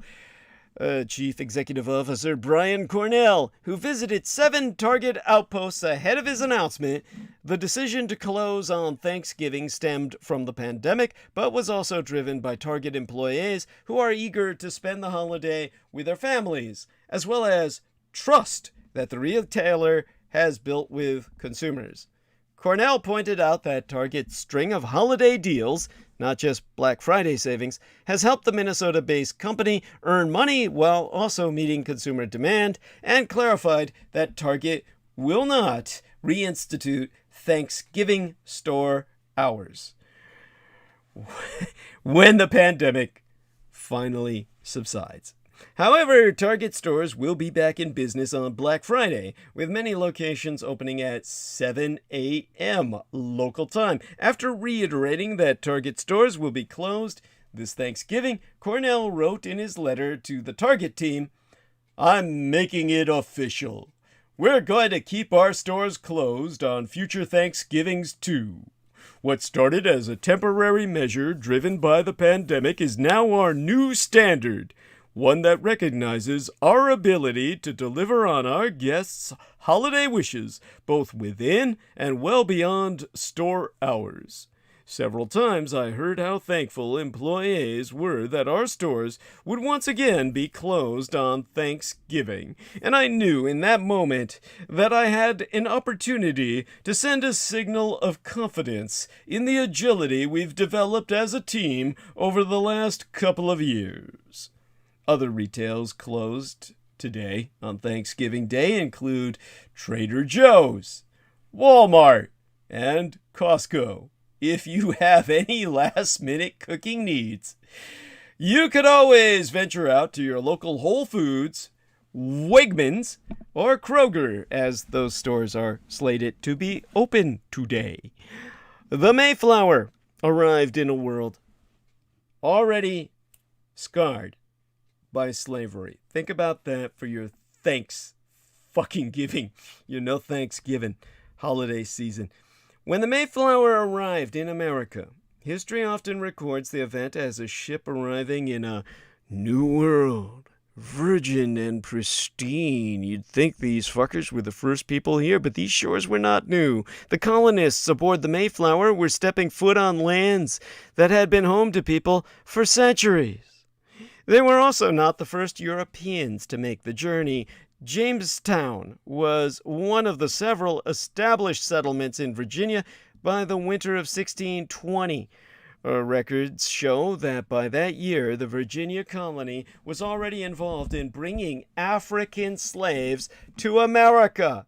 When the Mayflower set sail from its final departure point in Plymouth in September of 1620, it set a course for Virginia, its intended destination to build a colony. The ship was voyaging to a place already engaged in slavery. And its eventual destination of modern-day Massachusetts was one that had experienced the cruel abduction of the indigenous population to sell as slaves. European sailors had already landed at the settlement of the Patuxet people, the lands the Mayflower's passengers eventually settled on and built Plymouth upon. Those European sailors had abducted members of the indigenous population of Native Americans in the years previous with the intention of selling them as slaves. While the Mayflower's passengers did not bring slaves on their voyage or engage in a trade as they built Plymouth, it should be recognized the journey took place at a time when ships were crossing the Atlantic to set up colonies in America that would become part of a transatlantic slavery operation. That was the whole point in establishing them. The passengers may not have had a direct hand in the birth of slavery in America, but they became part of a world scarred by slavery. This is vis-a-vis the abduction of Native Americans. When the Mayflower originally arrived in Cape Cod on November 9th, 1620, 401 years ago to this month, They were wary of sailing south towards their intended destination because of the stormy conditions. They instead searched the coastline, eventually settling on a place known to the indigenous population as home to the Patuxet people of the Wampanoag tribe. Watching on as they explored this area were a small group of Native Americans, people for whom this area was already home. The new arrivals tried to follow them, but got lost and stuck amongst some dense thickets. They decided to change course and came across cleared land where corn had been grown and abandoned houses. They found buried corn, which they took back to the ship, robbing graves thereby, intending to plant it and grow more corn. And they also found more graves to rob. This village they had stumbled upon was once home to the Patuxet people, but had since been deserted following the outbreak of disease known as the Great Dying, known to be a European disease brought to the region by sailors. This was a legacy of what the Native American people had already experienced from European colonists in the years prior to the Mayflower. The native inhabitants of the region around Plymouth Colony were the various groups of the Wampanoag people and other tribes who had lived there for some 10,000 years before the Europeans arrived. Ships from England had been fishing and trading in North American waters since the beginning of the 16th century. They would also bring Native Americans back to Europe, some as slaves, often to callously exhibit in zoos or circuses, where they were forced to perform with animals, being considered as nothing but redskin animals of a lower species. They jumped through flaming hoops, were branded, and were whipped on stage for the entertainment of children, adults, and white European families all over Europe. Some were taught English so they could become interpreters in the future. In 1614, 6 years before the Pilgrims arrived, 27 natives were seized by a man called Thomas Hunt. The majority came from Patuxet, the very abandoned village the Pilgrims would later find abandoned because every inhabitant was abducted by Thomas Hunt, and what is now modern-day Plymouth, Massachusetts. Hunt lured 250 Native Americans aboard his ship under the premise of trade. Their number included a man called Tisquanthum, often known in history by his diminutive, pejorative name that the whites called him to make fun of him, Squanto. Hunt locked them up below deck, sailed off for Spain, and sold these people into the European slave trade. It is known Tisquanthum was liberated some years later, when it is thought he returned to America in 1619, working as an interpreter for Captain Thomas Dermer. Tisquanthum later searched for his homeland, but tragically, he arrived as the Great Dying reached its horrific climax. His tribe had been completely wiped out. He was the last of his people. His home village, Patuxet, was lost. He would go on to play a key role in relations between the Wampanoag people and the new colony, and is closely associated to the early growth of Plymouth and the survival of the Mayflower's passengers after the harsh first winter that greeted their arrival. He is thought to have died in Plymouth Colony in November of 1622 after suffering a severe fever. Now, in terms of the Virginia settlements, the Mayflower voyage itself was largely financed by London's merchant adventurers and Virginia Company, which offered patents for colonial settlements. These merchants wanted to colonize America for profit. That profit would be made from trade. Several colonies in the Virginia area had already been established before the Mayflower's arrival, the biggest being Jamestown. and to grow these settlements. 12 years after Jamestown was established in 1607, the London Company began to import slaves from Africa. In 1619, traders forced Africans to get on a slave ship named the White Lion and took them to Virginia. The approximately 20 Africans on that ship, originally from the present-day Angola, had been seized by the British crew from a Portuguese slave ship.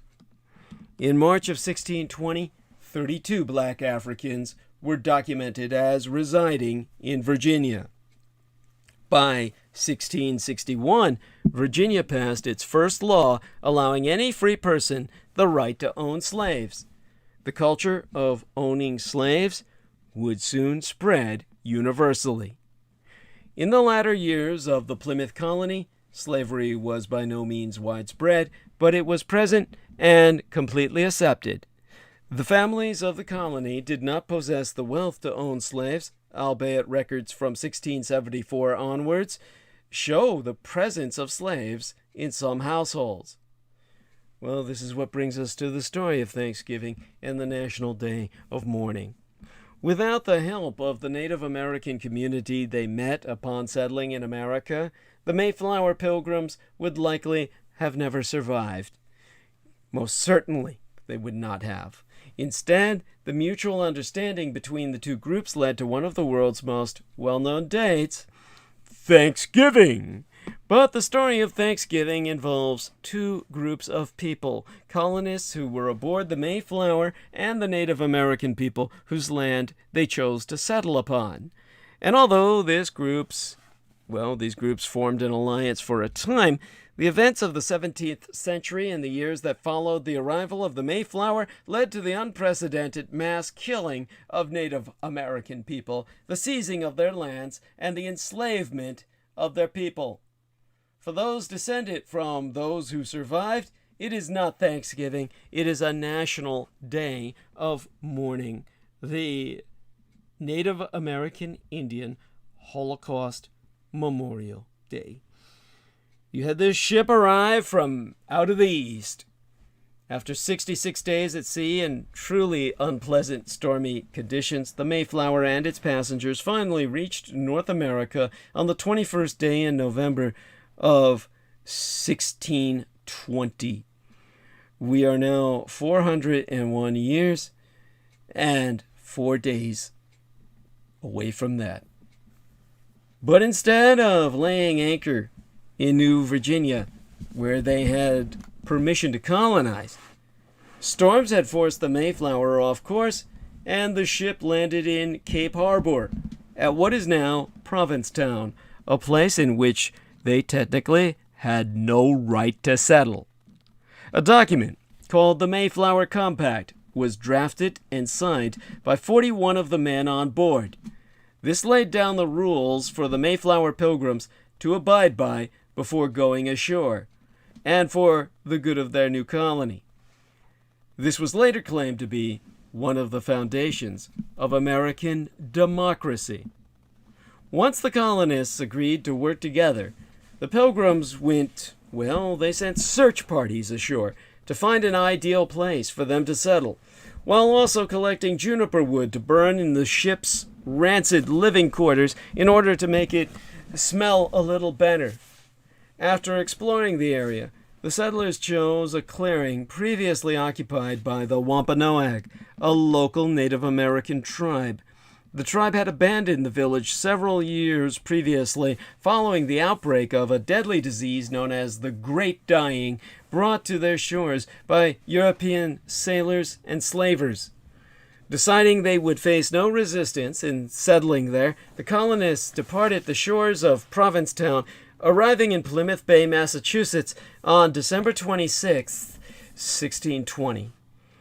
Setting foot on land, no one was prepared for the harsh winter ahead, and the colonists struggled to build their settlement, find food, and ward off sickness. Many had stayed on board the Mayflower, which soon became home to the sick and the dying. By the end of the first winter, 100 of the 102 original Mayflower passengers had lost their lives. Once his crew began to recover from disease, the Mayflower's captain, Christopher Jones, sailed the Mayflower back to England, taking half the time that it did on its outward journey. Native Americans went to Plymouth to avert attack. You see, illustrations of what the first Thanksgiving might have looked like often depict, Mazazoit Osamequin, or Wazamequin, the leader of the Wampanoag tribe, accepting an invitation from the Pilgrims of Plymouth to join them in a feast. Then early settlers and Native Americans break bread side by side. Now, scant recognition of these facts has led some Wampanoag tribal elders to emphasize that Thanksgiving shouldn't be celebrated as a holiday at all. Cedric Cromwell, chairman of the Wampanoag tribe, has attested that popular lore often also skips 17th century realities. In reality, the Pilgrims were preparing to attack, but the Wampanoag proved themselves crucial to the new settlers' survival that first winter, and the tribe had its own government, culture, and religious beliefs. The use and taxation of more than 300 acres of land still be in dispute. Cromwell has testified on record that the Wampanoag tribe is still fighting over sovereignty and land rights established in the 1770s after the Trump administration reversed an Obama-era recognition of the Wampanoag's tribal land trust. On the eve of a House vote in May on a bill reaffirming recognition of those tribal lands, President Donald Trump tweeted that Republicans should vote against that bill because it was supported by Elizabeth Pocahontas Warren. It is unfair and doesn't treat Native Americans equally. The bill passed the House with bipartisan support but remains in limbo in the Senate. This legislation is about more than just land rights. It's about acknowledging Native Americans' contributions to the establishment of this nation. To quotist the aforementioned Cedric Cromwell, chairman of the Wampanoag, Thanksgiving is the day which we call the National Day of Mourning because we are still not getting our just dues, as those original people that helped form this country, that had relationships to help those first settlers establish and create this great country. We sent 90 men over to the first settlers to see why they were shooting guns and practicing arms to say, hey, what are you preparing for? And they were preparing for some kind of war to take our people down. So we sat down with them to have a discussion, and that led to a feast. There's this whole Norman Rockwell fantasy of what Thanksgiving was about, and that it was this huge celebration between the first settlers and the tribes that sat down and talked, and that really wasn't the case. And where are we today as Wampanoag people? We're still fighting for our rights. Yes, ever since King Philip's War. When the Mayflower arrived in America, the colonists and the local Wampanoag tribe settled on a peace built on mutual interest. But just over 40 years later, tensions grew. The Wampanoag no longer believed the Plymouth colony were honoring their agreement and feared the rate at which the colony was expanding. The colonists demanded the peace agreement should mean the Wampanoag hand over any guns and hanged 3 of the tribe for the murder in 1675 of Christian native John Sazamon, who had told the Plymouth colony of a plan to attack English settlements. The Wampanoag leader, Metacom, known as King Philip by the English, refused and led an uprising of the Wampanoag, Nipmuc, Pocumtuck, and Narragansett tribes, if I remember correctly. What followed is what became known as America's bloodiest war. One of those often believed to bear responsibility for that war and the souring of relations between the trois races was the governor of the Plymouth colony at the time, Josiah Winslow. He was the son of Edward Winslow, a passenger of the Mayflower and a diplomatic man who played a major role in the peace between the colony and the Wampanoag. The war decimated the Narragansett, Wampanoag, and many smaller tribes, paving the way for additional English settlements. Thousands were killed, debilitated by critical injury, to be disabled the rest of their lives, and rendered useless for even slavery, or captured and sold into slavery outright. Those captured were inevitably sold into a slavery that would work them unto death, rendering it thereby naught but a slower, more painful, far more torturous manifestation of genocide. Some worked as slaves in New England, others further afield, with some exported to work on plantations in overseas territories. When the Mayflower landed in 1620, passengers arrived on the shores of North America. It was the Wampanoag who would help the passengers survive in their lands, and it is said they formed a historic peace treaty with the Wampanoag chief, Wassamaquin, which, albeit briefly, allowed the two groups to coexist in their shared lands.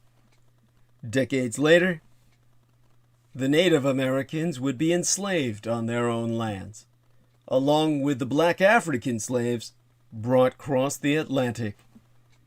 In March of 1621, 400 years ago, it is said that an English-speaking Native American called Samozet entered the Plymouth colony and introduced himself.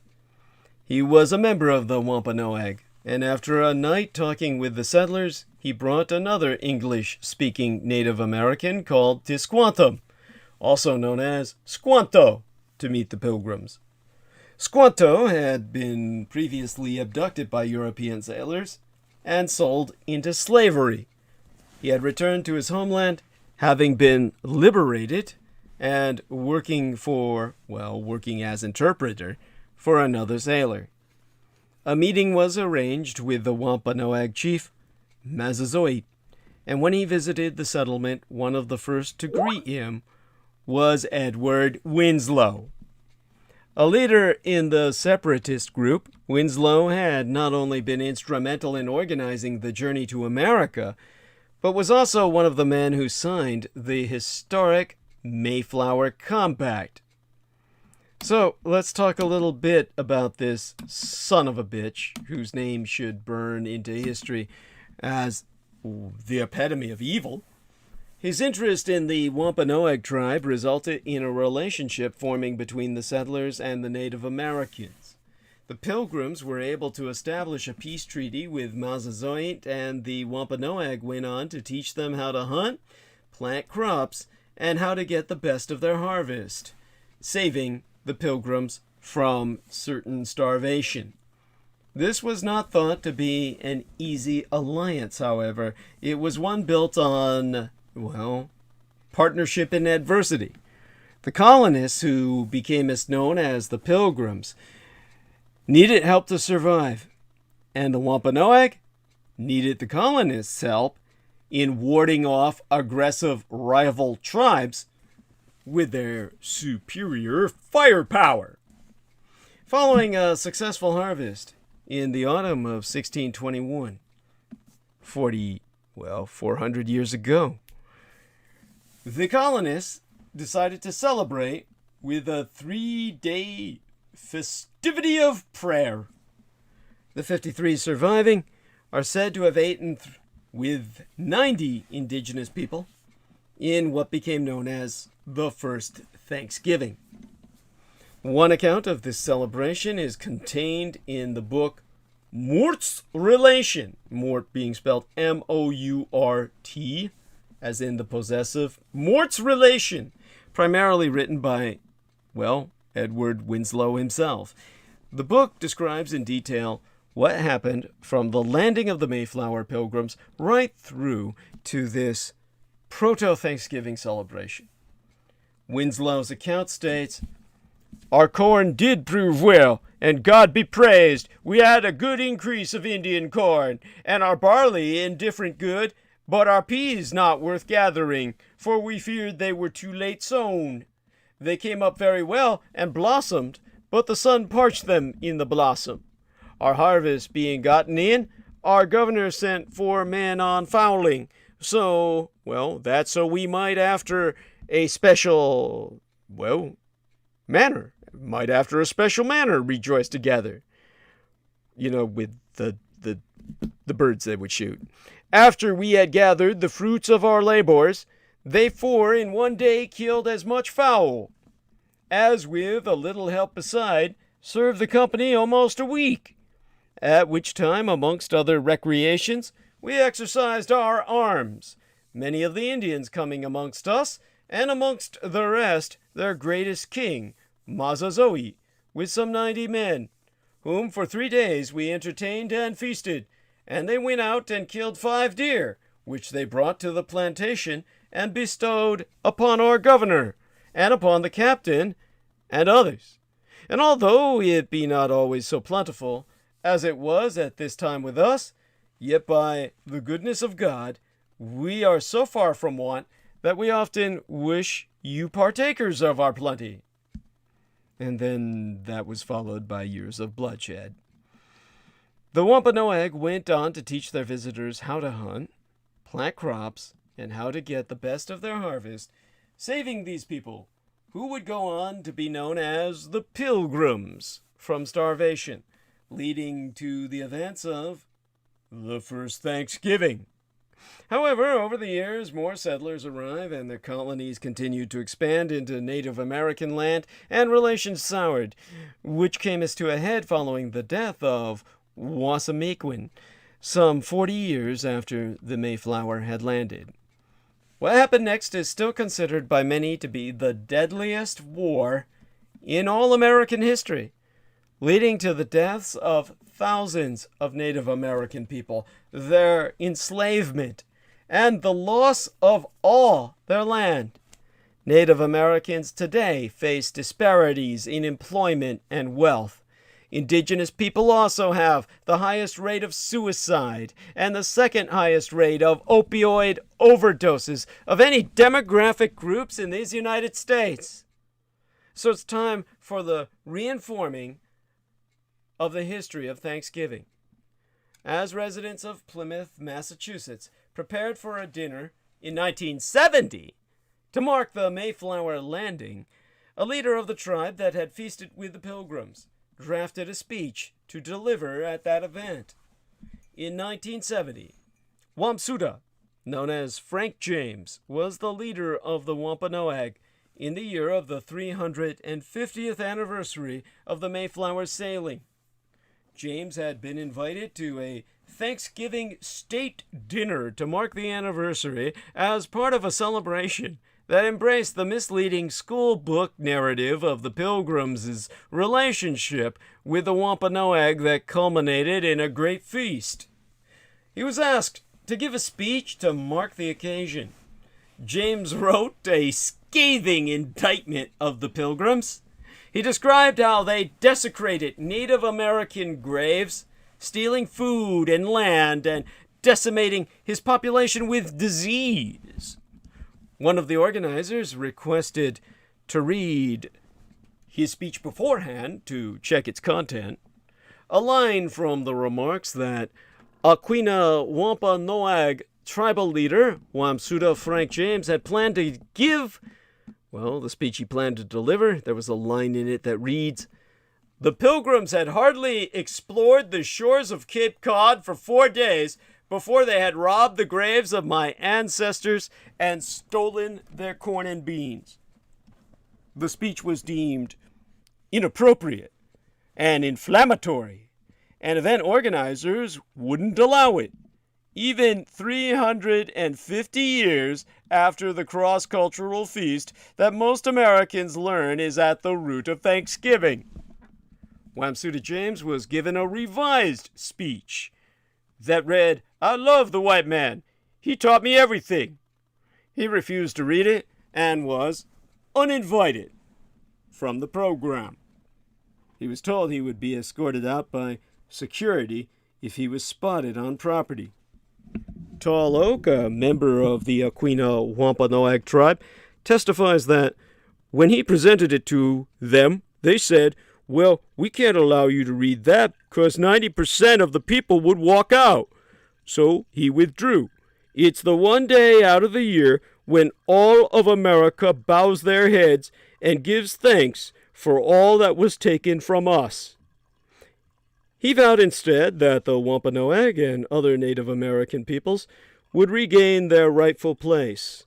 Supporters followed James to hear him give his original speech on Coles Hill, next to the statue of former Wampanoag leader Wassamequin.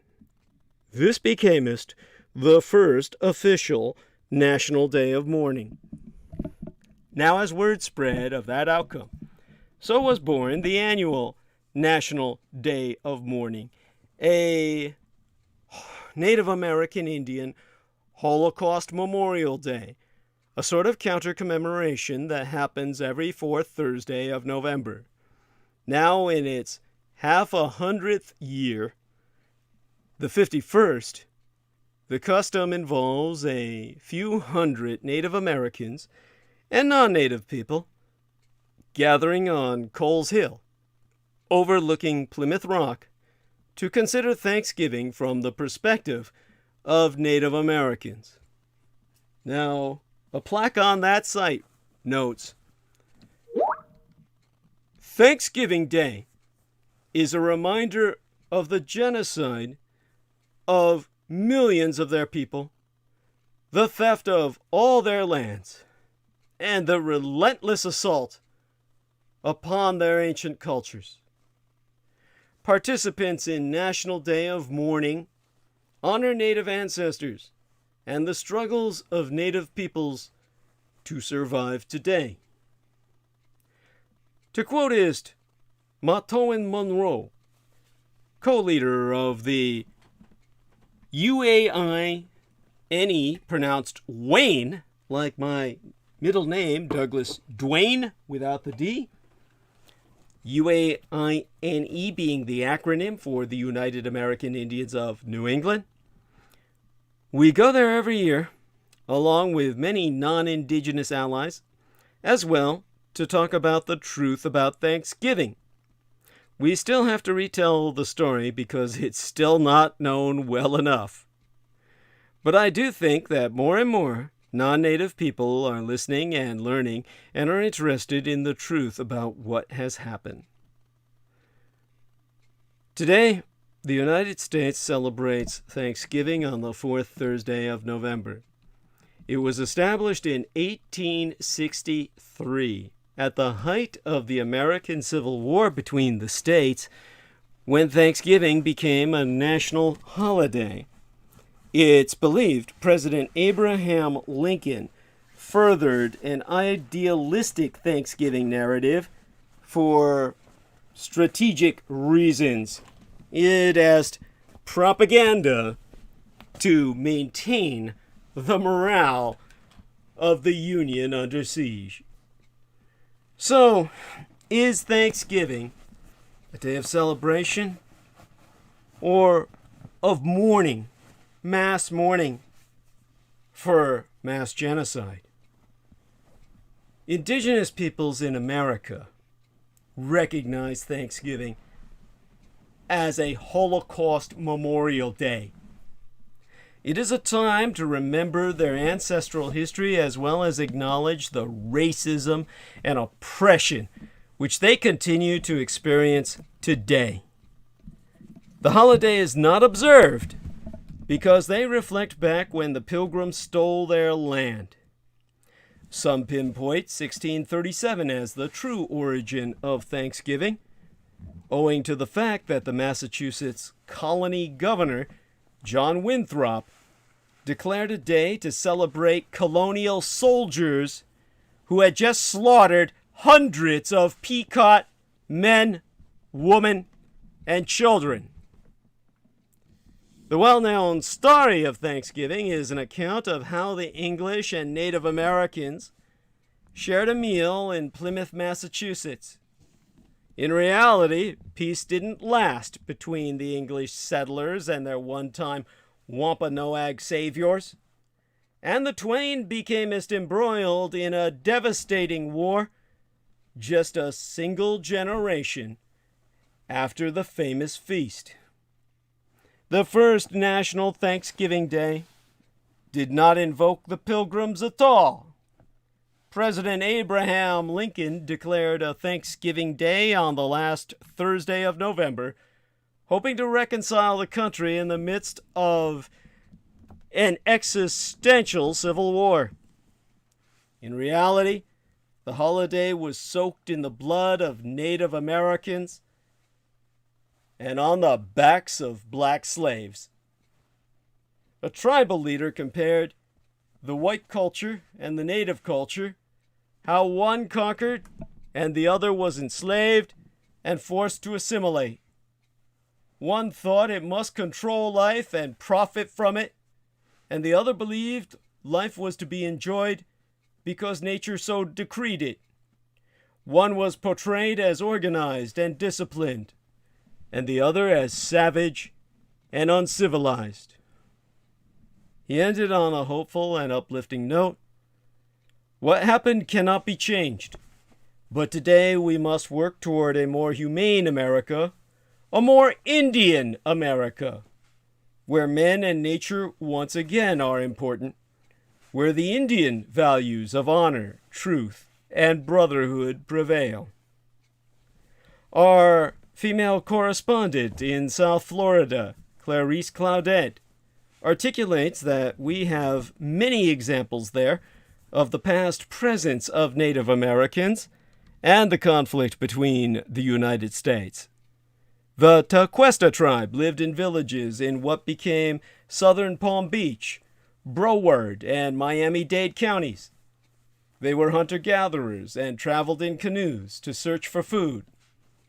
The Hopi Indians captured the passengers and crew of the English ship Reformation, of which Jonathan Dickinson was a passenger. He wrote a book describing the natives, the land, and slavery. The prehistoric people of Belglade lived around Lake Okeechobee around 500 BC to Anno Domini 1700. They built large earthworks that dot the entire region. Some of the native language is familiar to us today. Miami means that place. Loxahatchee means Turtle River. Hypoluzo means water all around. And Hialeah, Minas Prairie. Ancient shell mounds, or middens, were once numerous along Florida's coastline. They were destroyed to make way for development. By the 18th century, most of the native tribes had died from European diseases, warfare, and mass slavery. When Florida's original population declined, the Seminoles arrived from Georgia and Alabama. They were pushed south from their homeland because white settlers wanted their lands. Eventually, the Miccosukee and the Seminoles became the dominant tribes in Florida. Both came in conflict with Florida's white population resulting in 3 wars. Fighting in Palm Beach County erupted west of Florida's Turnpike in Jupiter, now known as Loxahatchee Battlefield Park. After this battle, the soldiers moved a few miles east and built Fort Jupiter on what is now known as Pennock Point, about 3 miles from the Jupiter Inlet. During the wars, the soldiers built a dusty trail between the coastal swamps and the Everglades, which became as known as Military Trail, which runs through Palm Beach County. With the exception of the remaining Seminoles and the Miccosukee, who survived in the Everglades, what remained of the others were forcibly removed west to Oklahoma in what became as known as the Trail of Tears. Given the culture we are experiencing today, should we not sympathize with the Native Americans that Thanksgiving be observed as a national Holocaust Memorial Day of mourning instead of a celebration? In New York City, a statue of Thomas Jefferson was recently removed from a government building because he was a slave owner.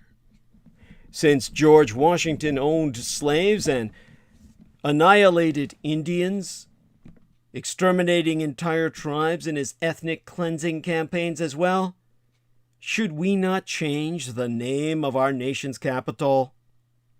Should we not acknowledge the past? And should not we invest this supposedly holy day with contemporary meaning? Because friends are also family. I speakest of something I was unaware of until all of the young blood boys at the estate within my son's husband's harem educated me about Friendsgiving. And here's when you should celebrate Friendsgiving this year, if you haven't done so already. Now, ideally, it would have been November 18th. Friendsgiving would be fit for Saturday, November 18th. That would have been the weekend, and the date that would be 1 week ahead of the Thanksgiving we're celebrating today. So, yeah, it was called. I certainly wasn't ready. I had no idea what the lads were talking about. I kept wondering what their Friendsgiving shit was until they enlightened me. So after listening to me, you might be a bit more ready yourself, if not this year, because it's not too late for Friendsgiving, which could just as easily be celebrated by you on Black Friday as any other day towards the end of this month. It's, shall we say, this large format punch deserves to be your new Turkey Day tradition. Friendsgiving isn't like other holidays. It's a cool holiday. It's casual, the celebration of Thanksgiving dinner with your friends. This usually occurs on the Wednesday before or the Friday after Thanksgiving Day, Black Friday, since Thanksgiving is usually reserved for family gatherings. But Friendsgiving took over millennial culture. In the past half-decade or so, hosting a Thanksgiving meal among friends a week before the actual holiday has become a standard part of the celebration for many young adults. Myself, being an old vampire born of the 20th century, knew nothing about it until the boys I draw my blood from taught me so. Let's put it this way. Before I tell you about Friendsgiving, let me argue against it. The devil's advocate. Because, of course, there are people who keep asking me, why, with so many other holidays, why another stressor? Why another holiday to stress myself out over? Another responsibility, really, to really give me another headache, another ulcer. Don't get me wrong. We don't need to keep doing Friendsgiving. There are clear reasons why many of us, including myself, thoroughly enjoyed Friendsgiving. Well, you can see why on my promotional banner for tonight, but that aside, yeah, I loved it because of the company. It's an excuse to come together with friends and family, chosen or otherwise, and eat delicious food. It's a celebration of the harvest, centering joy and gratitude ahead of darker and colder days in the winter. In a time like now, that has been characterized by isolation and loneliness, it can feel more important than ever. But for all of this positivity, the celebration still revolves around the most controversial American tradition, Thanksgiving, for which there should be no Thanksgiving. So the holiday, which many observe as the National Day of Mourning, remains mired in the intertwining legacies of genocide and the repeated attempts to cover up and erase that very genocide. Many Americans simply don't observe the holiday of Thanksgiving at all, conscientiously objecting for one reason or another. Well, oftentimes it's to avoid the company of a bunch of vile racists who say, I don't give a shit about the Redskins all being killed. I'm gonna eat myself fat until I'm high on my food high, my cider high, my turkey high, my cranberry jag. But it is impossible to deny the attempted genocide of Native Americans never ended. It just evolved. Nations were attacked and displaced. Entire successive generations of children were stolen in an attempt to prevent cultural traditions from ever being passed down. Blood quantums were imposed to divest communities of their land. An entire racial group was depicted as a relic of the past instead of as contemporary peoples. In recent years, Native Americans have faced mass incarceration and horrifying COVID-19 infection, hospitalization, and mortality rates.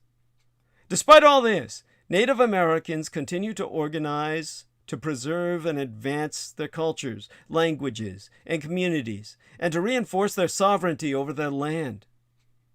As many adults, settlers, refugees, and immigrants reckon with the true history of Thanksgiving, it opens a question. How does one address the bloody elephant in the room?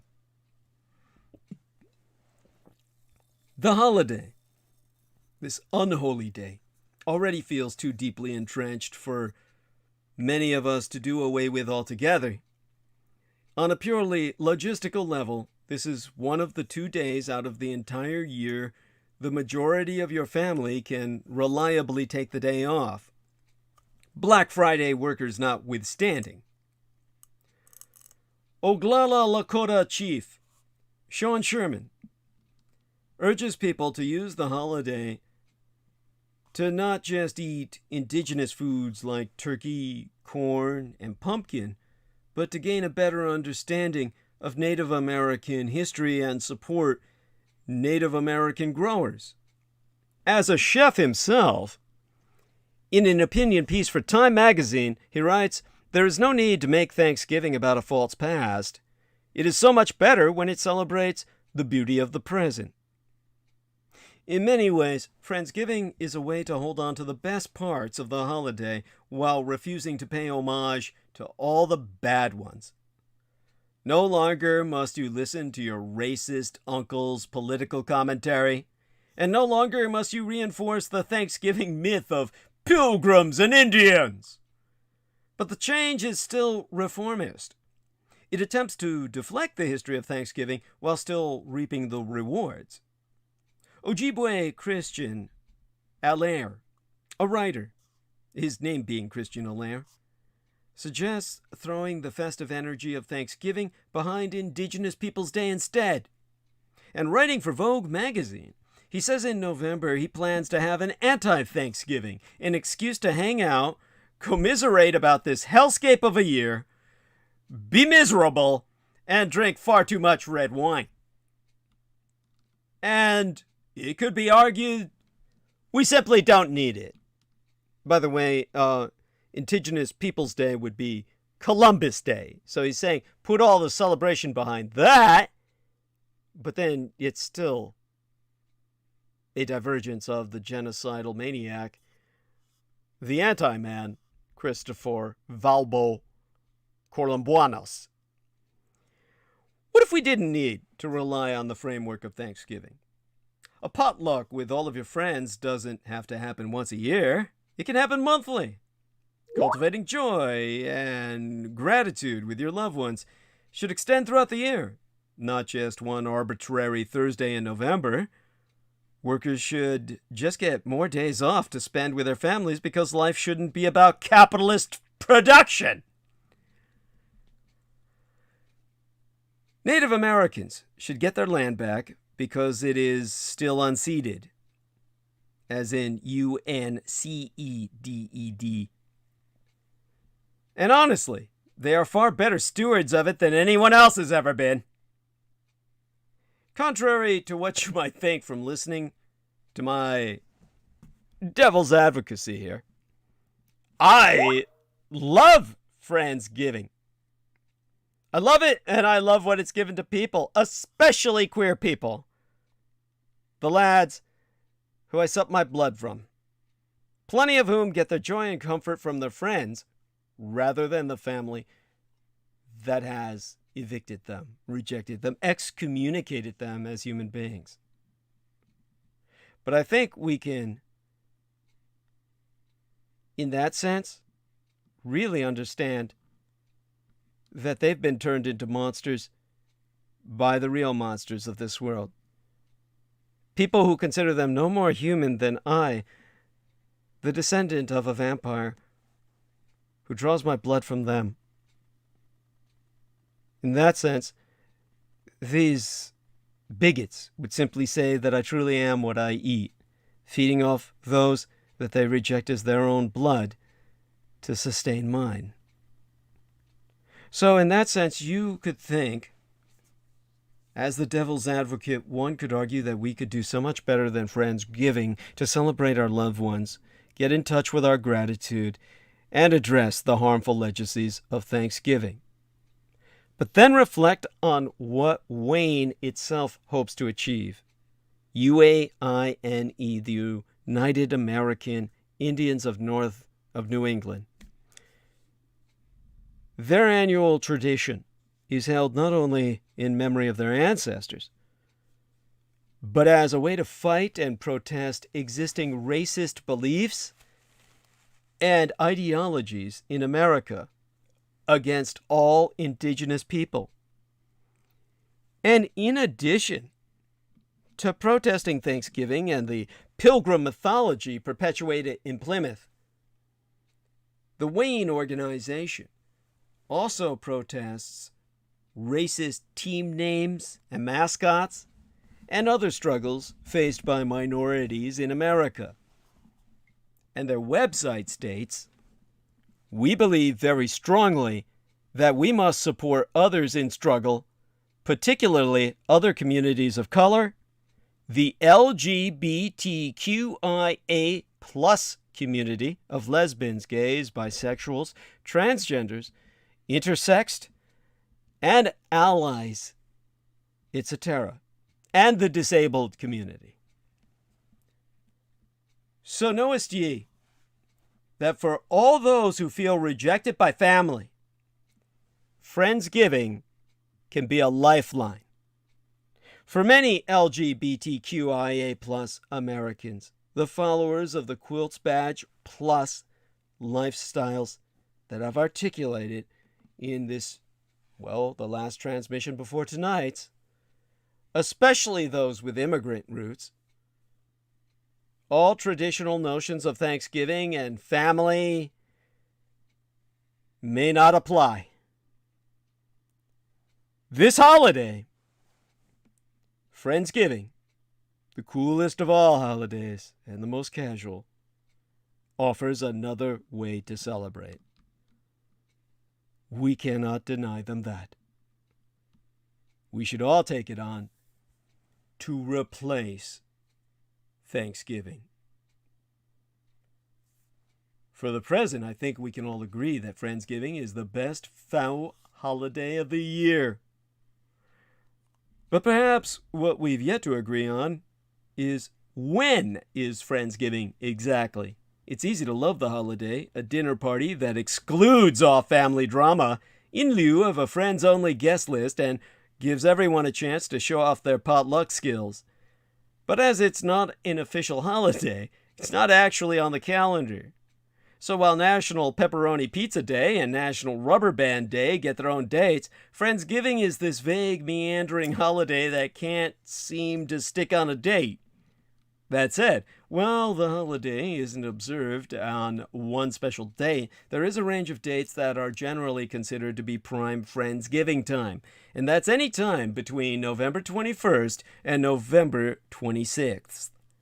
But it's totally acceptable to celebrate any time between now and, today, between whenever I thought of this and was meditating upon it, and was stuck in the now when, why would I ever want to leave the now? If you took a look at my promotional banner for tonight's program on Facebook, which is why I recommend everybody get a Facebook page, even a false one, if only to see my promotional banners to get a better hint of what the thematic for that night's show will be.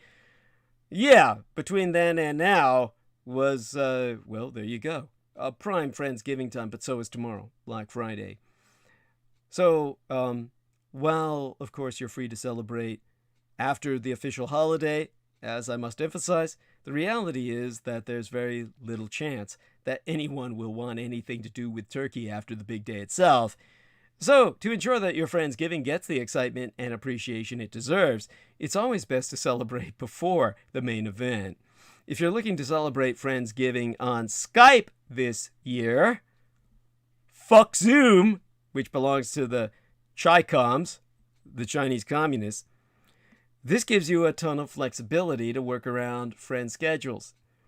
If you haven't hosted a Friendsgiving celebration because you're overwhelmed by the prospect of all the cooking and cleaning, know that this millennial-forward holiday is really the anti-holiday in that you are automatically relieved of all the traditional responsibilities of celebrating a holiday.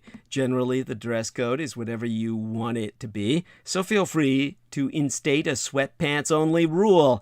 The menu is potluck, so if you don't know how to cook a turkey, you can delegate someone else to do it. And the dining style is whatever works. By the way, Jameson Reese brings to us his secret ingredient, holiday tears of misery and loneliness.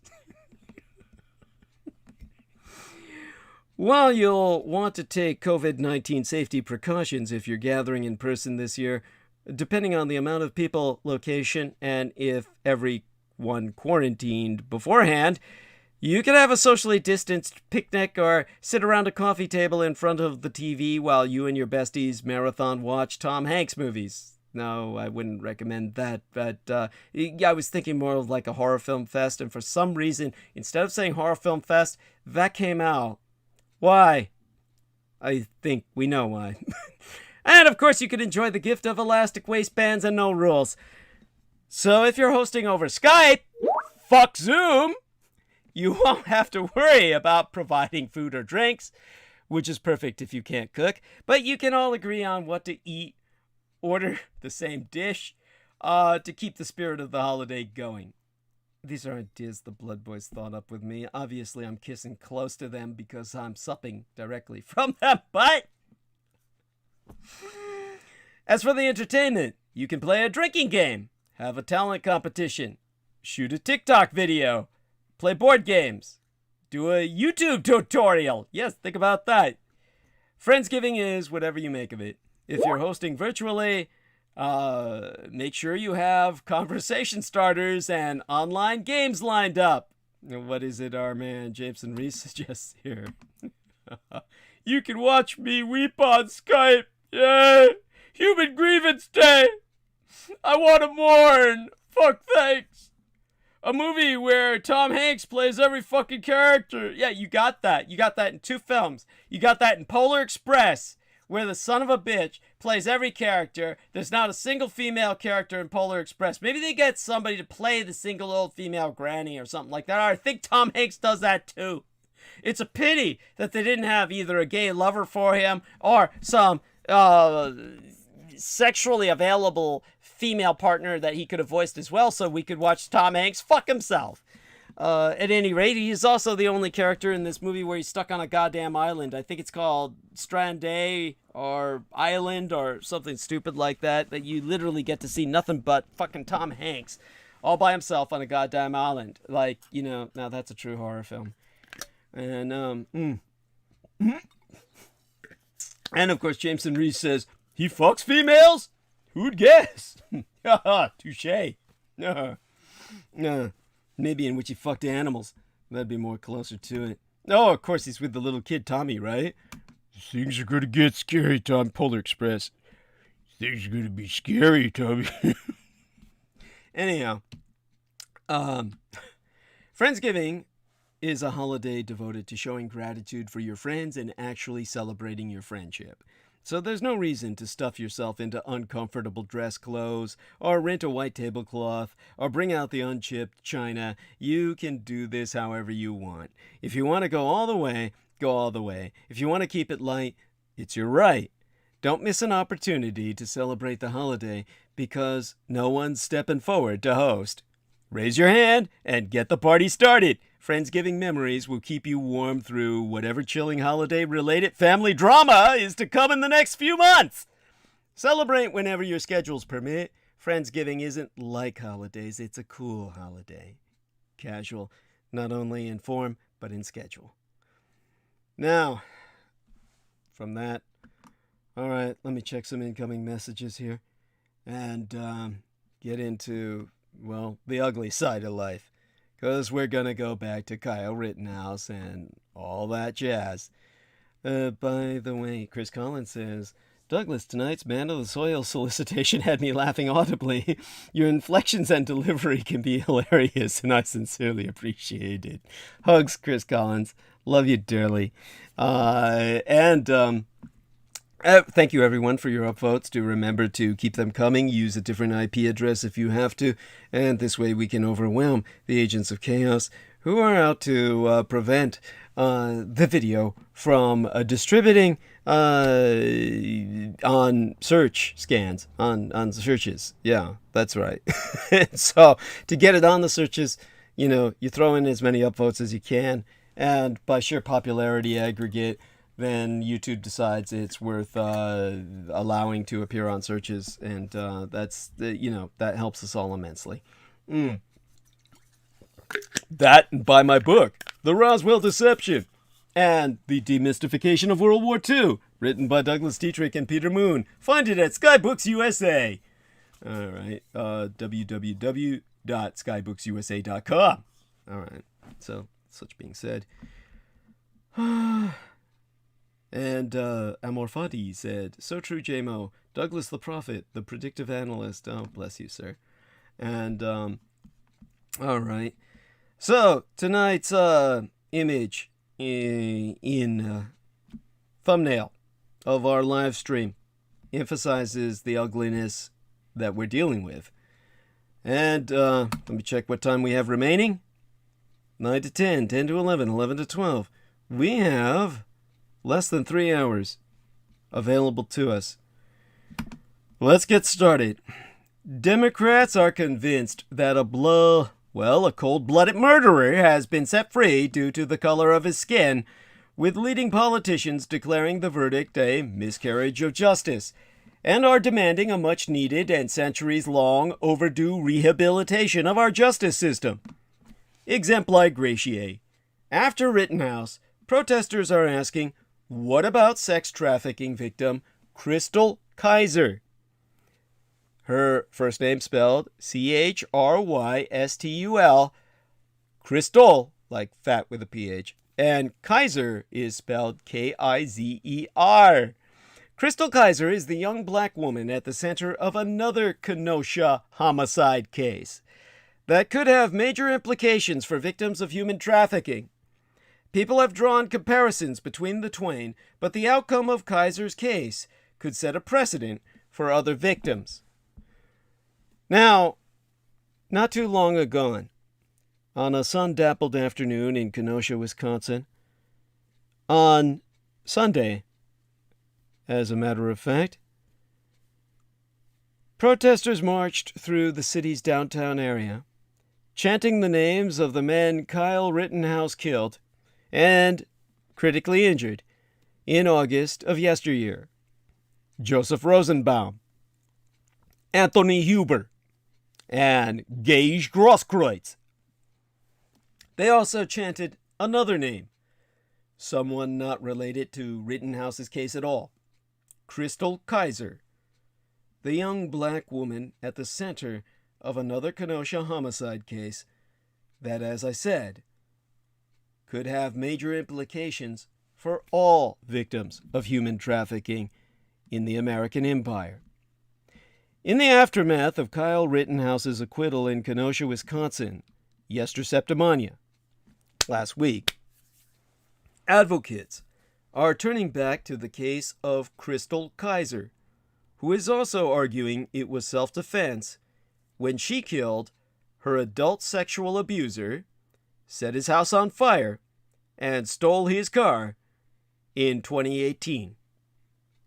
Kaiser, who was 17 at the time, is accused of shooting Randall P. Volar III in the head.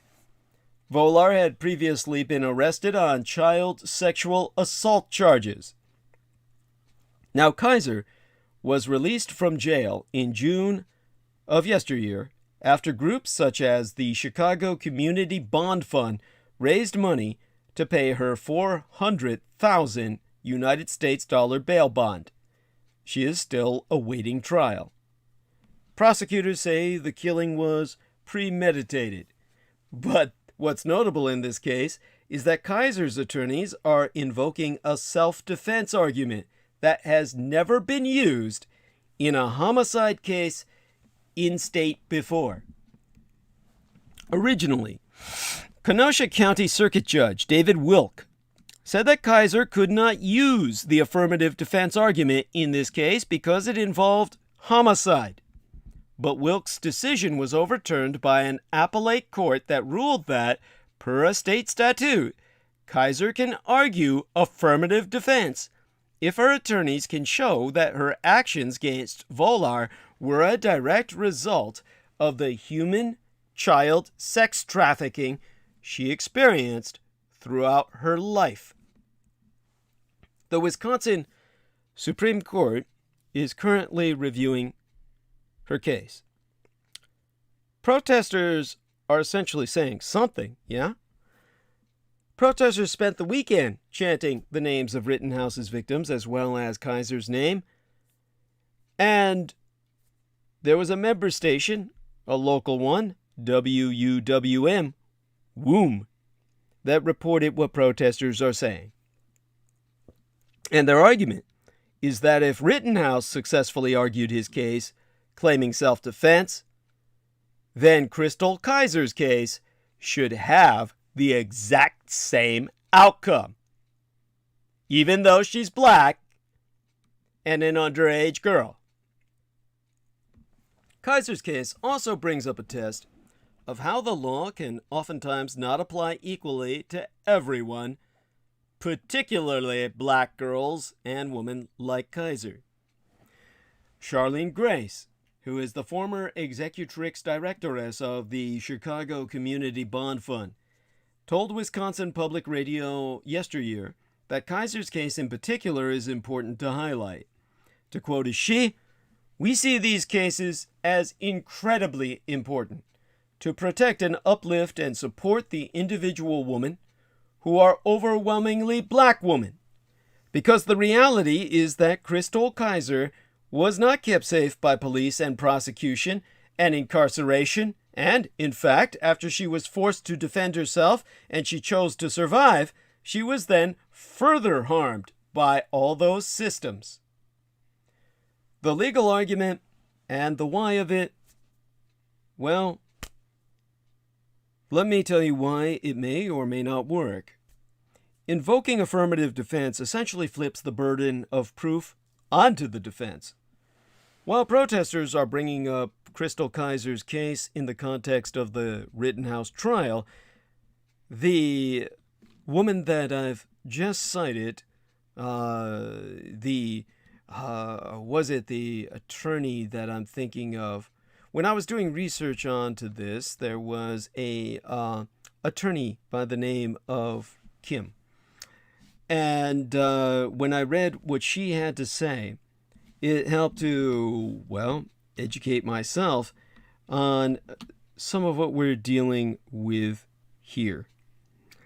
Julius Kim is an attorney and former criminal prosecutor in Wisconsin and has emphasized that if the defense can prove that Crystal Kaiser, was a victim of human child sex trafficking, then it falls on the state to prove beyond a reasonable doubt that either she wasn't a victim of human child sex trafficking or that the crime that she committed was not a direct result of that human child sex trafficking. So, while the protesters are contextualizing her in parallel to the Rittenhouse privilege, the videos played during the Rittenhouse trial showed the imminency of the danger. And that type of element is missing from Crystal Kaiser's case, since the state is arguing that Crystal Kaiser traveled to Volaire's house with intent to kill him. Self-defense arguments are common with any violent altercation, but are far less common when it comes to human child sex trafficking cases, which often go unnoticed in the first. Kaiser, however, Crystal Kaiser, is a young girl, and ergo a sympathetic defendant. And her case will ultimately test whether the affirmative defense argument can hold up in a case involving homicide.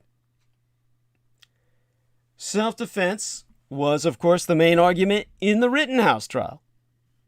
And it continued to make headlines this week as a jury decided the fate of the 3 white male vigilantes involved in the thrill killing of Ahmaud Arbery. Today, all 3 were found guilty of murder. Yesterday by now. But in the wake of Rittenhouse's acquittal on all counts Friday, Crystal Kaiser's supporters are trying to shift public attention back to her case, which is being reviewed by the Wisconsin Supreme Court.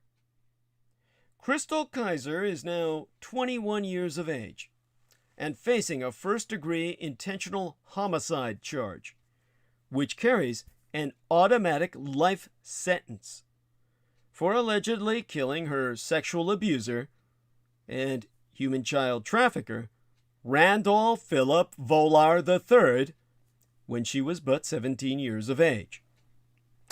Jess Singh, a Kenosha resident and activist who participated in Sunday's rally, told the Milwaukee Journal-Sentinel, "We've seen that Rittenhouse can get away with premeditated murder. Crystal Kaiser should be able to actually defend herself." Now, jurors found Rittenhouse, who was 18 years of age by the time he faced the music, not guilty of homicide, not guilty of attempted homicide, and not guilty of all other charges related to the shootings.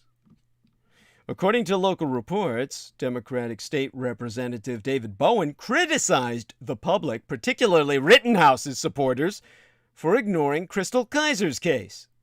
To quote his T, "Crystal Kaiser was in this building, the Kenosha County Courthouse, advocating for her justice too. We didn't hear any of y'all, and we didn't hear anybody that was out making noises for Kyle Rittenhouse." There are clear parallels in both their cases, outside of their connection to the small Wisconsin city, they were both teenagers accused of committing homicide.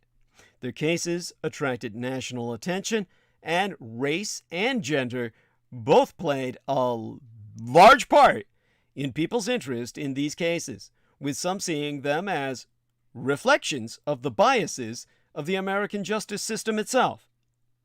But Crystal Kaiser's case and her self-defense claim is truly unique, and not just in comparison to Kyle Rittenhouse's. How her case is decided could shape how future crimes involving victims of human child trafficking are litigated, particularly those in which human child victims of trafficking have killed their alleged abusers. In past decades, those teenagers were painted by prosecutors as child prostitutes who were out to rob their clients.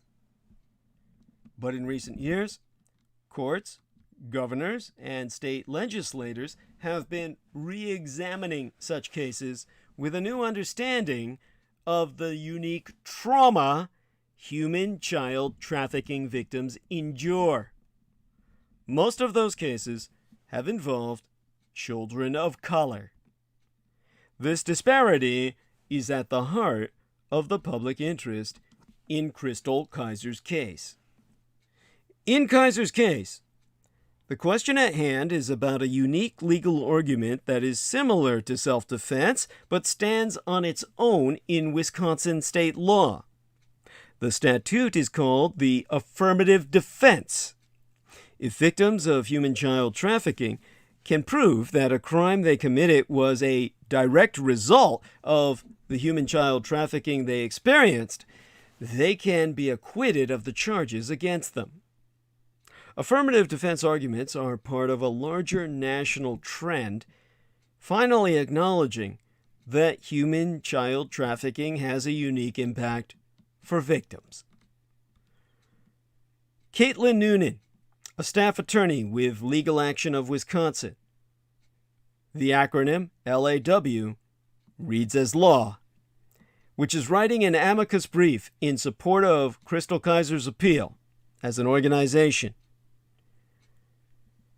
Caitlin Noonan says, oftentimes victims of trafficking have more police exposure, so they are more likely than other types of victims to be charged with a crime. Because Crystal Kaiser was a minor when she was involved in the exchange of sex for goods of value, she is, under federal law, considered a victim of human child trafficking. But it's unclear whether she'd be entitled to use the affirmative defense. Experts concur Wisconsin's law, which is broader than most states' laws to protect human child trafficking victims, has never been used in a violent crime before. Crystal Kaiser's public defenders say the affirmative defense law should apply to Crystal Kaiser, meaning she would have the chance to prove to a judge and then a jury that her crimes were a direct result of being trafficked as a human child. But the Kenosha District Attorney's Office, which also prosecuted Rittenhouse, has said that Crystal Kaiser should not be entitled to an affirmative defense because she committed a homicide. Additionally, prosecutors say that even if Crystal Kaiser can prove her crimes were a result of being trafficked, the charges should be reduced from first-degree intentional homicide to second degree. That means Crystal Kaiser could still face up to 60 years in prison. The district attorney's office, by the way, has not responded to my request for comment. The legal battle over the affirmative defense has lasted more than 2 years thus far.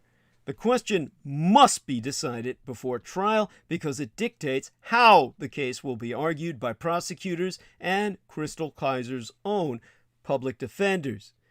Now, Crystal Kaiser was released from jail June of yesteryear after community bail funds, including the Chicago Community Bond Fund, the CCBF, paid her $400,000 United States dollar bail bond. After an appeals court ruled in Crystal Kaiser's favor this past June, the Wisconsin Supreme Court agreed to review her case at the state's request. Now, Crystal Kaiser is waiting to learn the final say on whether she will have access to this particular legal strategy. That decision could still be months away.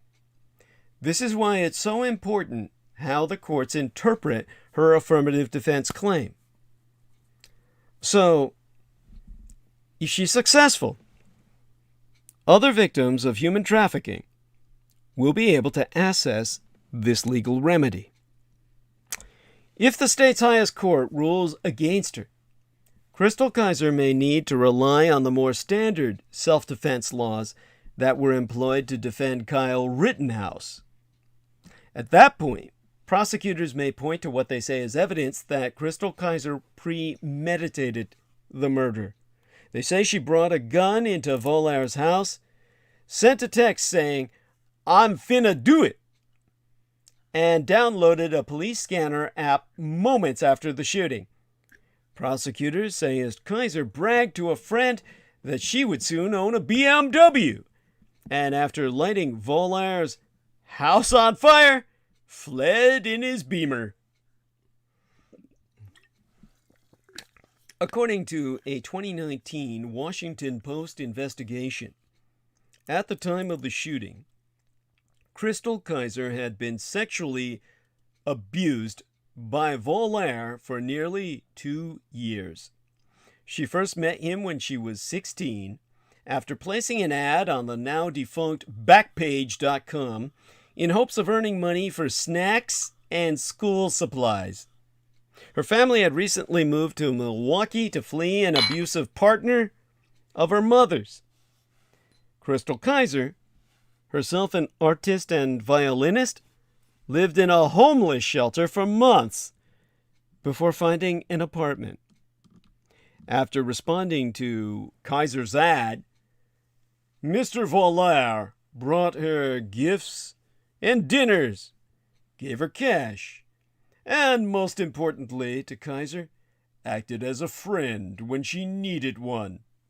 In return, Kaiser told the Post in the year before yesteryear, he demanded specific sex acts, which he regularly filmed. She said he was a grown-up and I was not, so I listened. Kaiser was not the only underage black girl Volaire was filming his abuse of, and the Kenosha police all knew it. Police reports obtained by the Washington Post prove that in February of 2018, a 15-year-old called 911 and pleaded that Volaire had drugged her and was going to kill her. Police raided Volaire's home and arrested him. Then, they released him without bail. A hefty bribe suffices.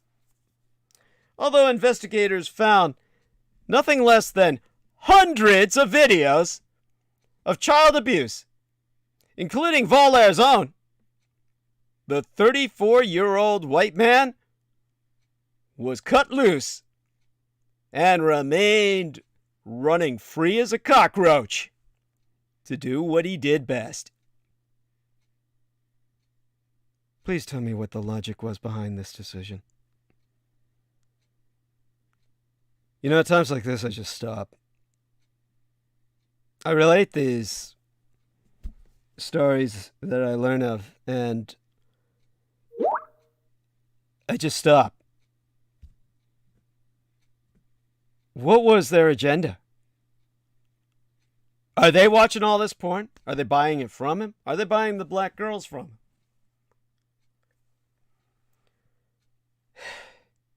On June 4th of 2018, Volaire paid for Kaiser to take an Uber car to his home. She said he gave her a drug that made her feel weird.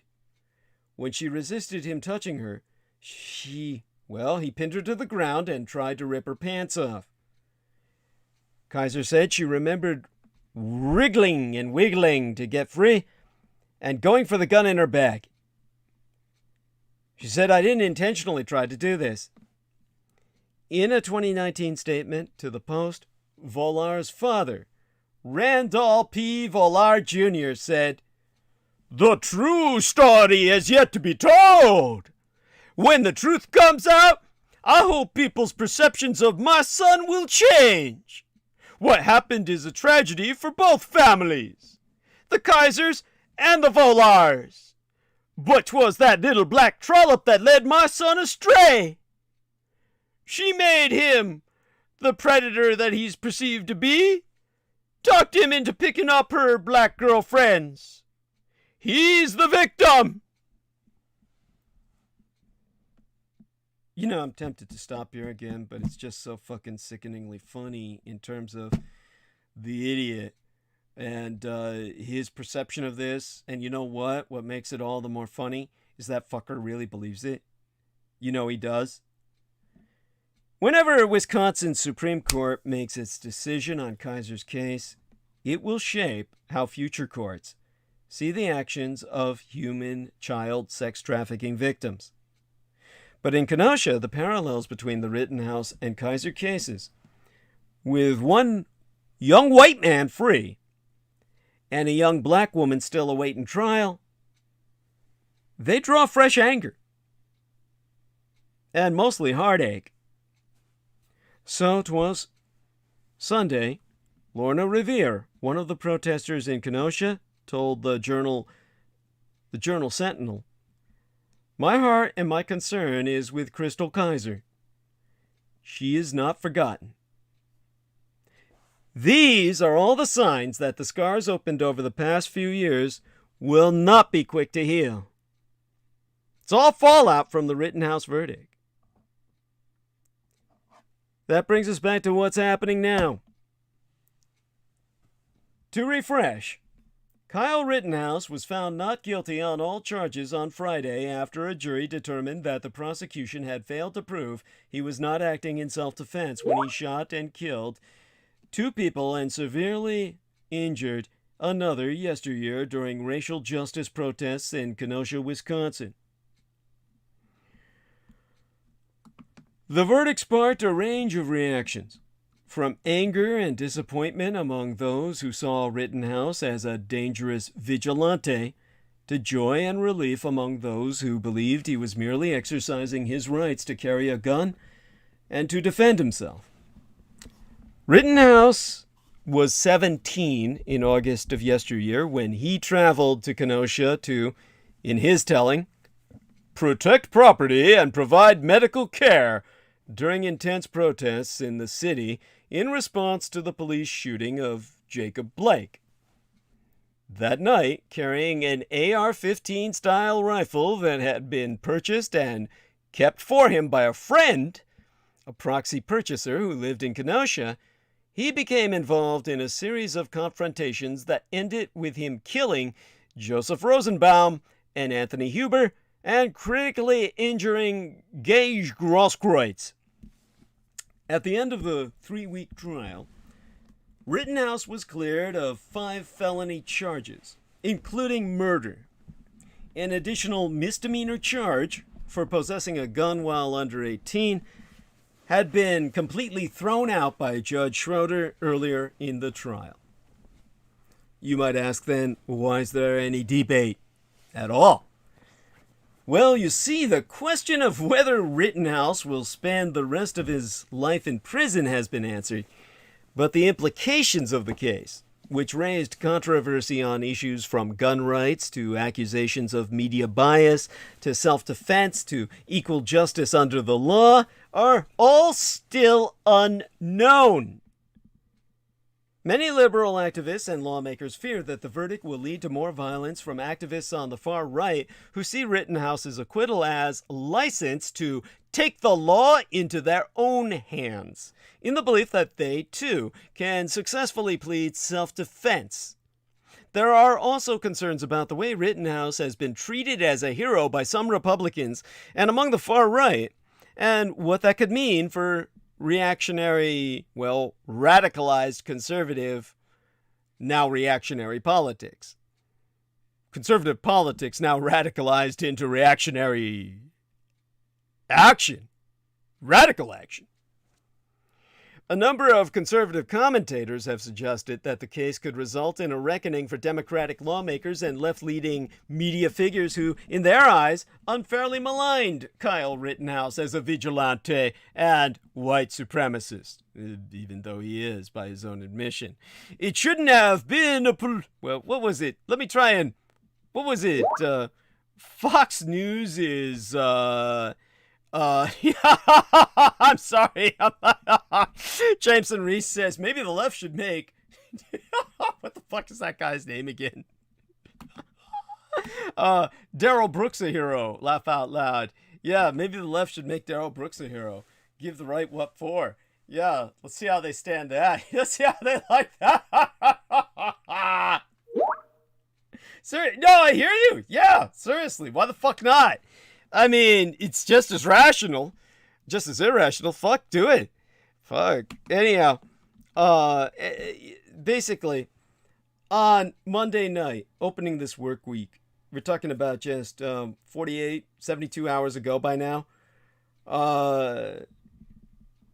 Basically, Rittenhouse was interviewed by Tucker Carlson on Fox News. And in that interview with Fox News' Tucker Carlson, just the night before last, or the night before last by now, Rittenhouse said, "It shouldn't have been a political case. And the ways people are twisting this, it's just sickening." Now, some legal analysts say the trial could lead cities and states to consider stricter gun control laws and narrower self-defense statutes. Others argue, however, that it's a mistake to expect such sweeping changes based on a single case that largely affects only the people directly involved.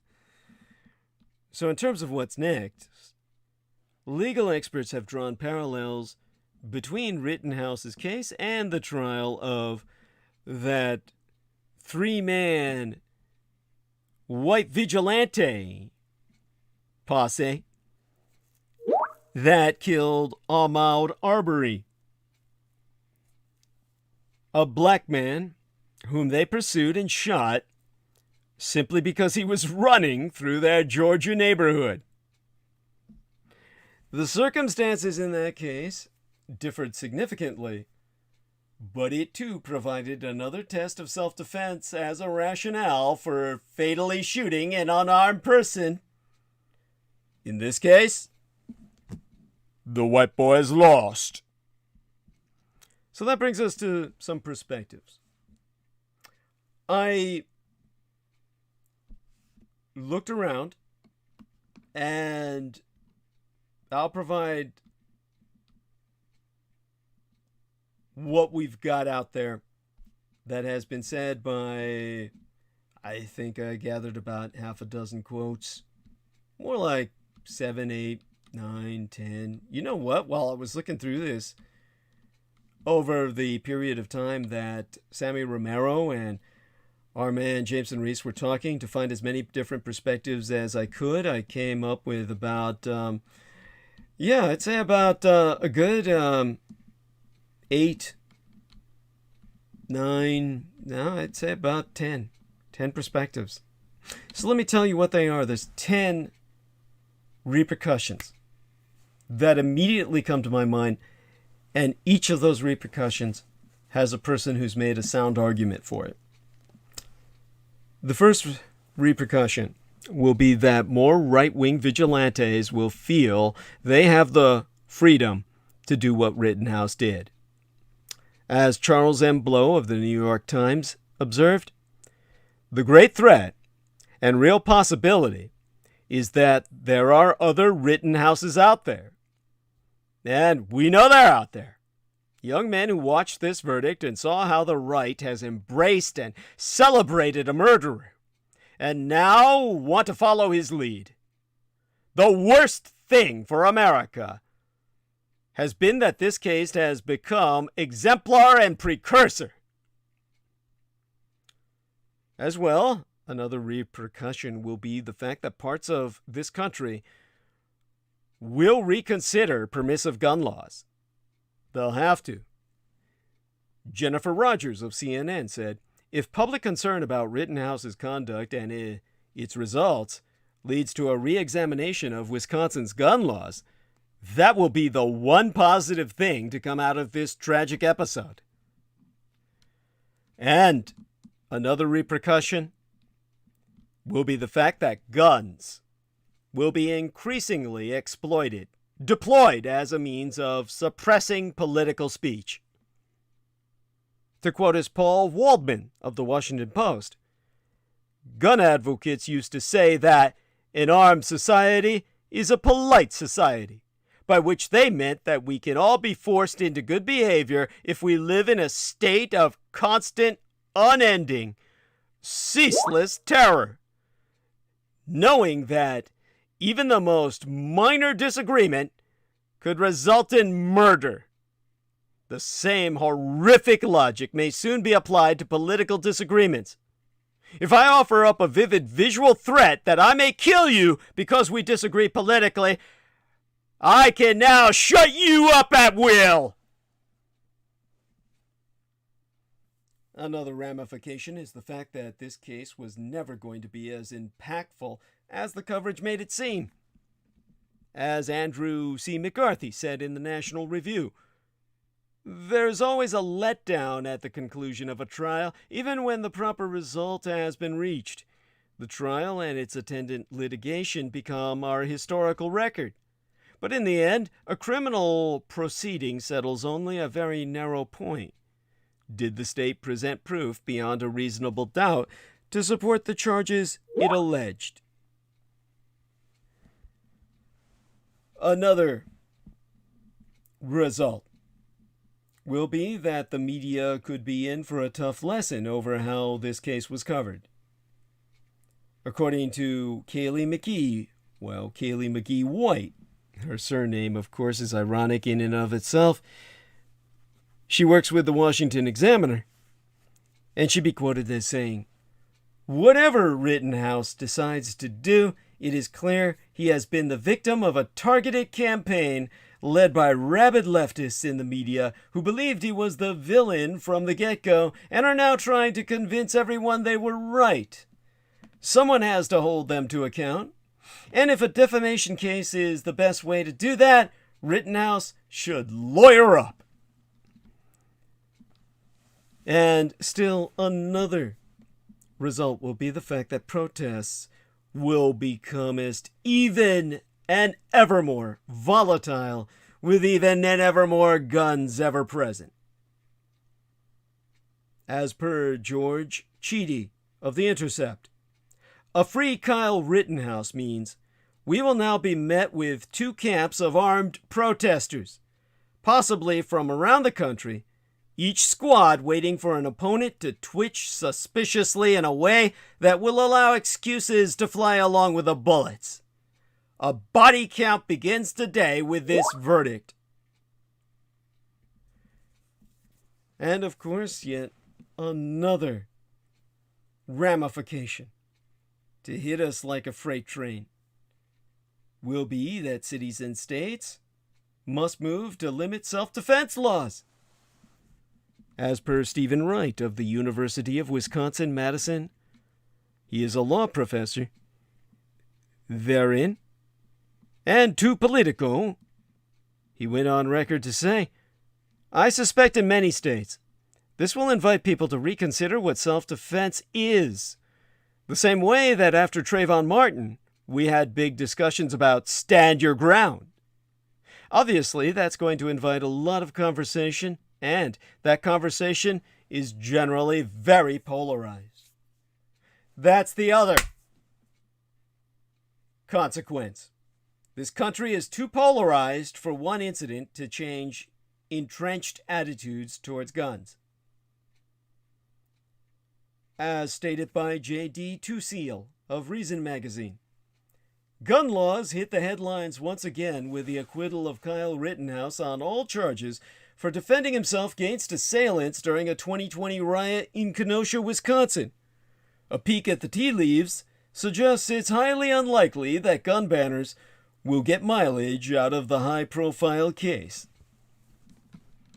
And that, of course, leaves us with yet another consequence to be discussed. The fact that the expansion of self-defense as a legal rationale for killing is dangerous for everyone. As stated by, or expressed best by, Ian Mean, surname spelled M-E-Y-N, of NBC News. With open carry becoming more prevalent, the possibility that two people, each reasonably fearing great bodily harm or death, will legally shoot each other increases.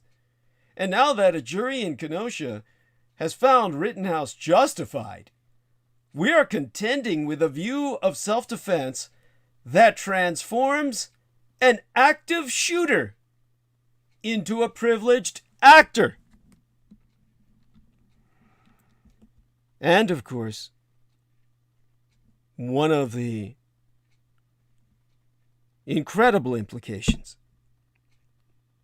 the inescapable implications out of all of this, is that faith in our judicial system now erodes even further, to the point where there be no faith at all. As David A. Graham said in The Atlantic magazine, over time, the repeated failures to convict white defendants erode all trust and legitimacy. A functional justice system will produce both convictions and acquittals, but the disproportionate burden borne by black Americans alone is a sign that our justice system is not a functional one. So, one could argue, of course, based on all the different perspectives I've just rallied for you, that no, self-defense in and of itself does not threaten rule of law. I mean, we've been waiting longer for a jury verdict in the Rittenhouse trial than, well, we waited a lot longer than I and many others expected. And of course, the tension got to some people, because there were a lot of bad takes that simply got worse as deliberations dragged on. There were, of course, the rampant speculation and rumors about what the jurors might have been considering behind closed doors. And there was, always perceived by the right to be, a campaign underway on the left to imbue the Rittenhouse trial with an almost apocalyptic importance. That if Kyle Rittenhouse wasn't convicted, then it would be a sign that our country be broken beyond repair. By the way, it's apocalypse now, bitch, in case you haven't fucking noticed.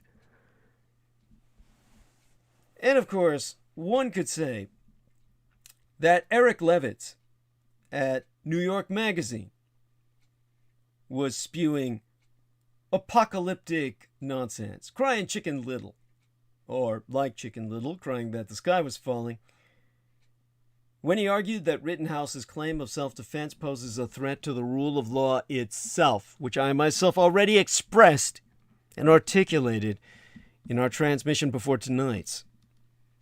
You see, Rittenhouse's self-defense claims boasted legal plausibility, which even I myself acquiesced to.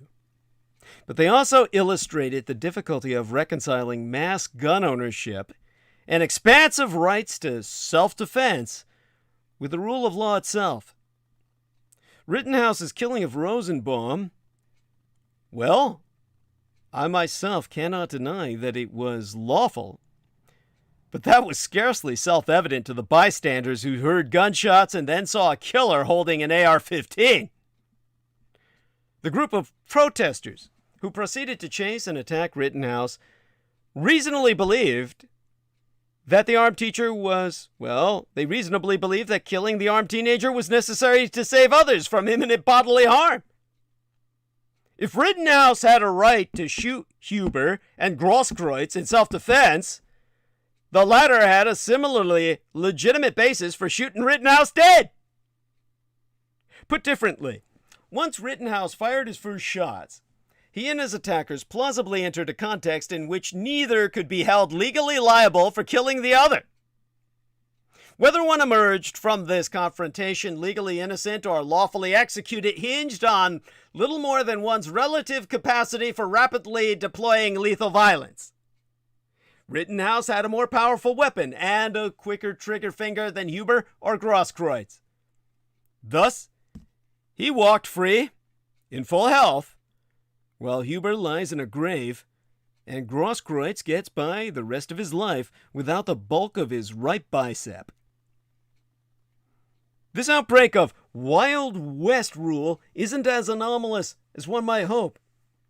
America's culture of vigilantism, high rate of gun ownership, and increasingly permissive self-defense laws have all conspired and converged to turn kill or be killed scenarios into a regular occurrence. Now, of course, when I stated this in the transmission preceding tonight's, I got a bunch of yahoos sending me emails that I'm not even arguing that Rittenhouse's self-defense claims pose threat to the rule of law. No. They insist that it's gun ownership itself that's the problem with Douglas Dietrich. How the fuck did they see that? It's not what I said at all. Did I ever mention gun ownership in the sense of, hey, we've got to put a control on guns? Did anyone hear me say that? Nope. Thank you, Jameson. Thank you. No.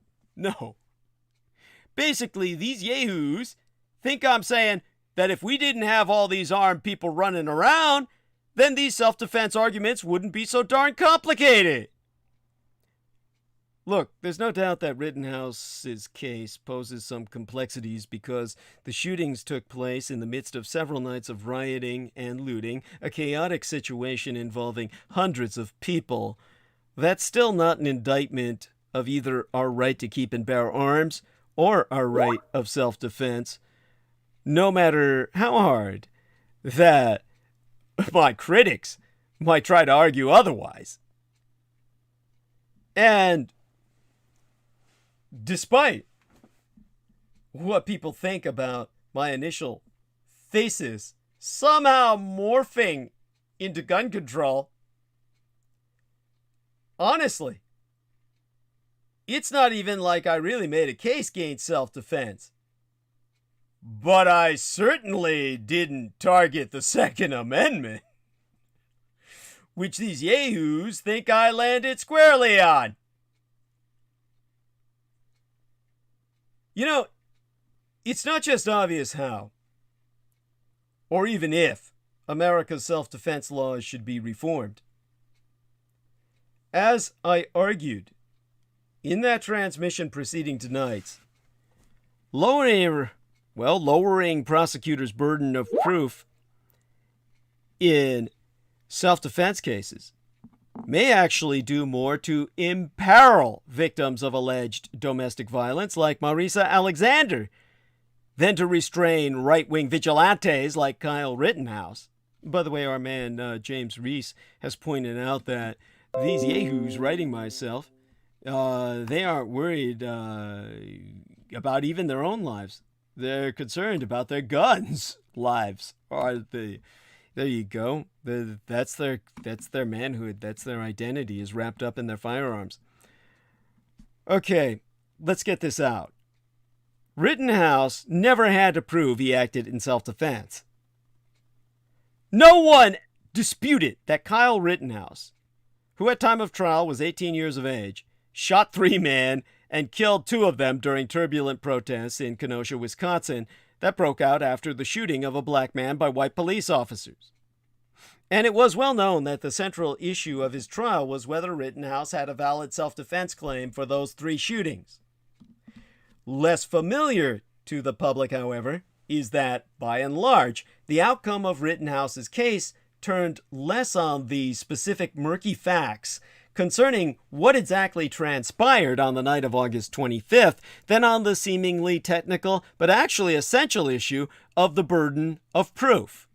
Did Rittenhouse have to prove he was acting in justifiable self-defense, or did the state have to disprove it? In Wisconsin, the state bore that burden. The prosecution had to disprove at least one legal element of Rittenhouse's self-defense claim, and do so beyond any and all reasonable doubt. Now, to be clear, that didn't mean that Rittenhouse could just pronounce, "I did it in self-defense," and sit down. Rittenhouse bore the burden of production, one of the components of burden of proof. That meant he had to present facts, which, if proved, could be found by a jury to constitute valid defensive force. But the Wisconsin State Supreme Court made it clear that this burden was a fairly low, albeit meaningful, bar. The narrative that Rittenhouse laid out cleared it. It then fell to the prosecution to disprove at least some part of it. The prosecution was hoping to prevail in its attempt to disprove beyond a reasonable doubt that self-defense was justified. But then, after that, it was up to the jury. And legal experts always described prosecutorial victory in this case as a long shot. That the burden of proof was on the state, not the young white man welding the gun, may seem surprising to many even now. But Wisconsin's approach is actually the mainstream one, believe it or not. It may be that Virginia is the last state that requires a defendant to prove he or she was acting in self-defense, after Ohio reformed its law the year before yesteryear. State defensive force statutes often vary widely in how they be written, with differences that can determine whether a defendant is found innocent or guilty, but putting the burden of proof on the prosecution is something nearly all of them have in common. If nothing else, this burden of proof has significant implications about how we should interpret the verdict, should the jury, well, as it ultimately did, acquit Rittenhouse. His defenders were sure to frame their acquittal as vindication, but the burden of proof complicated such a claim in theory. The jury was meaningfully confused about what happened the night the shootings occurred, and that ruled in favor of Rittenhouse, even though it had a pretty strong sense that he behaved unreasonably. Their acquittal was far less a vindication of Rittenhouse's actions and far more an acceptance of what beyond a reasonable doubt means in a situation in which there are significant factual disputations. That is what's so hard for some people to accept. It's easy to envision an acquittal for Rittenhouse leading to calls to change defensive force laws to make it harder for defendants like him to prevail in the future.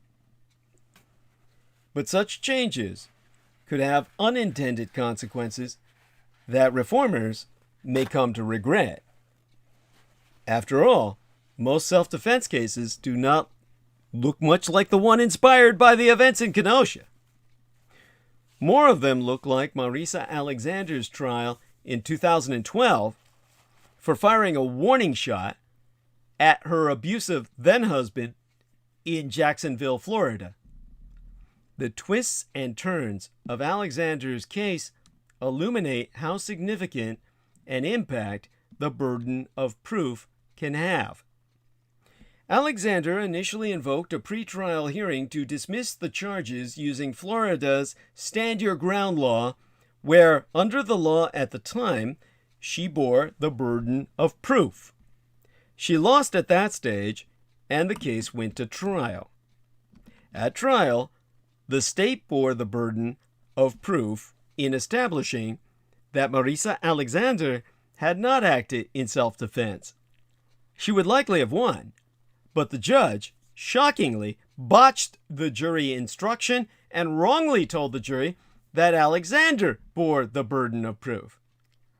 Then, while awaiting retrial after her conviction was reversed because of this error, a trial she again would probably have won, given the burden of proof, Alexander understandably accepted a plea deal amounting to roughly 3 months in prison, including credit she received for the nearly 3 years she had already spent behind bars, and 2 years of home detention rather than risk a threatened 60 years in prison. There is already significant concern that women who defend themselves from domestic violence attacks struggle to get juries and judges to believe their defensive force claims. If the burden of proof were placed on defendants in such cases, consistently, and not in the ad hoc way it happened in Marisa Alexander's trial, how many more victims of domestic violence who try to protect themselves will find themselves enduring long prison sentences? The tricky public policy issue is that rules that make it easier for white boy Kyle Rittenhouse to escape all punishment also protect people like Marisa Alexander. Consider, too, the case of Breonna Taylor, the Louisville woman who was killed when the police fired more than 30 rounds into her home during a botched late-night raid. While Kentucky's defensive force law has protected the officers who killed Breonna Taylor, it is also why the local prosecutor dropped assault and attempted murder charges against Kenneth Walker, Taylor's boyfriend, who fired a shot at the police as they entered, hitting an officer in the thigh. That same high burden of proof also protected Walker, who claimed the police had failed to announce themselves and thus seemed to him like intruders. Again, shifting the burden of proof to defendants would make it easier to convict both the police officers and those who reasonably defend themselves against the police in ambiguous situations.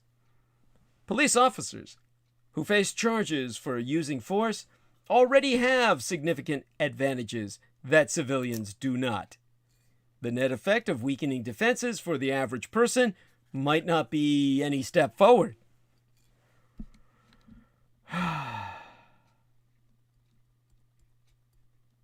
So, one factor that clearly distinguishes Rittenhouse from Alexander is the open carrying of a gun.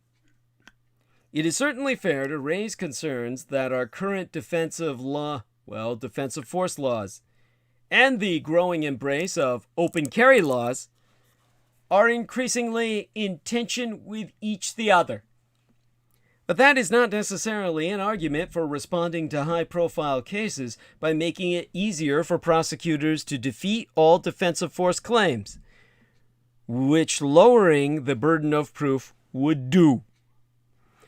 We should keep in mind that there will always be more Marisa Alexanders than Kyle Rittenhouses. The fundamental source of the carnage in Kenosha and the anarchic legal paradoxes it exposed are America's superabundance of firearms, self-appointed guardians of public order, and the culture that produced them. When anyone could have a gun or be about to reach for someone else's, every victim is a potential killer, and every killer potentially innocent. Now, the skeptic would argue the key word here is potential. But no one can argue that I am actually correct. They can't argue against that fact that I am factually correct. In the same way that every person behind the wheel of a car is a potential impaired driver given the superabundance of intoxicants. both legal and illegal, that are found in our society. But skeptics would argue that potentially being a threat isn't the same as actually posing a threat. And in order to act in self-defense, you, speaking generally here because the laws do vary from state to state, must reasonably believe that ye be in danger of imminent death or great bodily harm before you can use deadly force to defend yourself. So, the skeptics would say that despite my pointing out all of the fundamentals, you'd still get yahoos sending me emails that I'm arguing that the fundamental reason for the shootings in Kenosha was guns, because they made it physically possible. The fact that there were plenty of other people besides Kyle Rittenhouse who were lawfully carrying that night, along with folks like Gage Grosskreutz who were illegally carrying, seems to be completely ignored as without issue to my critics. The reality is that Joseph Rosenbaum's decision to chase after Kyle Rittenhouse and try to grab his gun is the fundamental reason for the shootings that followed in the legal parameters the jury was provided. Had I been on that jury, I would have to say he was not guilty as well, for that very reason.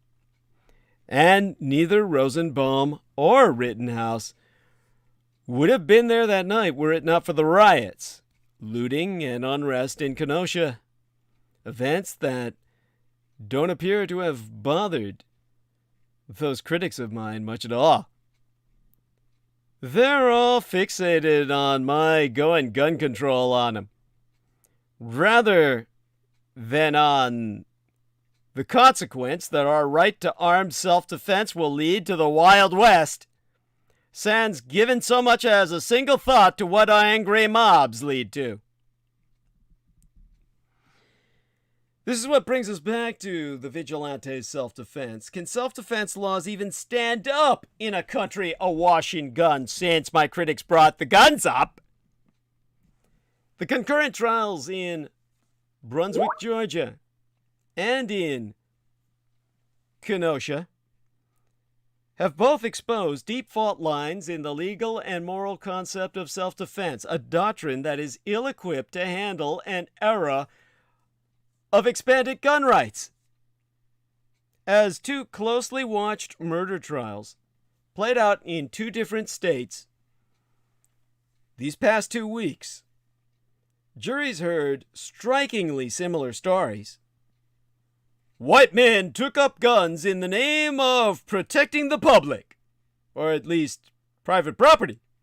And when they wound up killing unarmed people, they claimed self-defense. In one case, Kyle Rittenhouse fatally shot 2 men and critically injured a third in the unrest following a police shooting in Kenosha, Wisconsin.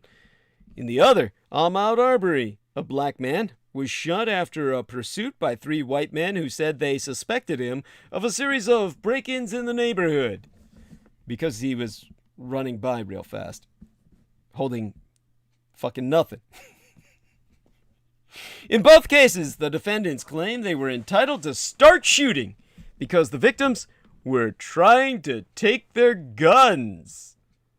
To quote Eric Rubin, an expert on the Second Amendment at SMU Dead Man School of Law in Dallas. And by the way, I'm trying to remember what the SMU acronym fucking stood for. Yeah, it was academia, and it was Southern Methodist University, I believe. And basically, Eric Rubin, the Second Amendment attorney, the legal expert there, to quote Steve, in other words, these men who were trying to start shooting to defend themselves because, the man that they had provoked, irked, chased down. In the other case, provoked and got chased down by, tried to grab their gun. In other words, their own decision to carry a gun became a justification to use it, lest it be wrested away from them. How do you like that? Do you understand the gravity of what I'm saying?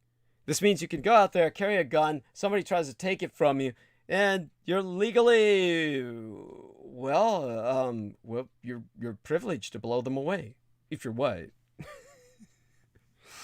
Now, for legal experts, such as Eric Rubin at the Southern Methodist University Dedman School of Law, and others, these two cases have exposed these very deep fault lines in the legal and moral concept of self-defense, a doctrine that is particularly cherished in America, but as I said, completely ill-equipped to handle an era of super-expanded gun rights, growing political extremism, violent threats, and a strong vigilante strain, all in a country where the perception of threat is heavily influenced by race.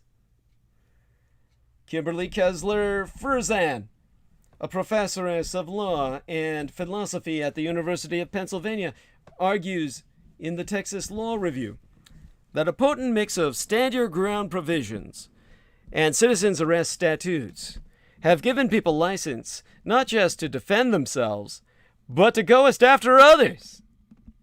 And she has said, here I quotist she, "The problem is that with a citizenry armed with guns, we have blurred every single line. What is defense? What is reasonable? And may one stand one's ground? And when must one retreat? And when is a citizen entitled to step in as an aggressor in the name of the state?"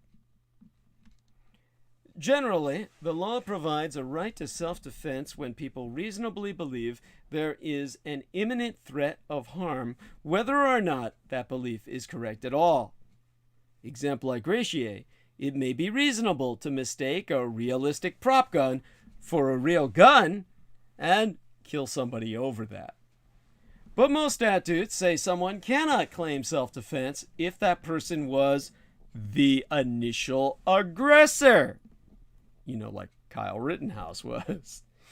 Initial aggressors may regain their claim to self-defense if they try to withdraw or back away from an encounter, as Kyle Rittenhouse did. And initial aggressors must actually pose a threat of imminent harm. To quote Cynthia Ward, a law professoress at the College of William and Mary, "If you assault someone sans any justification, that constitutes provocation. You do not provoke an encounter if you simply demand an explanation of offensive words or are talking about a sensitive subject or engage in an inconsiderate act or travel near someone." In the Ahmaud Arbery case, the concept of initial aggressor is complicated by the claim by the defendants, Gregory McMichael, his son Travis McMichael, and their neighbor William Bryan, that they were pursuing Arbery in an attempt to make a citizen's arrest and that he was shot only after he tried to grab one of their guns. Over time in these United States, the tendency has been to expand the right to claim self-defense rather than protect those who may be harmed by misjudgments and mistakes.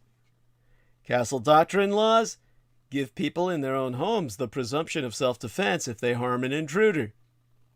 The duty to retreat, a mainstay of classic self-defense theory, has been eroded by stand-your-ground laws that do not require retreat for people who are in a place where they have a right to be, such as a public protest.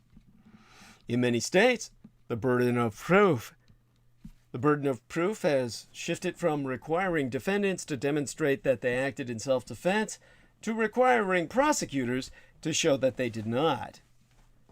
A new law in Utah gives defendants, especially those charged with attacking a police officer, the right to request a special hearing in which prosecutors must prove that the accused was not acting in self-defense. But while the legal framework for self-defense has expanded, experts say it has left key concepts like initial aggressor poorly defined. In the trial of George Zimmerman for the fatal shooting of Trayvon Martin, a black teenager, in a gated community where he was visiting relatives in 2012, prosecutors argued that Zimmerman, who is Hispanic, should be considered the initial aggressor. Zimmerman had identified Trayvon Martin as suspicious and followed him both in his car and on foot before Martin knocked him to the ground. The jury disagreed and acquitted Zimmerman. In that case, only Zimmerman was armed. But who is the initial aggressor when two armed strangers face off, as is ever more likely now that Kyle Rittenhouse has been acquitted on all accounts? Well, on the evening at issue in the Kenosha trial, Rittenhouse, now 18 years of age and legally a man, was armed with a semi-automatic rifle that at the time he was not even old enough to buy.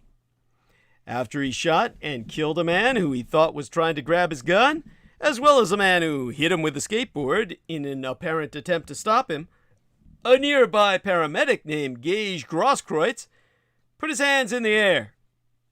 At that point, Grosskreutz testified this week, he thought Rittenhouse re-racked his rifle and wasn't accepting my surrender. Grosskreutz then pointed his own handgun, which he had with him even though his concealed carry permit had expired. Because, white privilege.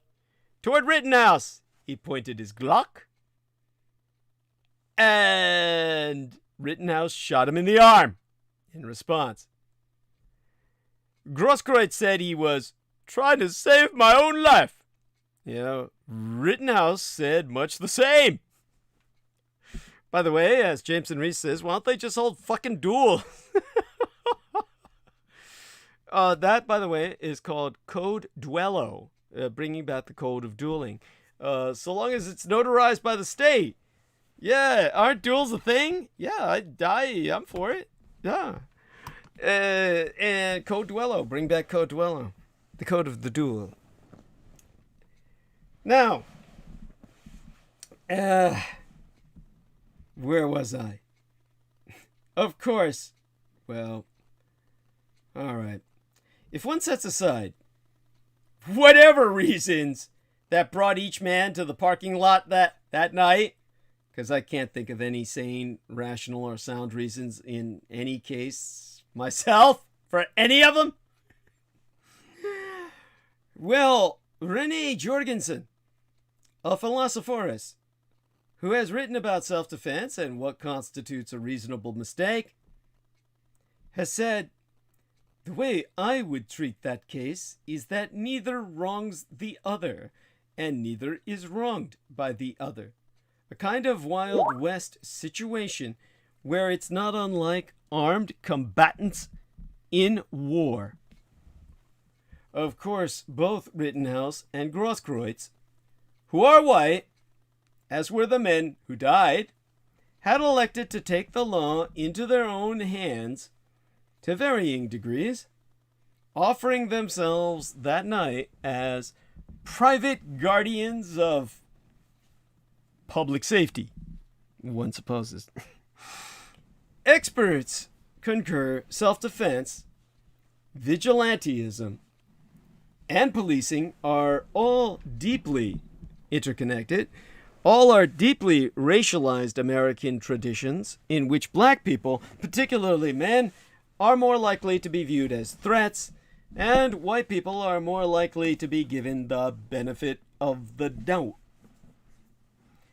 In an analysis of homicides done after Trayvon Martin's death, the Urban Institute found that cases with a white perpetrator and a black victim were 281% more likely to be ruled justified than cases with a white perpetrator and white victim.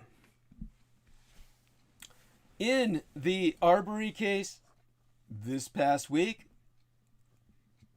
a defense attorney objected to having high-profile black pastors in the courtroom, calling their presence intimidating. Self-defense and police use of force cases rely on the same standard of reasonable fear, although officers are given greater leeway than civilians. In police killings, the reasonable fear standard has often been viewed as giving officers cover for implicit bias.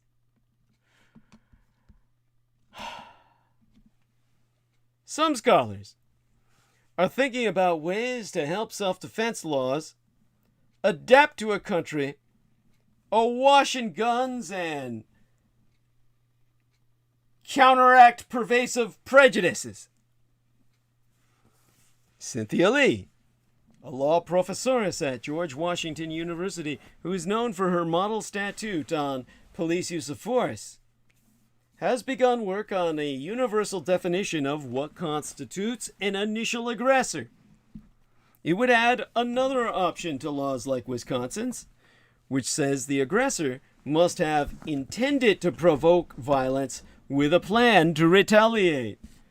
A difficult thing for any prosecutors to ever prove. And it would provide for special scrutiny when guns are involved, whether or not they were legally present. To quote a she, if you display a firearm or you point it at another person, that's a threatening act that ordinarily would give, I think, a reasonable apprehension of death or serious bodily harm. By that definition, Kyle Rittenhouse proves terrorism as a way of life is the future of the American right. The verdict exposed a damning point of agreement between violent militias and the Russo collaborationist Red Republican Insurgent Party. In the apocalyptic imagination of the American far right, violence plays a central role. The right's radical extremists believe that mainstream American institutions have been rotted from within, undermined by the nefarious influence of blacks, Jews, and liberals.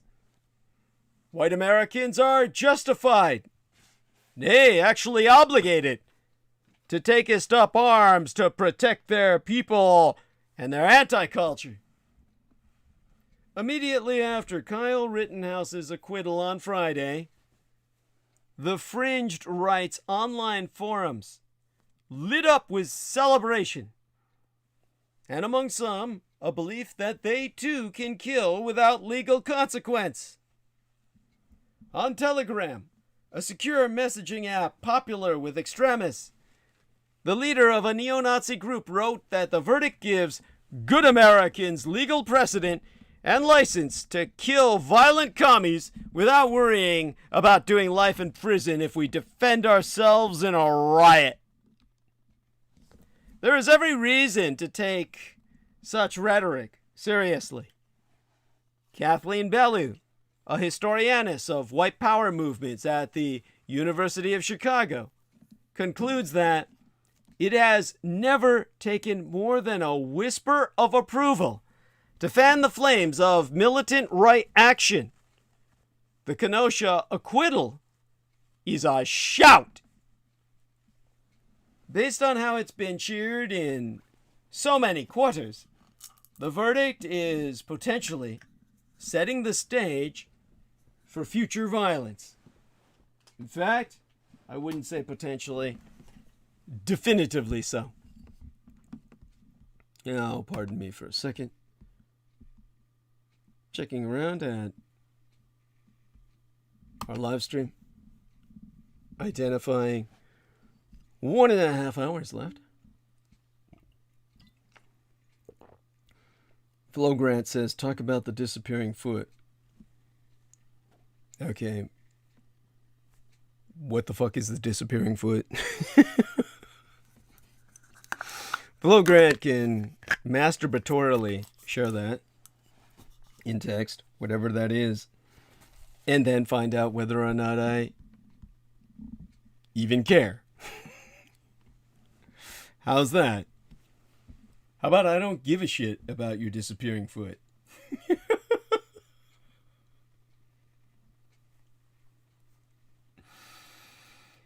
Now, data from the Armed Conflict Location and Event Data Project shows that between January of yesteryear and June of 2021, there were 560 protest events where either demonstrators or counter-demonstrators showed up with guns.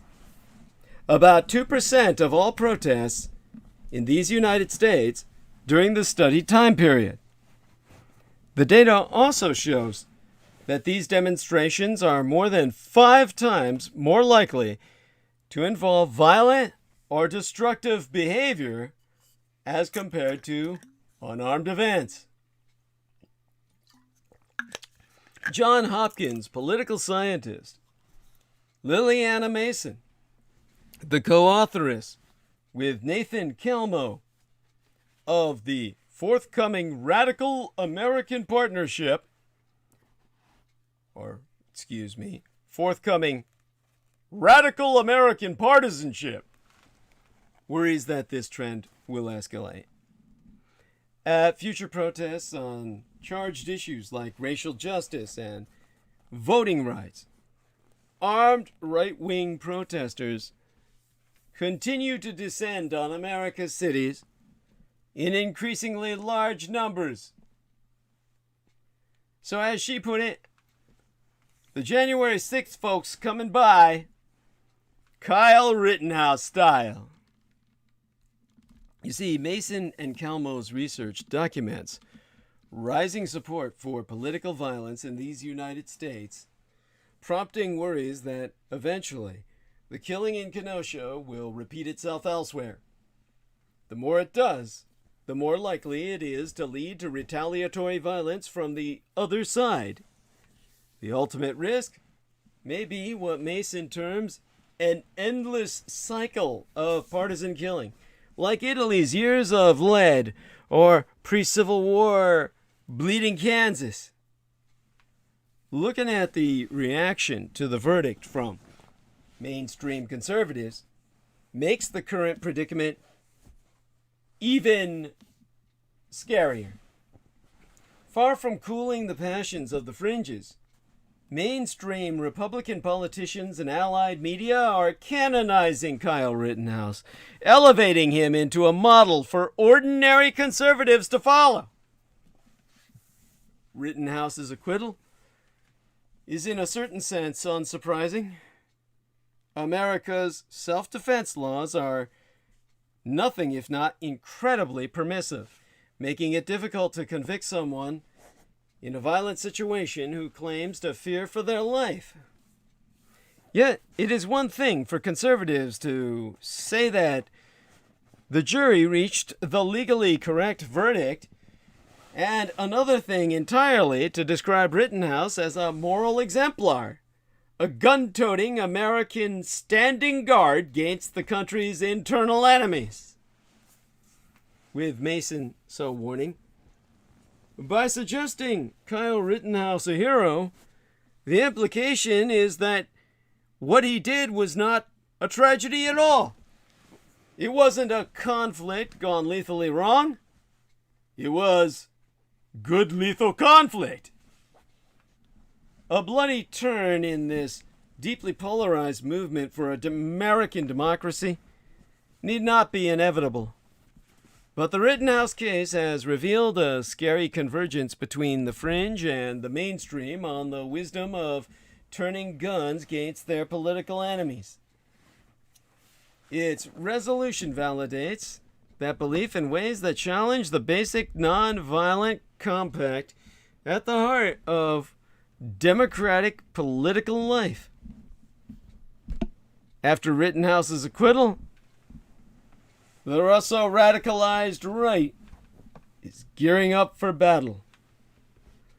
According to the Anti-Defamation League, a Jewish nonprofit that tracks the fringe right, extremists have spent the past year lionizing Rittenhouse as an example of a white man taking the struggle against the left into his own hands.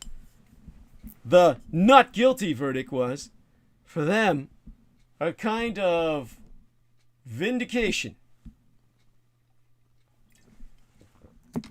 In a Friday blog post, the ADL,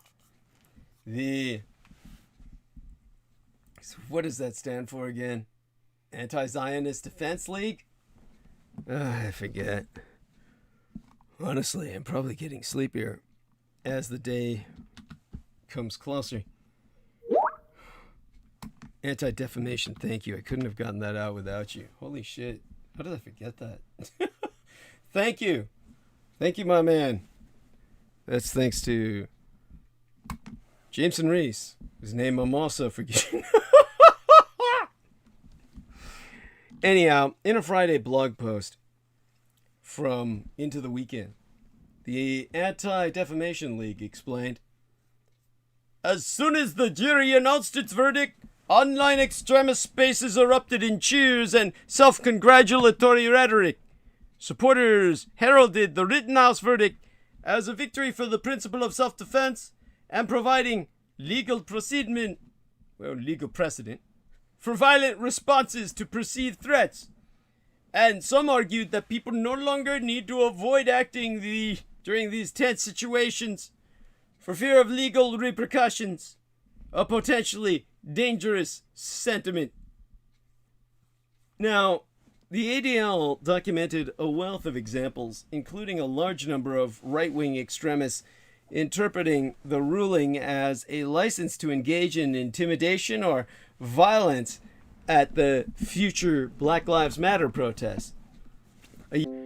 Okay, OBS reconnection was successful. I need everybody to tell me if you can hear me. Alright, OBS disconnected. How much did we lose? Let me know. It's up to you. Tell me what we've lost. Alright, let's check in with our friends in the chat. Holy shit. Okay. Oh god, where am I? Fuck. And there we go. He says it was a split-second glitch. Thank you, my main man. Deeply appreciate it. That's our man Jameson. He's got it down. All right then. Let's get back into the groove of things. And I'll check into the our friends in the chat room anyway. And okay, with that live stream here, let's take a look at that. Bugman4560 says, I can hear you. God bless you. Thank you so much. Hugs to you, dear brother. All right, we got a little over an hour left, about an hour and 20 minutes, in which I can do my best to cover what I can. And let's see what we can grab up here. All right. Okay. Now, when it comes to what we're dealing with and the mentality that these people manifest. Okay. Let me see now. Try to get my head together. Even with a tiny glitch like that, sometimes I lose my train of thought. But, yeah. Alright. So here we have my thoughts now. There we are. Now, in terms of the ADL, the Anti-Defamation League, they documented a wealth of examples concerning how people no longer need to avoid acting during tense situations for fear of legal repercussions. You've got this new development in which the ADL produced a large number of right-wing extremists, by example, interpreting the Rittenhouse privilege ruling as a license to engage in intimidation or violence at all future Black Lives Matter protests. There was a user on a chat room who called "Warriors for America," in parentheses, Oath Keepers. He wrote that it was open season on lib trash commie niggers. A Twitter user affiliated with the extreme right Boogaloo Boys movement, which seeks to foment civil disorder as its mission statement, wrote, all in the uppercase unfortunately, "We can protect our communities now," referencing Rittenhouse v. Wisconsin. For some reason that was in the lowercase, the state. One member of Patriots.win, pro-Trump web forum, could you tell, wrote that BLM KKK gotta be shitting. We have permission to defend ourselves now. And the ADL is not the only organization or expert to notice a surge in right-wing calls to arms, as begun Friday into this weekend as soon as Rittenhouse was exonerated for his crimes, of his crimes. Alex Newhouse, the deputy director of the Extremism Research Center at the Middlebury Institute of International Studies, has written that within minutes of the jury's announcement, the verdict was already being rallied around as justification for racial violence. Rittenhouse has been sanctified, as in joining the ranks of mass shooters like the Christchurch, El Paso, and Norway shooters. Over direct message, Newhouse pointed to a group of extremist Telegram channels frequented by people he's identified as the absolute worst of the worst. Perusing these forums, I myself found memes celebrating Rittenhouse's violence, dancing on the graves of those he killed, and a sense that the ruling is a real victory for the radicalized, right extremist, white supremacist movement. One Telegram extremist wrote, "Hey, parasites! Kyle Rittenhouse killed 2 of your friends and got away with it. Now he's celebrating life as a free white man and being showered with praise by our president, our real president, Donald Trump. Your impotent rage only makes the victory all the more sweet for us. Literal National Socialists are crying over their failure, while we true white American patriots, we say, fuck Hitler, hail Rittenhouse." Another far-right group claimed to be monitoring a protest in Boston after the verdict, vowing that our activists will intervene if senseless attacks are carried out by Antifa on white civilians. Well, as of Monday, humanity somehow managed to survive that weekend, and there have not yet, even by midweek, yes, Jameson Reese says they failed in that. Yeah. Yeah, at this point, you're tempted by that shit to start, rooting for the rooting for the Joker who rammed the dancing grannies. At any rate, somehow we survived the weekend. Monday opened a work week in which we're midway through it, and there haven't yet been national media reports of deadly far-right violence in Boston or other parts of the country since the verdict. Instead, we got black guys ramming dancing grannies and killing a bunch of their grandkids collaterally. This reflects the fact that many of these Telegram posters are just that. Posters. They talk tough on the internet, but don't actually plan to act on it in practice. But All it takes is one to really mean it. The Pittsburgh synagogue shooter, for example, posted about his plans on the social media site Gab before he killed 11 people in 2018.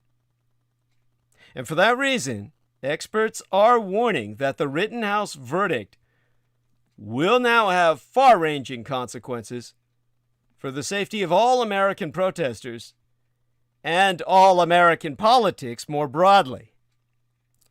J.M. Berger, an associate fellow at the International Center for Counterterrorism at The Hague, the International War Crimes Trial Tribunal, observed, "We've already seen a lot of armed activity around protests over the last couple of years. This verdict guarantees that those armed people will feel much more comfortable taking a much more confrontational stance.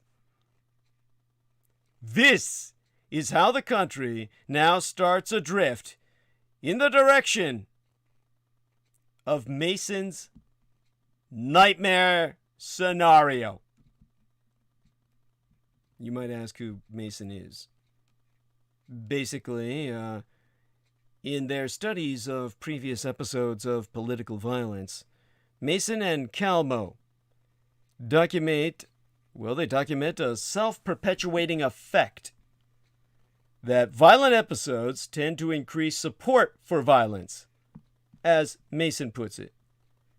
People see their side being killed and see violence against their enemies as a justified response. Now, in terms of Mason and Calmo, these are people who study radical American partisanship, what they call lethal mass partisanship, as a matter of fact. It est Civil War. They're a couple, Nathan P. Calmo and Liliana Mason. And their work, under Nathan Calmo's supervision as an associate professor of political communication in Louisiana State University, they're mapping violent hostility, its causes, and the consequences for democracy. As they say, political violence is rising in these United States, alarming citizens and leaders alike and threatening the prospects for American democracy. At the same time, Republicans and Democrats are newly divided along racial and ethnic lines that rooted massive bloodshed and the collapse of democracy in our nation's past, with the controlling faction of the Republican Party now seeking to maintain hegemonic power for traditionally dominant social groups, seemingly at any cost. By the way, I'm reading from their manuscript that's currently in production with the University of Chicago Press. I'm going to go over the next several paragraphs. Our book makes sense of the contentious present and where we could be going with a timely, groundbreaking study of radicalism among ordinary American partisans, including demonization, violent political attitudes, and aggressive behaviors. Just how extreme have partisans in the public become? What drives their radicalism? And what role do they play in advancing or undermining democracy? We draw on history and political science to put our present partisan fractiousness in context and to explain broad patterns of political and social change we now see. Our evidence includes more than a dozen new nationally representative surveys and experiments motivated by psychological theories of identity, group conflict, and aggression. This work upends conventional views of American political behavior by proving that ordinary partisanship is far more dangerous than pundits and scholars have recognized. Radical views create environments that encourage extreme action by a few, and they serve as preconditions for those who do act. The first part of the book presents survey evidence on the scope of the problem, violent views, aggressive behaviors, who these radical partisans are, and trends over time. The latter half of the book identifies the conditions that partisans say justify violence and tests how elections, political violence, and messages from leaders inflame or pacify radical partisan views. We conclude by reflecting on the future of radical partisanship in these United States, including its opportunities for advancing democracy. While partisans in each party hold similarly radical views, one side is moving toward multiracial democracy on the left, while the other is violently opposed to it on the right, and that's what makes all the moral difference. Side with the Democrats. Our book is ultimately a vital warning that we face immense threats, but it is not a forecast of inevitable doom. Partisanship can go to very dark places that most Americans have not yet recognized. But some radicalism is also essential to advance democracy. Ultimately, leaders and ordinary citizens will determine which path we go down. Identifying radical threats and democratic opportunities is the first essential step in making an American politique that lives up to its founding promises. That is the work entitled Radical American Partisanship in summary. Now, as I said, this is how the country has now started to drift in the direction of the researcher Mason's nightmare scenario. Because the more Rittenhouse's acquittal inspires armed right-wingers to take it on themselves to police liberal protests, the more likely it is that there is another deadly incident. In fact, it becomes inescapably inevitable. This is especially the case when far-right extremists who've been marinating in fantasies of violence get involved, as the country saw in the murder of the ritual sacrifice of Heather Heyer, the breeding-age white female protester in Charlottesville during the 2017 Charlottesville, Virginia Unite the White Far-Right rally. In their studies of previous episodes of political violence, Mason and Calmo documented a self-perpetuating effect, as I said. Violent episodes increase support for violence. People see their side being killed and see the violence against their enemies as justified response. Rittenhouse's acquittal is not by a long shot, to use a pun entendre, the end of the story. It is but the beginning of an immensely larger and far more terrifying horror story of terrorism as a way of life. The dangerous convergence of the violent fringe that has now been mainstreamed, and the Russo collaborationist red Republican insurgent mainstream, now violently radicalized into what was once fringe behavior,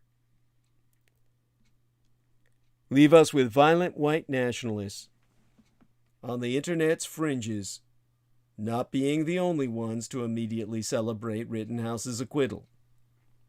Within minutes of the not guilty verdict, Representative Madison Cawthorn, Republican from North Carolina, had already offered him an internship, adding that his supporters should be armed, be dangerous, and be moral, like Rittenhouse, presumably. He wrote on Instagram, "Kyle, if you want an internship, reach out to me." But Cawthorn has competition.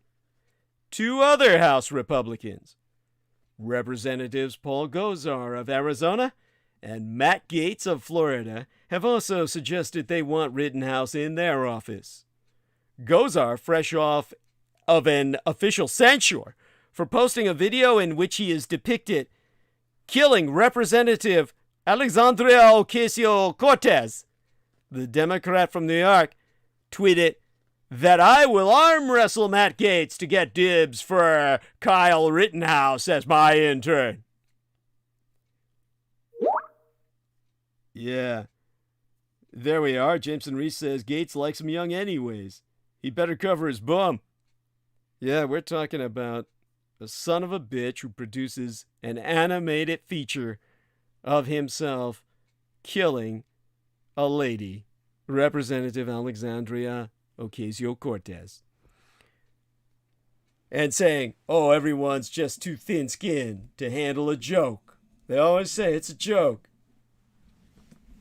There's no joke about producing animated thrill kills.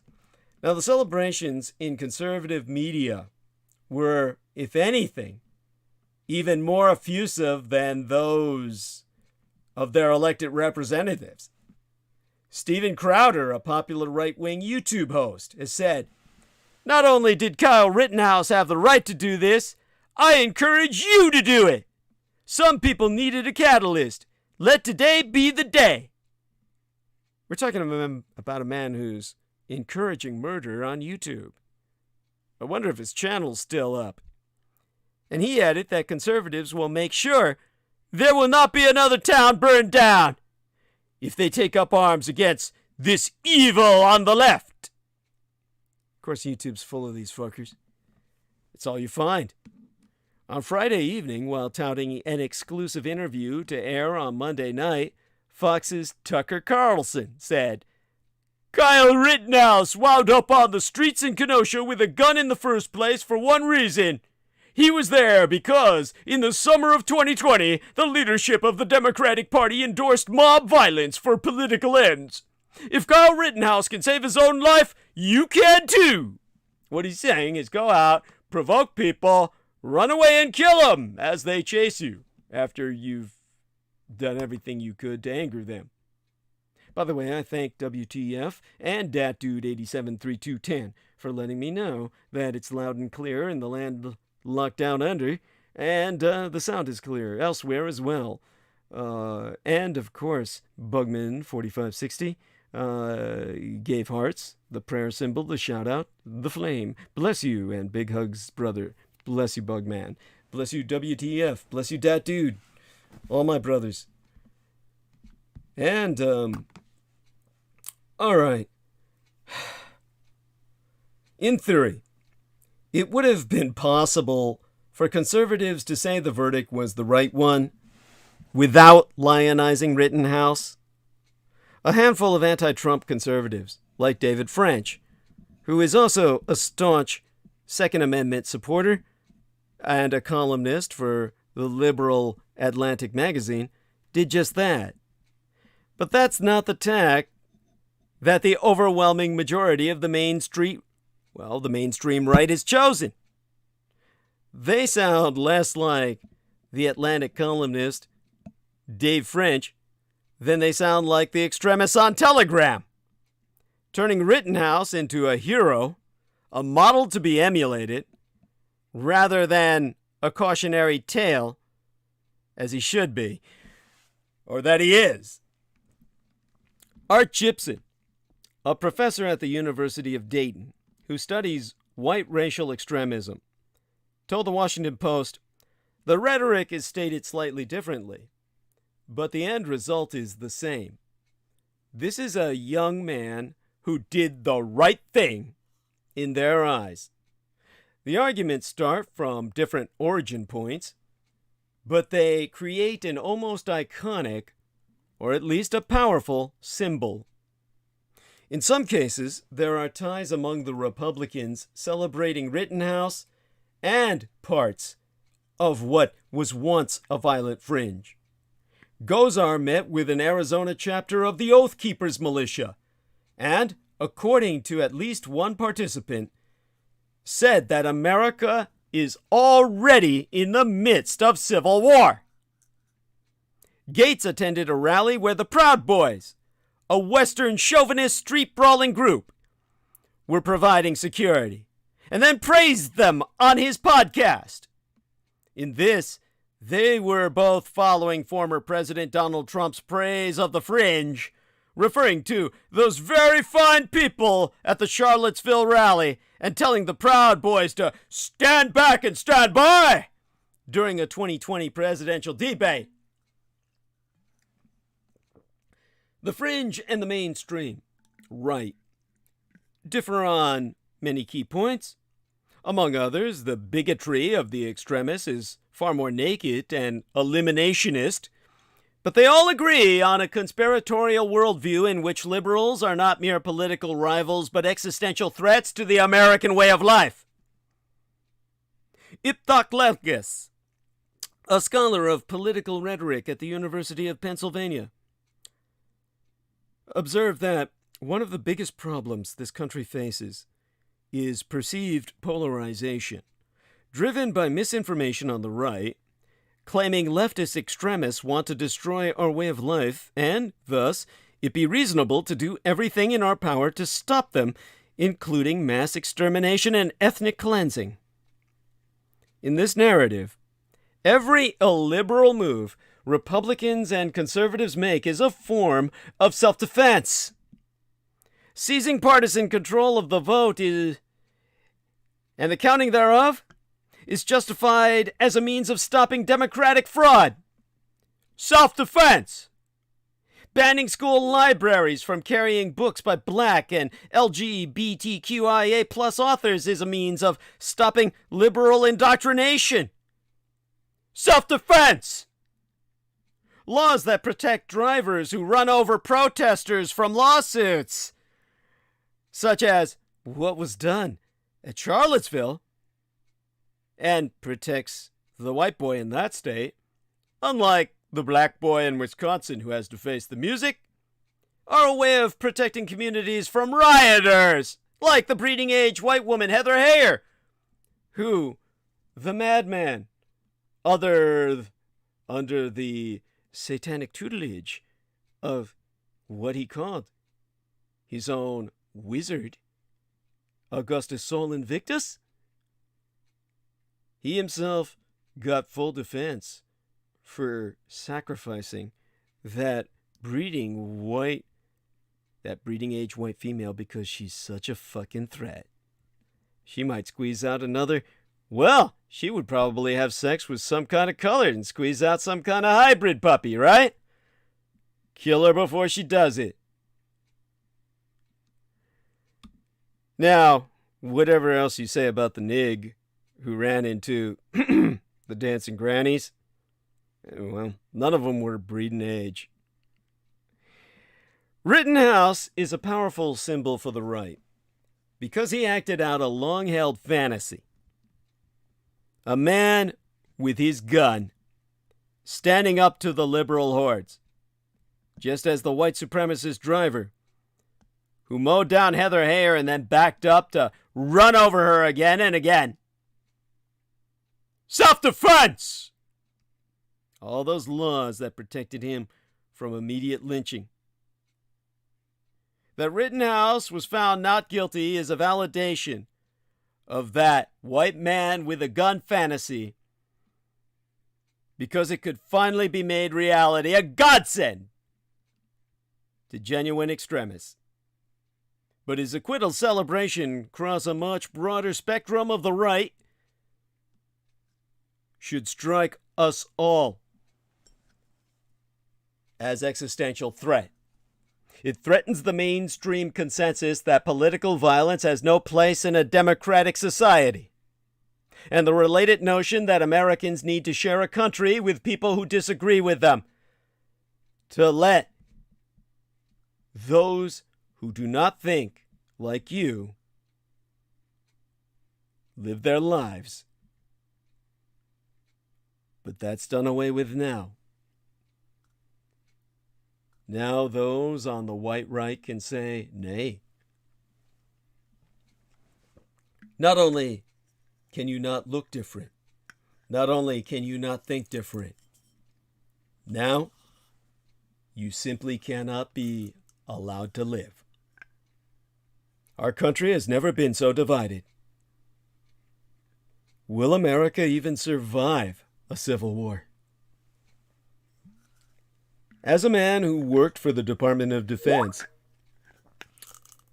and worked at the Postal Library, which served as the headquarters for the United States 6th Army, I can give you a professional analysis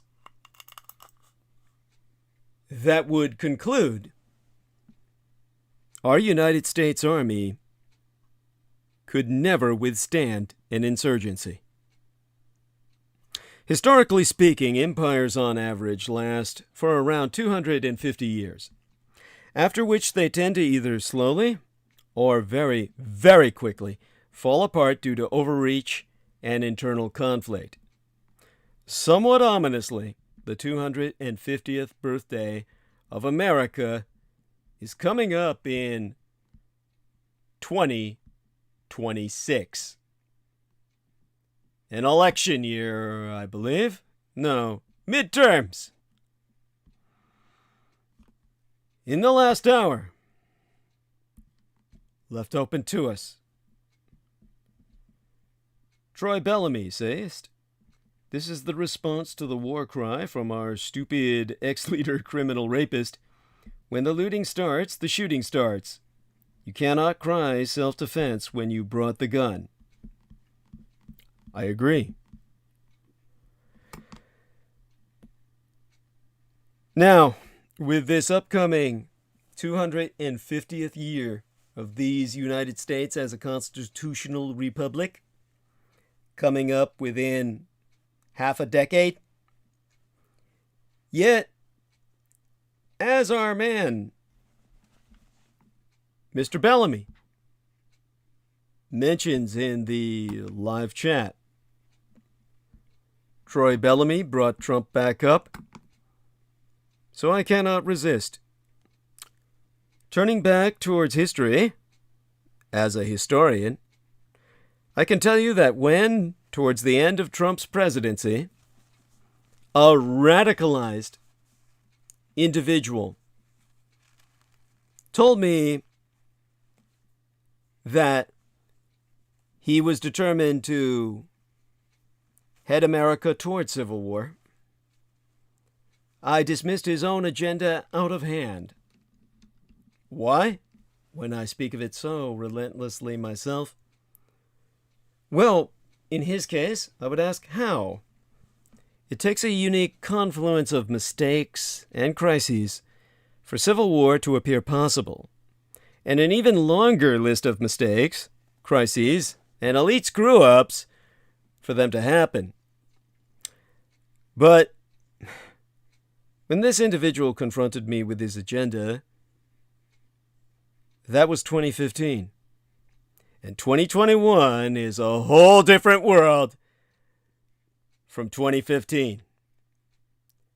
Talk of insurrection, secession, civil conflict, and civil war is no longer the chatter of the gullible and the mentally ill. It's entering the fringes of polite society.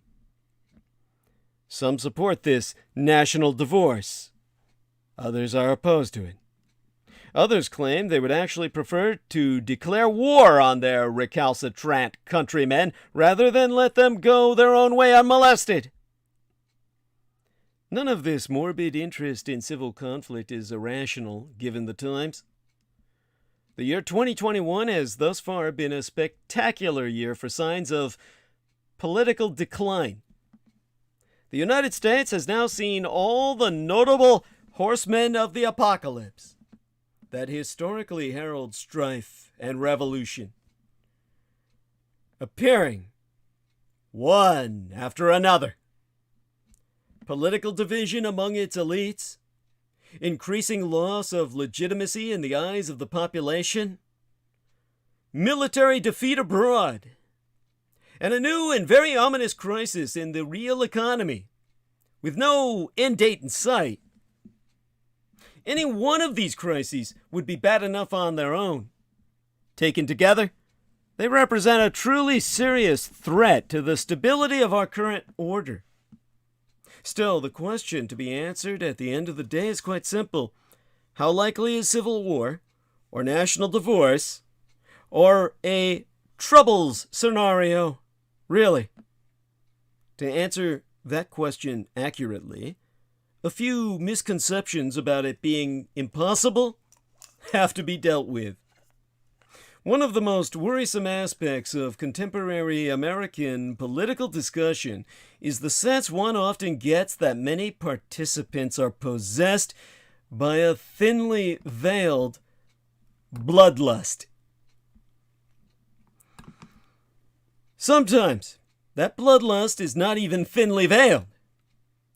After the unarmed United States Air Force veteran Ashley Babbitt was fatally shot through a locked door in the Capitol building, many anonymous, and some even less anonymous, commentators intimated that perhaps the problem with police violence in America wasn't that officers were shooting and killing too many unarmed people, but rather that maybe they just weren't killing enough of them.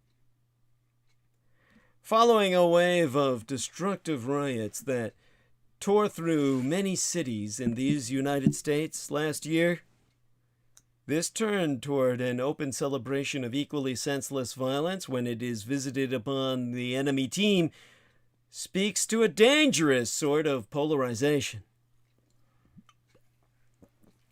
From this sort of bloodlust flows another very common assertion, that a civil war, if waged on American soil, would be over quickly and lead to a fairly effortless massacre of any insurrectionists in flyover America.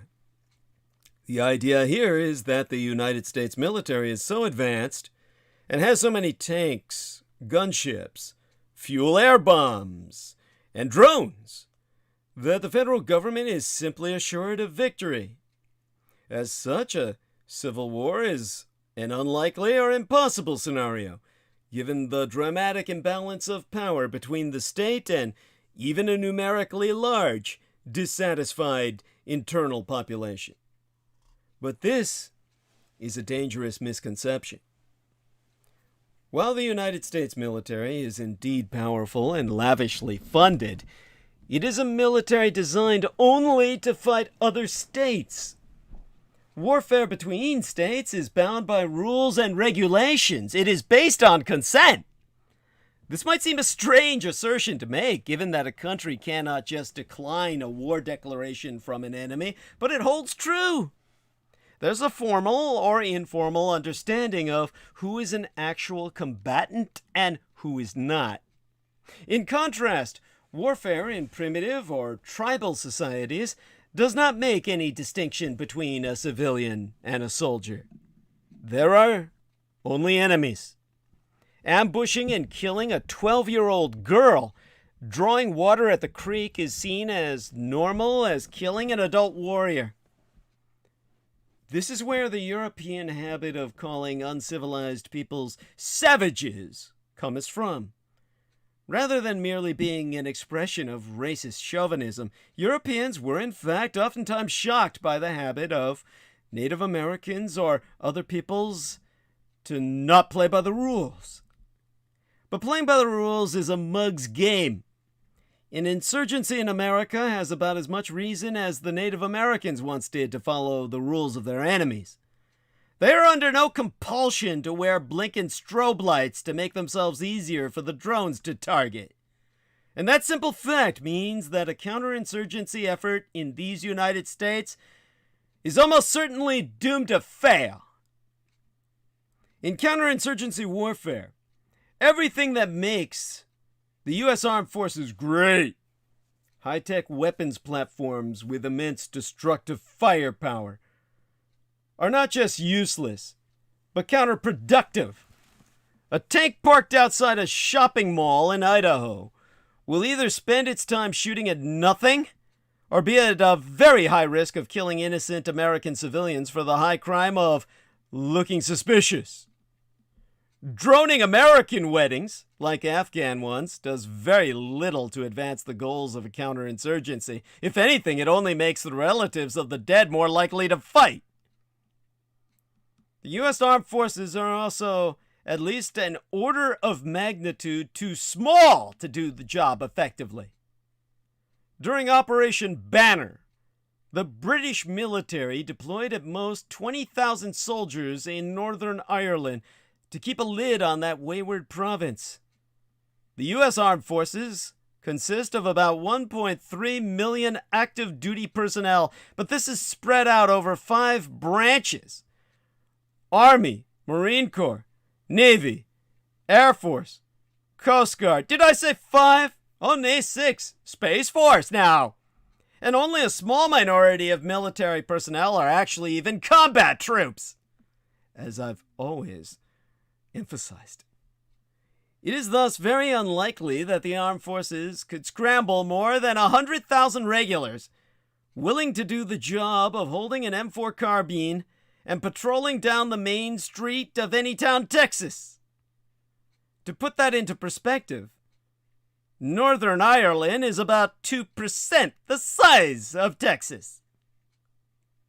Then there's the fact that the most significant political split in America is between rural areas and coastal metropoles, and the armed forces are reliant on the very areas it would be tasked with policing as far as recruiting soldiers goes. Red America is wildly overrepresented within the armed forces, and this will not change. As such, the United States doesn't just have too few soldiers. Overwhelmingly, they're probably unreliable ones. And the more brutality is used against recalcitrant red states, the more these soldiers will be ordered to fight and kill their own friends and family, a recipe for serious mutiny and disobedience. Finally, there be an even greater elephant in the room. In the case of an American drone pilot accidentally blowing up a wedding in Afghanistan, the Afghan relatives of the slain have very little recourse. If an American drone pilot blows up an American wedding, however, that drone pilot and his or her family lives in these United States. Given the likely unreliability of some significant parts of the armed forces, the names and addresses of the most hated butchers are unlikely to stay a secret for very long. In Northern Ireland, for example, the Provisional IRA, the Irish Republican Army, not only attacked soldiers, they made a habit of assassinating the officers, commanders, and politicians, both for revenge and as a display of might. From Lord Mountbatten to a near miss against Margaret Thatcher herself, to a score of less well-known targets, the IRA illustrates just how difficult it is to protect against an enemy that can simply choose to not wear a uniform before their enemy's visit. Now, with all that having been said, how likely is it there will be some sort of civil conflict in the near or mid-future for these United States? Unfortunately, the correct answer here may very well be that it is not terribly unlikely. What is significant about America today is not that it's nearing its 250th birthday, but rather the clear and advanced signs of sickness in the body politic. The ranks of America's military are now sullen and battered after 20 years of failed nation building, while its higher officer corps is increasingly alienated from the world of its grunts, mirroring that same cultural, economic, and social divide that is currently poisoning all civilian life in these United States. And Peter Moon says, don't forget the role of the cartels. Thank you. The legitimacy of its elite has been shaken repeatedly, and faith in the electoral process itself is now rapidly declining among large segments of the electorate.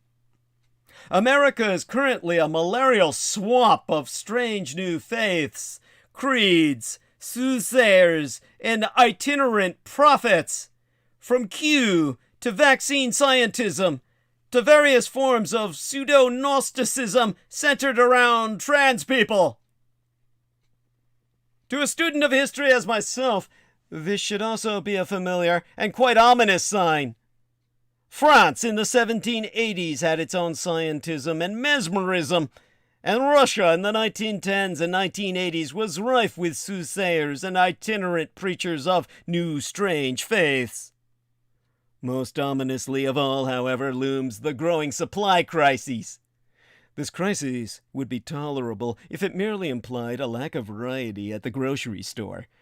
In such a case, 2020's America might just have ushered in a new golden age of Soviet-style political jokes. But it is also creating havoc in the productive economy itself, denying farmers the spare parts to run their harvesters, and car manufacturers the metals they need to make cars. The longer the crisis goes on, the more broken the economy will become, and the more painful the necessary reforms will be once America's elites truly wake up to the danger. If there is one time throughout history where civil wars are actually likely to occur, it is precisely when a delegitimated elite undertakes necessary reforms after letting underlying problems fester for decades. That is when states are at their weakest, and when they be vulnerable to the worst forms of internal disasters. Sadly, that be just where America is headed today. And on the other side of the Atlantic, in the Ukraine, the Biden administration is weighing sending military advisors and new equipment, including weaponry, to Ukraine as Russia builds up forces near the border and U.S. officials prepare allies for the possibility of another Russian invasion. Multiple sources familiar with these deliberations have told the media that the discussions about the proposed lethal aid package, I love that, by the way, I'm not even being sarcastic, lethal aid package, what's happening as Ukraine has begun to warn publicly that a Russian invasion could happen as soon as January. Well, that LAP, that lethal aid package, could include new Javelin anti-tank and anti-armor missiles, as well as mortars. And the United States intel shows that Russian plans are indeed manifesting a potential Ukraine invasion. By the way, our man Jameson Reese is back, and Peter Moon is in the chat. And, we may as well let him on. I can talk about the Ukraine invasion with the next transmission to usher us into the next phase of, the arc of narrative, which is ongoing in a sense. Let's see if we can bring Peter Moon on. I'll give him a call since he seems to be up. And, or Jameson, you can do that for me, eh? Thank you. You got that handled, right? Yep, just snacking on some chips. Sure us into the. There we are. That's our man Peter Moon is with us, and yes, I forgot we had to bring him back on call. Thank you so much, Jameson. And so, dear Peter, we've got let's see now. We've got how much time left? Let me check the live stream here. We've got over half an hour, and let's stop the thing going on in the background because sure. I wasn't. But I don't have much. I'm doing my qigong workout before football here. But yes. I've been that's right. Listening for a little, for the last 20 minutes or so.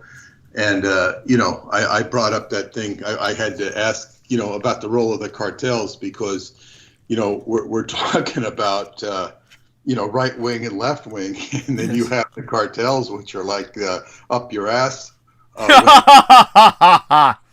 And they of course have always been cultivated and fostered by the elite for, in the drug trade. Yes. And they've become too big. I mean, if they become too big for the elite, like Noriega, they become a problem.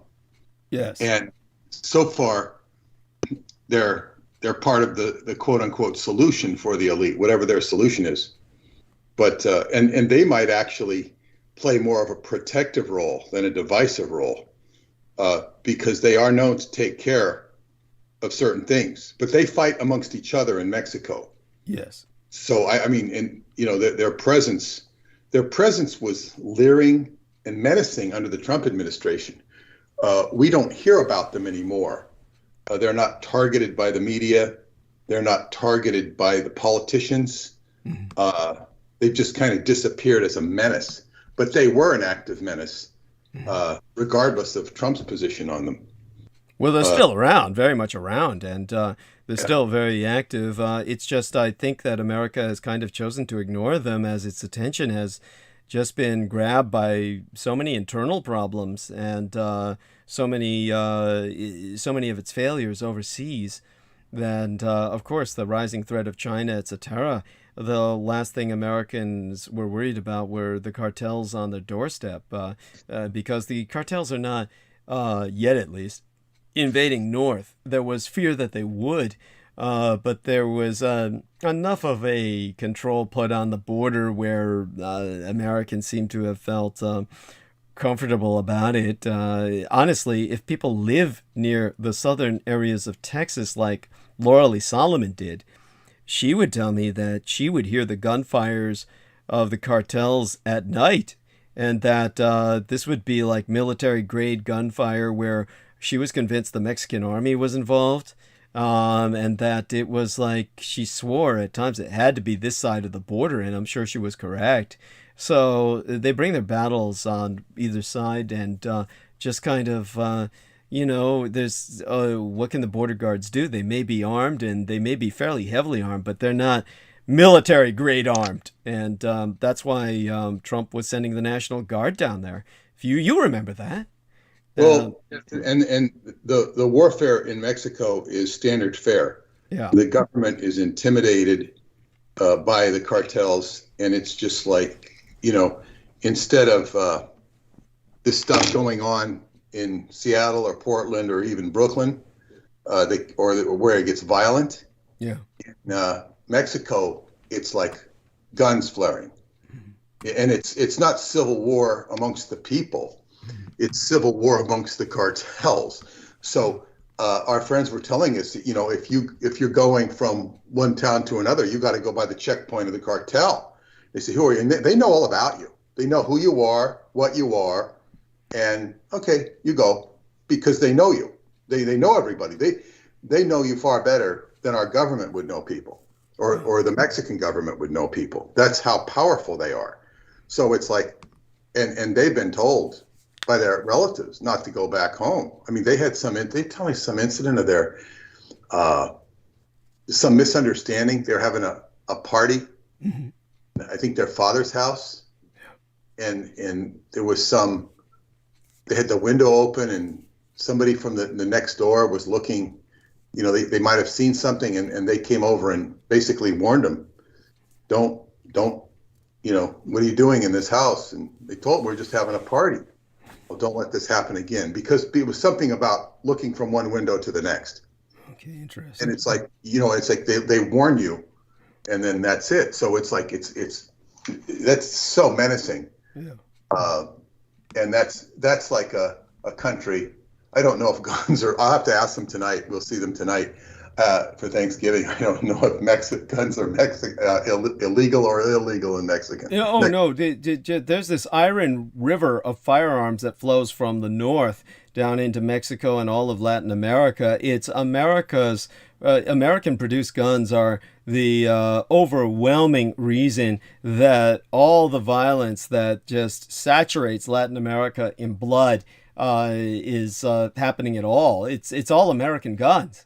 And what happens is that at these gun shows where you don't need a license to to buy anything. You just need to be a U.S. citizen. You've got all kinds of U.S. citizens who employ themselves as middlemen with the Latin American cartels. And so they basically buy all these weapons because you're allowed to buy as many as you want.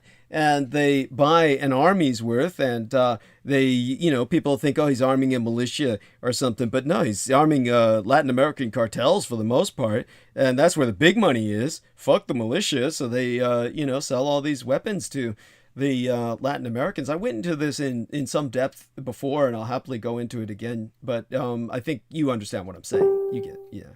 Yeah, and the question becomes, how bad does it get in the United States vis-a-vis what's going on in Mexico? And these are just powerful drug lords, whereas the power in America is more subtle.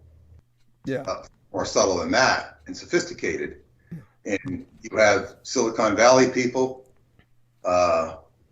Where it gets really messy is when the Zuckerbergs start colluding with the cartel. And I will blow up your chips, man. I will blow up your chips. I don't, and at that point there becomes a severe disconnect between the two mindsets. When you start having Mexican hackers on the horizon, like you have Russian hackers, Romanian hackers, Taiwanese hackers, Chinese hackers, we don't hear about Mexican hackers. We just don't hear about them. Mm-hmm. I don't know if they exist to any, Senor, we have taken over your internet. I'm sorry. Oh God, that's so funny. I don't think that there's, it's strange because the Mexicans, the maquiladores, they are basically being employed to produce more and more American products like drones and shit. So at some point, probably some class of Mexican techies will develop.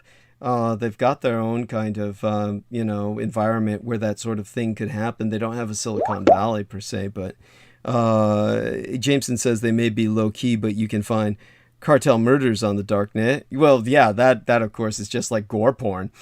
So the cartel murders are all over the darknet, and that they're definitely.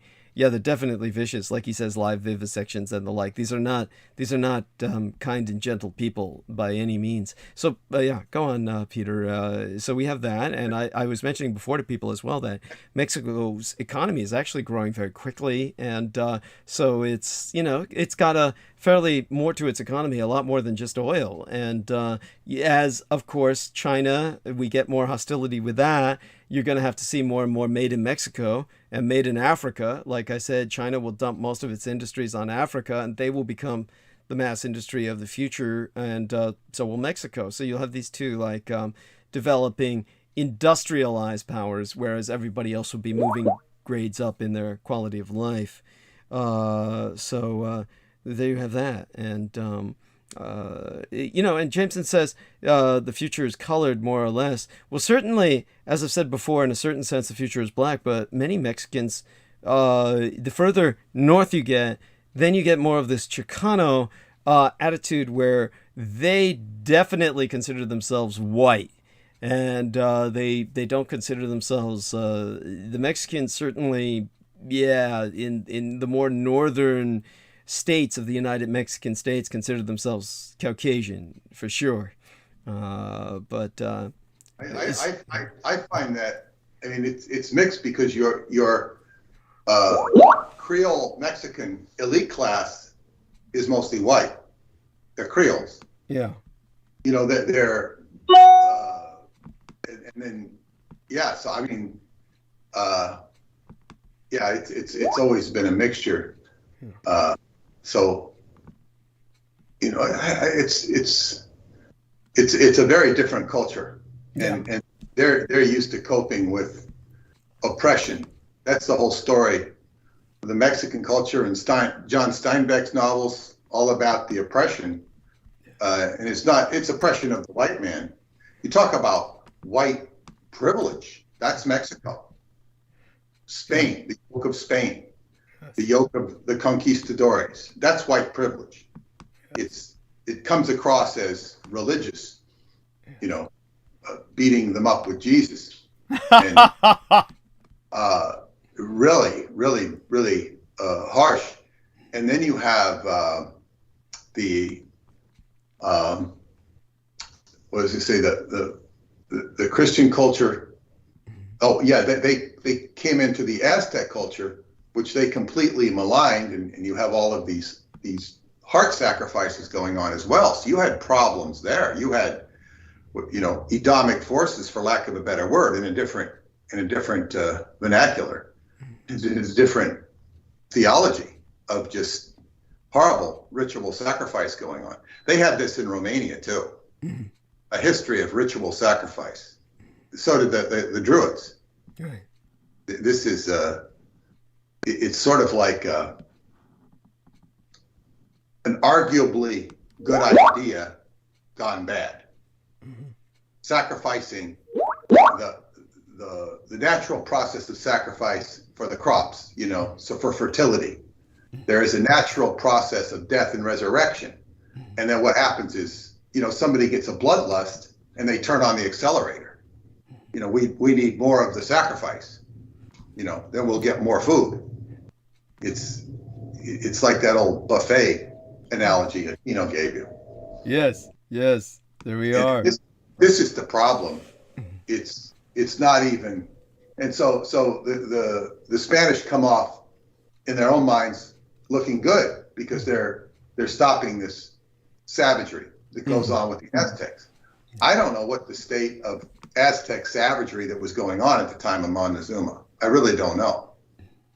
And then out of this Montezuma legacy, you have the Black Stone, which becomes John Dee's tool.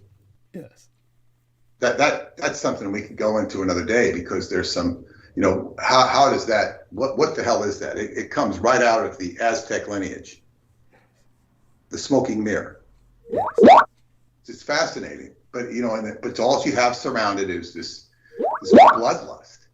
And this is what, as you say, we're dealing with bloodlust of gun owners. There's also a bloodlust on the other side, although it's a different type of bloodlust. Yeah, it's different. Yes. It's just like sort of tear everything down. Yeah, tear everything down, and that's a lust of itself. let's rip apart the structure of society. Yes. Yeah, so it's this is where we're at now. We're definitely in a precarious position, and in terms of what can be done about it, well, Peter Moon and I will discuss that as future episodes. Future transmissions are hosted, and we'll do our best to try and provide what solutions we can in a world such as this. We're faced with with an incredible challenge, and do you ever fear for the kind of world your daughter's going to I almost said grow up in, but she's an adult now. You can never be afraid for the younger generation, because they're here to figure out other problems than our generation. Yes, and they have their own viewpoints. I've been meaning to ask her about this, because she steers away. She's not interested in politics, but she'll have her own opinions about it, because she won't get wrapped up in watching news and stuff like that. She's an artist, but artists are very sensitive, and she's also very pragmatic. So it'll be interesting to hear her take on things when I get a chance to talk to her about it. But as bad as this is, it doesn't compare. I mean, imagine if you had Attila the Hun outside of Rome. Imagine. Well, aren't the Mexican cartels kind of the equivalent of that? Oh my God, haven't you seen some? Close to Attila the Hun. I mean, maybe if you're in a Texas border town, but even then, the border, there is some semblance of order. I mean, you'd be very vulnerable in Texas, in general. But if you had were alive during the Inquisition and Otto de Fe is coming, you hear Otto de Fe is coming to the town. At that point, you have to look at your neighbors for who are going to turn you in for their own advantage, not because you've done anything wrong. Yeah. And even if they've been friendly to you, they're going to turn you into, to the Inquisition because they might get paid for it. Yes. Or they might be afraid you're going to get to them first because you know something about them that could be construed as heresy. So in other words, that's much scarier than even the Civil War of the States, the Inquisition. They're coming to your small little town. Yeah. And there are mankind has a litany of these horrible, horrible times. The razing of the Temple of Jerusalem, the Masada, rather. Yeah. I mean, God, history's full of bad situations. You wonder about the comparisons of how much good was there in the last, thousands of years. Well, obviously enough to keep us going. We're certainly, of course, Jameson says it needs to go extinct. I mean, come on, seriously. I mean, yeah, it's not to say we aren't flirting with that. I'm not. Let's just put it this way. I value humanity because, of course, oh my God, I feed off of them. Such being said, but we'll leave Jameson with what he's got going there. In terms of what Peter and I do have is a hope for humanity, and honestly, we'd like to see humanity reach the stars. I wish that humanity goes out towards the outer planets of our solar system and ultimately to space beyond, and that I think will be something that assures racial immortality for man, and also will really start evolving into different species. Racial stuff is. Yes. I mean, there's been so much progress with racial stuff in my lifetime. It's like light years.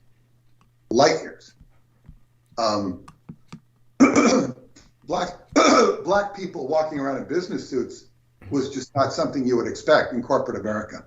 When I was a kid. Yeah. Now it's par for the course. There may not be as many. There may be issues of affirmative action. There may be all sorts of things, but it's like light years compared to what it was. It doesn't mean that all injustices have been rectified, right. But there's been tremendous progress. And the question right now, it all comes down to the 1% elite. And so unfortunately, you have an area there that's been so muddied up by the David Icke paradigm. Yes.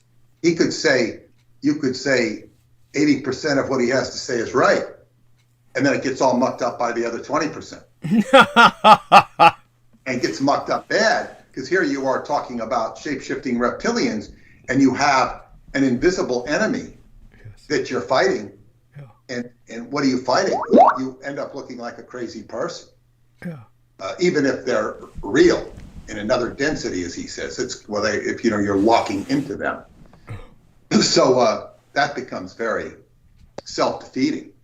So it's like, God, what? And that's better than QAnon. Yeah. Yes. And it's like, and without even casting aspersions on that, it's like if you actually start coughing up the conspiracy, it's like, how do you process it? It becomes an issue of the processing and digestion of information. What meaningful way can people digest the information? And then you have, the networks, politicking for ratings and sensationalism and feeding their audience. It's like giving the audience what it wants. Yeah. This is a big thing, giving the audience what it wants to hear. This is what Biden has to do. He has to give the audience what it wants to hear. No inflation. We're going to release barrels of oil. We're going to make things better. He'll tell everybody anything. Oh yeah, we're going to keep fracking. Don't worry, Pennsylvania. We'll keep fracking. we'll keep the pipelines going. Why? To placate the public. Yes. And to the point where, if we can't placate, we'll vaccinate you. I like that. If we can't placate, we'll vaccinate. That needs to be put into. And it's like it's just so strong on vaccinations. And now Howard Stern has vowed that he might run for president just to get all the anti-vaxxers out. He says they're destroying everything. They have to be dealt with. And the simple fact of the matter is, when you take a stance like that, there are individual medical cases. If you believe the vaccine is legitimate, you can't just be vaccinating everybody. It's insane. Because some people will. Well, of course, but every they're not medically attuned to it. What were you going to say? Oh yeah, but every vaccination program has taken that into account. When they were vaccinating for polio or any other, there are people who have autoimmunodeficiency disorders, etc., that they know are. This is not something that is draconian in the sense of a mad imposition. It's presented as draconian, and they never say natural immunity, other immunity. This is not what Joe Biden says. It's not what Howard Stern says. It's not the rhetoric is not there, and it's not there. The rhetoric is not saying. They don't say that at all. They don't say if you have a case, we're not going to do it. They don't do that. So the rhetoric is tyrannical, if not the actual practice. And right. Well, I hear what you're saying. So they're very bad at communicating. I don't know that they're genuine in anything. I don't know that. They're not. There's so much. I guess what you say, baggage in the whole thing. Yes. And there's so much irresponsibility. Look at, even if you accept the proposition that the saline vaccinations, they're occurring in great numbers. Even if you don't think it's a conspiracy, they do occur. The vaccinations it's flawed. It's flawed to death. And then you have somebody coming out saying, we got to vaccinate everybody, we got to do it's just and the last thing we knew is Howard Stern is president, and the first thing we find out is he's naive. He has no idea what he's talking about running for president. Yeah. Because he'd start saying, well, Trump was right about this. Biden was right about this. I see why he did this. I see why Nixon did this. And he'd become just like them. Yes. At least in his mind. Yes. Because it's a dirty job. This is not to prop up any of the politicians, but they're faced with such horrible situations and horrible. Trump's about the only one who's ever thrived on the job. He thrives on the controversy. He seems to get healthier, or he loves the controversy. He feeds off. Yes, he definitely does. Good at as a real estate person, Yes. instituting 100 lawsuits. If he wins 70 of them, he's got a good batting average. Yes. And he likes it. It's what he's good at. So, most of the people wither and choke up on the job. Yeah. Biden doesn't look that bad in terms of his physical health, for how old? 79. Right. Yeah. He doesn't look that bad. I don't know if that's up or whatever. He can walk from the helicopter to the White House. Yes. He's not too enfeebled. Yes. So it's kind of amazing because his mind isn't as good as his body. Right. No, it's pretty incredible. So in the few minutes we have remaining, what I've discovered, like I said, the last time that I was transmitting, I realized that the last 10 minutes were cut off. So what I did tonight was I integrated many of my points that I was making in those last 10 minutes into what I was presenting tonight, and I'll timestamp that for the monologue for Peter, and I'll put that onto the our summary of the show within thread of tonight's video being uploaded, which will be soon enough after we end the stream. What I'll do right now, because we maintained good numbers into Thanksgiving, I'm going to just kind of relax now, and till my son gives me a call, I'm going to basically break out the beer, kick back and relax. I feel I've earned it. And my love to these two wonderful gentlemen with me, Peter Moon and Jameson Reese, who have made this possible. My love to all of these wonderful individuals inside of the chat room, overwhelmingly male at this hour of the day. Amor Fadi, Velo Grant Bugman, WTF, that dude, Troy Bellamy. And if there's any ladies out there, I love you too, honeys. And with that, we're going to invite you to join us on Sunday transmission. And by that time, I should be really ready to tear into the world around us and, get everybody inflamed, etc. We're going to try and, of course, take an upbeat attitude as well. I was telling people about Friendsgiving earlier. And with that, let's end stream. For now, do remember, purchase The Roswell Deception and the Demystification of World War II, and you would find that at skybooks.usa.com. Buy holiday copies for your relations, for your friends, for your enemies, people you know who would hate it, need it just as much as people you know who would need it. And ultimately, there are those who will love it once they read it, because the world will finally make sense. And why the world went the way it did will finally make sense to them.